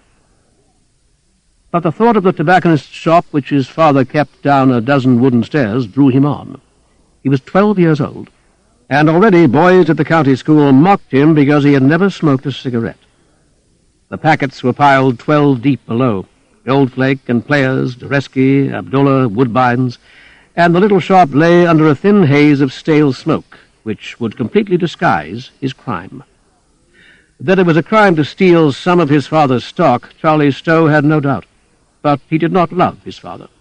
His father was unreal to him, a wraith, pale, thin, indefinite, who noticed him only spasmodically and left even punishment to his mother. For his mother he felt a passionate, demonstrative love. Her large, boisterous presence and her noisy charity filled the world for him. From her speech he judged her the friend of everyone, from the rector's wife to the dear queen, except the Huns, the monsters who lurked in zeppelins in the clouds. But his father's affection and dislike were as indefinite as his movements. Tonight he had said he would be in Norwich, and yet you never knew. Charlie Stow had no sense of safety as he crept down the wooden stairs.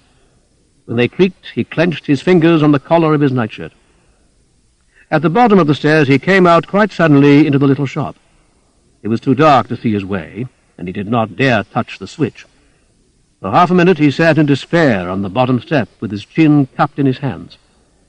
Then the regular movement of the searchlight was reflected through an upper window, and the boy had time to fix in memory the pile of cigarettes, the counter, and the small hole under it. The footsteps of the policeman on the pavement made him grab the first packet to his hand and dive for the hole. A light shone along the floor, and a hand tried the door, then the footsteps passed on, and Charlie cowered in the darkness. At last he got his courage back by telling himself in his curiously adult way that if he were caught now there was nothing to be done about it. He might as well have his smoke. He put a cigarette in his mouth, and then remembered that he had no matches. For a while he dared not move. 3 times the searchlight lit the shop, as he muttered taunts and encouragements. May as well be hung for a sheep. Cowardy, cowardy, custard. Grown-up and childish exhortations oddly mixed.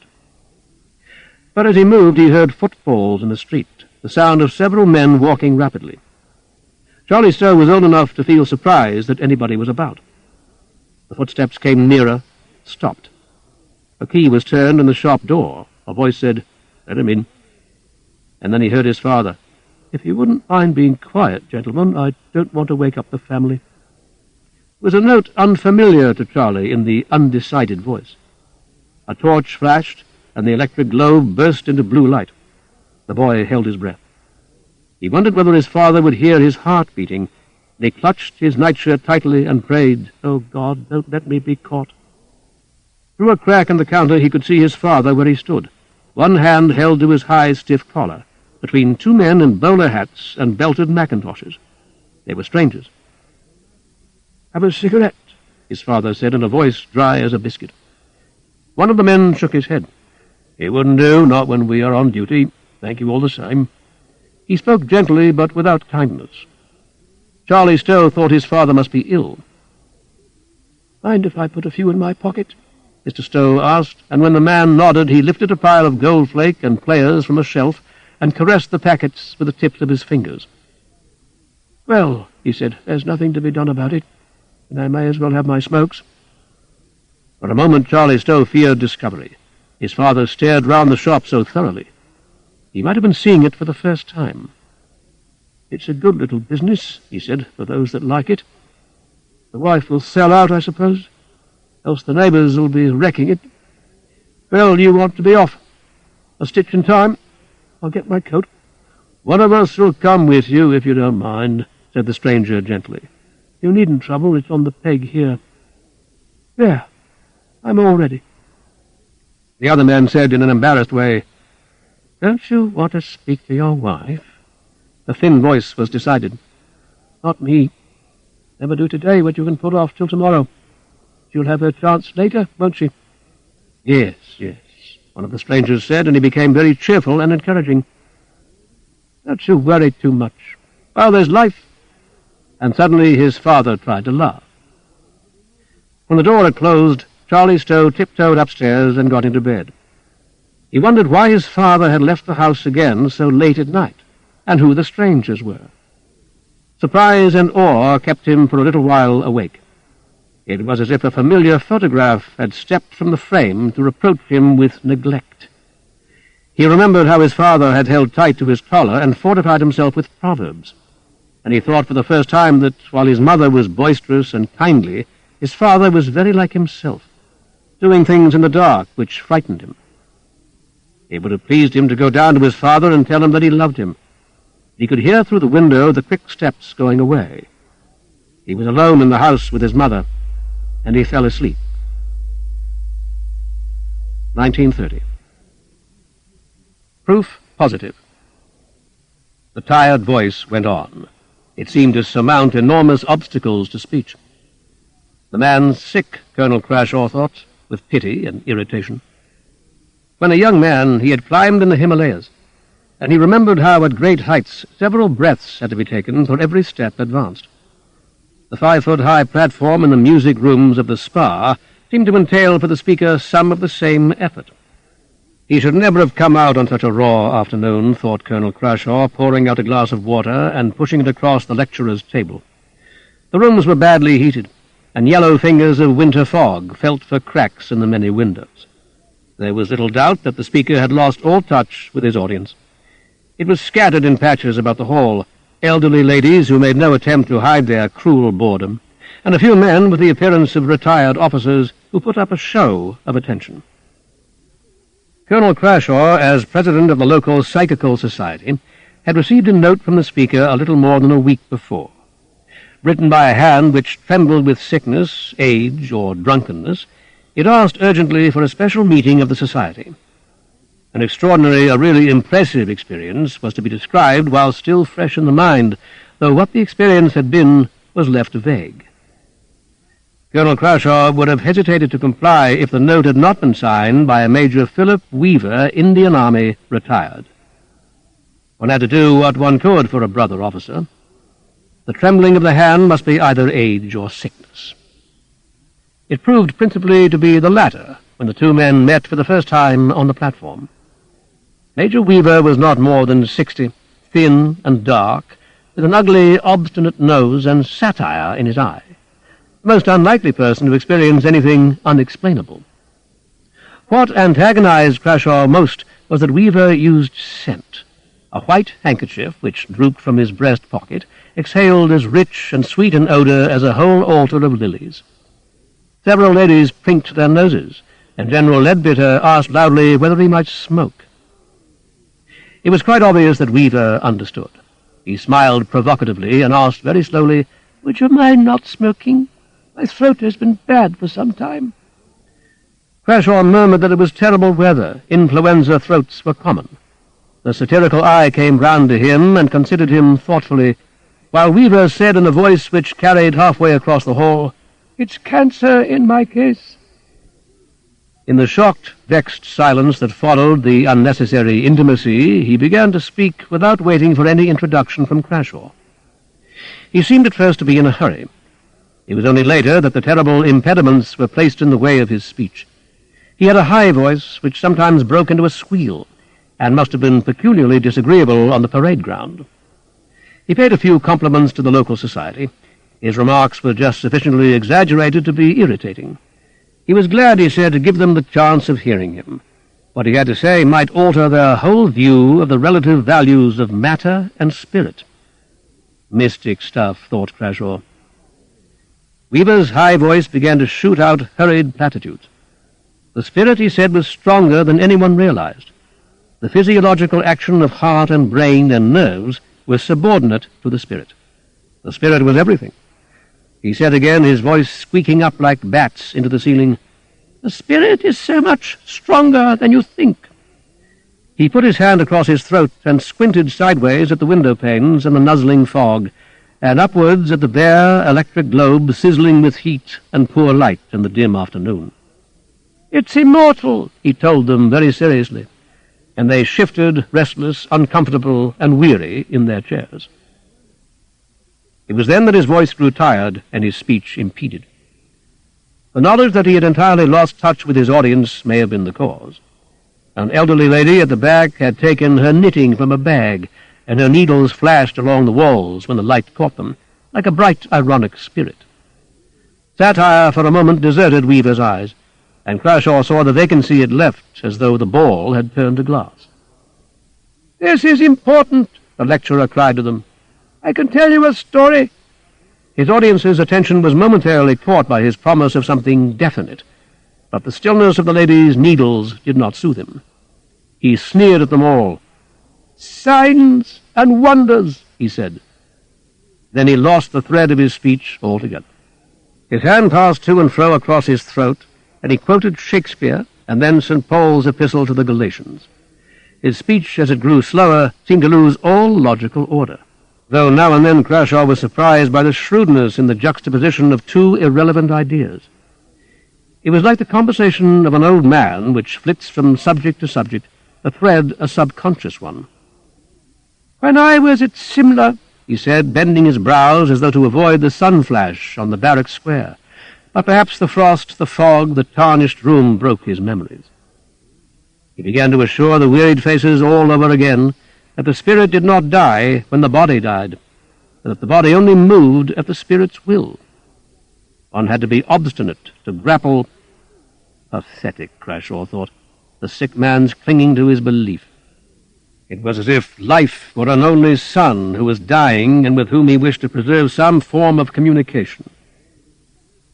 A note was passed to Crashaw from the audience. It came from a Dr. Brown, a small, alert man in the third row. The society cherished him as a kind of pet skeptic. The note read, "Can't you make him stop? The man's obviously very ill, and what good is his talk anyway?"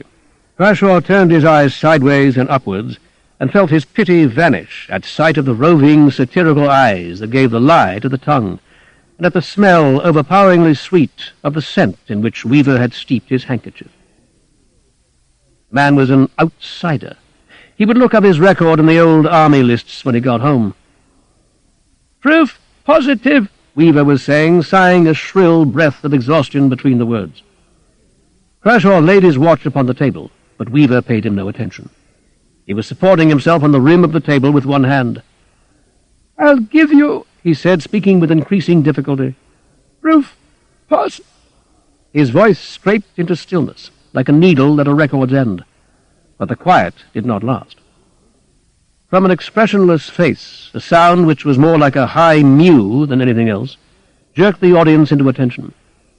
He followed it up, still without a trace of any emotion or understanding, the succession of incomprehensible sounds, a low labial whispering, an odd jangling note, while his fingers tapped on the table. The sounds brought to mind innumerable seances, the bound medium, the tambourine shaken in mid-air, the whispered trivialities of ghosts in the darkness, the dinginess, the airless rooms. Weaver sat down slowly in his chair and let his head fall backwards. An old lady began to cry nervously, and Dr. Brown scrambled onto the platform and bent over him. Colonel Crashaw saw the doctor's hand tremble as he picked the handkerchief from the pocket and flung it away from him. Crashaw, aware of another and more unpleasant smell, heard Dr. Brown whisper, "Send them all away. He's dead." He spoke with a distress unusual in a doctor accustomed to every kind of death. Crashaw, before he complied, glanced over Dr. Brown's shoulder at the dead man. Major Weaver's appearance disquieted him. In a long life he had seen many forms of death, men shot by their own hand and men killed in the field, but never such a suggestion of mortality. The body might have been one fished from the sea a long while after death. The flesh of the face seemed as ready to fall as an overripe fruit. So it was with no great shock of surprise that he heard Dr. Brown's whispered statement, "The man must have been dead a week." What the colonel thought of most was Weaver's claim, proof positive. Proof, he had probably meant, that the spirit outlived the body, that it tasted eternity. All he had certainly revealed was how, without the body's aid, the spirit in 7 days decayed into whispered nonsense. 1930. The second death. She found me in the evening under the trees that grew outside the village. I had never cared for her. I would have hidden myself if I'd seen her coming. She was to blame, I'm certain, for her son's vices. If they were vices, but I'm very far from admitting that they were. At any rate, he was generous, never mean, like others in the village I could mention, if I chose. I was staring hard at a leaf, or she would never have found me. It was dangling from the twig, its stalk torn across by the wind or else by a stone one of the village children had flung. Only the green, tough skin of the stalk held it there suspended. I was watching closely because a caterpillar was crawling across the surface, making the leaf sway to and fro. The caterpillar was aiming at the twig, and I wondered whether it would reach it in safety, or whether the leaf would fall with it into the water. There was a pool underneath the trees, and the water always appeared red because of the heavy clay in the soil. I never knew whether the caterpillar reached the twig, or, as I've said, the wretched woman found me. The first I knew of her coming was her voice just behind my ear. "I've been looking in all the pubs for you," she said in her old shrill voice. It was typical of her to say all the pubs when there were only 2 in the place. She always wanted credit for the trouble she hadn't really taken. I was annoyed, and I couldn't help speaking a little harshly. "You might have saved yourself the trouble," I said. "You should have known I wouldn't be in a pub on a fine night like this." The old vixen became quite humble. She was always smooth enough when she wanted anything. "It's for my poor son," she said. That meant that he was ill.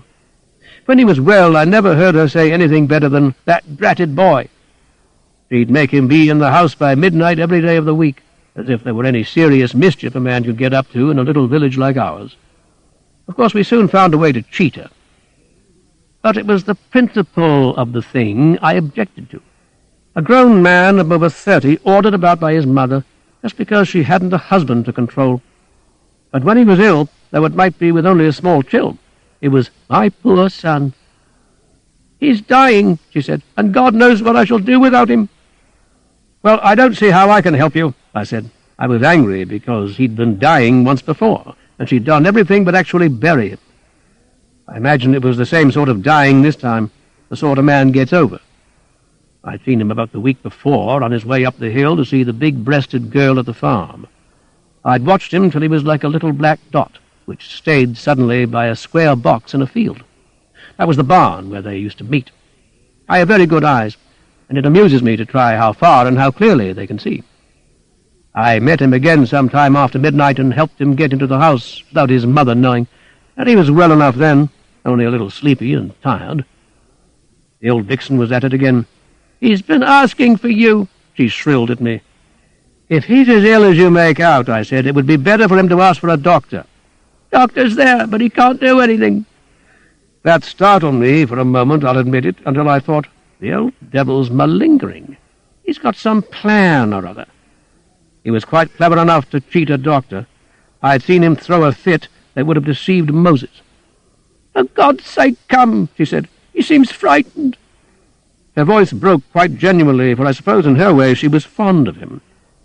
I couldn't help pitying her a little, for I knew that he had never cared a mite for her, and had never troubled to disguise the fact. I left the trees and the red pool and the struggling caterpillar, for I knew that she would never leave me alone now that her poor boy was asking for me. Yet a week ago there was nothing she wouldn't have done to keep us apart. She thought me responsible for his ways, as though any mortal man could have kept him off a likely woman when his appetite was up. I think it must have been the first time I had entered their cottage by the front door since I came to the village 10 years ago. I threw an amused glance at his window. I thought I could see the marks on the wall of the ladder we'd used the week before. We'd had a little difficulty in putting it straight, but his mother slept sound. He had brought the ladder down from the barn, and when he'd got safely in, I carried it up there again. But you could never trust his word. He'd lie to his best friend. And when I reached the barn, I found the girl had gone. If he couldn't bribe you with his mother's money, he'd bribe you with other people's promises. I began to feel uneasy directly I got inside the door. It was natural that the house should be quiet, for the pair of them never had any friends to stay, although the old woman had a sister-in-law living only a few miles away. But I didn't like the sound of the doctor's feet as he came downstairs to meet us. He'd twisted his face into a pious solemnity for our benefit, as though there was something holy about death, even about the death of my friend. "He's conscious," he said, "but he's going. There's nothing I can do. If you want him to die in peace, better let his friend go along up. He's frightened about something." The doctor was right. I could tell that as soon as I bent under the lintel and entered my friend's room. He was propped up on a pillow, and his eyes were on the door, waiting for me to come. They were very bright and frightened, and his hair lay across his forehead in sticky stripes. I'd never realized before what an ugly fellow he was. He had got sly eyes that looked at you too much out of the corners, but when he was in ordinary health they held a twinkle that made you forget the slyness. There was something pleasant and brazen in the twinkle, as much as to say, "I know I'm sly and ugly, but what does that matter? I've got guts." It was that twinkle, I think, some women found attractive and stimulating. Now, when the twinkle was gone, he looked a rogue and nothing else. I thought it my duty to cheer him up, so I made a small joke out of the fact that he was alone in bed. He didn't seem to relish it, and I was beginning to fear that he, too, was taking a religious view of his death, when he told me to sit down, speaking quite sharply. "I'm dying," he said, talking very fast, "and I want to ask you something. That doctor's no good. He'd think me delirious. I'm frightened, old man. I want to be reassured." And then, after a long pause, "Someone with common sense." He slipped a little farther down in his bed. "I've only once been badly ill before," he said. "That was before you settled here. I wasn't much more than a boy. People tell me that I was even supposed to be dead. They were carrying me out to burial when a doctor stopped them just in time." I'd heard plenty of cases like that, and I saw no reason why he should want to tell me about it. And then I thought I saw his point. His mother had not been too anxious once before to see if he were properly dead, though I had little doubt that she made a great show of grief. "My poor boy, I don't know what I shall do without him." And I'm certain that she believed herself then, as she believed herself now. She wasn't a murderess. She was only inclined to be premature. "Look here, old man," I said, and I propped him a little higher on his pillow. "You needn't be frightened. You aren't going to die. And anyway, I'd see that the doctor cut a vein or something before they moved you. That's all morbid stuff. Why, I'd stake my shirt that you've got plenty more years in front of you. And plenty more girls, too," I added to make him smile. "Can't you cut out all that?" he said, and I knew then that he had turned religious. "Why," he said, "if I lived, I wouldn't touch another girl. I wouldn't, not one." I tried not to smile at that, but it wasn't easy to keep a straight face. There's always something a bit funny about a sick man's morals. "Anyway," I said, "you needn't be frightened." "It's not that," he said. "Old man, when I came round that other time, I thought that I'd been dead. It wasn't like sleep at all, or rest in peace. There was someone there all round me who knew everything, every girl I'd ever had, even that young one who hadn't understood. It was before your time. She lived a mile down the road where Rachel lives now, but she and her family went away afterwards. Even the money I'd taken from Mother. I don't call that stealing. It's in the family. I never had a chance to explain even the thoughts I'd had. A man can't help his thoughts." "A nightmare," I said. "Yes, it must have been a dream, mustn't it? The sort of dream people do get when they are ill. And I saw what was coming to me, too. I can't bear being hurt. It wasn't fair. And I wanted to faint, and I couldn't, because I was dead." "In the dream," I said. His fear made me nervous. "In the dream," I said again. "Yes, it must have been a dream, mustn't it? Because I woke up. The curious thing was I felt quite well and strong. I got up and stood in the road, and a little farther down, kicking up the dust, was a small crowd going off with a man, the doctor who had stopped them burying me." "Well," I said. "Old man," he said, "suppose it was true. Suppose I had been dead. I believed it then, you know, and so did my mother. But you can't trust her. I went straight for a couple of years. I thought it might be a sort of second chance. Then things got fogged, and somehow it didn't seem really possible." "It's not possible." "Of course it's not possible. You know it isn't, don't you?" "Why, no," I said. "Miracles of that sort don't happen nowadays. And anyway, they aren't likely to happen to you, are they? And here, of all places under the sun." "It would be so dreadful," he said, "if it had been true, and I'd got to go through all that again. You don't know what things were going to happen to me in that dream, and they'd be worse now." He stopped, and then, after a moment, he added, as though he were stating a fact, "When one's dead, there's no unconsciousness any more, forever." "Of course it was a dream," I said, and squeezed his hand. He was frightening me with his fancies. I wished that he'd die quickly, so that I could get away from his sly, bloodshot and terrified eyes, and see something cheerful and amusing, like the Rachel he had mentioned, who lived a mile down the road. "Why," I said, "if there had been a man about working miracles like that, we should have heard of others, you may be sure. Even poked away in this God-forsaken spot," I said. "There were some others," he said, "but the stories only went round among the poor, and they'll believe anything, won't they? There were lots of diseased and crippled they said he'd cured. And there was a man who'd been born blind, and he came and just touched his eyelids, and sight came to him. Those were all old wives' tales, weren't they?"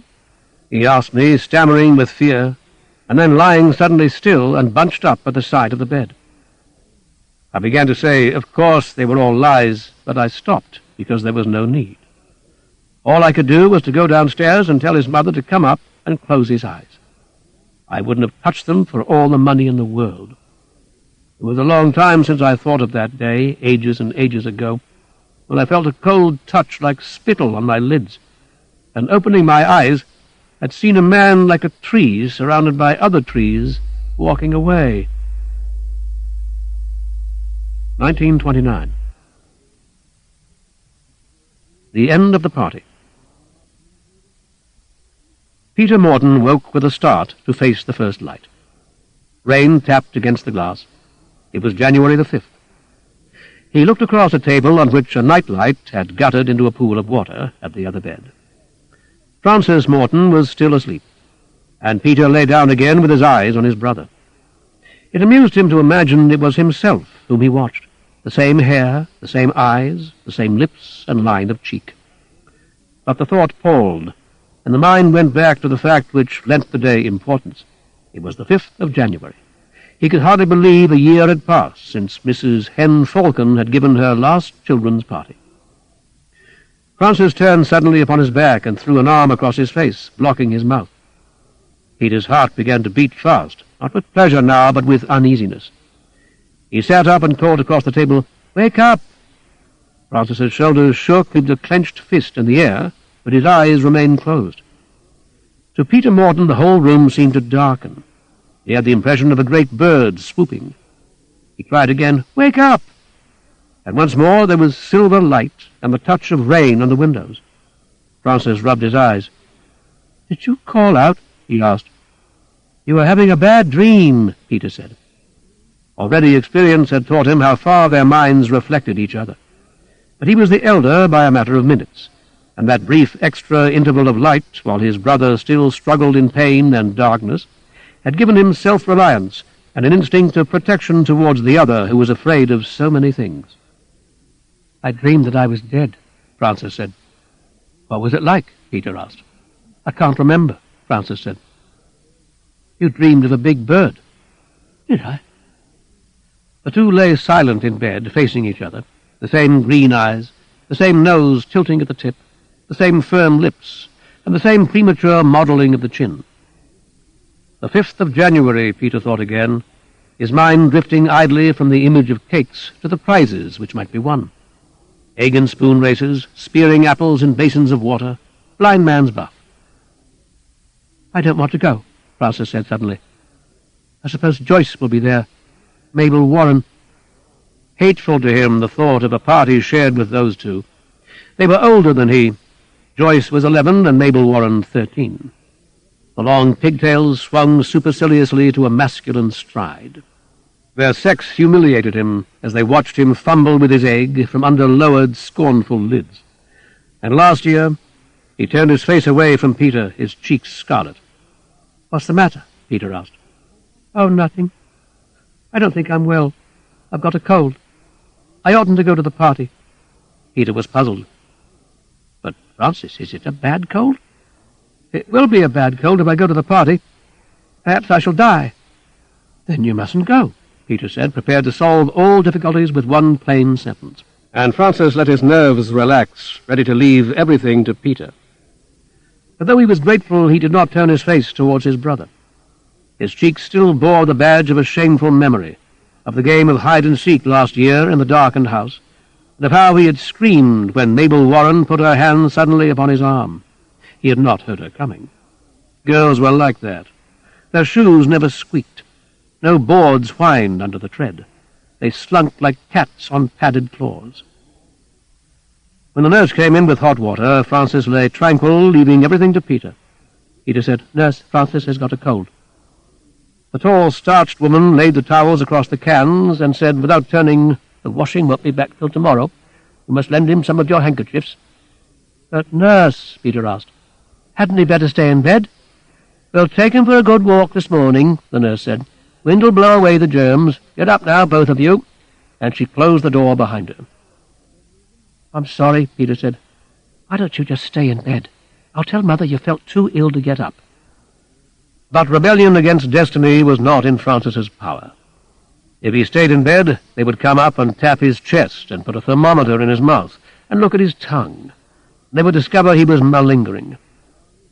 It was true he felt ill, a sick, empty sensation in his stomach and a rapidly beating heart, but he knew the cause was only fear of the party, fear of being made to hide by himself in the dark, uncompanioned by Peter, and with no nightlight to make a blessed breach. "No, I'll get up," he said, and then with sudden desperation, "But I won't go to Mrs. Hen Falcon's party. I swear on the Bible I won't." Now surely all would be well, he thought. God would not allow him to break so solemn an oath. He would show him a way. There was all the morning before him and all the afternoon until 4 o'clock. No need to worry when the grass was still crisp with the early frost. Anything might happen. He might cut himself or break his leg or really catch a bad cold. God would manage somehow.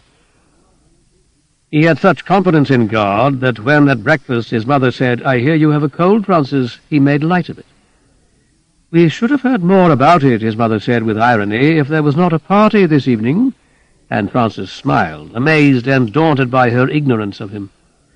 His happiness would have lasted longer if, out for a walk that morning, he had not met Joyce. He was alone with his nurse, for Peter had leave to finish a rabbit hutch in the woodshed. If Peter had been there, he would have cared less.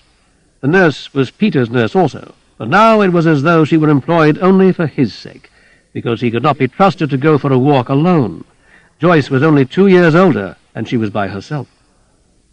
She came striding towards them, pigtails flapping. She glanced scornfully at Francis and spoke with ostentation to the nurse. "Hello, nurse. Are you bringing Francis to the party this evening? Mabel and I are coming." And she was off again down the street in the direction of Mabel Warren's home, consciously alone and self-sufficient in the long, empty road. "Such a nice girl," the nurse said. But Francis was silent, feeling again the jump of his heart, realizing how soon the hour of the party would arrive. God had done nothing for him, and the minutes flew. They flew too quickly to plan any evasion, or even to prepare his heart for the coming ordeal. Panic nearly overcame him when, all unready, he found himself standing on the doorstep with coat collar turned up against a cold wind, and the nurse's electric torch making a short trail through the darkness.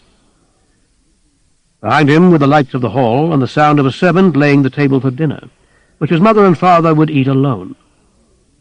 He was nearly overcome by the desire to run back into the house and call out to his mother that he would not go to the party, that he dared not go. They could not make him go. He could almost hear himself saying those final words, breaking down forever the barrier of ignorance which saved his mind from his parents' knowledge. "I'm afraid of going. I won't go. I daren't go. They'll make me hide in the dark, and I'm afraid of the dark. I'll scream and scream and scream." He could see the expression of amazement on his mother's face, and then the cold confidence of a grown-up's retort. "Don't be silly. You must go. We've accepted Mrs. Hen Falcon's invitation." But they couldn't make him go. Hesitating on the doorstep while the nurse's feet crunched across the frost-covered grass to the gate, he knew that.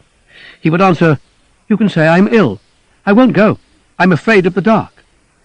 And his mother, "Don't be silly. You know there's nothing to be afraid of in the dark." But he knew the falsity of that reasoning. He knew how they taught also that there was nothing to fear in death, and how fearfully they avoided the idea of it. But they couldn't make him go to the party. "I'll scream. I'll scream." "Francis, come along." He heard the nurse's voice across the dimly phosphorescent lawn and saw the yellow circle of her torch wheel from tree to shrub. "I'm coming," he called with despair. He couldn't bring himself to lay bare his last secrets and end reserve between his mother and himself, for there was still, in the last resort, a further appeal possible to Mrs. Hen Falcon.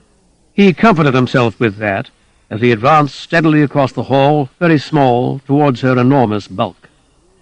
His heart beat unevenly, but he had control now over his voice, as he said with meticulous accent, "Good evening, Mrs. Hen Falcon. It was very good of you to ask me to your party." With his strained face lifted towards the curve of her breasts and his polite set speech, he was like an old withered man. As a twin he was in many ways an only child. To address Peter was to speak to his own image in a mirror, an image a little altered by a flaw in the glass, so as to throw back less a likeness of what he was than of what he wished to be, what he would be without his unreasoning fear of darkness, footsteps of strangers, the flight of bats in dusk-filled gardens. "Sweet child," said Mrs. Hen Falcon absent-mindedly. Before, with a wave of her arms, as though the children were a flock of chickens, she whirled them into her set program of entertainments. Egg and spoon races, three-legged races, the spearing of apples, games which held for Francis nothing worse than humiliation. And in the frequent intervals when nothing was required of him, and he could stand alone in corners as far removed as possible from Mabel Warren's scornful gaze, he was able to plan how he might avoid the approaching terror of the dark. He knew there was nothing to fear until after tea, and not until he was sitting down in a pool of yellow radiance cast by the 10 candles on Colin Hen Falcon's birthday cake did he become fully conscious of the imminence of what he feared. He heard Joyce's high voice down the table, "After tea we are going to play hide-and-seek in the dark." "Oh, no," Peter said, watching Francis's troubled face. "Don't let's. We play that every year." "But it's in the programme," cried Mabel Warren. "I saw it myself. I looked over Mrs. Hen Falcon's shoulder. 5 o'clock tea, 5:45 to 6:30, hide-and-seek in the dark. It's all written down in the programme." Peter did not argue, for if hide-and-seek had been inserted in Mrs. Hen Falcon's programme, nothing which he could say would avert it. He asked for another piece of birthday cake and sipped his tea slowly. Perhaps it might be possible to delay the game for a quarter of an hour, allow Francis at least a few extra minutes to form a plan. But even in that Peter failed, for children were already leaving the table in 2s and 3s. It was his third failure, and again he saw a great bird darken his brother's face with its wings. But he upbraided himself silently for his folly, and finished his cake, encouraged by the memory of that adult refrain, "There's nothing to fear in the dark." The last to leave the table, the brothers came together to the hall to meet the mustering and impatient eyes of Mrs. Hen Falcon. "And now," she said, "we will play hide-and-seek in the dark." Peter watched his brother and saw the lips tighten. Francis, he knew, had feared this moment from the beginning of the party, had tried to meet it with courage, and had abandoned the attempt. He must have prayed for cunning to evade the game, which was now welcomed with cries of excitement by all the other children. "Oh, do let's! We must pick sides. Is any of the house out of bounds? Where shall home be?" "I think," said Francis Morton, approaching Mrs. Hen Falcon, his eyes focused unwaveringly on her exuberant breasts, "it will be no use my playing. My nurse will be calling for me very soon." "Oh, but your nurse can wait, Francis," said Mrs. Hen Falcon, while she clapped her hands together to summon to her side a few children who were already straying up the wide staircase to upper floors. "Your mother will never mind." That had been the limit of Francis's cunning. He had refused to believe that so well-prepared an excuse could fail. All that he could say now, still in the precise tone which other children hated, thinking it a symbol of conceit, was, "I think I'd better not play." He stood motionless, retaining, though afraid, unmoved features. For the knowledge of his terror, or the reflection of the terror itself, reached his brother's brain. For the moment, Peter Morton could have cried aloud with the fear of bright lights going out, leaving him alone in an island of dark, surrounded by the gentle lappings of strange footsteps. Then he remembered that the fear was not his own, but his brother's. He said impulsively to Mrs. Hen Falcon, "Please, I don't think Francis should play. The dark makes him jump so." They were the wrong words. 6 children began to sing "Cowardy, cowardy custard," turning torturing faces with a vacancy of wide sunflowers towards Francis Morton. Without looking at his brother, Francis said, "Of course I'll play. I'm not afraid, I only thought—" But he was already forgotten by his human tormentors. The children scrambled round Mrs. Hen Falcon, their shrill voices pecking at her with questions and suggestions. "Yes, anywhere in the house. We will turn out all the lights. Yes, you can hide in the cupboards. You must stay hidden as long as you can. There will be no home." Peter stood apart, ashamed of the clumsy manner in which he had tried to help his brother. Now he could feel, creeping in at the corners of his brain, all Francis's resentment of his championing. Several children ran upstairs, and the lights on the top floor went out. Darkness came down like the wings of a bat, and settled on the landing. Others began to put out the lights at the edge of the hall, till the children were all gathered in the central radiance of the chandelier, while the bats squatted round on hooded wings and waited for that, too, to be extinguished. "You and Francis are on the hiding side," a tall girl said, and then the light was gone, and the carpet wavered under his feet with the sibilance of footfalls, like small cold draughts creeping away into corners. "Where's Francis?" he wondered. "If I join him, he'll be less frightened of all these sounds." These sounds were the casing of silence, the squeak of a loose board, the cautious closing of a cupboard door, the whine of a finger drawn along polished wood. Peter stood in the center of the dark, deserted floor, not listening, but waiting for the idea of his brother's whereabouts to enter his brain. But Francis crouched with fingers on his ears, eyes uselessly closed, mind numbed against impressions, and only a sense of strain could cross the gap of dark. Then a voice called, "Coming!" and as though his brother's self-possession had been shattered by the sudden cry, Peter Morton jumped with his fear. But it was not his own fear.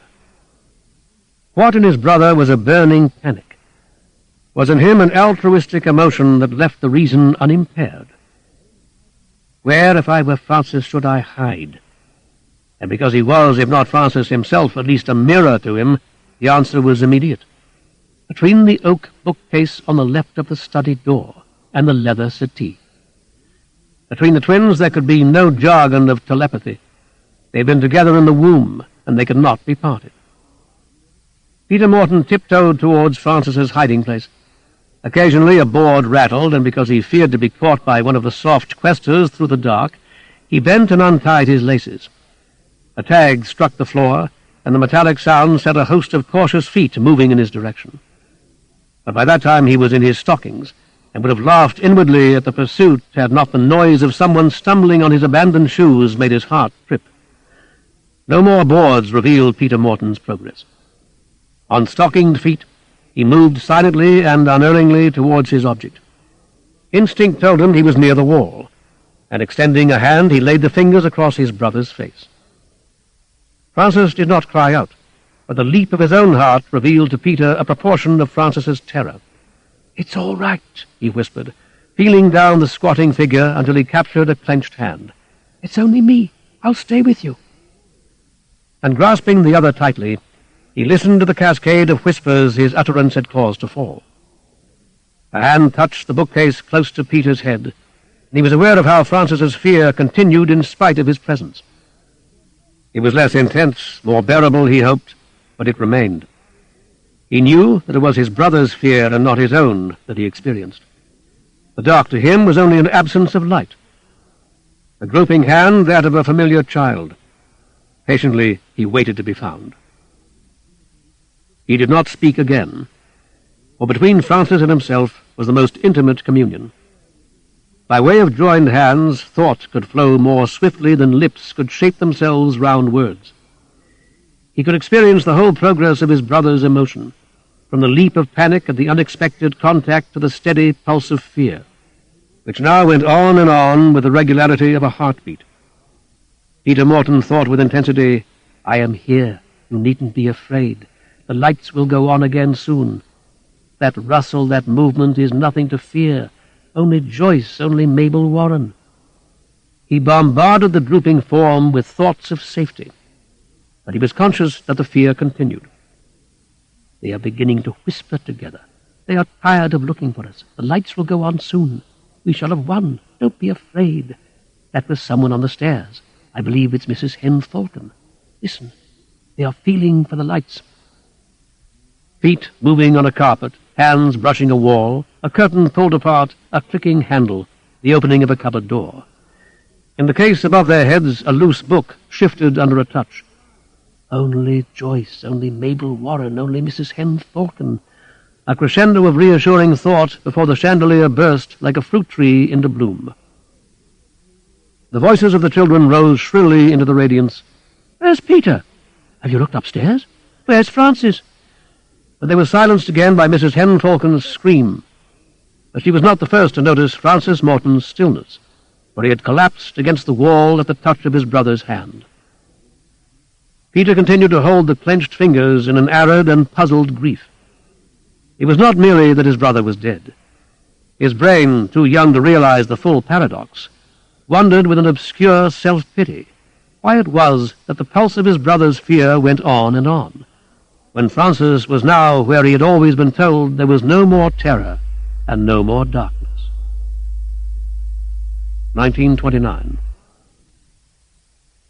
A Sense of Reality. To John and Gillian Sutra.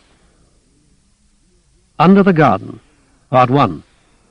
1. It was only when the doctor said to him, "Of course the fact that you don't smoke is in your favor," Wilditch realized what it was he had been trying to convey with such tact. Dr. Cave had lined up along one wall a series of X-ray photographs, the whorls of which reminded the patient of those pictures of the Earth's surface taken from a great height that he had pored over at one period during the war, trying to detect the tiny gray seed of a launching ramp. Dr. Cave had explained, "I want you clearly to understand my problem." It was very similar to an intelligence briefing of such top-secret importance that only one officer could be entrusted with the information.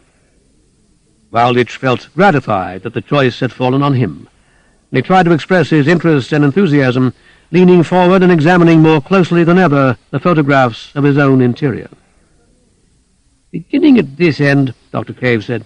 "Let me see. April, May, June, 3 months ago.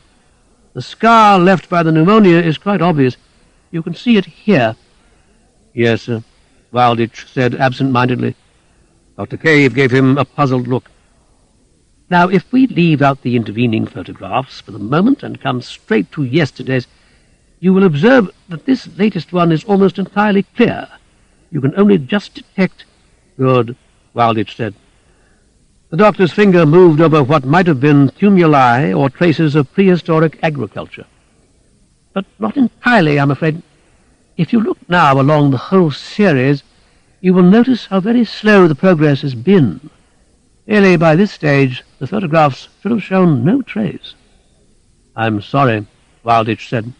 A sense of guilt had taken the place of gratification.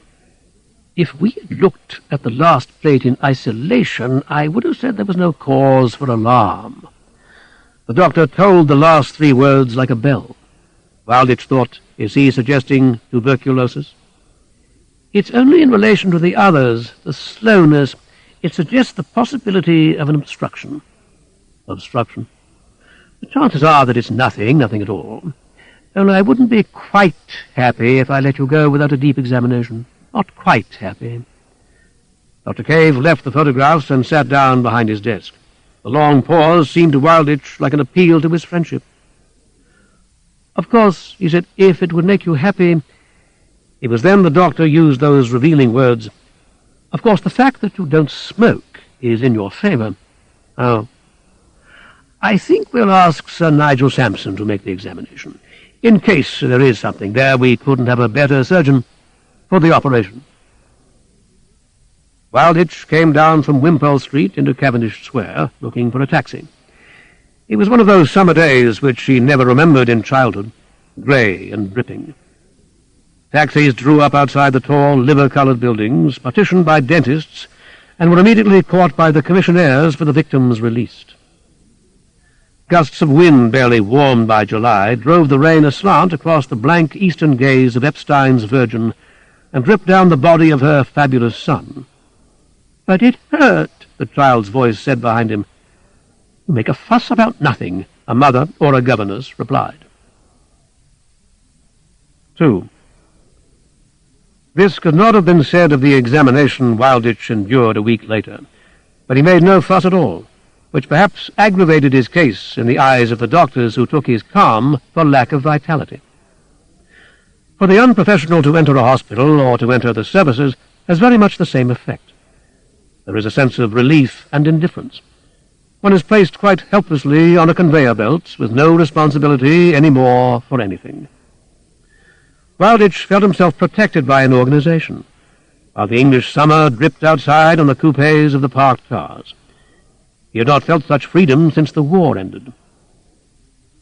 The examination was over, a bronchoscopy, and there remained a nightmare memory which survived through the cloud of the anesthetic of a great truncheon forced down his throat into the chest, and then slowly withdrawn. He woke next morning bruised and raw, so that even the act of excretion was a pain. But that, the nurse told him, would pass in 1 day or 2. Now he could dress and go home. He was disappointed at the abruptness with which they were thrusting him off the belt into the world of choice again. "Was everything satisfactory?" he asked, and saw from the nurse's expression that he had shown indecent curiosity. "I couldn't say, I'm sure," the nurse said. "Sir Nigel will look in his own good time." Wilditch was sitting on the end of the bed tying his tie when Sir Nigel Sampson entered. It was the first time Wilditch had been conscious of seeing him. Before, he had been a voice addressing him politely out of sight as the anesthetic took over. It was the beginning of the weekend, and Sir Nigel was dressed for the country in an old tweed jacket. He had tousled white hair, and he looked at Wilditch with a faraway attention, as though he were a float bobbing in midstream. "Ah, feeling better," Sir Nigel said incontrovertibly. "Perhaps." "Not very agreeable," Sir Nigel said, "but you know we couldn't let you go, could we, without taking a look?" "Did you see anything?" Sir Nigel gave the impression of abruptly moving downstream to a quieter reach and casting his line again. "Don't let me stop you dressing, my dear fellow."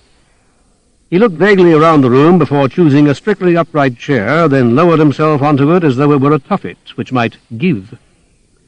He began feeling in one of his large pockets for a sandwich. "Any news for me?" "I expect Dr. Cave will be along in a few minutes. He was caught by a rather garrulous patient." He drew a large silver watch out of his pocket. For some reason it was tangled up in a piece of string. "Have to meet my wife at Liverpool Street. Are you married?" "No." "Oh, well, one care the less. Children can be a great responsibility." "I have a child, but she lives a long way off." "A long way off? I see. We haven't seen much of each other." "Doesn't care for England?" "The colour bar makes it difficult for her." He realized how childish she sounded directly he had spoken, as though he had been trying to draw attention to himself by a bizarre confession, without even the satisfaction of success. "Ah, yes," Sir Nigel said. "Any brothers or sisters? You, I mean." "An elder brother." "Why?" "Oh, well, I suppose it's all on the record," Sir Nigel said, rolling in his line. He got up and made for the door. Wilditch sat on the bed with the tie over his knee. The door opened, and Sir Nigel said, "Ah, here's Dr. Cave. Must run along now. I was just telling Mr. Wilditch that I'll be seeing him again. You'll fix it, won't you?" And he was gone. "Why should I see him again?" Wilditch asked, and then, from Dr. Cave's embarrassment, he saw the stupidity of the question. "Ah, yes, of course. You did find something?" "It's really very lucky. If caught in time, there's sometimes hope." "Oh, there's always hope." So, after all, Wilditch thought, I am, if I so choose, on the conveyor belt again. Dr. Cave took an engagement book out of his pocket and said briskly, "Sir Nigel has given me a few dates. The 10th is difficult for the clinic, but the 15th, Sir Nigel doesn't think we should delay longer than the 15th. Is he a great fisherman?" "Fisherman? Sir Nigel? I have no idea." Dr. Cave looked aggrieved, as though he were being shown an incorrect chart. "Shall we say the 15th? "Perhaps I could tell you after the weekend. You see, I have not made up my mind to stay as long as that in England."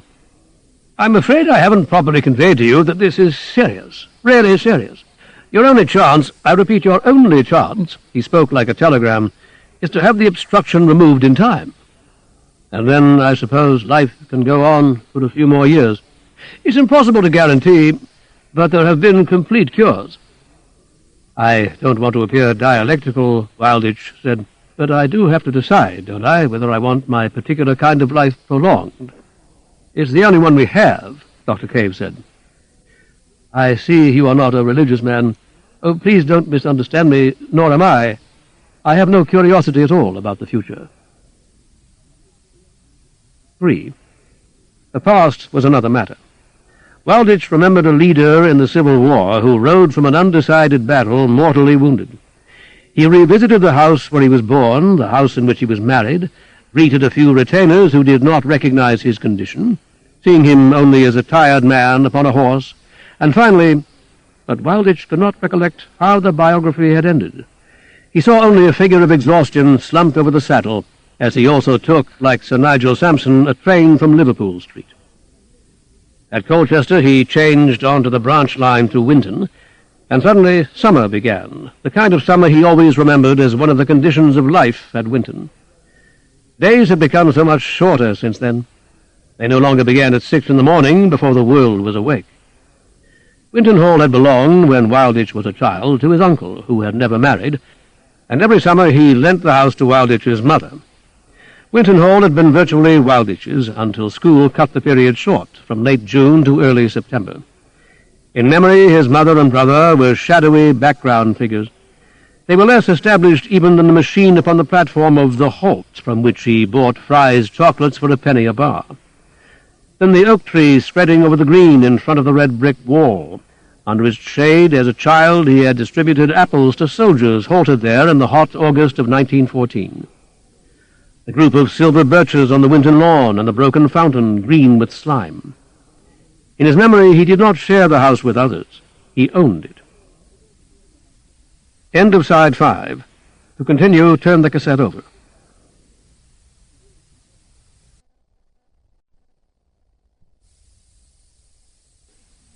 Side 6. Complete short stories by Graham Greene.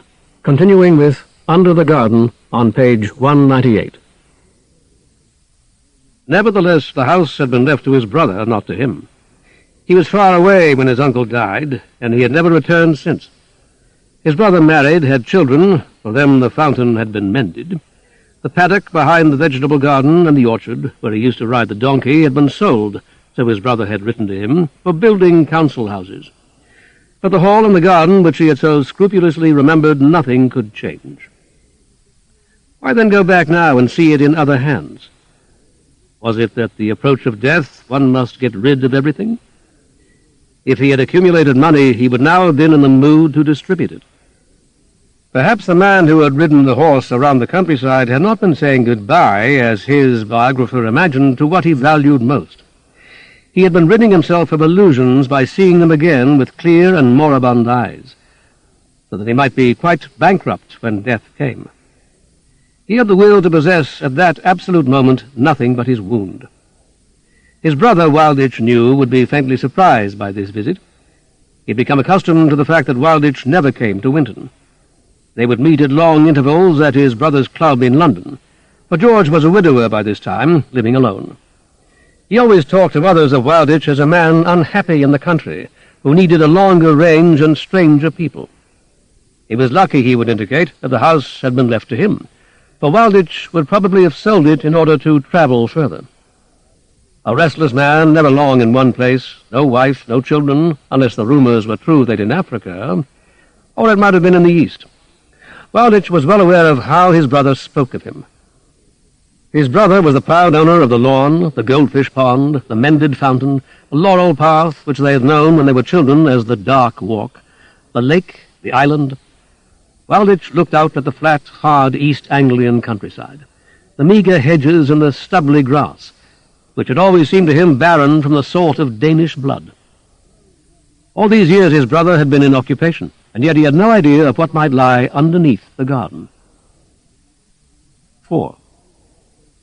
The chocolate machine had gone from Winton Halt, and the halt had been promoted, during the years of nationalization, to a station. The chimneys of a cement factory smoked along the horizon, and council houses now stood 3 deep along the line. Wilditch's brother waited in a humber at the exit. Some familiar smell of coal dust and varnish had gone from the waiting room, and it was a mere boy who took his ticket instead of a stooped and greying porter. In childhood, nearly all the world is older than oneself. "Hello, George," he said in remote greeting to the stranger at the wheel. "How are things, William?" George asked as they ground on their way. It was part of his character as a countryman that he had never learned how to drive a car well. The long chalky slope of a small hill, the highest point before the Ural Mountains, he had once been told, led down to the village between the bristly hedges. On the left was an abandoned chalk pit. It had been just as abandoned 40 years ago, when he had climbed all over it looking for treasure, in the form of brown nuggets of iron pyrites, which, when broken, showed an interior of starred silver. "Do you remember hunting for treasure?" "Treasure?" George said. "Oh, you mean that iron stuff." Was it the long summer afternoons in the chalk pit which had made him dream, or so vividly imagine, the discovery of a real treasure? If it was a dream, it was the only dream he remembered from those years. Or if it was a story which he had elaborated at night in bed, it must have been the final effort of a poetic imagination that afterwards had been rigidly controlled. In the various services which had over the years taken him from one part of the world to another, imagination was usually a quality to be suppressed. One's job was to provide facts to a company, import and export, a newspaper, a government department. Speculation was discouraged. Now the dreaming child was dying of the same disease as the man. He was so different from the child that it was odd to think the child would not outlive him and go on to quite a different destiny. George said, "You'll notice some changes, William." When I had the bathroom added, I found I had to disconnect the pipes from the fountain. Something to do with pressure.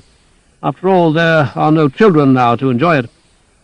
It never played in my time, either. I had the tennis lawn dug up during the war, and it hardly seemed worthwhile to put it back. I'd forgotten that there was a tennis lawn. Don't you remember it, between the pond and the goldfish tank? The pond? Oh, you mean the lake and the island. Not much of a lake. You could jump onto the island with a short run. I had thought of it as much bigger. But all measurements had changed. Only for a dwarf does the world remain the same size. Even the red brick wall which separated the garden from the village was lower than he remembered, a mere 5 feet. But in order to look over it in those days, he had always to scramble to the top of some old stumps covered deep with ivy and dusty spiders' webs. There was no sign of these when they drove in. Everything was very tidy everywhere, and a handsome piece of ironmongery had taken the place of the swing gates which they had ruined as children. "You keep the place up very well," he said. "I couldn't manage it without the market garden. That enables me to put the gardener's wages down as a professional expense. I have a very good accountant." He was put into his mother's room with a view of the lawn and the silver birches. George slept in what had been his uncle's. The little bedroom next door, which had once been his, was now converted into a tiled bathroom. Only the prospect was unchanged. He could see the laurel bushes where the dark walk began, but they were smaller too. Had the dying horseman found as many changes? Sitting that night over coffee and brandy during the long family pauses, Balditch wondered whether as a child he could possibly have been so secretive as never to have spoken of his dream, his game, whatever it was. In his memory, the adventure had lasted for several days. At the end of it, he had found his way home in the early morning when everyone was asleep. There had been a dog called Joe who bounded towards him and sent him sprawling in the heavy dew of the lawn. Surely there must have been some basis of fact on which the legend had been built. Perhaps he had run away, perhaps he had been out all night, on the island, in the lake, or hidden in the dark walk, and during those hours he had invented the whole story. Balditch took a second glass of brandy and asked tentatively, "Do you remember much of those summers when we were children here?" He was aware of something unconvincing in the question, the apparently harmless opening gambit of a wartime interrogation. "I never cared for the place much in those days," George said surprisingly. "You were a secretive little bastard." "Secretive? And uncooperative. I had a great sense of duty towards you, but you never realized that. In a year or two you were going to follow me to school. I tried to teach you the rudiments of cricket. You weren't interested. God knows what you were interested in." "Exploring," Balditch suggested, he thought with cunning. "There wasn't much to explore in 14 acres. You know, I had such plans for this place when it became mine. A swimming pool where the tennis lawn was. It's mainly potatoes now. I meant to drain the pond, too. It breeds mosquitoes. Well, I've added 2 bathrooms and modernized the kitchen, and even that has cost me 4 acres of pasture. At the back of the house now you can hear the children caterwauling from the council houses. It's all been a bit of a disappointment. At least, I'm glad you haven't drained the lake. My dear chap, why go on calling it a lake? Have a look at it in the morning and you'll see the absurdity. The water's nowhere more than 2 feet deep." He added, "Ah, well, the place won't outlive me. My children aren't interested, and the factories are beginning to come out this way. They'll get a reasonably good price for the land. I haven't much else to leave them." He put some more sugar in his coffee. "Unless, of course, you'd like to take it on when I'm gone." "I haven't the money, and anyway, there's no cause to believe that I won't be dead first." "Mother was against my accepting the inheritance," George said. "She never liked the place." "I thought she loved her summers here." The great gap between their memories astonished him. They seemed to be talking about different places and different people. "It was terribly inconvenient, and she was always in trouble with the gardener. You remember Ernest? She said she had to wring every vegetable out of him. By the way, he's still alive, though retired, of course. You ought to look him up in the morning. It would please him. He still feels he owns the place. And then, you know, she always thought it would have been better for us if we could have gone to the seaside. She had an idea that she was robbing us of a heritage, buckets and spades and seawater bathing. Poor mother, she couldn't afford to turn down Uncle Henry's hospitality. I think in her heart she blamed Father for dying when he did, without providing for holidays at the sea. Did you talk it over with her in those days? Oh, no, not then. Naturally, she had to keep a front before the children. But when I inherited the place, you were in Africa, she warned Mary and me about the difficulties. She had very decided views, you know, about any mysteries, and that turned her against the garden. Too much shrubbery, she said. She wanted everything to be very clear. Early Fabian training, I dare say. It's odd. I don't seem to have known her very well. You had a passion for hide-and-seek. She never liked that. Mystery again. She thought it a bit morbid. There was a time when we couldn't find you. You were away for hours. Are you sure it was hours, not a whole night? I don't remember it at all myself. Mother told me. They drank their brandy for a while in silence. Then George said, she asked Uncle Henry to have the dark walk cleared away. She thought it was unhealthy with all the spiders' webs, but he never did anything about it. I'm surprised you didn't. Oh, it was on my list, but other things had priority, and now it doesn't seem worthwhile to make more changes. He yawned and stretched. I'm used to early bed, I hope you don't mind. Breakfast at 8:30? Don't make any changes for me. There's just one thing I forgot to show you. The flush is tricky in your bathroom. George led the way upstairs. He said the local plumber didn't do a very good job. Now, when you've pulled this knob, you'll find the flush never quite finishes. You have to do it a second time, sharply, like this. Wilditch stood at the window looking out. Beyond the dark walk and the space where the lake must be, he could see the splinters of light given off by the council houses. Through one gap in the laurels there was even a street light visible, and he could hear the faint sound of television sets joining together different programs like the discordant murmur of a mob. He said, that view would have pleased Mother. A lot of the mystery gone.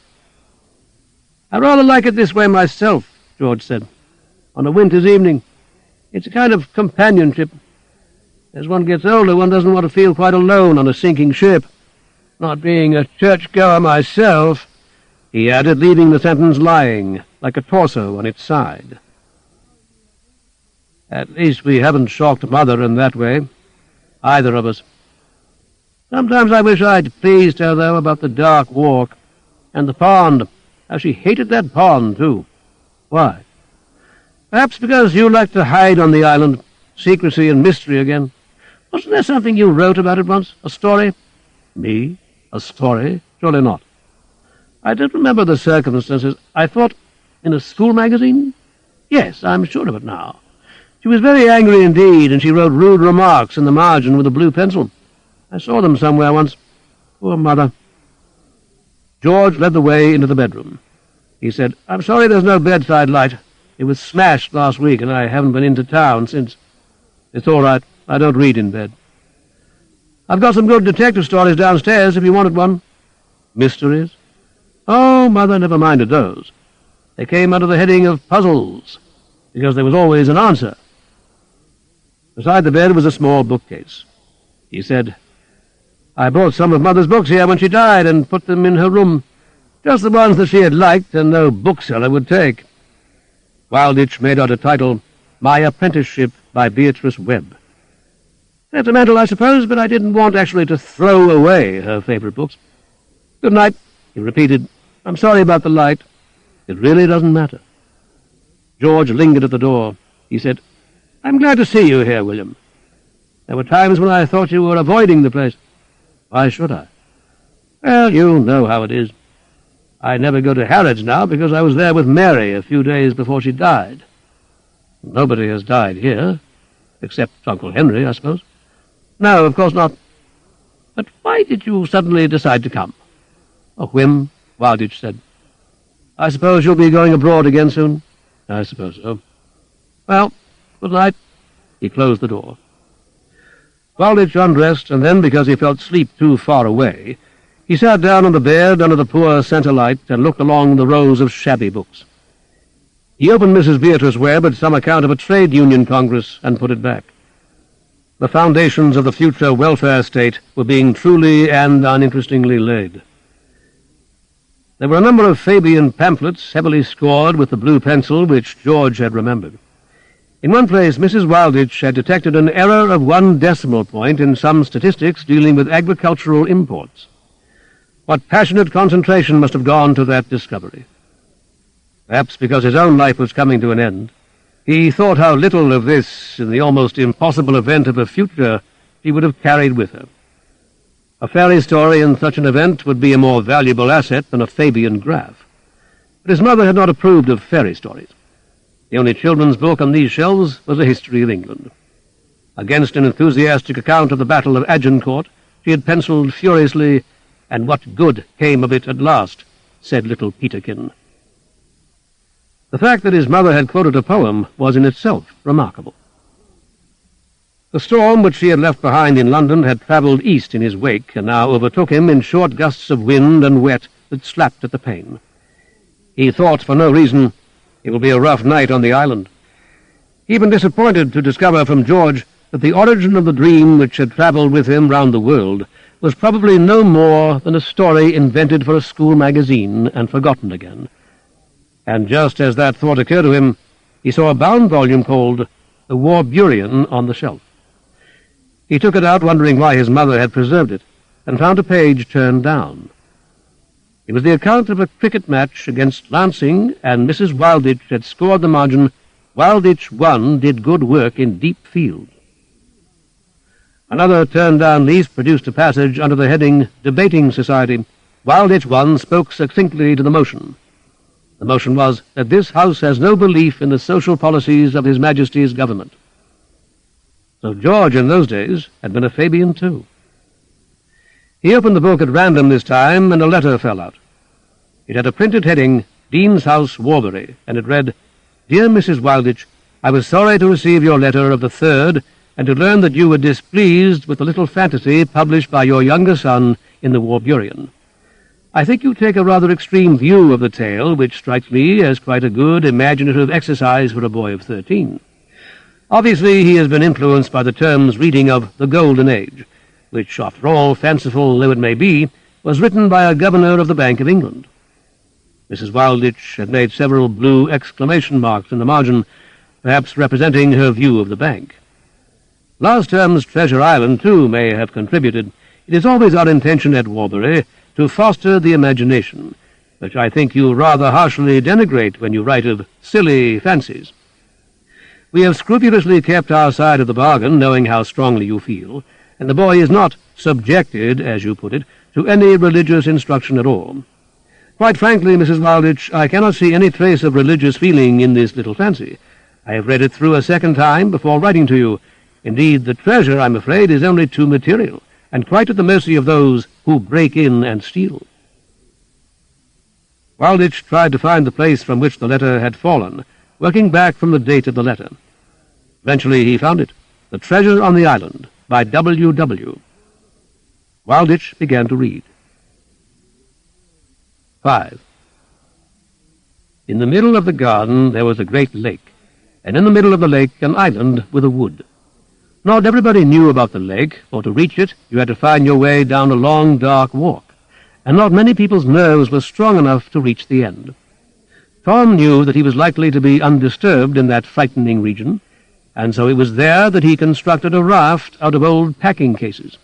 And one drear, wet day, when he knew that everybody would be shut in the house, he dragged the raft to the lake and paddled it across to the island. As far as he knew, he was the first to land there for centuries. It was all overgrown on the island, but from a map he had found in an ancient sea chest in the attic, he made his measurements, 3 paces north from the tall umbrella pine in the middle, and then 2 paces to the right.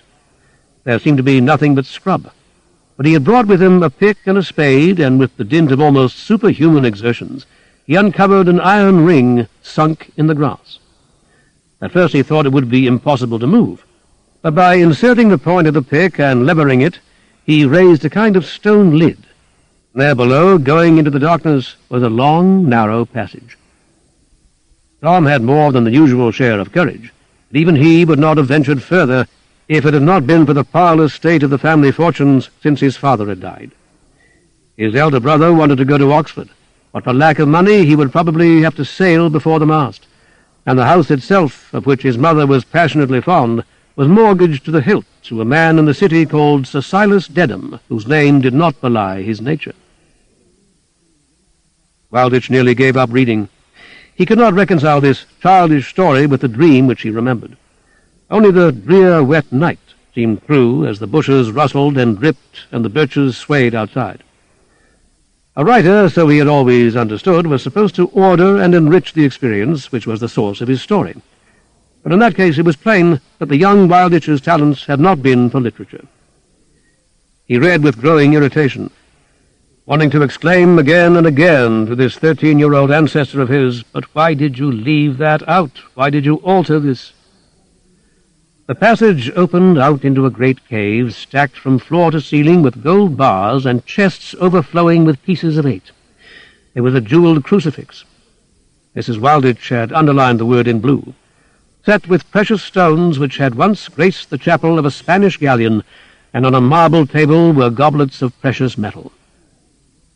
But as he remembered, it was an old kitchen dresser, and there were no pieces of 8, no crucifix, and as for the Spanish galleon, Tom thanked the kindly providence which had led him first to the map in the attic.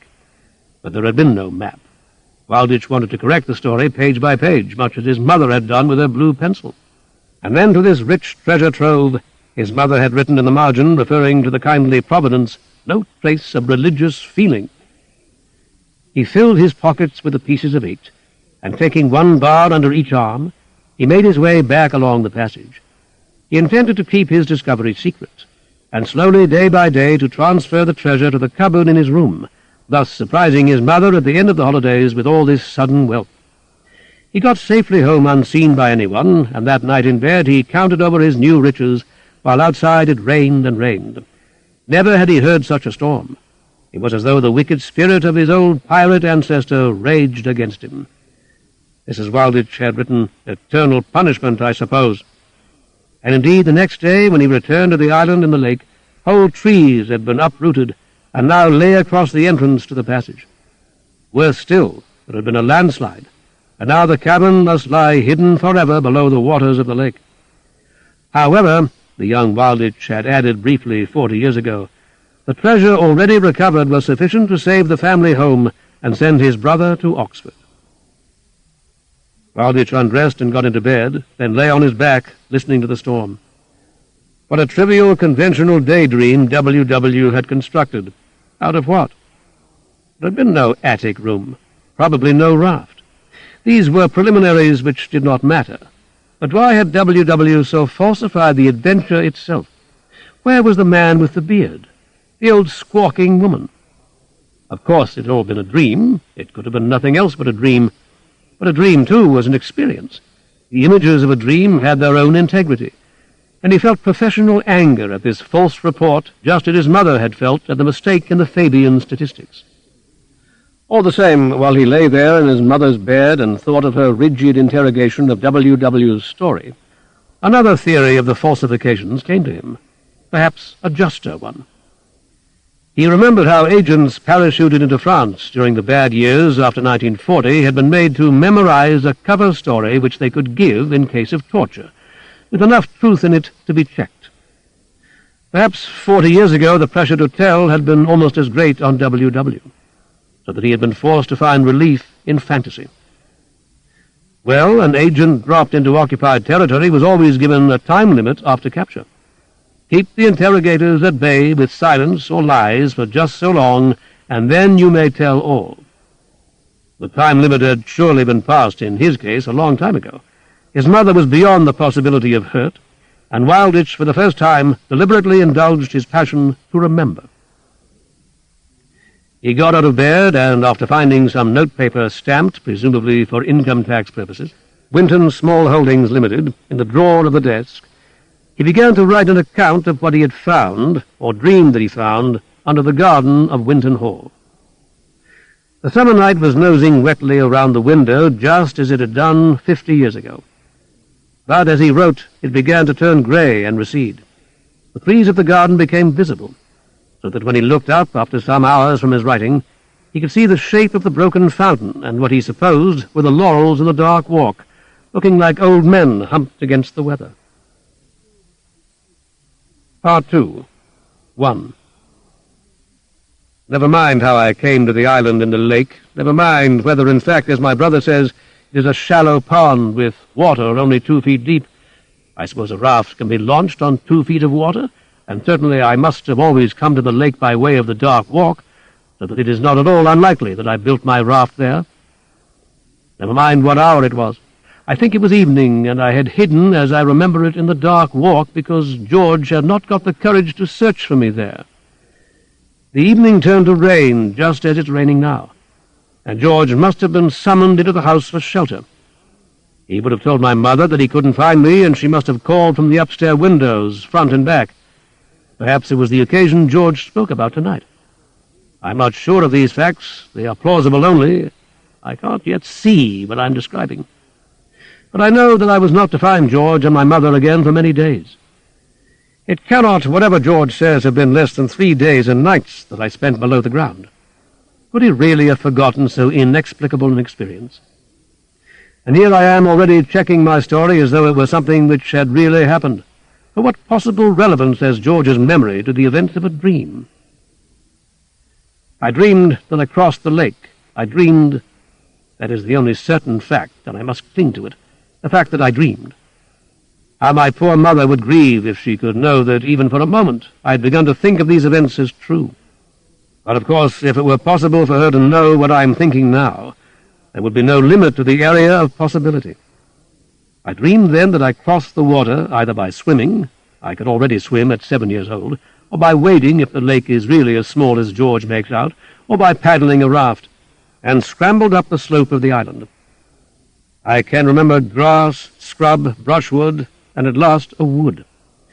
I would describe it as a forest if I had not already seen, in the height of the garden wall, how age diminishes size. I don't remember the umbrella pine which W.W. described. I suspect he stole the sentinel tree from Treasure Island, but I do know that when I got into the wood, I was completely hidden from the house, and the trees were close enough together to protect me from the rain. Quite soon I was lost. Yet how could I have been lost if the lake were no bigger than a pond, and the island therefore not much larger than the top of a kitchen table? Again I find myself checking my memories as though they were facts. A dream does not take account of size. A puddle can contain a continent, and a clump of trees stretch in sleep to the world's edge. I dreamed that I was lost, and that night began to fall. I was not frightened. It was as though even at 7 I was accustomed to travel. All the rough journeys of the future were already in me then, like a muscle which had only to develop. I curled up among the roots of the trees and slept. When I woke, I could still hear the pit-pat of the rain in the upper branches and the steady zing of an insect nearby. All these noises come as clearly back to me now as the sound of the rain and the parked cars outside the clinic in Wimpole Street, the music of yesterday. The moon had risen, and I could see more easily around me. I was determined to explore further before the morning came, for then an expedition would certainly be sent in search of me. I knew, from the many books of exploration George had read to me, of the danger to a person lost of walking in circles until eventually he dies of thirst or hunger. So I cut across in the bark of the tree. I brought a knife with me that contained several blades, a small saw, and an instrument for removing pebbles from horses' hooves. For the sake of future reference, I named the place where I had slept Camp Hope. I had no fear of hunger, for I had apples in both pockets. As for thirst, I had only to continue in a straight line, and I would come eventually to the lake again, where the water was sweet, or at worst a little brackish. I go into all these details, which W.W. unaccountably omitted, to test my memory. I had forgotten until now how far or how deeply it extended. Had W.W. forgotten, or was he afraid to remember? I had gone a little more than 300 yards. I paced the distances and marked every 100 paces or so on a tree. It was the best I could do without proper surveying instrument. The map I already planned to draw when I reached a great oak of apparently enormous age with roots that coiled away above the surface of the ground. I was reminded of those roots once in Africa, where they formed a kind of shrine for a fetish. A seated human figure made out of a gourd and palm fronds and unidentifiable vegetable matter gone rotten in the rains, and a great penis of bamboo. Coming on it suddenly, I was frightened. or was it the memory that it brought back which scared me? Under one of these roots, the earth had been disturbed. Somebody had shaken a mound of charred tobacco from a pipe, and a sequin glistened like a snail in the moist moonlight. I struck a match to examine the ground closer, and saw the imprint of a foot in a patch of loose earth. It was pointing at the tree from a few inches away, and it was as solitary as the print Crusoe found on the sands of another island. It was as though a one-legged man had taken a leap out of the bushes straight at the tree. Pirate ancestor, what nonsense W.W. had written, or had he converted the memory of that stark, frightening footprint into some comforting thought of the kindly scoundrel Long John Silver and his wooden leg? I stood astride the imprint and stared up the tree, half expecting to see a one-legged man perched like a vulture among the branches. I listened, and there was no sound except last night's rain dripping from leaf to leaf. Then, I don't know why, I went down on my knees and peered among the roots. There was no iron ring, but one of the roots formed an arch more than 2 feet high, like the entrance to a cave. I put my head inside and lit another match. I couldn't see the back of the cave. It's difficult to remember that I was only 7 years old. With the self, we remain always the same age.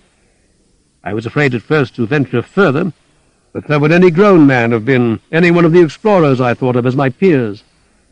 My brother had been reading aloud to me a month before from a book called The Romance of Australian Exploration. My own powers of reading had not advanced quite as far as that, but my memory was green and retentive, and I carried in my head all kinds of new images and evocative words: aboriginal, sextant, Murrumbidgee, stony desert, and the points of the compass with their big capital letters ESE and NNW had an excitement they have never quite lost. They were like the figure on a watch, which at last comes round to pointing the important hour. I was comforted by the thought that Sturt had been sometimes daunted, and that Burke's bluster often hid his fear. Now, kneeling by the cave, I remembered a cabin which George Gray, another hero of mine, had entered, and how suddenly he had come on the figure of a man 10 feet high, painted on the wall, clothed from the chin down to the ankles in a red garment. I don't know why, but I was more afraid of that painting than I was of the Aborigines who killed Burke, and the fact that the feet and hands which protruded from the garment were said to be badly executed added to the terror. A foot which looked like a foot was only human, but my imagination could play endlessly with the faults of the painter: a club foot, a claw foot, the worm-like toes of a bird. Now I associated this strange footprint with the ill-executed painting, and I hesitated a long time before I got the courage to crawl into the cave under the root. Before doing so, in reference to the footprint, I gave the spot the name of Friday's Cave. 2. For some yards I could not even get upon my knees. The roof grated my hair, and it was impossible for me in that position to strike another match. I could only inch along like a worm, making an ideograph in the dust. I didn't notice for a while in the darkness that I was crawling down a long slope, but I could feel on either side of me roots rubbing my shoulders like the banisters of a staircase. I was creeping through the branches of an underground tree in a mole's world. Then the impediments were past. I was out the other side. I banged my head again on the earth wall and found that I could rise to my knees. But I nearly toppled down again, for I had not realized how steeply the ground sloped. I was more than a man's height below ground, and when I struck a match, I could see no finish to the long gradient going down. I cannot help feeling a little proud that I continued on my way, on my knees this time, though I suppose it is arguable whether one can really show courage in a dream. I was halted again by a turn in the path, and this time I found I could rise to my feet after I had struck another match. The track had flattened out and ran horizontally. The air was stuffy with an odd, disagreeable smell like cabbage cooking. I wanted to go back. I remembered how miners carried canaries with them in cages to test the freshness of the air, and I wished I had thought of bringing our own canary with me, which had accompanied us to Winton Hall. It would have been company, too, in that dark tunnel with its tiny song. There was something I remembered called coal damp, which caused explosions, and this passage was certainly damp enough. I must be nearly under the lake by this time. and I thought to myself that if there was an explosion, the waters of the lake would pour in and drown me. I blew out my match at the idea, but all the same I continued on my way in the hope that I might come on an exit a little easier than the long crawl back through the roots of the trees. Suddenly ahead of me something whistled, only it was less like a whistle than a hiss. It was like the noise a kettle makes when it is on the boil. I thought of snakes and wondered whether some giant serpent had made its nest in the tunnel. There was something fatal to man called a black mamba. I stood stock still and held my breath, while the whistling went on and on for a long while, before it whined out into nothing. I would have given anything then to have been safe back in bed in the room next to my mother's, with the electric light switch close to my hand and the firm bed end at my feet. There was a strange clanking sound and a duck-like quack. I couldn't bear the darkness any more, and I lit another match, reckless of coal damp. It shone on a pile of old newspapers and nothing else. It was strange to find I had not been the first person here. I called out, "Hello," and my voice went on in diminishing echoes down the long passage. Nobody answered, and when I picked up one of the papers, I saw it was no proof of a human presence. It was the East Anglian Observer for April 5th, 1885, with which is incorporated the Colchester Guardian. It's funny how even the date remains in my mind, and the Victorian Gothic type of the titling. There was a faint fishy smell about it, as though, eons ago, it had been wrapped around a bit of prehistoric cod. The match burnt my fingers and went out. Perhaps I was the first to come here for all those years. But suppose whoever had brought those papers were lying somewhere dead in the tunnel. Then I had an idea. I made a torch of the paper in my hand, tucked the others under my arm to serve me later, and with the stronger light advanced more boldly down the passage. After all, wild beasts, so George had read to me, and serpents too, in all likelihood, were afraid of fire, and my fear of an explosion had been driven out by the greater terror of what I might find in the dark. But it was not a snake or a leopard or a tiger or any other cavern-haunting animal that I saw when I turned the second corner. Scrawled with the simplicity of ancient man upon the left-hand wall of the passage, done with a sharp tool like a chisel, was the outline of a gigantic fish. I held up my paper torch higher, and saw the remains of lettering either half obliterated or in a language I didn't know. I was trying to make sense of the symbols when a hoarse voice out of sight called, "Maria! Maria!" I stood very still, and the newspaper burned down in my hand. "Is that you, Maria?" the voice said. It sounded to me very angry. "What kind of a trick are you playing? What's the clock say? Surely it's time for my broth."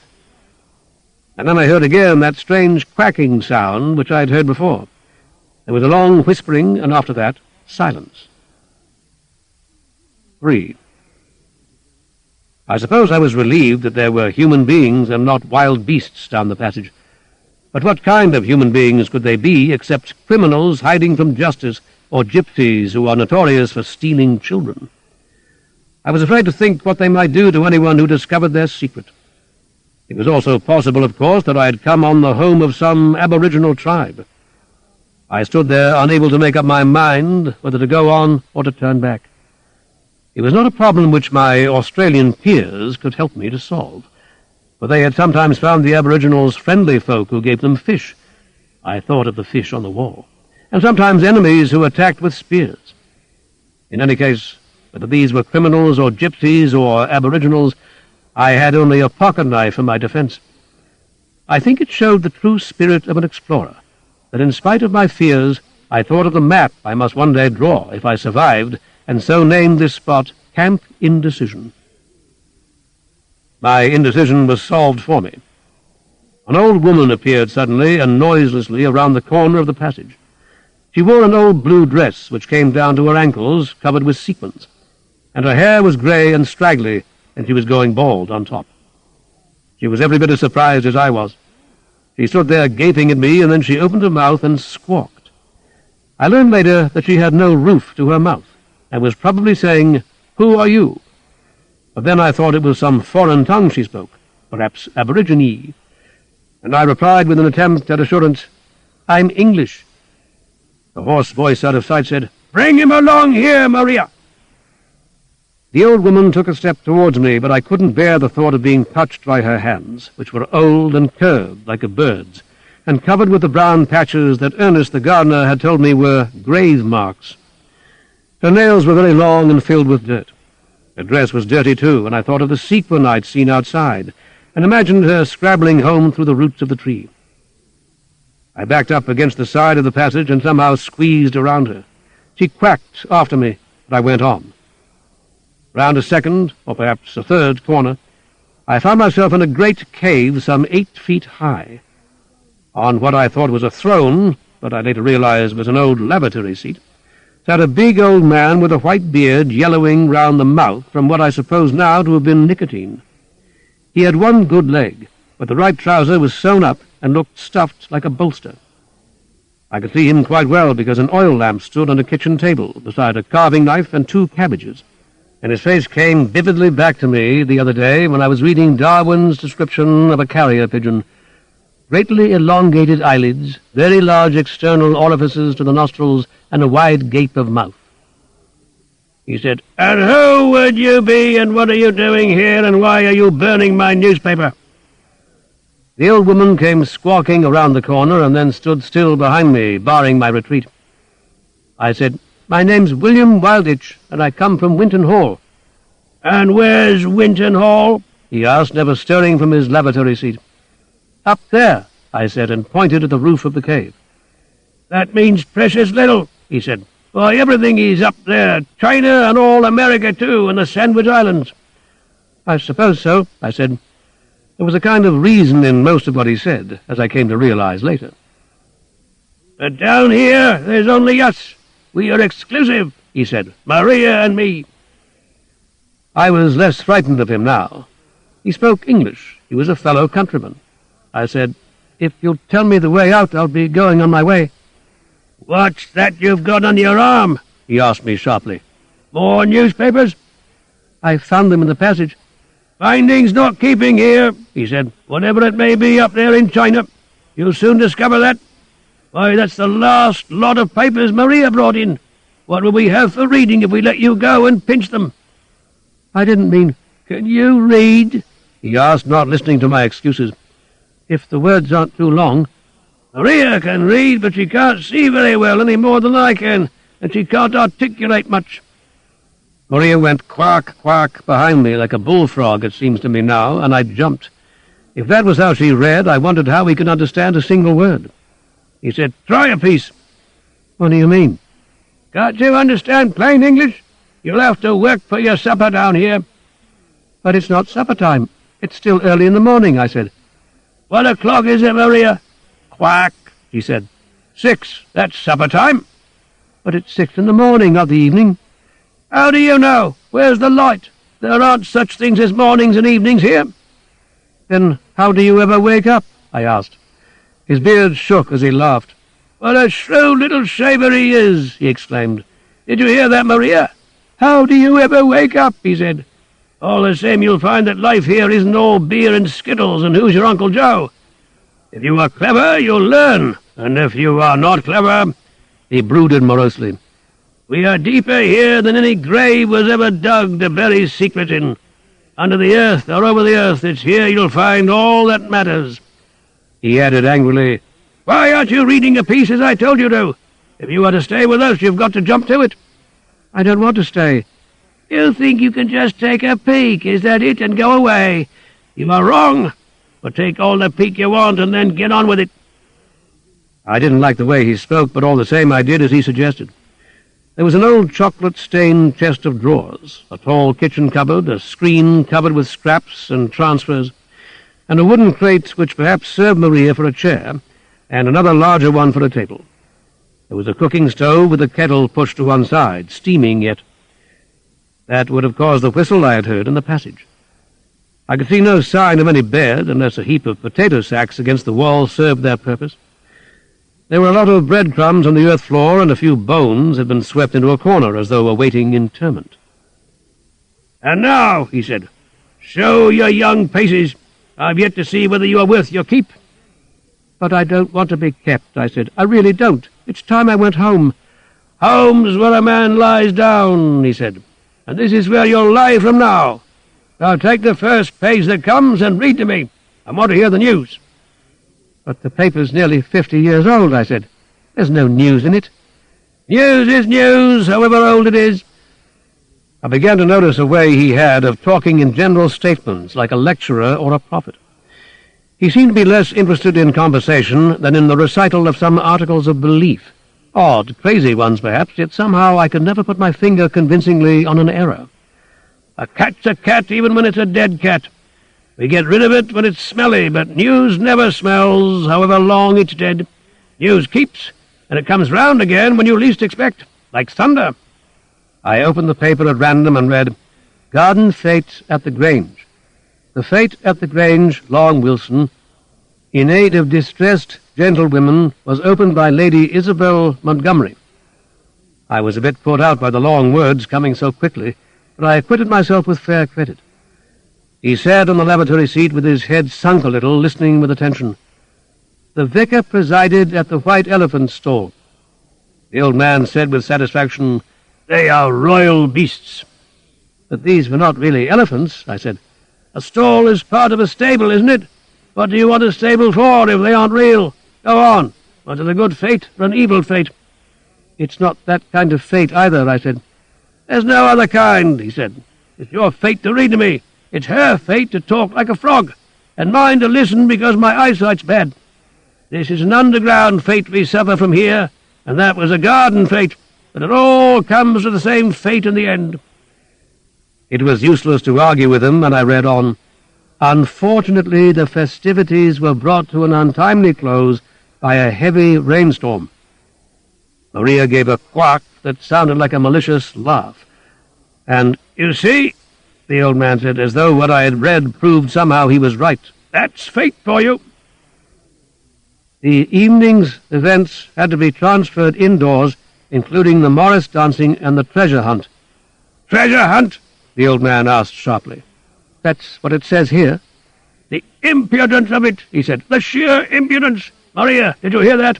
She quacked, this time I thought angrily.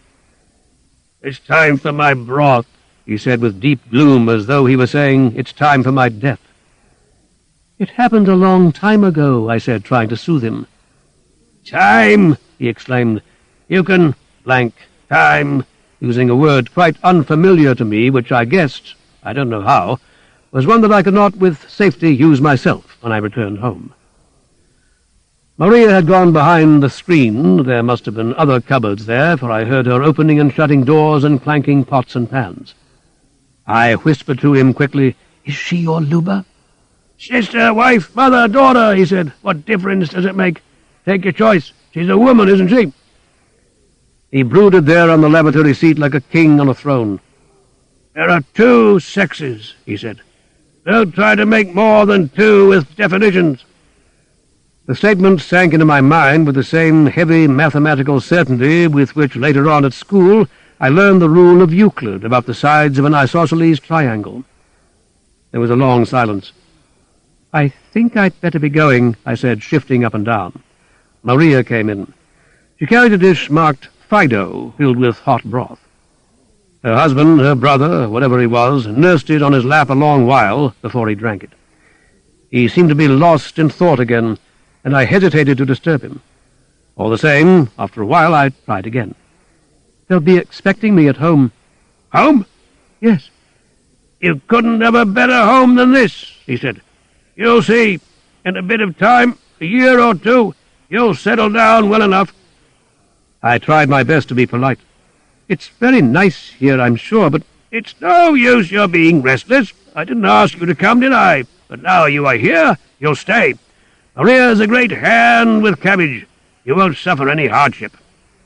"But I can't stay. My mother—" "Forget your mother and your father, too. If you need anything from up there, Maria will fetch it down for you." "But I can't stay here." "Can't's not a word that you can use to the likes of me." "But you haven't any right to keep me—" "And what right had you to come busting in like a thief, getting Maria all disturbed when she was boiling my broth?" "I couldn't stay here with you. It's not sanitary." I don't know how I managed to get that word out. "I'd die." "There's no need to talk of dying down here. No one's ever died here, and you've no reason to believe that anyone ever will. We aren't dead, are we? And we've lived a long, long time, Maria and me. You don't know how lucky you are. There's treasure here beyond all the riches of Asia. One day, if you don't go disturbing Maria, I'll show you. You know what a millionaire is?" I nodded. "They aren't 1/4 as rich as Maria and me, and they die, too. And where's their treasure, then? Rockefeller's gone, and Fred's gone, and Columbus. I sit here and just read about dying. It's an entertainment, that's all. You'll find in all those papers what they call an obituary. It's one about a Lady Caroline Winterbottom that made Maria laugh, and me. It's summer bottoms we have here," I said, "all the year round, sitting by the stove." Maria quacked in the background, and I began to cry more as a way of interrupting him than because I was really frightened. It's extraordinary how vividly, after all these years, I can remember that man and the words he spoke. If they were to dig down now on the island below the roots of the tree, I would half expect to find him sitting there still on the old lavatory seat, which seemed to be detached from any pipes or drainage and served no useful purpose. And yet, if he had really existed, he must have passed his century a long time ago. There was something of a monarch about him, and something, as I said, of a prophet, and something of the gardener my mother disliked, and of a policeman in the next village. His expressions were often country-like and coarse, but his ideas seemed to move on a deeper level, like roots spreading below a layer of compost. I could sit here now in this room for hours, remembering the things he said. I haven't made up the sense of them all yet. They are stored in my memory like a code uncracked, which waits for a clue or an inspiration.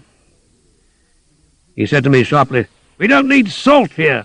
There's too much as it is. You taste any bit of earth and you'll find it's salt. We live in salt. We are pickled, you might say, in it. Look at Maria's hands, and you'll see the salt in the cracks." I stopped crying at once and looked. My attention could always be caught by bits of irrelevant information, and true enough, there seemed to be grey-white seams running between her knuckles. "You'll turn salty too in time," he said encouragingly, and drank his broth with a good deal of noise. I said, "But I really am going, Mr—" "You can call me Jabbit," he said, "but only because it's not my real name. You don't believe I'd give you that, do you? And Maria's not Maria. It's just a sound she answers to, you understand me? Like Jupiter." "No. If you had a dog called Jupiter, you wouldn't believe he was really Jupiter, would you?" "I've got a dog called Joe." "The same applies," he said, and drank his soup. Sometimes I think that in no conversation since have I found the interest I discovered in those inconsequent sentences of his to which I listened during the days, I don't know how many, that I spent below the garden. Because, of course, I didn't leave that day.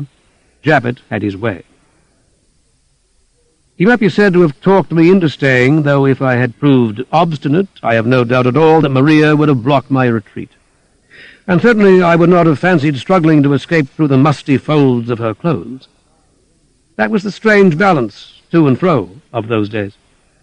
Half the time I was frightened as though I were caged in a nightmare, and half the time I only wanted to laugh freely and happily at the strangeness of his speech and the novelty of his ideas. It was as if, for those hours or days, the only important things in life were two, laughter and fear.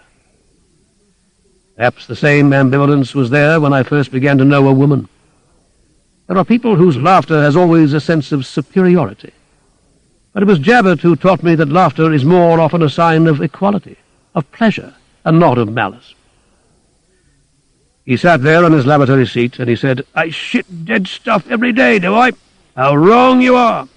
I was already laughing because that was a word I knew to be obscene, and I had never heard it spoken before. "Everything that comes out of me is alive, I tell you. It's squirming around there, germs and bacilli and the like, and it goes into the ground like a womb, and it comes out somewhere, I dare say, like my daughter did. I forgot I haven't told you about her." "Is she here?" I said with a look at the curtain, wondering what monstrous woman would next emerge. "Oh, no, she went upstairs a long time ago." "Perhaps I could take her a message from you," I said cunningly. He looked at me with contempt. "What kind of a message," he asked, "would the likes of you take to the likes of her?" He must have seen the motive behind my offer, for he reverted to the fact of my imprisonment. "I'm not unreasonable," he said. "I'm not one to make hailstorms in harvest time. But if you went back up there, you'd talk about me and Maria and the treasure we've got, and people would come digging." "I swear I'd say nothing." "And at least I've kept that promise, whatever others I've broken through all the years until now." "You talk in your sleep, maybe. A boy's never alone. You've got a brother, I dare say, and soon you'll be going to school and hinting of things to make you seem important. There are plenty of ways of keeping an oath and breaking it in the same moment. You know what I do then? If they came searching, I go further in." Maria quacked her agreement, where she listened from somewhere behind the curtains. "What do you mean?" "Give me a hand to get off this seat," he said. He pressed his hand down on my shoulder, and it was like a mountain heaving. I looked at the lavatory seat, and I could see that it had been placed exactly to cover a hole which went down, down, down, out of sight. "A mite of the treasure's down there already," he said, "but I wouldn't let the bastards enjoy what they could find here. There's a little matter of subsistence. I've got fixed up so that they'd never see the light of day again." "But what would you do below there for food?" "We've got tins enough for another century or two," he said. "You'd be surprised at what Maria's stored away there. We don't use tins up here because there's always broth and cabbage, and that's more healthy and keeps the scurvy off. But we've no more teeth to lose, and our gums are fallen as it is. So if we had to fall back on tins, we would. Why, there's hams and chickens and red salmon's eggs and butter and steak and kidney pies and caviar, venison too, and marrow bones. I'm forgetting the fish. Cods, roe, and sole, and white wine, langoust legs, sardines, bloaters, and herrings in tomato sauce, and all the fruits that ever grew, apples, pears, strawberries, figs, raspberries, plums, and greengages, and passion fruit, mangoes, grapefruit, loganberries, and cherries, mulberries, too, and sweet things from Japan. Not to speak of vegetables, Indian corn, and tatties, salsify, and spinach, and that thing they call endive, asparagus, peas, and the hearts of bamboo, and I've left out our old friend the tomato." He lowered himself heavily back onto his seat above the great hole going down. "You must have enough for 2 lifetimes," I said. "There's means of getting more," he added darkly, so that I pictured other channels delved through the undersoil of the garden like the section of an ant's nest. And I remembered the sequin on the island and the single footprint. Perhaps all this talk of food had reminded Maria of her duties, because she came quacking out from behind her dusty curtain, carrying 2 bowls of broth, one medium-sized for me and one almost as small as an egg cup for herself. I tried politely to take the small one, but she snatched it away from me. "You don't have to bother about Maria," the old man said. "She's been eating food for more years than you've got weeks. She knows her appetite." "What do you cook with?" I asked. "Colour," he said. That was an odd thing about this adventure, or rather this dream. Fantastic though it was, it kept coming back to ordinary life with simple facts like that. The man could never, if I really thought it out, have existed all those years below the earth. And yet the cooking, as I seem to remember it, was done on a cylinder of colour gas. The broth was quite tasty, and I drank it to the end. When I had finished, I fidgeted about on the wooden box they had given me for a seat. Nature was demanding something for which I was too embarrassed to ask aid. "What's the matter with you?" Jabbett said. "Chair not comfortable?" "Oh, it's very comfortable," I said. "Perhaps you want to lie down and sleep?" "No." "I'll show you something which will give you dreams," he said. "A picture of my daughter." "I want to do number 1, I blurted out. "Oh, is that all?" Jabbett said. He called to Maria, who was still clattering around behind the curtain. "The boy wants to piss. Fetch him the golden po." Perhaps my eyes showed interest, for he added to me diminishingly with a wave of the hand, "It's the least of my treasures." All the same, it was remarkable enough in my eyes, and I can remember it still, a veritable chamber pot of gold. Even the young Dauphin of France, on that long road back from Varennes with his father, had only a silver cup at his service. I would have been more embarrassed doing what I called number 1 in front of the old man Jabbett if I had not been so impressed by the pot. It lent the everyday affair the importance of a ceremony, almost of a sacrament. I can remember the tinkle in the pot like faraway chimes, as though a gold surface resounded differently from china or base metal. Jabbett reached behind him to a shelf stacked with old papers and picked one out. He said, "Now you look at that and tell me what you think." It was a kind of magazine I'd never seen before, full of pictures which are now called cheesecake. I have no earlier memory of a woman's unclothed body, or as nearly unclothed as made no difference to me then, in the skin-tight black costume. One whole page was given up to a Miss Ramsgate, shot from all angles.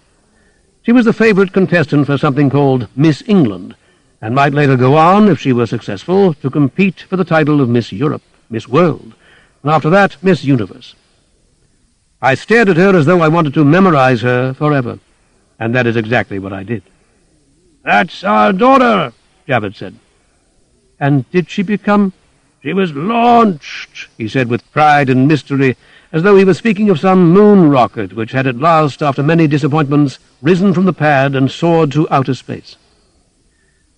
I looked at the photograph, at the wise eyes, and the inexplicable body, and I thought, with all the ignorance children have of age and generations, I never want to marry anybody but her. Maria put her hand through the curtains and quacked, and I thought she would be my mother then, but not a hoot did I care. With that girl for my wife I could take anything, even school and growing up and life, and perhaps I could have taken them if I had ever succeeded in finding her. Again my thoughts were interrupted. But if I am remembering a vivid dream, and dreams do stay in all their detail far longer than we realize, how would I have known at that age about such absurdities as beauty contests? A dream can only contain what one has experienced, or, if you have sufficient faith in Jung, what our ancestors have experienced. But Carla Gass and the Ramsgate Beauty Queen? They are not ancestral memories, or the memories of a child of 7. Certainly my mother did not allow us to buy with our meagre pocket money, 6pence a week, such papers as that. And yet the image is there, caught once and for all. Not only the expression of the eyes, but the expression of the body, too. The particular tilt of the breasts, the shallow scoop of the navel like something carved in sand, the little trim buttocks, the dividing lines swung between them close and regular like the single sweep of a pencil. Can a child of 7 fall in love for life with a body? And there is a further mystery which did not occur to me then. How could a couple as old as Jabbett and Maria have had a daughter so young in the period when such contests were the vogue? "She's a beauty," Jabbett said. "You'll never see her like where your folks live. Things grow differently underground, like a mole's coat. I ask you where there's softness softer than that." I'm not sure whether he was referring to the skin of his daughter or the coat of a mole. I sat on the golden poe and looked at the photograph and listened to Jabbett as I would have listened to my own father if I had possessed one. His sayings are fixed in my memory like the photograph. Gross some of them seem now, but they did not appear gross to me then, when even the graffiti on walls were innocent. Except when he called me boy or snapper or something of the kind, he seemed unaware of my age. It was not that he talked to me as an equal, but as someone from miles away, looking down from his old lavatory seat to my golden poe, from so far away that he couldn't distinguish my age. Or perhaps he was so old that anyone under a century or so seemed much alike to him. All that I write here was not said at that moment. There must have been many days or nights of conversation. You couldn't down there tell the difference. And now I dredge the sentences up in no particular order, just as they come to mind, sitting at my mother's desk so many years later. 4. You laugh at Maria and me. You think we look ugly. I tell you she could have been painted if she had chosen by some of the greatest. There's one that painted women with 3 eyes. She just suited him. But she knew how to tunnel in the earth like me, when to appear and when not to appear. There's a long time now that we've been alone down here. It gets more dangerous all the time, if you can speak of time, on the upper floor. But don't think it hasn't happened before. And I remember. But what he remembered has gone from my head, except only his concluding phrase and a sense of desolation. Looking round at all those palaces and towers, you'd have thought they'd been made like a child's castle of the desert sand. In the beginning you had a name only the man or woman knew who pulled you out of your mother. Then there was a name for the tribe to call you by. That was of little account, but of more account all the same than the name you had with strangers. And there was a name used in the family, by your pa and ma, if it's those terms you call them by nowadays. The only name without any power at all was the name you used to strangers. That's why I call myself Jarrett to you. But the name the man who pulled me out knew, that was so secret I had to keep him as a friend for life, so that he wouldn't even tell me because of the responsibility it would bring. I might let it slip before a stranger. Up where you come from, they've begun to forget the power of the name. I wouldn't be surprised if you only had the one name, and what's the good of a name everyone knows? You suppose even I feel secure here with my treasure and all? Because, you see, as it turned out, I got to know the first name of all. He told it me before he died, before I could stop him with a hand over his mouth. I doubt if there's anyone in the world except me who knows his first name. It's an awful temptation to speak it out loud, introduce it casually into the conversation, like you might say, by Joe, by George, for Christ's sake. Or whisper it, and I think no one's attentive. When I was born, time had a different pace to what it has now. Now you walk from one wall to another, and it takes you 20 steps, or 20 miles, who cares, between the towns. But when I was young, we took a leisurely way. Don't bother me with, I must be gone now, or I've been away so long. I can't talk to you in terms of time. Your time and my time are different. Jarrett isn't my usual name either, even with strangers. It's one I thought up fresh for you, so that you'll have no power at all. I'll change it right away if you escape. I warn you that.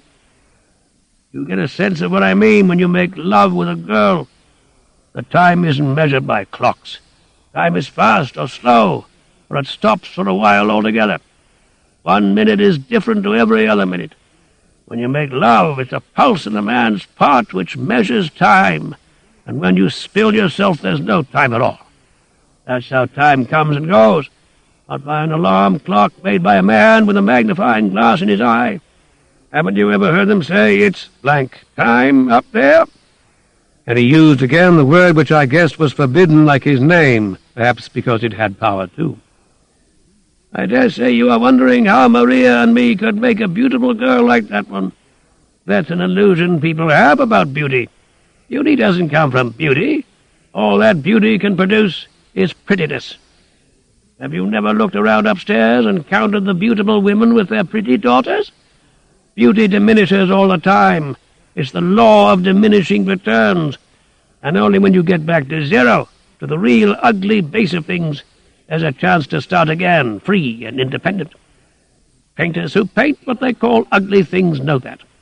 I can still see that little head with its cap of blonde hair coming out from between Maria's thighs, and how she leapt out of Maria in a spasm. There wasn't any doctor down here or midwife to give her a name and rob her of power, and she's Miss Ramsgate to you and to the whole world upstairs. Ugliness and beauty. You see it in war, too. But there's nothing left of a house but a couple of pillars against the sky.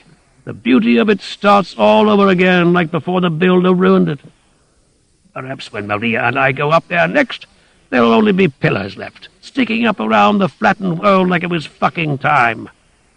The word had become familiar to me by this time, and no longer had the power to shock. Do you know, boy, that when they make those maps of the universe, you are looking at the map of something that looked like that 6,000 million years ago? You can't be much more out of date than that, I'll swear. Why, if they've got pictures up there of us taken yesterday, they'll see the world all covered with ice.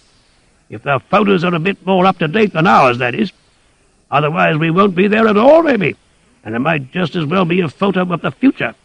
To catch a star while it's alive, you have to be as nippy as if you were snatching at a racehorse as it goes by. You are a bit scared still of Maria and me because you've never seen anyone like us before.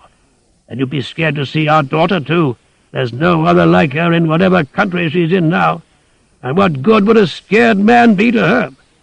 You know what a rogue plant is?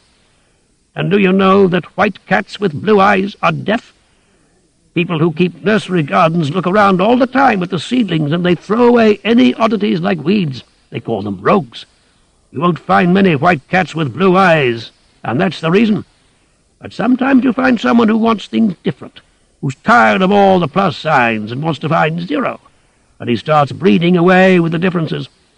Maria and I are both rogues, and we are born of generations of rogues. You think I lost this leg in an accident? I was born that way, just like Maria with her squawk. Generations of us, uglier and uglier, and suddenly out of Maria comes our daughter, who's Miss Ramsgate to you. I don't speak her name even when I'm asleep. We're unique like the red grouse. You ask anybody if they can tell you where the red grouse came from. You are still wondering why we are unique. It's because for generations we haven't been thrown away. Man kills or throws away what he doesn't want. Somebody once in Greece kept the wrong child and exposed the right one. And then one rogue at least was safe, and it only needed another. Why, in Tierra del Fuego, in starvation years, they kill and eat their old women because the dogs are of more value. It's the hardest thing in the world for a rogue to survive. For hundreds of years now we've been living underground, and we'll have the laugh of you yet, coming up above for keeps in a dead world. Except I'll bet you your golden pole that Miss Ramsgate will be there somewhere. Her beauty's rogue, too. We have long lives, we, Jabbits to you. We've kept our ugliness all those years, and why shouldn't she keep her beauty, like a cat does? A cat is as beautiful the last day as the first, and it keeps its spittle, not like a dog. I can see your eye light up whenever I say Miss Ramsgate, and you still wonder how it comes Maria and I have a child like that, in spite of all I'm telling you. Elephants go on breeding till they are 90 years old, don't they? And do you suppose a rogue like Jabbit, which isn't my real name, can't go on longer than a beast so stupid it lets itself be harnessed and draw logs? There's another thing we have in common with elephants. No one sees us dead. We know the sex taste of female birds better than we know the sex taste of women. Only the most beautiful in the hen's eyes survives. So when you admire a peacock, you know you have the same taste as a peahen. But women are more mysterious than birds. You've heard of Beauty and the Beast, haven't you? They have rogue tastes. Just look at me and my leg. You won't find Miss Ramsgate by going round the world preening yourself like a peacock to attract a beautiful woman. She's our daughter, and she had rogue tastes, too. She isn't for someone who wants a beautiful wife at his dinner table to satisfy his vanity, and an understanding wife in bed who'll treat him just the same number of times as he was accustomed to at school. So many times a day or week. She went away, our daughter did, with a want looking for a want, and not a want you can measure in inches either, or calculate in numbers by the week. They say that in the northern countries people make love for their health, so it won't be any good looking for her in the north. You might have to go as far as Africa or China. And talking of China... 5. Sometimes I think that I learn more from Jabbit, this man who never existed, than from all my schoolmasters. He talked to me while I sat there on the Po or lay upon the sacks as no one had ever done before or has ever done since. I could not have expected my mother to take time away from the Fabian pamphlets to say, "Men are like monkeys. They don't have any season in love. And the monkeys aren't worried by this notion of dying. They tell us from pulpits we're immortal, and then they try to frighten us with death. I'm more a monkey than a man. For the monkeys, death's an accident. The gorillas don't bury their dead with hearses and crowns of flowers, thinking one day it's going to happen to them, and they better put on a show if they want one for themselves, too. If one of them dies, it's a special case, and so they can leave it in the ditch. I feel like them. But I'm not a special case yet. I keep clear of hackney carriages and railway trains. You won't find horses, wild dogs, or machinery down here. I love life, and I survive.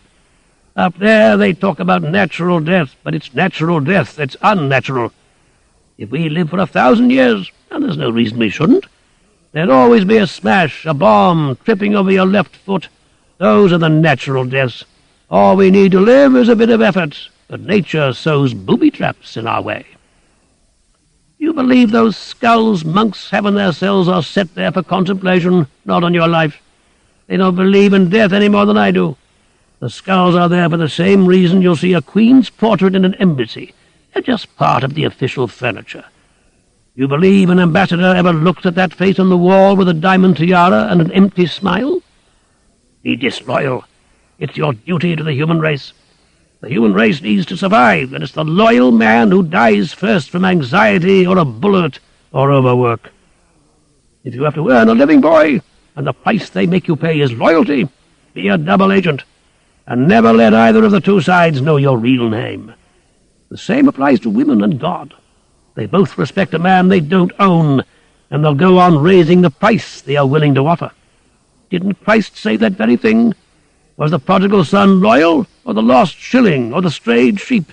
The obedient flock didn't give the shepherd any satisfaction, or the loyal son interest his father. People are afraid of bringing May Blossom into the house. They say it's unlucky. The real reason is it smells strong of sex, and they are afraid of sex. Why are they afraid of fish, then, you may rightly ask? Because when they smell fish, they smell a holiday ahead, and they feel safe from breeding for a short while. I remember Jabbett's words far more clearly than the passage of time. Certainly I must have slept at least twice on the bed of sacks. But I cannot remember Jabbett sleeping until the very end. Perhaps he slept like a horse or a god, upright. And the broth that came at regular intervals, so far as I could tell, though there was no sign anywhere of a clock. And once I think they opened for me a tin of sardines from their store. It had a very Victorian label on it of two bearded sailors and a seal, but the sardines tasted good. I think Jabbett was glad to have me there. Surely he could not have been talking quite so amply over the years to Maria, who could only quack in response. And several times he made me read to him from one of the newspapers. The nearest to our time I ever found was a local account of the celebrations for the relief of Mafeking. "Riots," Jabbett said, "purge like a dose of salts." Once he told me to pick up the oil lamp and we would go for a walk together. And I was able to see how agile he could be on his one leg. When he stood upright, he looked like a rough carving from a tree trunk, where the sculptor had not bothered to separate the legs, or perhaps, as with the image on the cave, they were badly executed. He put one hand on each wall and hopped gigantically in front of me, and when he paused to speak, like many old people, he seemed unable to speak and move at the same time. He seemed to be propping up the whole passage with his arms as thick as pit beams. At one point he paused to tell me that we were now directly under the lake. "How many tons of water lie up there?" he asked me. I had never thought of water in tons before that, only in gallons. But he had the exact figure ready. I can't remember it now. Further on, where the passage sloped upwards, he paused again and said, "Listen." And I heard a kind of rumbling that passed overhead, and after that a rattling as little cakes of mud fell around us. "That's a motor car," he said, as an explorer might have said, "That's an elephant." I asked him whether perhaps there was a way out near there, since we were so close to the surface. And he made his answer, even to that direct question, ambiguous and general, like a proverb. "A wise man has only one door to his house," he said. What a boring old man he would have been to an adult mind. But a child has a hunger to learn which makes him sometimes hang on the lips of the dullest schoolmaster. I thought I was learning about the world and the universe from Jabbett, and still to this day I wonder how it was that a child could have invented these details.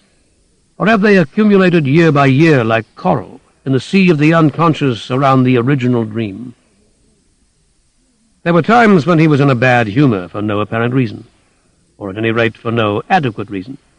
An example, for all his freedom of speech and range of thought, I found there were tiny rules which had to be obeyed, else the thunder of his invective broke, the way I had to arrange the spoon in the empty broth bowl, the method of folding a newspaper after it had been read, even the arrangement of my limbs on the bed of sacks. "I'll cut you off," he cried once, and I pictured him lopping off one of my legs to resemble him. "I'll starve you. I'll set you alight like a candle for a warning." Haven't I given you a kingdom here of all the treasures of the earth, and all the fruits of it, tin by tin, where time can't get in to destroy you, and there's no day or night, and you go and defy me with a spoon laid down long ways in a saucer? You come of an ungrateful generation." His arms waved about and cast shadows like wolves on the wall behind the oil lamp, while Maria sat squatting behind a cylinder of color gas in an attitude of terror. "I haven't even seen your wonderful treasure," I said with feeble defiance. "No, you won't," she said, "nor any lawbreaker like you. You lay last night on your back, grunting like a small swine, but did I curse you as you deserved? Javet's patient. He forgives, and he forgives 70 times 7, but then you go and lay your spoon long ways." He gave a great sigh like a wave withdrawing. He said, "I forgive even that. There's no fool like an old fool, and you will search a long way before you find anything as old as I am, even among the tortoises, the parrots, and the elephants. One day I'll show you the treasure, but not now. I'm not in the right mood now. Let time pass. Let time heal." I had found the way, however, on an earlier occasion to set him in a good humor, and that was to talk to him about his daughter. It came quite easily to me, for I found myself to be passionately in love, as perhaps one can only be at an age when all one wants is to give, and the thought of taking is very far removed. I asked him whether he was sad when she left him to go upstairs, as he liked to put it. "I knew it had to come," he said. "It was for that she was born. One day she'll be back, and the 3 of us will be together for keeps." "Perhaps I'll see her then," I said. "You won't live to see that day," he said, as though it was I who was the old man, not he. "Do you think she's married?" I asked anxiously. "She isn't the kind to marry," he said.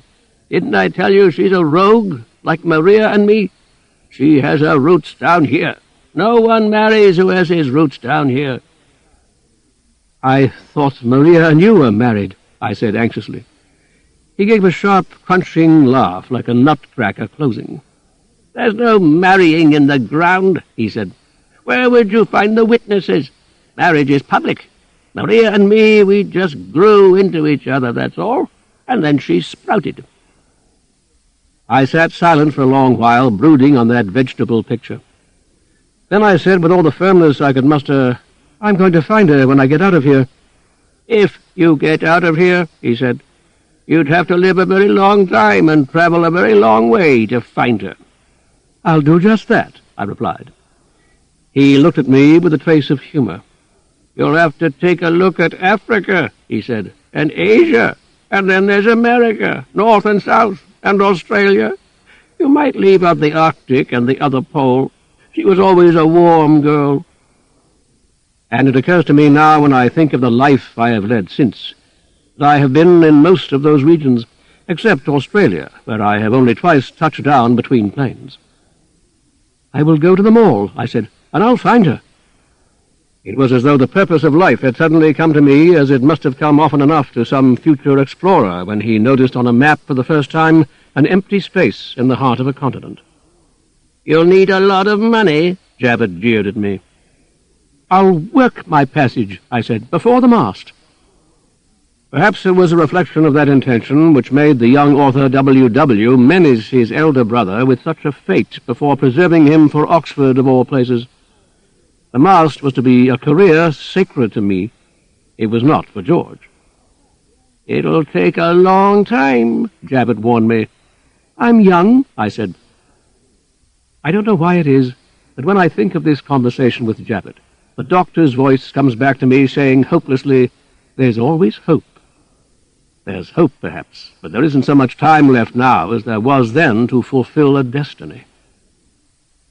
That night, when I lay down on the sacks, I had the impression that Javet had begun to take a favorable view of my case. I woke once in the night and saw him sitting there on what is popularly called a throne, watching me. He closed one eye in a wink, and it was like a star going out. Next morning, after my bowl of broth, he suddenly spoke up. "Today," he said, "you are going to see my treasure." 6. It was a day heavy with a sense of something fateful coming nearer. I call it a day, but for all I could have told down there, it might have been a night. And I can only compare it in my later experience with those slow hours I have sometimes experienced before I have gone to meet a woman with whom for the first time the act of love is likely to come about. The fuse has been lit, and who can tell the extent of the explosion? A few cups broken, or a house in ruins? For hours Jabbett made no further reference to the subject, but after the second cup of broth, or was it perhaps on that occasion the tin of sardines, Maria disappeared behind the screen, and when she reappeared she wore a hat. Once, years ago perhaps, it had been a grand hat, a hat for the races, a great black straw affair. Now it was full of holes like a colander, decorated with one drooping scarlet flower, which had been stitched and restitched and stitched again. I wondered when I saw her dressed like that whether we were about to go upstairs. But we made no move. Instead, she put a kettle upon the stove, warmed a pot, and dropped in 2 spoonfuls of tea. End of side 6. To continue, change side selector switch and turn the cassette over.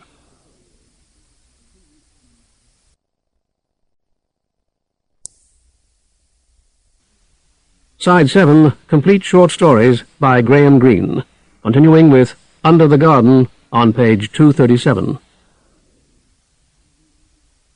Then she and Jabbett sat and watched the kettle like a couple of soothsayers bent over the steaming entrails of a kid waiting for a revelation.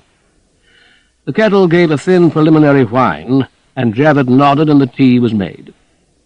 He alone took a cup, sipping it slowly with his eyes on me as though he were considering and perhaps revising his decision. On the edge of his cup, I remember, was a tea leaf. He took it on his nail and placed it on the back of my hand. I knew very well what that meant. A hard stalk of tea indicated a man upon the way, and the soft leaf a woman. This was a soft leaf. I began to strike it with the palm of my other hand, counting as I did so 1, 2, 3. It lay flat, adhering to my hand. 4, 5. It was on my fingers now, and I said triumphantly, "In 5 days," thinking of Jabbett's daughter in the world above. Jabbett shook his head. "You don't count time like that with us," he said. "That's 5 decades of years." I accepted his correction. He must know his own country best. And it's only now that I find myself calculating if every day down there were 10 years long, what age in our reckoning could Jabbett have claimed? I have no idea what he had learned from the ceremony of the tea, but at least he seemed satisfied. He rose on his one leg, and now that he had his arms stretched out to either wall, he reminded me of a gigantic crucifix, and the crucifix moved in great hops down the way we had taken the day before. Maria gave me a little push from behind, and I followed. The oil lamp in Maria's hand cast long shadows ahead of us. First we came under the lake, and I remembered the tons of water hanging over us like a frozen falls. And after that, we reached the spot where we had halted before, and again a car went rumbling past on the road above. For this time we continued our shuffling march. I calculated that now we had crossed the road which led to Winton Holt. We must be somewhere under the inn called the Three Keys, which was kept by our gardener's uncle. And after that, we should have arrived below the Long Mead, a field with a small minnowy stream along its northern border, owned by a farmer called Howell. I had not given up all idea of escape, and I noted our route carefully and the distance we had gone. I had hoped for some side passage which might indicate that there was another entrance to the tunnel, but there seemed to be none, and I was disappointed to find that before we travelled below the inn, we descended quite steeply, perhaps in order to avoid the cellars. Indeed, at one moment I heard a groaning and a turbulence, as though the gardener's uncle were taking delivery of some new barrels of beer. We must have gone nearly half a mile before the passage came to an end in a kind of egg-shaped hall. Facing us was a kitchen dresser of unstained wood, very similar to the one in which my mother kept her stores of jam, sultanas, raisins, and the like. "Open up, Maria," Jabbett said, and Maria shuffled by me, clanking a bunch of keys and quacking with excitement, while the lamp swung to and fro like a censer. "She's heated up," Jabbett said. It's many days since she saw the treasure last." I do not know which kind of time he was referring to then, but judging from her excitement, I think the days must really have represented decades. She had even forgotten which key fitted the lock, and she tried them all and failed and tried again before the tumbler turned. I was disappointed when I first saw the interior. I had expected gold bricks and a flow of Maria Theresa dollars spilling on the floor, and there were only a lot of shabby cardboard boxes on the upper shelves, and the lower shelves were empty. I think Jabbett noted my disappointment and was stung by it. "I told you," he said, "the moit's down below, for safety." But I wasn't to stay disappointed very long. He took down one of the biggest boxes off the top shelf and shook the contents onto the earth at my feet, as though defying me to belittle that. And that was a sparkling mass of jewelry such as I had never seen before. I was going to say in all the colours of the rainbow, but the colours of stones have not that pale, girlish simplicity. There were reds almost as deep as raw liver, stormy blues, greens like the underside of a wave, yellow sunset colours, greys like a shadow on snow, and stones without colour at all that sparkled brighter than all the rest. I say I'd seen nothing like it. It is the scepticism of middle age which leads me now to compare that treasure trove with the caskets overflowing with artificial jewelry which you sometimes see in the shop windows of Italian tourist resorts. And there again I find myself adjusting a dream to the kind of criticism I ought to reserve for some agent's report on the import or export value of coloured glass. If this was a dream, these were real stones. Absolute reality belongs to dreams, and not to life. The gold of dreams is not the diluted gold of even the best goldsmith. There are no diamonds in dreams made of paste. What seems is. Who seems most kingly is the king. I went down on my knees and bathed my hands in the treasure, and while I knelt there, Jabbett opened box after box and poured the contents upon the ground. There is no avarice in a child. I didn't concern myself with the value of this hoard. It was simply a treasure, and a treasure is to be valued for its own sake, and not for what it will buy. It was only years later, after a deal of literature and learning and knowledge at second hand, that W.W. wrote of the treasure as something with which he could save the family fortunes. I was nearer to the jackdaw in my dream, caring only for the glitter and the sparkle. "It's nothing to what lies below, out of sight," Jabbett remarked with pride. There were necklaces and bracelets, lockets and bangles, pins and rings and pendants and buttons. There were quantities of those little gold objects which girls like to hang on their bracelets, the Vendôme column and the Eiffel Tower and a lion of St. Mark's, a champagne bottle and a tiny booklet with leaves of gold inscribed with the names of places important perhaps to a pair of lovers: Paris, Brighton, Rome, Assisi, and Morton in Marsh.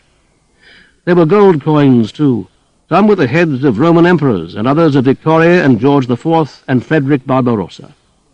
There were birds made out of precious stone with diamond eyes, and buckles for shoes and belts, hairpins, too, with the rubies turned into roses and vinaigrettes.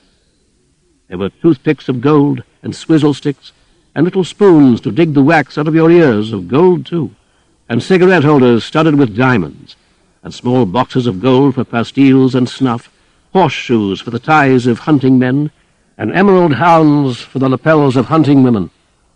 Fishes were there, too, and little carrots of ruby for luck, diamond stars which had perhaps decorated generals or statesmen, golden key rings with emerald initials, and seashells picked out with pearls, and a portrait of a dancing girl in gold and enamel, with Haydée inscribed in what I suppose were rubies.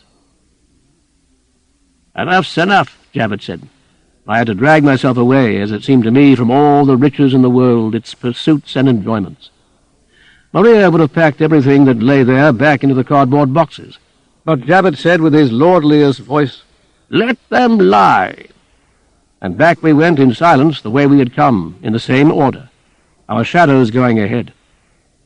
It was as if the sight of the treasure had exhausted me. I lay down on the sacks without waiting for my broth, and fell asleep at once. In my dream within a dream, somebody laughed and wept. 7. I have said that I can't remember how many days and nights I spent below the garden. Number of times I slept is really no guide, for I slept simply when I had the inclination, or when Jabbet commanded me to lie down, there being no light or darkness save what the oil lamp determined. But I am almost sure it was after this sleep of exhaustion that I woke with the full intention somehow to reach home again. Up to now I had acquiesced in my captivity with little complaint. Perhaps the meals of broth were palling on me, though I doubt if that was the reason. I have fed for longer with as little variety and less appetite in Africa. Perhaps the sight of Jabbet's treasure had been a climax which robbed my story of any further interest. Perhaps, and I think this is the most likely reason, I wanted to begin my search for Miss Ramsgate. Whatever the motive, I came awake, determined from my deep sleep as suddenly as I had fallen into it. The wick was burning low in the oil lamp, and I could hardly distinguish Jabbet's features, and Maria was out of sight somewhere behind the curtain. To my astonishment, Jabbet's eyes were closed. It had never occurred to me before that there were moments when these two might sleep. Very quietly, with my eyes on Jabbet, I slipped off my shoes. It was now or never. And I had got them off with less sound than a mouse makes. An idea came to me, and I withdrew the laces. I can still hear the sharp ting of the metal tag ringing on the gold pole beside my sacks. I thought I had been too clever by half, for Jabbet stirred. But then he was still again, and I slipped off my makeshift bed and crawled over to him where he sat on the lavatory seat. I knew that, unfamiliar as I was with the tunnel, I could never outpace Jabbet. But I was taken aback when I realized that it was impossible to bind together the ankles of a one-legged man. But neither could a one-legged man travel without the help of his hands, the hands which lay now conveniently folded like a statue's on his lap. One of the things my brother had taught me was to make a slip knot. I made one now with the laces joined, and very gently, millimetre by millimetre, passed it over Jabbet's hands and wrists, then pulled it tight. I had expected him to wake with a howl of rage, and even in my fear felt some of the pride Jack must have experienced at outwitting the giant. I was ready to flee at once, taking the lamp with me, but his very silence detained me. He only opened one eye, so that again I had the impression that he was winking at me. He tried to move his hands, felt the knot, and then acquiesced in their imprisonment. I expected him to call for Maria, but he did nothing of the kind, just watching me with his one open eye. Suddenly I felt ashamed of myself. "I'm sorry," I said. "Ha, ha," he said, "my prodigal, the strayed sheep. You're learning fast." "I promised not to tell a soul." "They wouldn't believe you if you did," he said. "I'll be going now," I whispered with regret, lingering there absurdly, as though with half of myself I would have been content to stay for always. "You better," he said. "Maria might have different views from me." He tried his hands again. "You tie a good knot." "I'm going to find your daughter," I said, "whatever you may think." "Good luck to you then," Jabbet said. "You'll have to travel a long way. You'll have to forget all your schoolmasters try to teach you. You must lie like a horse trader and not be tied up with loyalties any more than you are here. And who knows? I doubt it, but you might. You just might." I turned away to take the lamp, and then he spoke again. "Take your golden bow as a souvenir," he said. "Tell them you found it in an old cupboard. You've got to have something when you start a search to give you substance." "Thank you," I said. "I will. You've been very kind." I began, absurdly in view of his bound wrists, to hold out my hand like a departing guest. Then I stooped to pick up the pole just as Maria, woken perhaps by our voices, came through the curtain. She took the situation in as quick as a breath and squawked at me, what I don't know, and made a dive with her bird-like hand. I had the start of her down the passage and the advantage of the light. I was a few feet ahead when I reached Camp Indecision. But at that point, what with the wind of my passage and the failing wick, the lamp went out. I dropped it on the earth and groped on in the dark. I could hear the scratch and whimper of Maria's sequined dress, and my nerves leapt when her feet set the lamp rolling on my tracks. I don't remember much after that. Soon I was crawling upward, making better speed on my knees than she could do in her skirt, and a little later I saw a grey light where the roots of the tree parted. When I came up into the open, it was much the same early morning hour as the one when I had entered the cave. I could hear quack, quack, quack come up from below the ground. I don't know if it was a curse or a menace or just a farewell. But for many nights afterwards I lay in bed afraid that the door would open and Maria would come in to fetch me when the house was silent and asleep.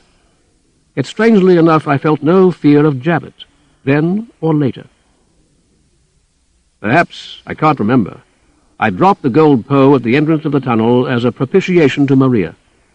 Certainly I didn't have it with me when I rafted across the lake, or when Joe, our dog, came leaping out of the house at me and sent me sprawling on my back in the dew of the lawn by the green broken fountain. Part 3. 1. Wilditch stopped writing and looked up from the paper. The night had passed, and with it the rain and the wet wind. Out of the window he could see thin rivers of blue sky winding between the banks of cloud, and the sun as it slanted in gleamed weakly on the cap of his pen.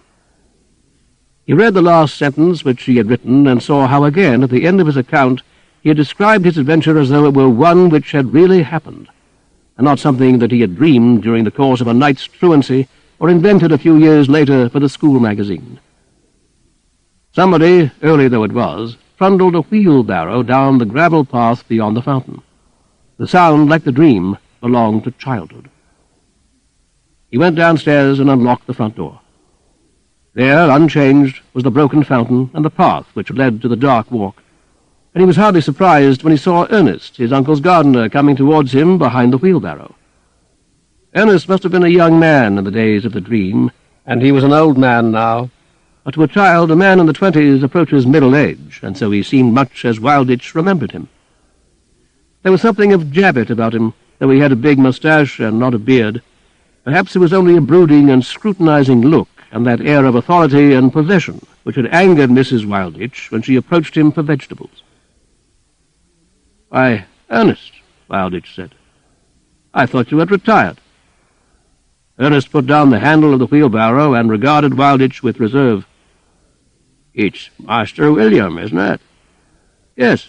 George said, "Master George was right in a way, but I have to lend a hand still. There's things in this garden others don't know about." Perhaps he had been the model for Jabbet, but there was something in his way of speech that suggested the same ambiguity. "Such as?" "It's not everyone can grow asparagus in chalky soil," he said, making a general statement out of the particular in the same way Jabbet had done. "You've been away a long time, Master William." "I've travelled a lot." "We heard one time you was in Africa, and another time in Chinese parts. You like a black skin, Master William?" "I suppose at one time or another I've been fond of a black skin." "I wouldn't have thought they'd win a beauty prize," Ernest said. "Do you know Ramsgate, Ernest?" "A gardener travels far enough in a day's work," he said. The wheelbarrow was full of fallen leaves after the night's storm. "Are the Chinese as yellow as people say?" "No." There was a difference, Wilditch thought. Jabbet never asked for information. He gave it. The weight of water, the age of the earth, the sexual habits of a monkey. "Are there many changes in the garden?" he asked, "since I was here?" "You'll have heard the pasture was sold?" "Yes. I was thinking of taking a walk before breakfast. Down the dark walk, perhaps, to the lake and the island." "Ah. Did you ever hear any story of a tunnel under the lake?" "There's no tunnel there." "For what would there be a tunnel?" "No reason that I know. I suppose it was something I dreamed." "As a boy you was always fond of that island. Used to hide there from the missus." "Do you remember a time when I ran away?" "You was always running away. My missus used to tell me to go and find you. I'd say to her right out, straight as I'm talking to you, 'I've got enough to do digging the potatoes you were always asking for. I've never known a woman get through potatoes like she did. You'd have thought she ate them. She could have been living on potatoes and not on the fat of the land." "Do you think I was treasure hunting? Boys do." "You was hunting for something. That's what I said to the folk round here when you were away in those savage parts, not even coming back here for your uncle's funeral. 'You take my word,' I said to them, 'he hasn't changed. "He's off hunting for something like he always did, though I doubt if he knows what he's after," I said to them. "The next we hear," I said, "he'll be standing on his head in Australia." Walditch remarked with regret, "Somehow I never looked there." He was surprised that he had spoken aloud. "And the Three Keys, is it still in existence?"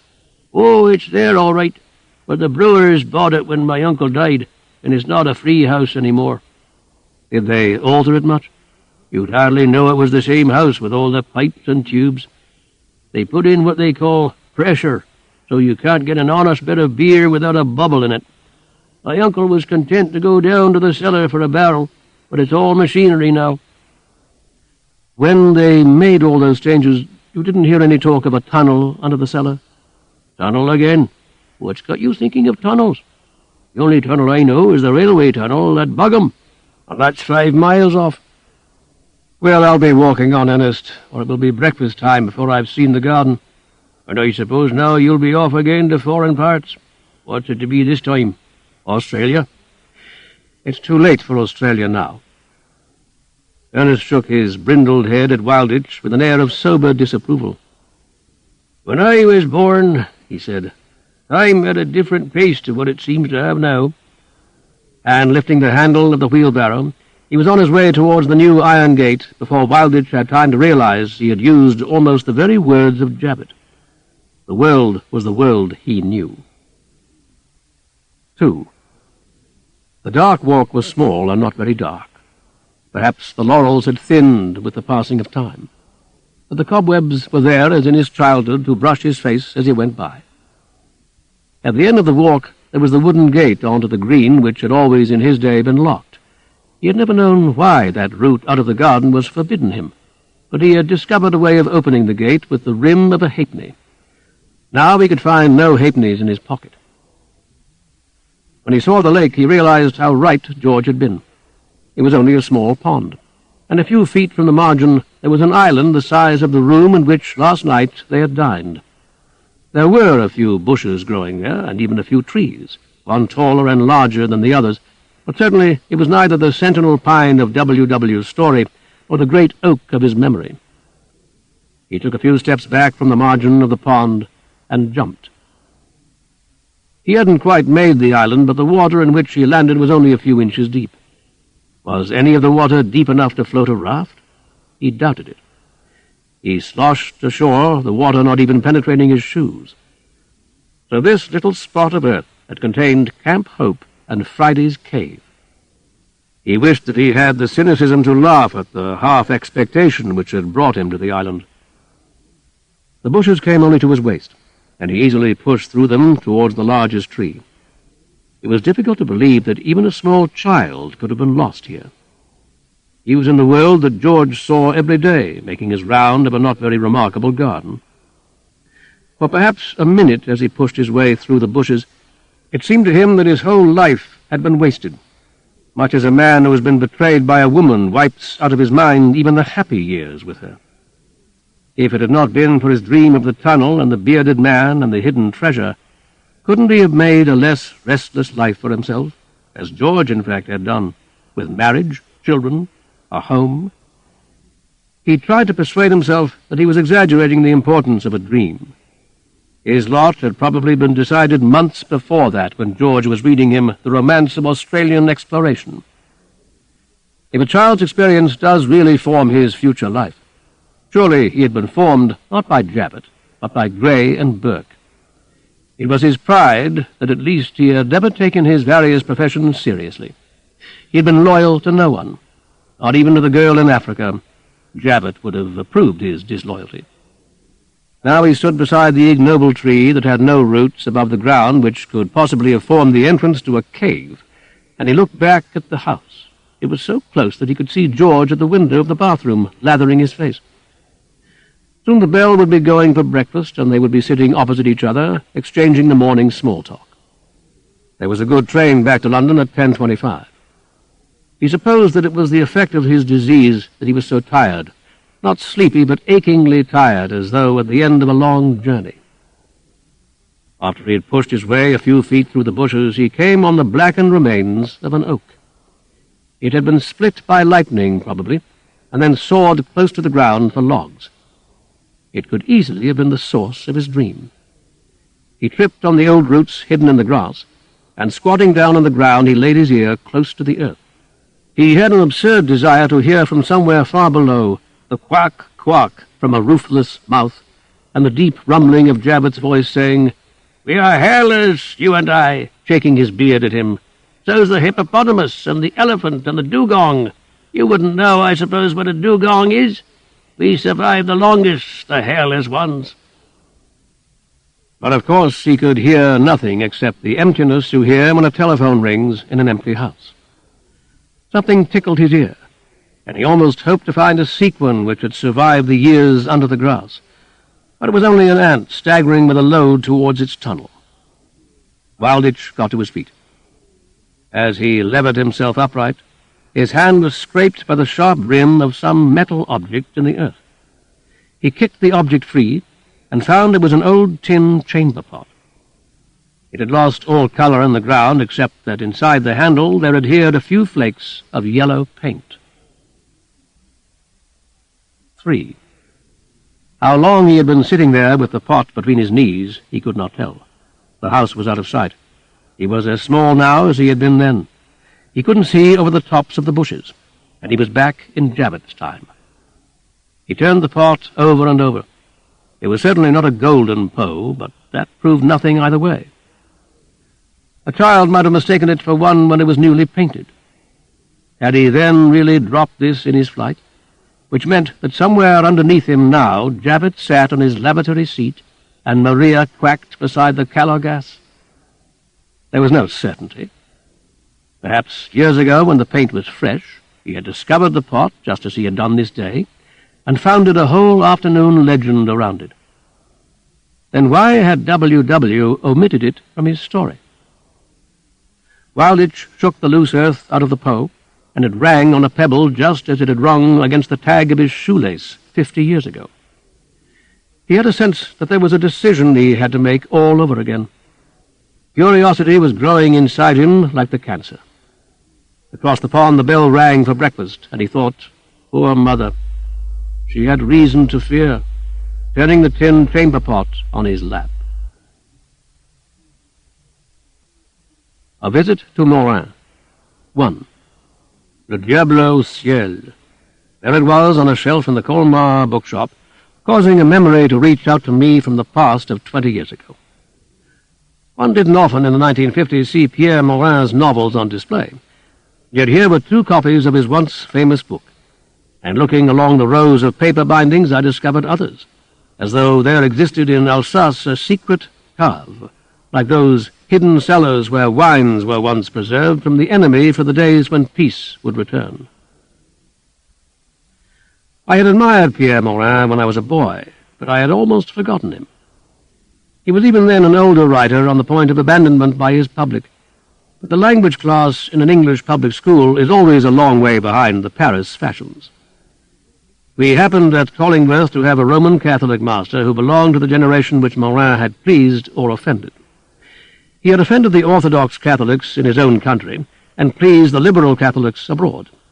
He had pleased, too, the French Protestants who believed in God with the same intensity he seemed to show, and he found enthusiastic readers among non-Christians who, when once they had accepted imaginatively his premises, perhaps detected in his work the freedom of speculation which put his fellow Catholics on their guard. How fresh and exciting his work had appeared to my schoolmaster's generation, and to me, brought up in a lower form on Les Miserables and the poems of Lamartine, he was a revolutionary writer. But it is the fate of revolutionaries that the world accepts them. The excitement had gone from Morin's pages. Only the orthodox read him now, when the whole world seems prepared to believe in a God, except, strangely enough, but I will not anticipate the point of my small anecdote, which may yet provide a footnote to the literary history of Morin's day. When I publish it, no harm can be done. Morin will be dead in the flesh as well as being dead as a writer, and he has left, so far as I am aware, no descendants and no disciples. I yet recall with pleasure those French classes presided over by a Mr. Strangeways from Chile. His swarthy complexion was said by his enemies to indicate Spanish blood. It was the period of the Spanish Civil War, when anything Spanish and Roman was regarded as fascist. And by his friends, of whom I was one, a dash of Indian. In dull fact, his father was an engineer from Wolverhampton, and his mother came from Louisiana and was only Latin after 3 removes. At these senior classes we no longer studied syntax, at which Mr. Strangeways was in any case weak. Mr. Strangeways read aloud to us, and we read aloud to him. But after 5 minutes we would launch into literary criticism, pulling to pieces with youthful daring. Mr. Strangeways, like so many schoolmasters, remained always youthful, the great established names, and building up with exaggerated appreciation those who had not yet arrived. Of course, Morin had arrived years before, but of that we were unaware in our brick prison 500 miles from the Seine. He hadn't reached the school textbooks. He hadn't yet been mummified by Messieurs Hachette et Compagnie. Where we didn't understand his meaning, there were no editor's notes to kill speculation. Can he really believe that? I remember exclaiming to Mr. Strangeways when a character in Le Diable au Ciel made some dark and horrifying statement on the atonement or the redemption. And I remember Mr. Strangeways' blunt reply, flapping the sleeves of his short black gown, "But I believe it too, Dunlop." He did not leave it at that, or allow himself to get involved in a theological debate, which might have imperiled his post in my Protestant school. He went on to indicate that we were unconcerned with what the author believed. The author had chosen as his viewpoint the character of an Orthodox Catholic. All his thoughts, therefore, must be affected, as they would be in life, by his orthodoxy. Morin's technique forbade him to play a part in the story himself. Even to show irony would be to cheat, though perhaps we might detect something of Morin's view from the fact that the orthodoxy of Jubilee was extended to the furthest possible limits, so that at the close of the book we had the impression of a man stranded on a long strip of sand from which there was no possibility of advance, and to retreat towards the shore would be to surrender. Is this true, or is it not true? His whole creed was concerned in the answer. "You mean," I asked Mr. Strangeways, "that perhaps Morin does not believe?"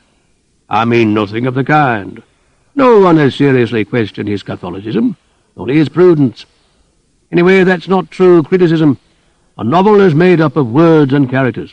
Are the words well chosen, and do the characters live? All the rest belongs to literary gossip. You are not in this class to learn how to be gossip writers." And yet in those days I would have liked to know. Sometimes Mr. Strangeways, recognizing my interest in Morin, would lend me Roman Catholic literary periodicals which contained notices of the novelist's work that often offended his principle of leaving the author's views out of account. I found Morin was sometimes accused of Jansenism. Whatever that might be, others called him an Augustinian, a name which meant as little to me, and in the better printed and bulkier reviews I thought I detected a note of grievance. He believed all the right things, they could find no specific fault, and yet it was as though some of his characters accepted a dogma so wholeheartedly that they drew out its implications to the verge of absurdity, while others examined the dogma as though they were constitutional lawyers determined on confining it to a kind of legal minimum. Jubilee, I am sure, would have staked his life on a literal assumption. At some point in history, somewhere in the latter years of the 1st century A.D., the body of the Virgin had floated skywards, leaving an empty tomb. On the other hand, there was a character called Segrin in one of the minor novels, perhaps Le Bien Pensant, who believed that the holy body had rotted in the grave like other bodies. The strange thing was that both views seemed to possess irritating qualities to Catholic reviewers, and yet both proved to be equally in accordance with the dogmatic pronouncement when it came. One could assert, therefore, that they were orthodox. Yet the orthodox critics seemed to scent heresy like a rat dead somewhere under the boards, at a spot they could not locate. These, of course, were ancient criticisms, fished out of Mr. Strangeways' cupboard, full of old French magazines dating back to his long-lost sojourn in Paris sometime during the late 20s, when he had attended lectures at the Sorbonne and drunk beer at the Dôme. The word paradox was frequently used with an air of disapproval. Perhaps, after all, the orthodox were proved right, for I certainly was to discover just how far Morin carried in his own life the sense of paradox. 2. I am not one of those who revisit their old school, or what a disappointment I would have proved to Mr. Strangeways, who must by now be on the point of retirement. I think he had pictured me in the future as a distinguished writer for the weeklies on the subject of French literature, perhaps even as the author of a scholarly biography of Corneille. In fact, after an undistinguished war record, I obtained a post, with the help of influential connections, in a firm of wine merchants. My French syntax, so neglected by Mr. Strangeways, had been improved by the war and proved useful to the firm, and I suppose I had a certain literary flair which enabled me to improve on the rather old-fashioned style of the catalogues. The directors had been content for too long with the jargon of the Wine and Food Society, an unimportant but highly sympathetic wine for light occasions among friends. I introduced a more realistic note, and substituted knowledge for knowingness. This wine comes from a small vineyard on the western slopes of the Mont-Soleil range. The soil in this region has Jurassic elements, as the vineyard is on the edge of the great Jurassic fissure which extends across Europe from the Urals, and this encourages the cultivation of a small, strong, dark grape with a high sugar content, less vulnerable than more famous wines to the chances of weather. Of course, it was the same unimportant wine, but my description gave the host material for his vanity. Business had brought me to Colmar. We had found it necessary to change our agent there, and as I am a single man and find the lonely Christmases of London sad and regretful, I had chosen to combine my visit with a Christmas holiday. One does not feel alone abroad. I imagined drinking my way through the festival itself in some beer house decorated with holly, myself invisible behind the fume of cigars. A German Christmas is Christmas par excellence, singing, sentiment, gluttony. I said to the shop assistant, "You seem to have a good supply of Monsieur Morin's books." "He is very popular," she said. "I got the impression that in Paris he is no longer much read." "We are Catholics here," she said with a note of reproof. "Besides, he lives near Colmar, and we are very proud he chose to settle in our neighborhood." "How long has he been here?" "He came immediately after the war. We consider him almost one of us. We have all his books in German also. You will see them over there. Some of us feel he is even finer in German than in French." "German," she said, scrutinizing me with contempt as I picked up a French edition of Le Diable au Ciel, has a better vocabulary for the profundities. I told her I had admired Monsieur Morin's novel since my school days. She softened towards me then, and I left the shop with Monsieur Morin's address, a village 15 miles from Colmar. I was uncertain all the same whether I would call on him. What really had I to say to him to excuse the vulgarity of my curiosity? Writing is the most private of all the arts, and yet few of us hesitate to invade the writer's home. We have all heard of that one caller from Porlock, but hundreds of callers every day are ringing doorbells, lifting receivers, thrusting themselves into the secret room where a writer works and lives. I doubt whether I should have ventured to ring Monsieur Morin's bell, but I caught sight of him 2 days later at the midnight mass in a village outside Colmar. It was not the village where I had been told he lived, and I wondered why he had come such a distance alone. Midnight mass is a service which even a non-believer like myself finds inexplicably moving. Perhaps there is some memory of childhood which makes the journey through the darkness, the lighted windows and the frosty night, the slow gathering of silent strangers from the 4 quarters of the countryside, moving and significant. There was a crib to the left of the door as I came in. The plaster baby sprawled in the plaster lap, and the cows, the sheep, and the shepherd cast long shadows in the candlelight. Among the kneeling women was an old man whose face I seemed to remember, a round head like a peasant's, the skin wrinkled like a stale apple, with the hair gone from the crown. He knelt, bowed his head, and rose again. There had just been time, I suppose, for a formal prayer, but it must have been a short one. His chin was stubbled white like the fields outside, and there was so little about him to suggest a member of the French Academy that I might have taken him for the peasant he appeared to be, in his suit of respectable and shiny black, and his black tie like a bootlace. if I had not been attracted by the eyes. The eyes gave him away. They seemed to know too much and to have seen further than the season and the fields.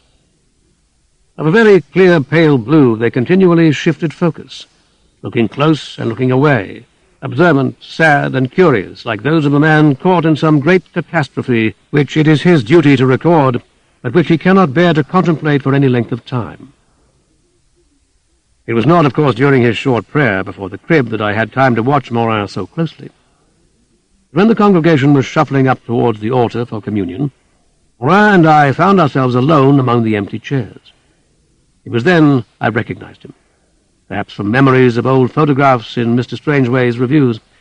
I do not know, yet I was convinced of his identity. And I wondered what it was that kept this old distinguished Catholic from going up with the others, at this Mass of all Masses in the year, to receive the sacrament. Had he perhaps inadvertently broken his fast? Or was he a man who suffered from scruples, and did he believe that he had been guilty of some act of uncharity or greed? There could not be many serious temptations, I thought, for a man who must be approaching his 80th year, and yet I would not have believed him scrupulous. It was from his own novels I had learnt of the existence of this malady of the religious, and I would never have supposed the creator of Jubilee to have suffered from the same disease as his character. However, a novelist may sometimes write most objectively of his own failings. We sat there alone at the back of the church. The air was as cold and still as a frozen tree, and the candles burned straight on the altar, and God, so they believed, passed along the altar rail. This was the birth of Christianity. Outside in the dark was old savage Judea, but in here the world was only a few minutes old. It was the year 1 again, and I felt the old sentimental longing to believe, as those, I suppose, believed who came back one by one from the rail, with lips set like closed doors around the dissolving wafer and with crossed hands. If I had said to one of them, "Teach me why you believe," what would the answer have been? I thought perhaps I knew, for once in the war, driven by fear and disgust at the sight of the dead, I'd spoken to a Catholic chaplain in just that way. He didn't belong to my unit. He was a busy man. It isn't the job of a chaplain in the line to instruct or convert, and he was not to blame that he could convey nothing of his faith to an outsider like myself. He lent me 2 books, one a penny catechism with its catalogue of preposterous questions and answers, smug and explanatory, mystery like a butterfly killed by cyanide, stiffened and laid out with pins and paper strips. The other a sober enough study of gospel dates. I lost them both in a few days, with 3 bottles of whiskey, my jeep, and the corporal whose name I had not had time to learn before he was killed, while I was peeing in the green canal close by. I don't suppose I'd have kept the books much longer anyway. They were not the kind of help I needed, nor was the chaplain the man to give it me. I remember asking him if he had read Morin's novels. "I haven't time to waste with him," he said abruptly. "They were the first books," I said, "to interest me in your faith." "You'd have done much better to read Chesterton," he said. So it was odd to find myself there at the back of the church with Morin himself. He was the first to leave, and I followed him out. I was glad to go. The sentimental attraction of a midnight Mass was lost in the long ennui of the communions. "Monsieur Morin," I said in that low voice we assume in a church or hospital. He looked quickly, and I thought defensively, up. I said, "Forgive my speaking to you like this, Monsieur Morin, but your books have given me such great pleasure." Had the man from Porlock employed the same banal phrases? "You are English?" he asked. "Yes." He spoke to me then in English. "You write yourself? Forgive my asking, but I do not know your name." "Dunlop, but I don't write. I buy and sell wine." "A profession more worthy of respect," Monsieur Morin said. "If you would care to drive with me, I live only 10 kilometers from here. I think I could show you a wine you may not have encountered." "Surely it's rather late, Monsieur Morin. I have a driver." "Send him home. After midnight Mass, I find it difficult to sleep. You would be doing me a kindness." When I hesitated, he said, "As for tomorrow, that is just any day of the year, and I don't like visitors." I tried to make a joke of it. You mean it's my only chance? And he replied, yes, with seriousness. The doors of the church swung open, and the congregation came slowly out into the frosty glitter, pecking at the holy water stoop with their forefingers, chatting cheerfully again as the mystery receded, greeting neighbours. A wailing child marked the lateness of the hour like a clock. Monsieur Morin strode away, and I followed him. 3. Monsieur Morin drove with clumsy violence, wrenching at his gears, scraping the right-hand hedgerows as though the car were a new invention, and he a courageous pioneer in its use. "So you have read some of my books?" he asked. "A great many, when I was a schoolboy." "You mean they are fit only for children?" "I mean nothing of the sort." "What can a child find in them?" "I was 16 when I began to read them. That's not a child." "Oh, well, now they are only read by the old and the pious. Are you pious, Mr. Dunlop?" "I'm not a Catholic." "I'm glad to hear that. Then I shan't offend you." "Once I thought of becoming one." "Second thoughts are best." "I think it was your books that made me curious." "I will not take responsibility," he said. "I am not a theologian." We bumped over a little branch railway track without altering speed, and swerved right through a gateway much in need of repair. A light hanging in a porch shone on an open door. "Don't you lock up?" I asked him, "in these parts?" He said, 10 years ago, times were bad then. A hungry man was frozen to death near here on Christmas morning. He could find no one to open the door. There was a blizzard, but they were all at church." "Come in," he said angrily from the porch. "Are you looking around, making notes of how I live? Have you deceived me?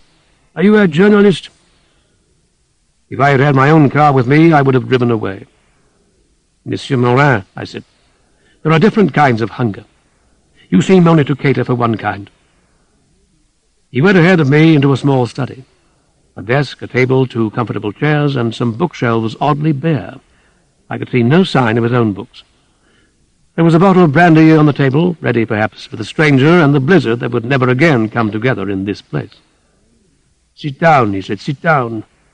You must forgive me if I was discourteous. I am unused to company. I will go and find the wine I spoke of. Make yourself at home." I had never seen a man less at home himself. It was as if he were camping in a house that belonged to another. While he was away, I looked more closely at his bookshelves. He had not rebound any of his paperbacks, and his shelves had the appearance of bankrupt stock, small tears and dust, and the discoloration of sunlight. There was a great deal of theology, some poetry, very few novels. He came back with a wine and a plate of salami. When he had tasted the wine himself, he poured me a glass. "It will do," he said. "It's excellent, remarkable. A small vineyard 20 miles away. I will give you the address before you go. For me, on a night like this, I prefer brandy." So perhaps it was really for himself and not for the stranger, I thought, that the bottle stood ready. "It's certainly cold." "It was not the weather I meant." "I've been looking at your library. You read a lot of theology?" "Not now." "I wonder if you would recommend—" I had even less success with him than with the chaplain. "No, not if you want to believe. If you are foolish enough to want that, you must avoid theology." "I don't understand." He said, "A man can accept anything to do with God until scholars begin to go into the details and the implications. A man can accept the Trinity, but the arguments that follow—" He gave a gesture of rejection. "I would never try to determine some point in differential calculus with a 2 times 2 table. You end by disbelieving the calculus." He poured out 2 more glasses and drank his own as though it were vodka. "I used to believe in revelation, but I never believed in the capacity of the human mind." "You used to believe?" "Yes, Mr. Dunlop. Was that the name?" "Used. If you are one of those who come seeking belief, go away. You won't find it here." "But from your books—" "You will find none of them," he said, "on my shelves." I noticed you have some theology. Even disbelief, he said with his eye on the brandy bottle, needs bolstering. I noticed that the brandy affected him very quickly. Not only his readiness to communicate with me, but even the physical appearance of his eyeballs. It was as if the little blood cells had been waiting under the white membrane to burst at once like buds with the third glass. He said, "Can you find anything more inadequate than the scholastic arguments for the existence of God?" "I'm afraid I don't know them." "The arguments from an agent? From a cause?" "No." "They tell you that in all change there are two elements, that which is changed and that which changes it. Each agent of change is itself determined by some higher agent. Can this go on ad infinitum? Oh, no, they say, that would not give the finality that thought demands. But does thought demand it? Why shouldn't the chain go on forever? Man has invented the idea of infinity. In any case, how trivial any argument based on what human thought demands must be. The thoughts of you and me and Monsieur Dupont. I would prefer the thoughts of an ape. Its instincts are less corrupted. Show me a gorilla praying, and I might believe again." "But surely there are other arguments." "4, each more inadequate than the other. It needs a child to say to these theologians, why? Why not? Why not an infinite series of causes? Why should the existence of a good and a better imply the existence of a best? This is playing with words. We invent the words and make arguments from them.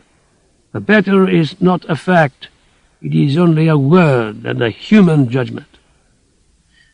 "You are arguing," I said, "against someone who can't answer you back. You see, Monsieur Morin, I don't believe either. I'm curious, that's all." "Ah," he said, "you've said that before. Curious. Curiosity is a great trap. They used to come here in their dozens to see me. I used to get letters saying how I had converted them by this book or that. Long after I ceased to believe myself, I was a carrier of belief, like a man can be a carrier of disease without being sick. Women especially." He added with disgust, "I had only to sleep with a woman to make a convert." He turned his red eyes towards me and really seemed to require an answer when he said, "What sort of Rasputin life was that?" Brandy by now had really taken a hold. I wondered how many years he had been waiting for some stranger without faith to whom he could speak with frankness. "Did you never tell this to a priest? I always imagined in your faith—" "There were always too many priests," he said, "around me. The priests swarmed like flies, near me and any woman I knew. First I was an exhibit for their faith. I was useful to them, a sign that even an intelligent man could believe. That was the period of the Dominicans, who liked the literary atmosphere and good wine. Then afterwards, when the books stopped, and they smelt something gamey in my religion, it was the turn of the Jesuits, who never despaired of what they call a man's soul." "And why did the books stop?" "Who knows? Did you never write verses for some girl when you were a boy?" "Of course." "But you didn't marry the girl, did you? The unprofessional poet writes of his feelings, and when the poem is finished, he finds his love dead on the page. Perhaps I wrote away my belief like the young man writes away his love. Only it took longer, 20 years and 15 books. He held up the wine. Another glass? "I would rather have some of your brandy." Unlike the wine, it was a crude and common mark, and I thought again, for a beggar's sake or his own? I said, "All the same, you go to Mass." "I go to midnight Mass on Christmas Eve," he said. "The worst of Catholics goes then, even those who do not go at Easter. It is the Mass of our childhood, and of mercy. What would they think if I were not there? I don't want to give scandal. You must realize I wouldn't speak to any one of my neighbors as I have spoken to you. I am their Catholic author, you see, their academician.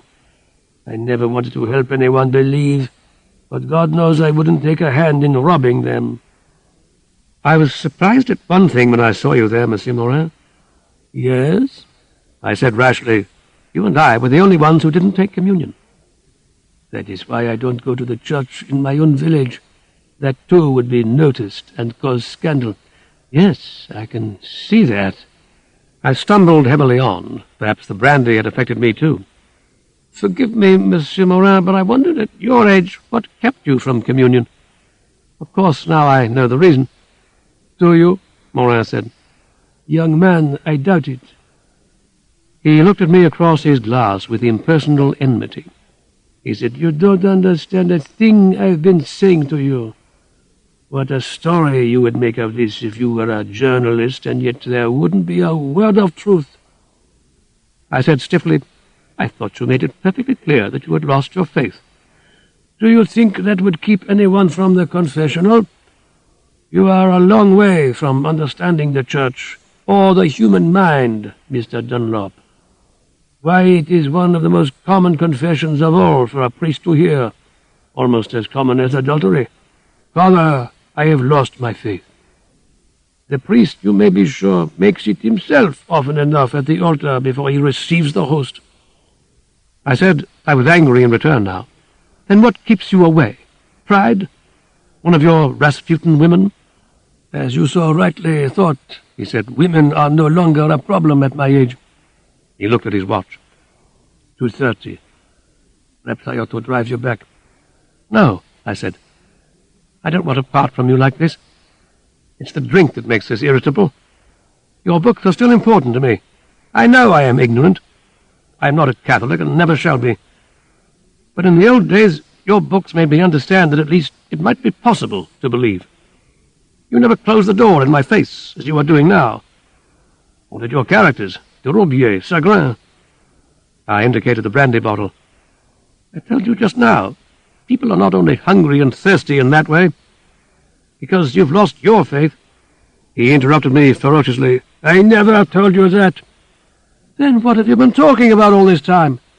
I told you I had lost my belief. That's quite a different thing. But how are you to understand? You don't give me a chance. He was obviously striving to be patient. He said, I will put it this way. If a doctor prescribed you a drug and told you to take it every day for the rest of your life, and you stopped obeying him and drank no more, and your health decayed, would you not have faith in your doctor all the more? Perhaps, but I still don't understand you. For 20 years, Morin said, I excommunicated myself voluntarily. I never went to confession. I loved a woman too much to pretend to myself that I will ever leave her. You know the condition of absolution? A firm purpose of amendment. I had no such purpose. 5 years ago my mistress died, and my sex died with her. Then why couldn't you go back? I was afraid. I am still afraid. Of what the priest would say? What a strange idea you have of the church. No, not of what the priest would say. He would say nothing. I dare say there is no greater gift you can give a priest in the confessional, Mr. Dunlop, than to return to it after many years. He feels of use again. But can't you understand?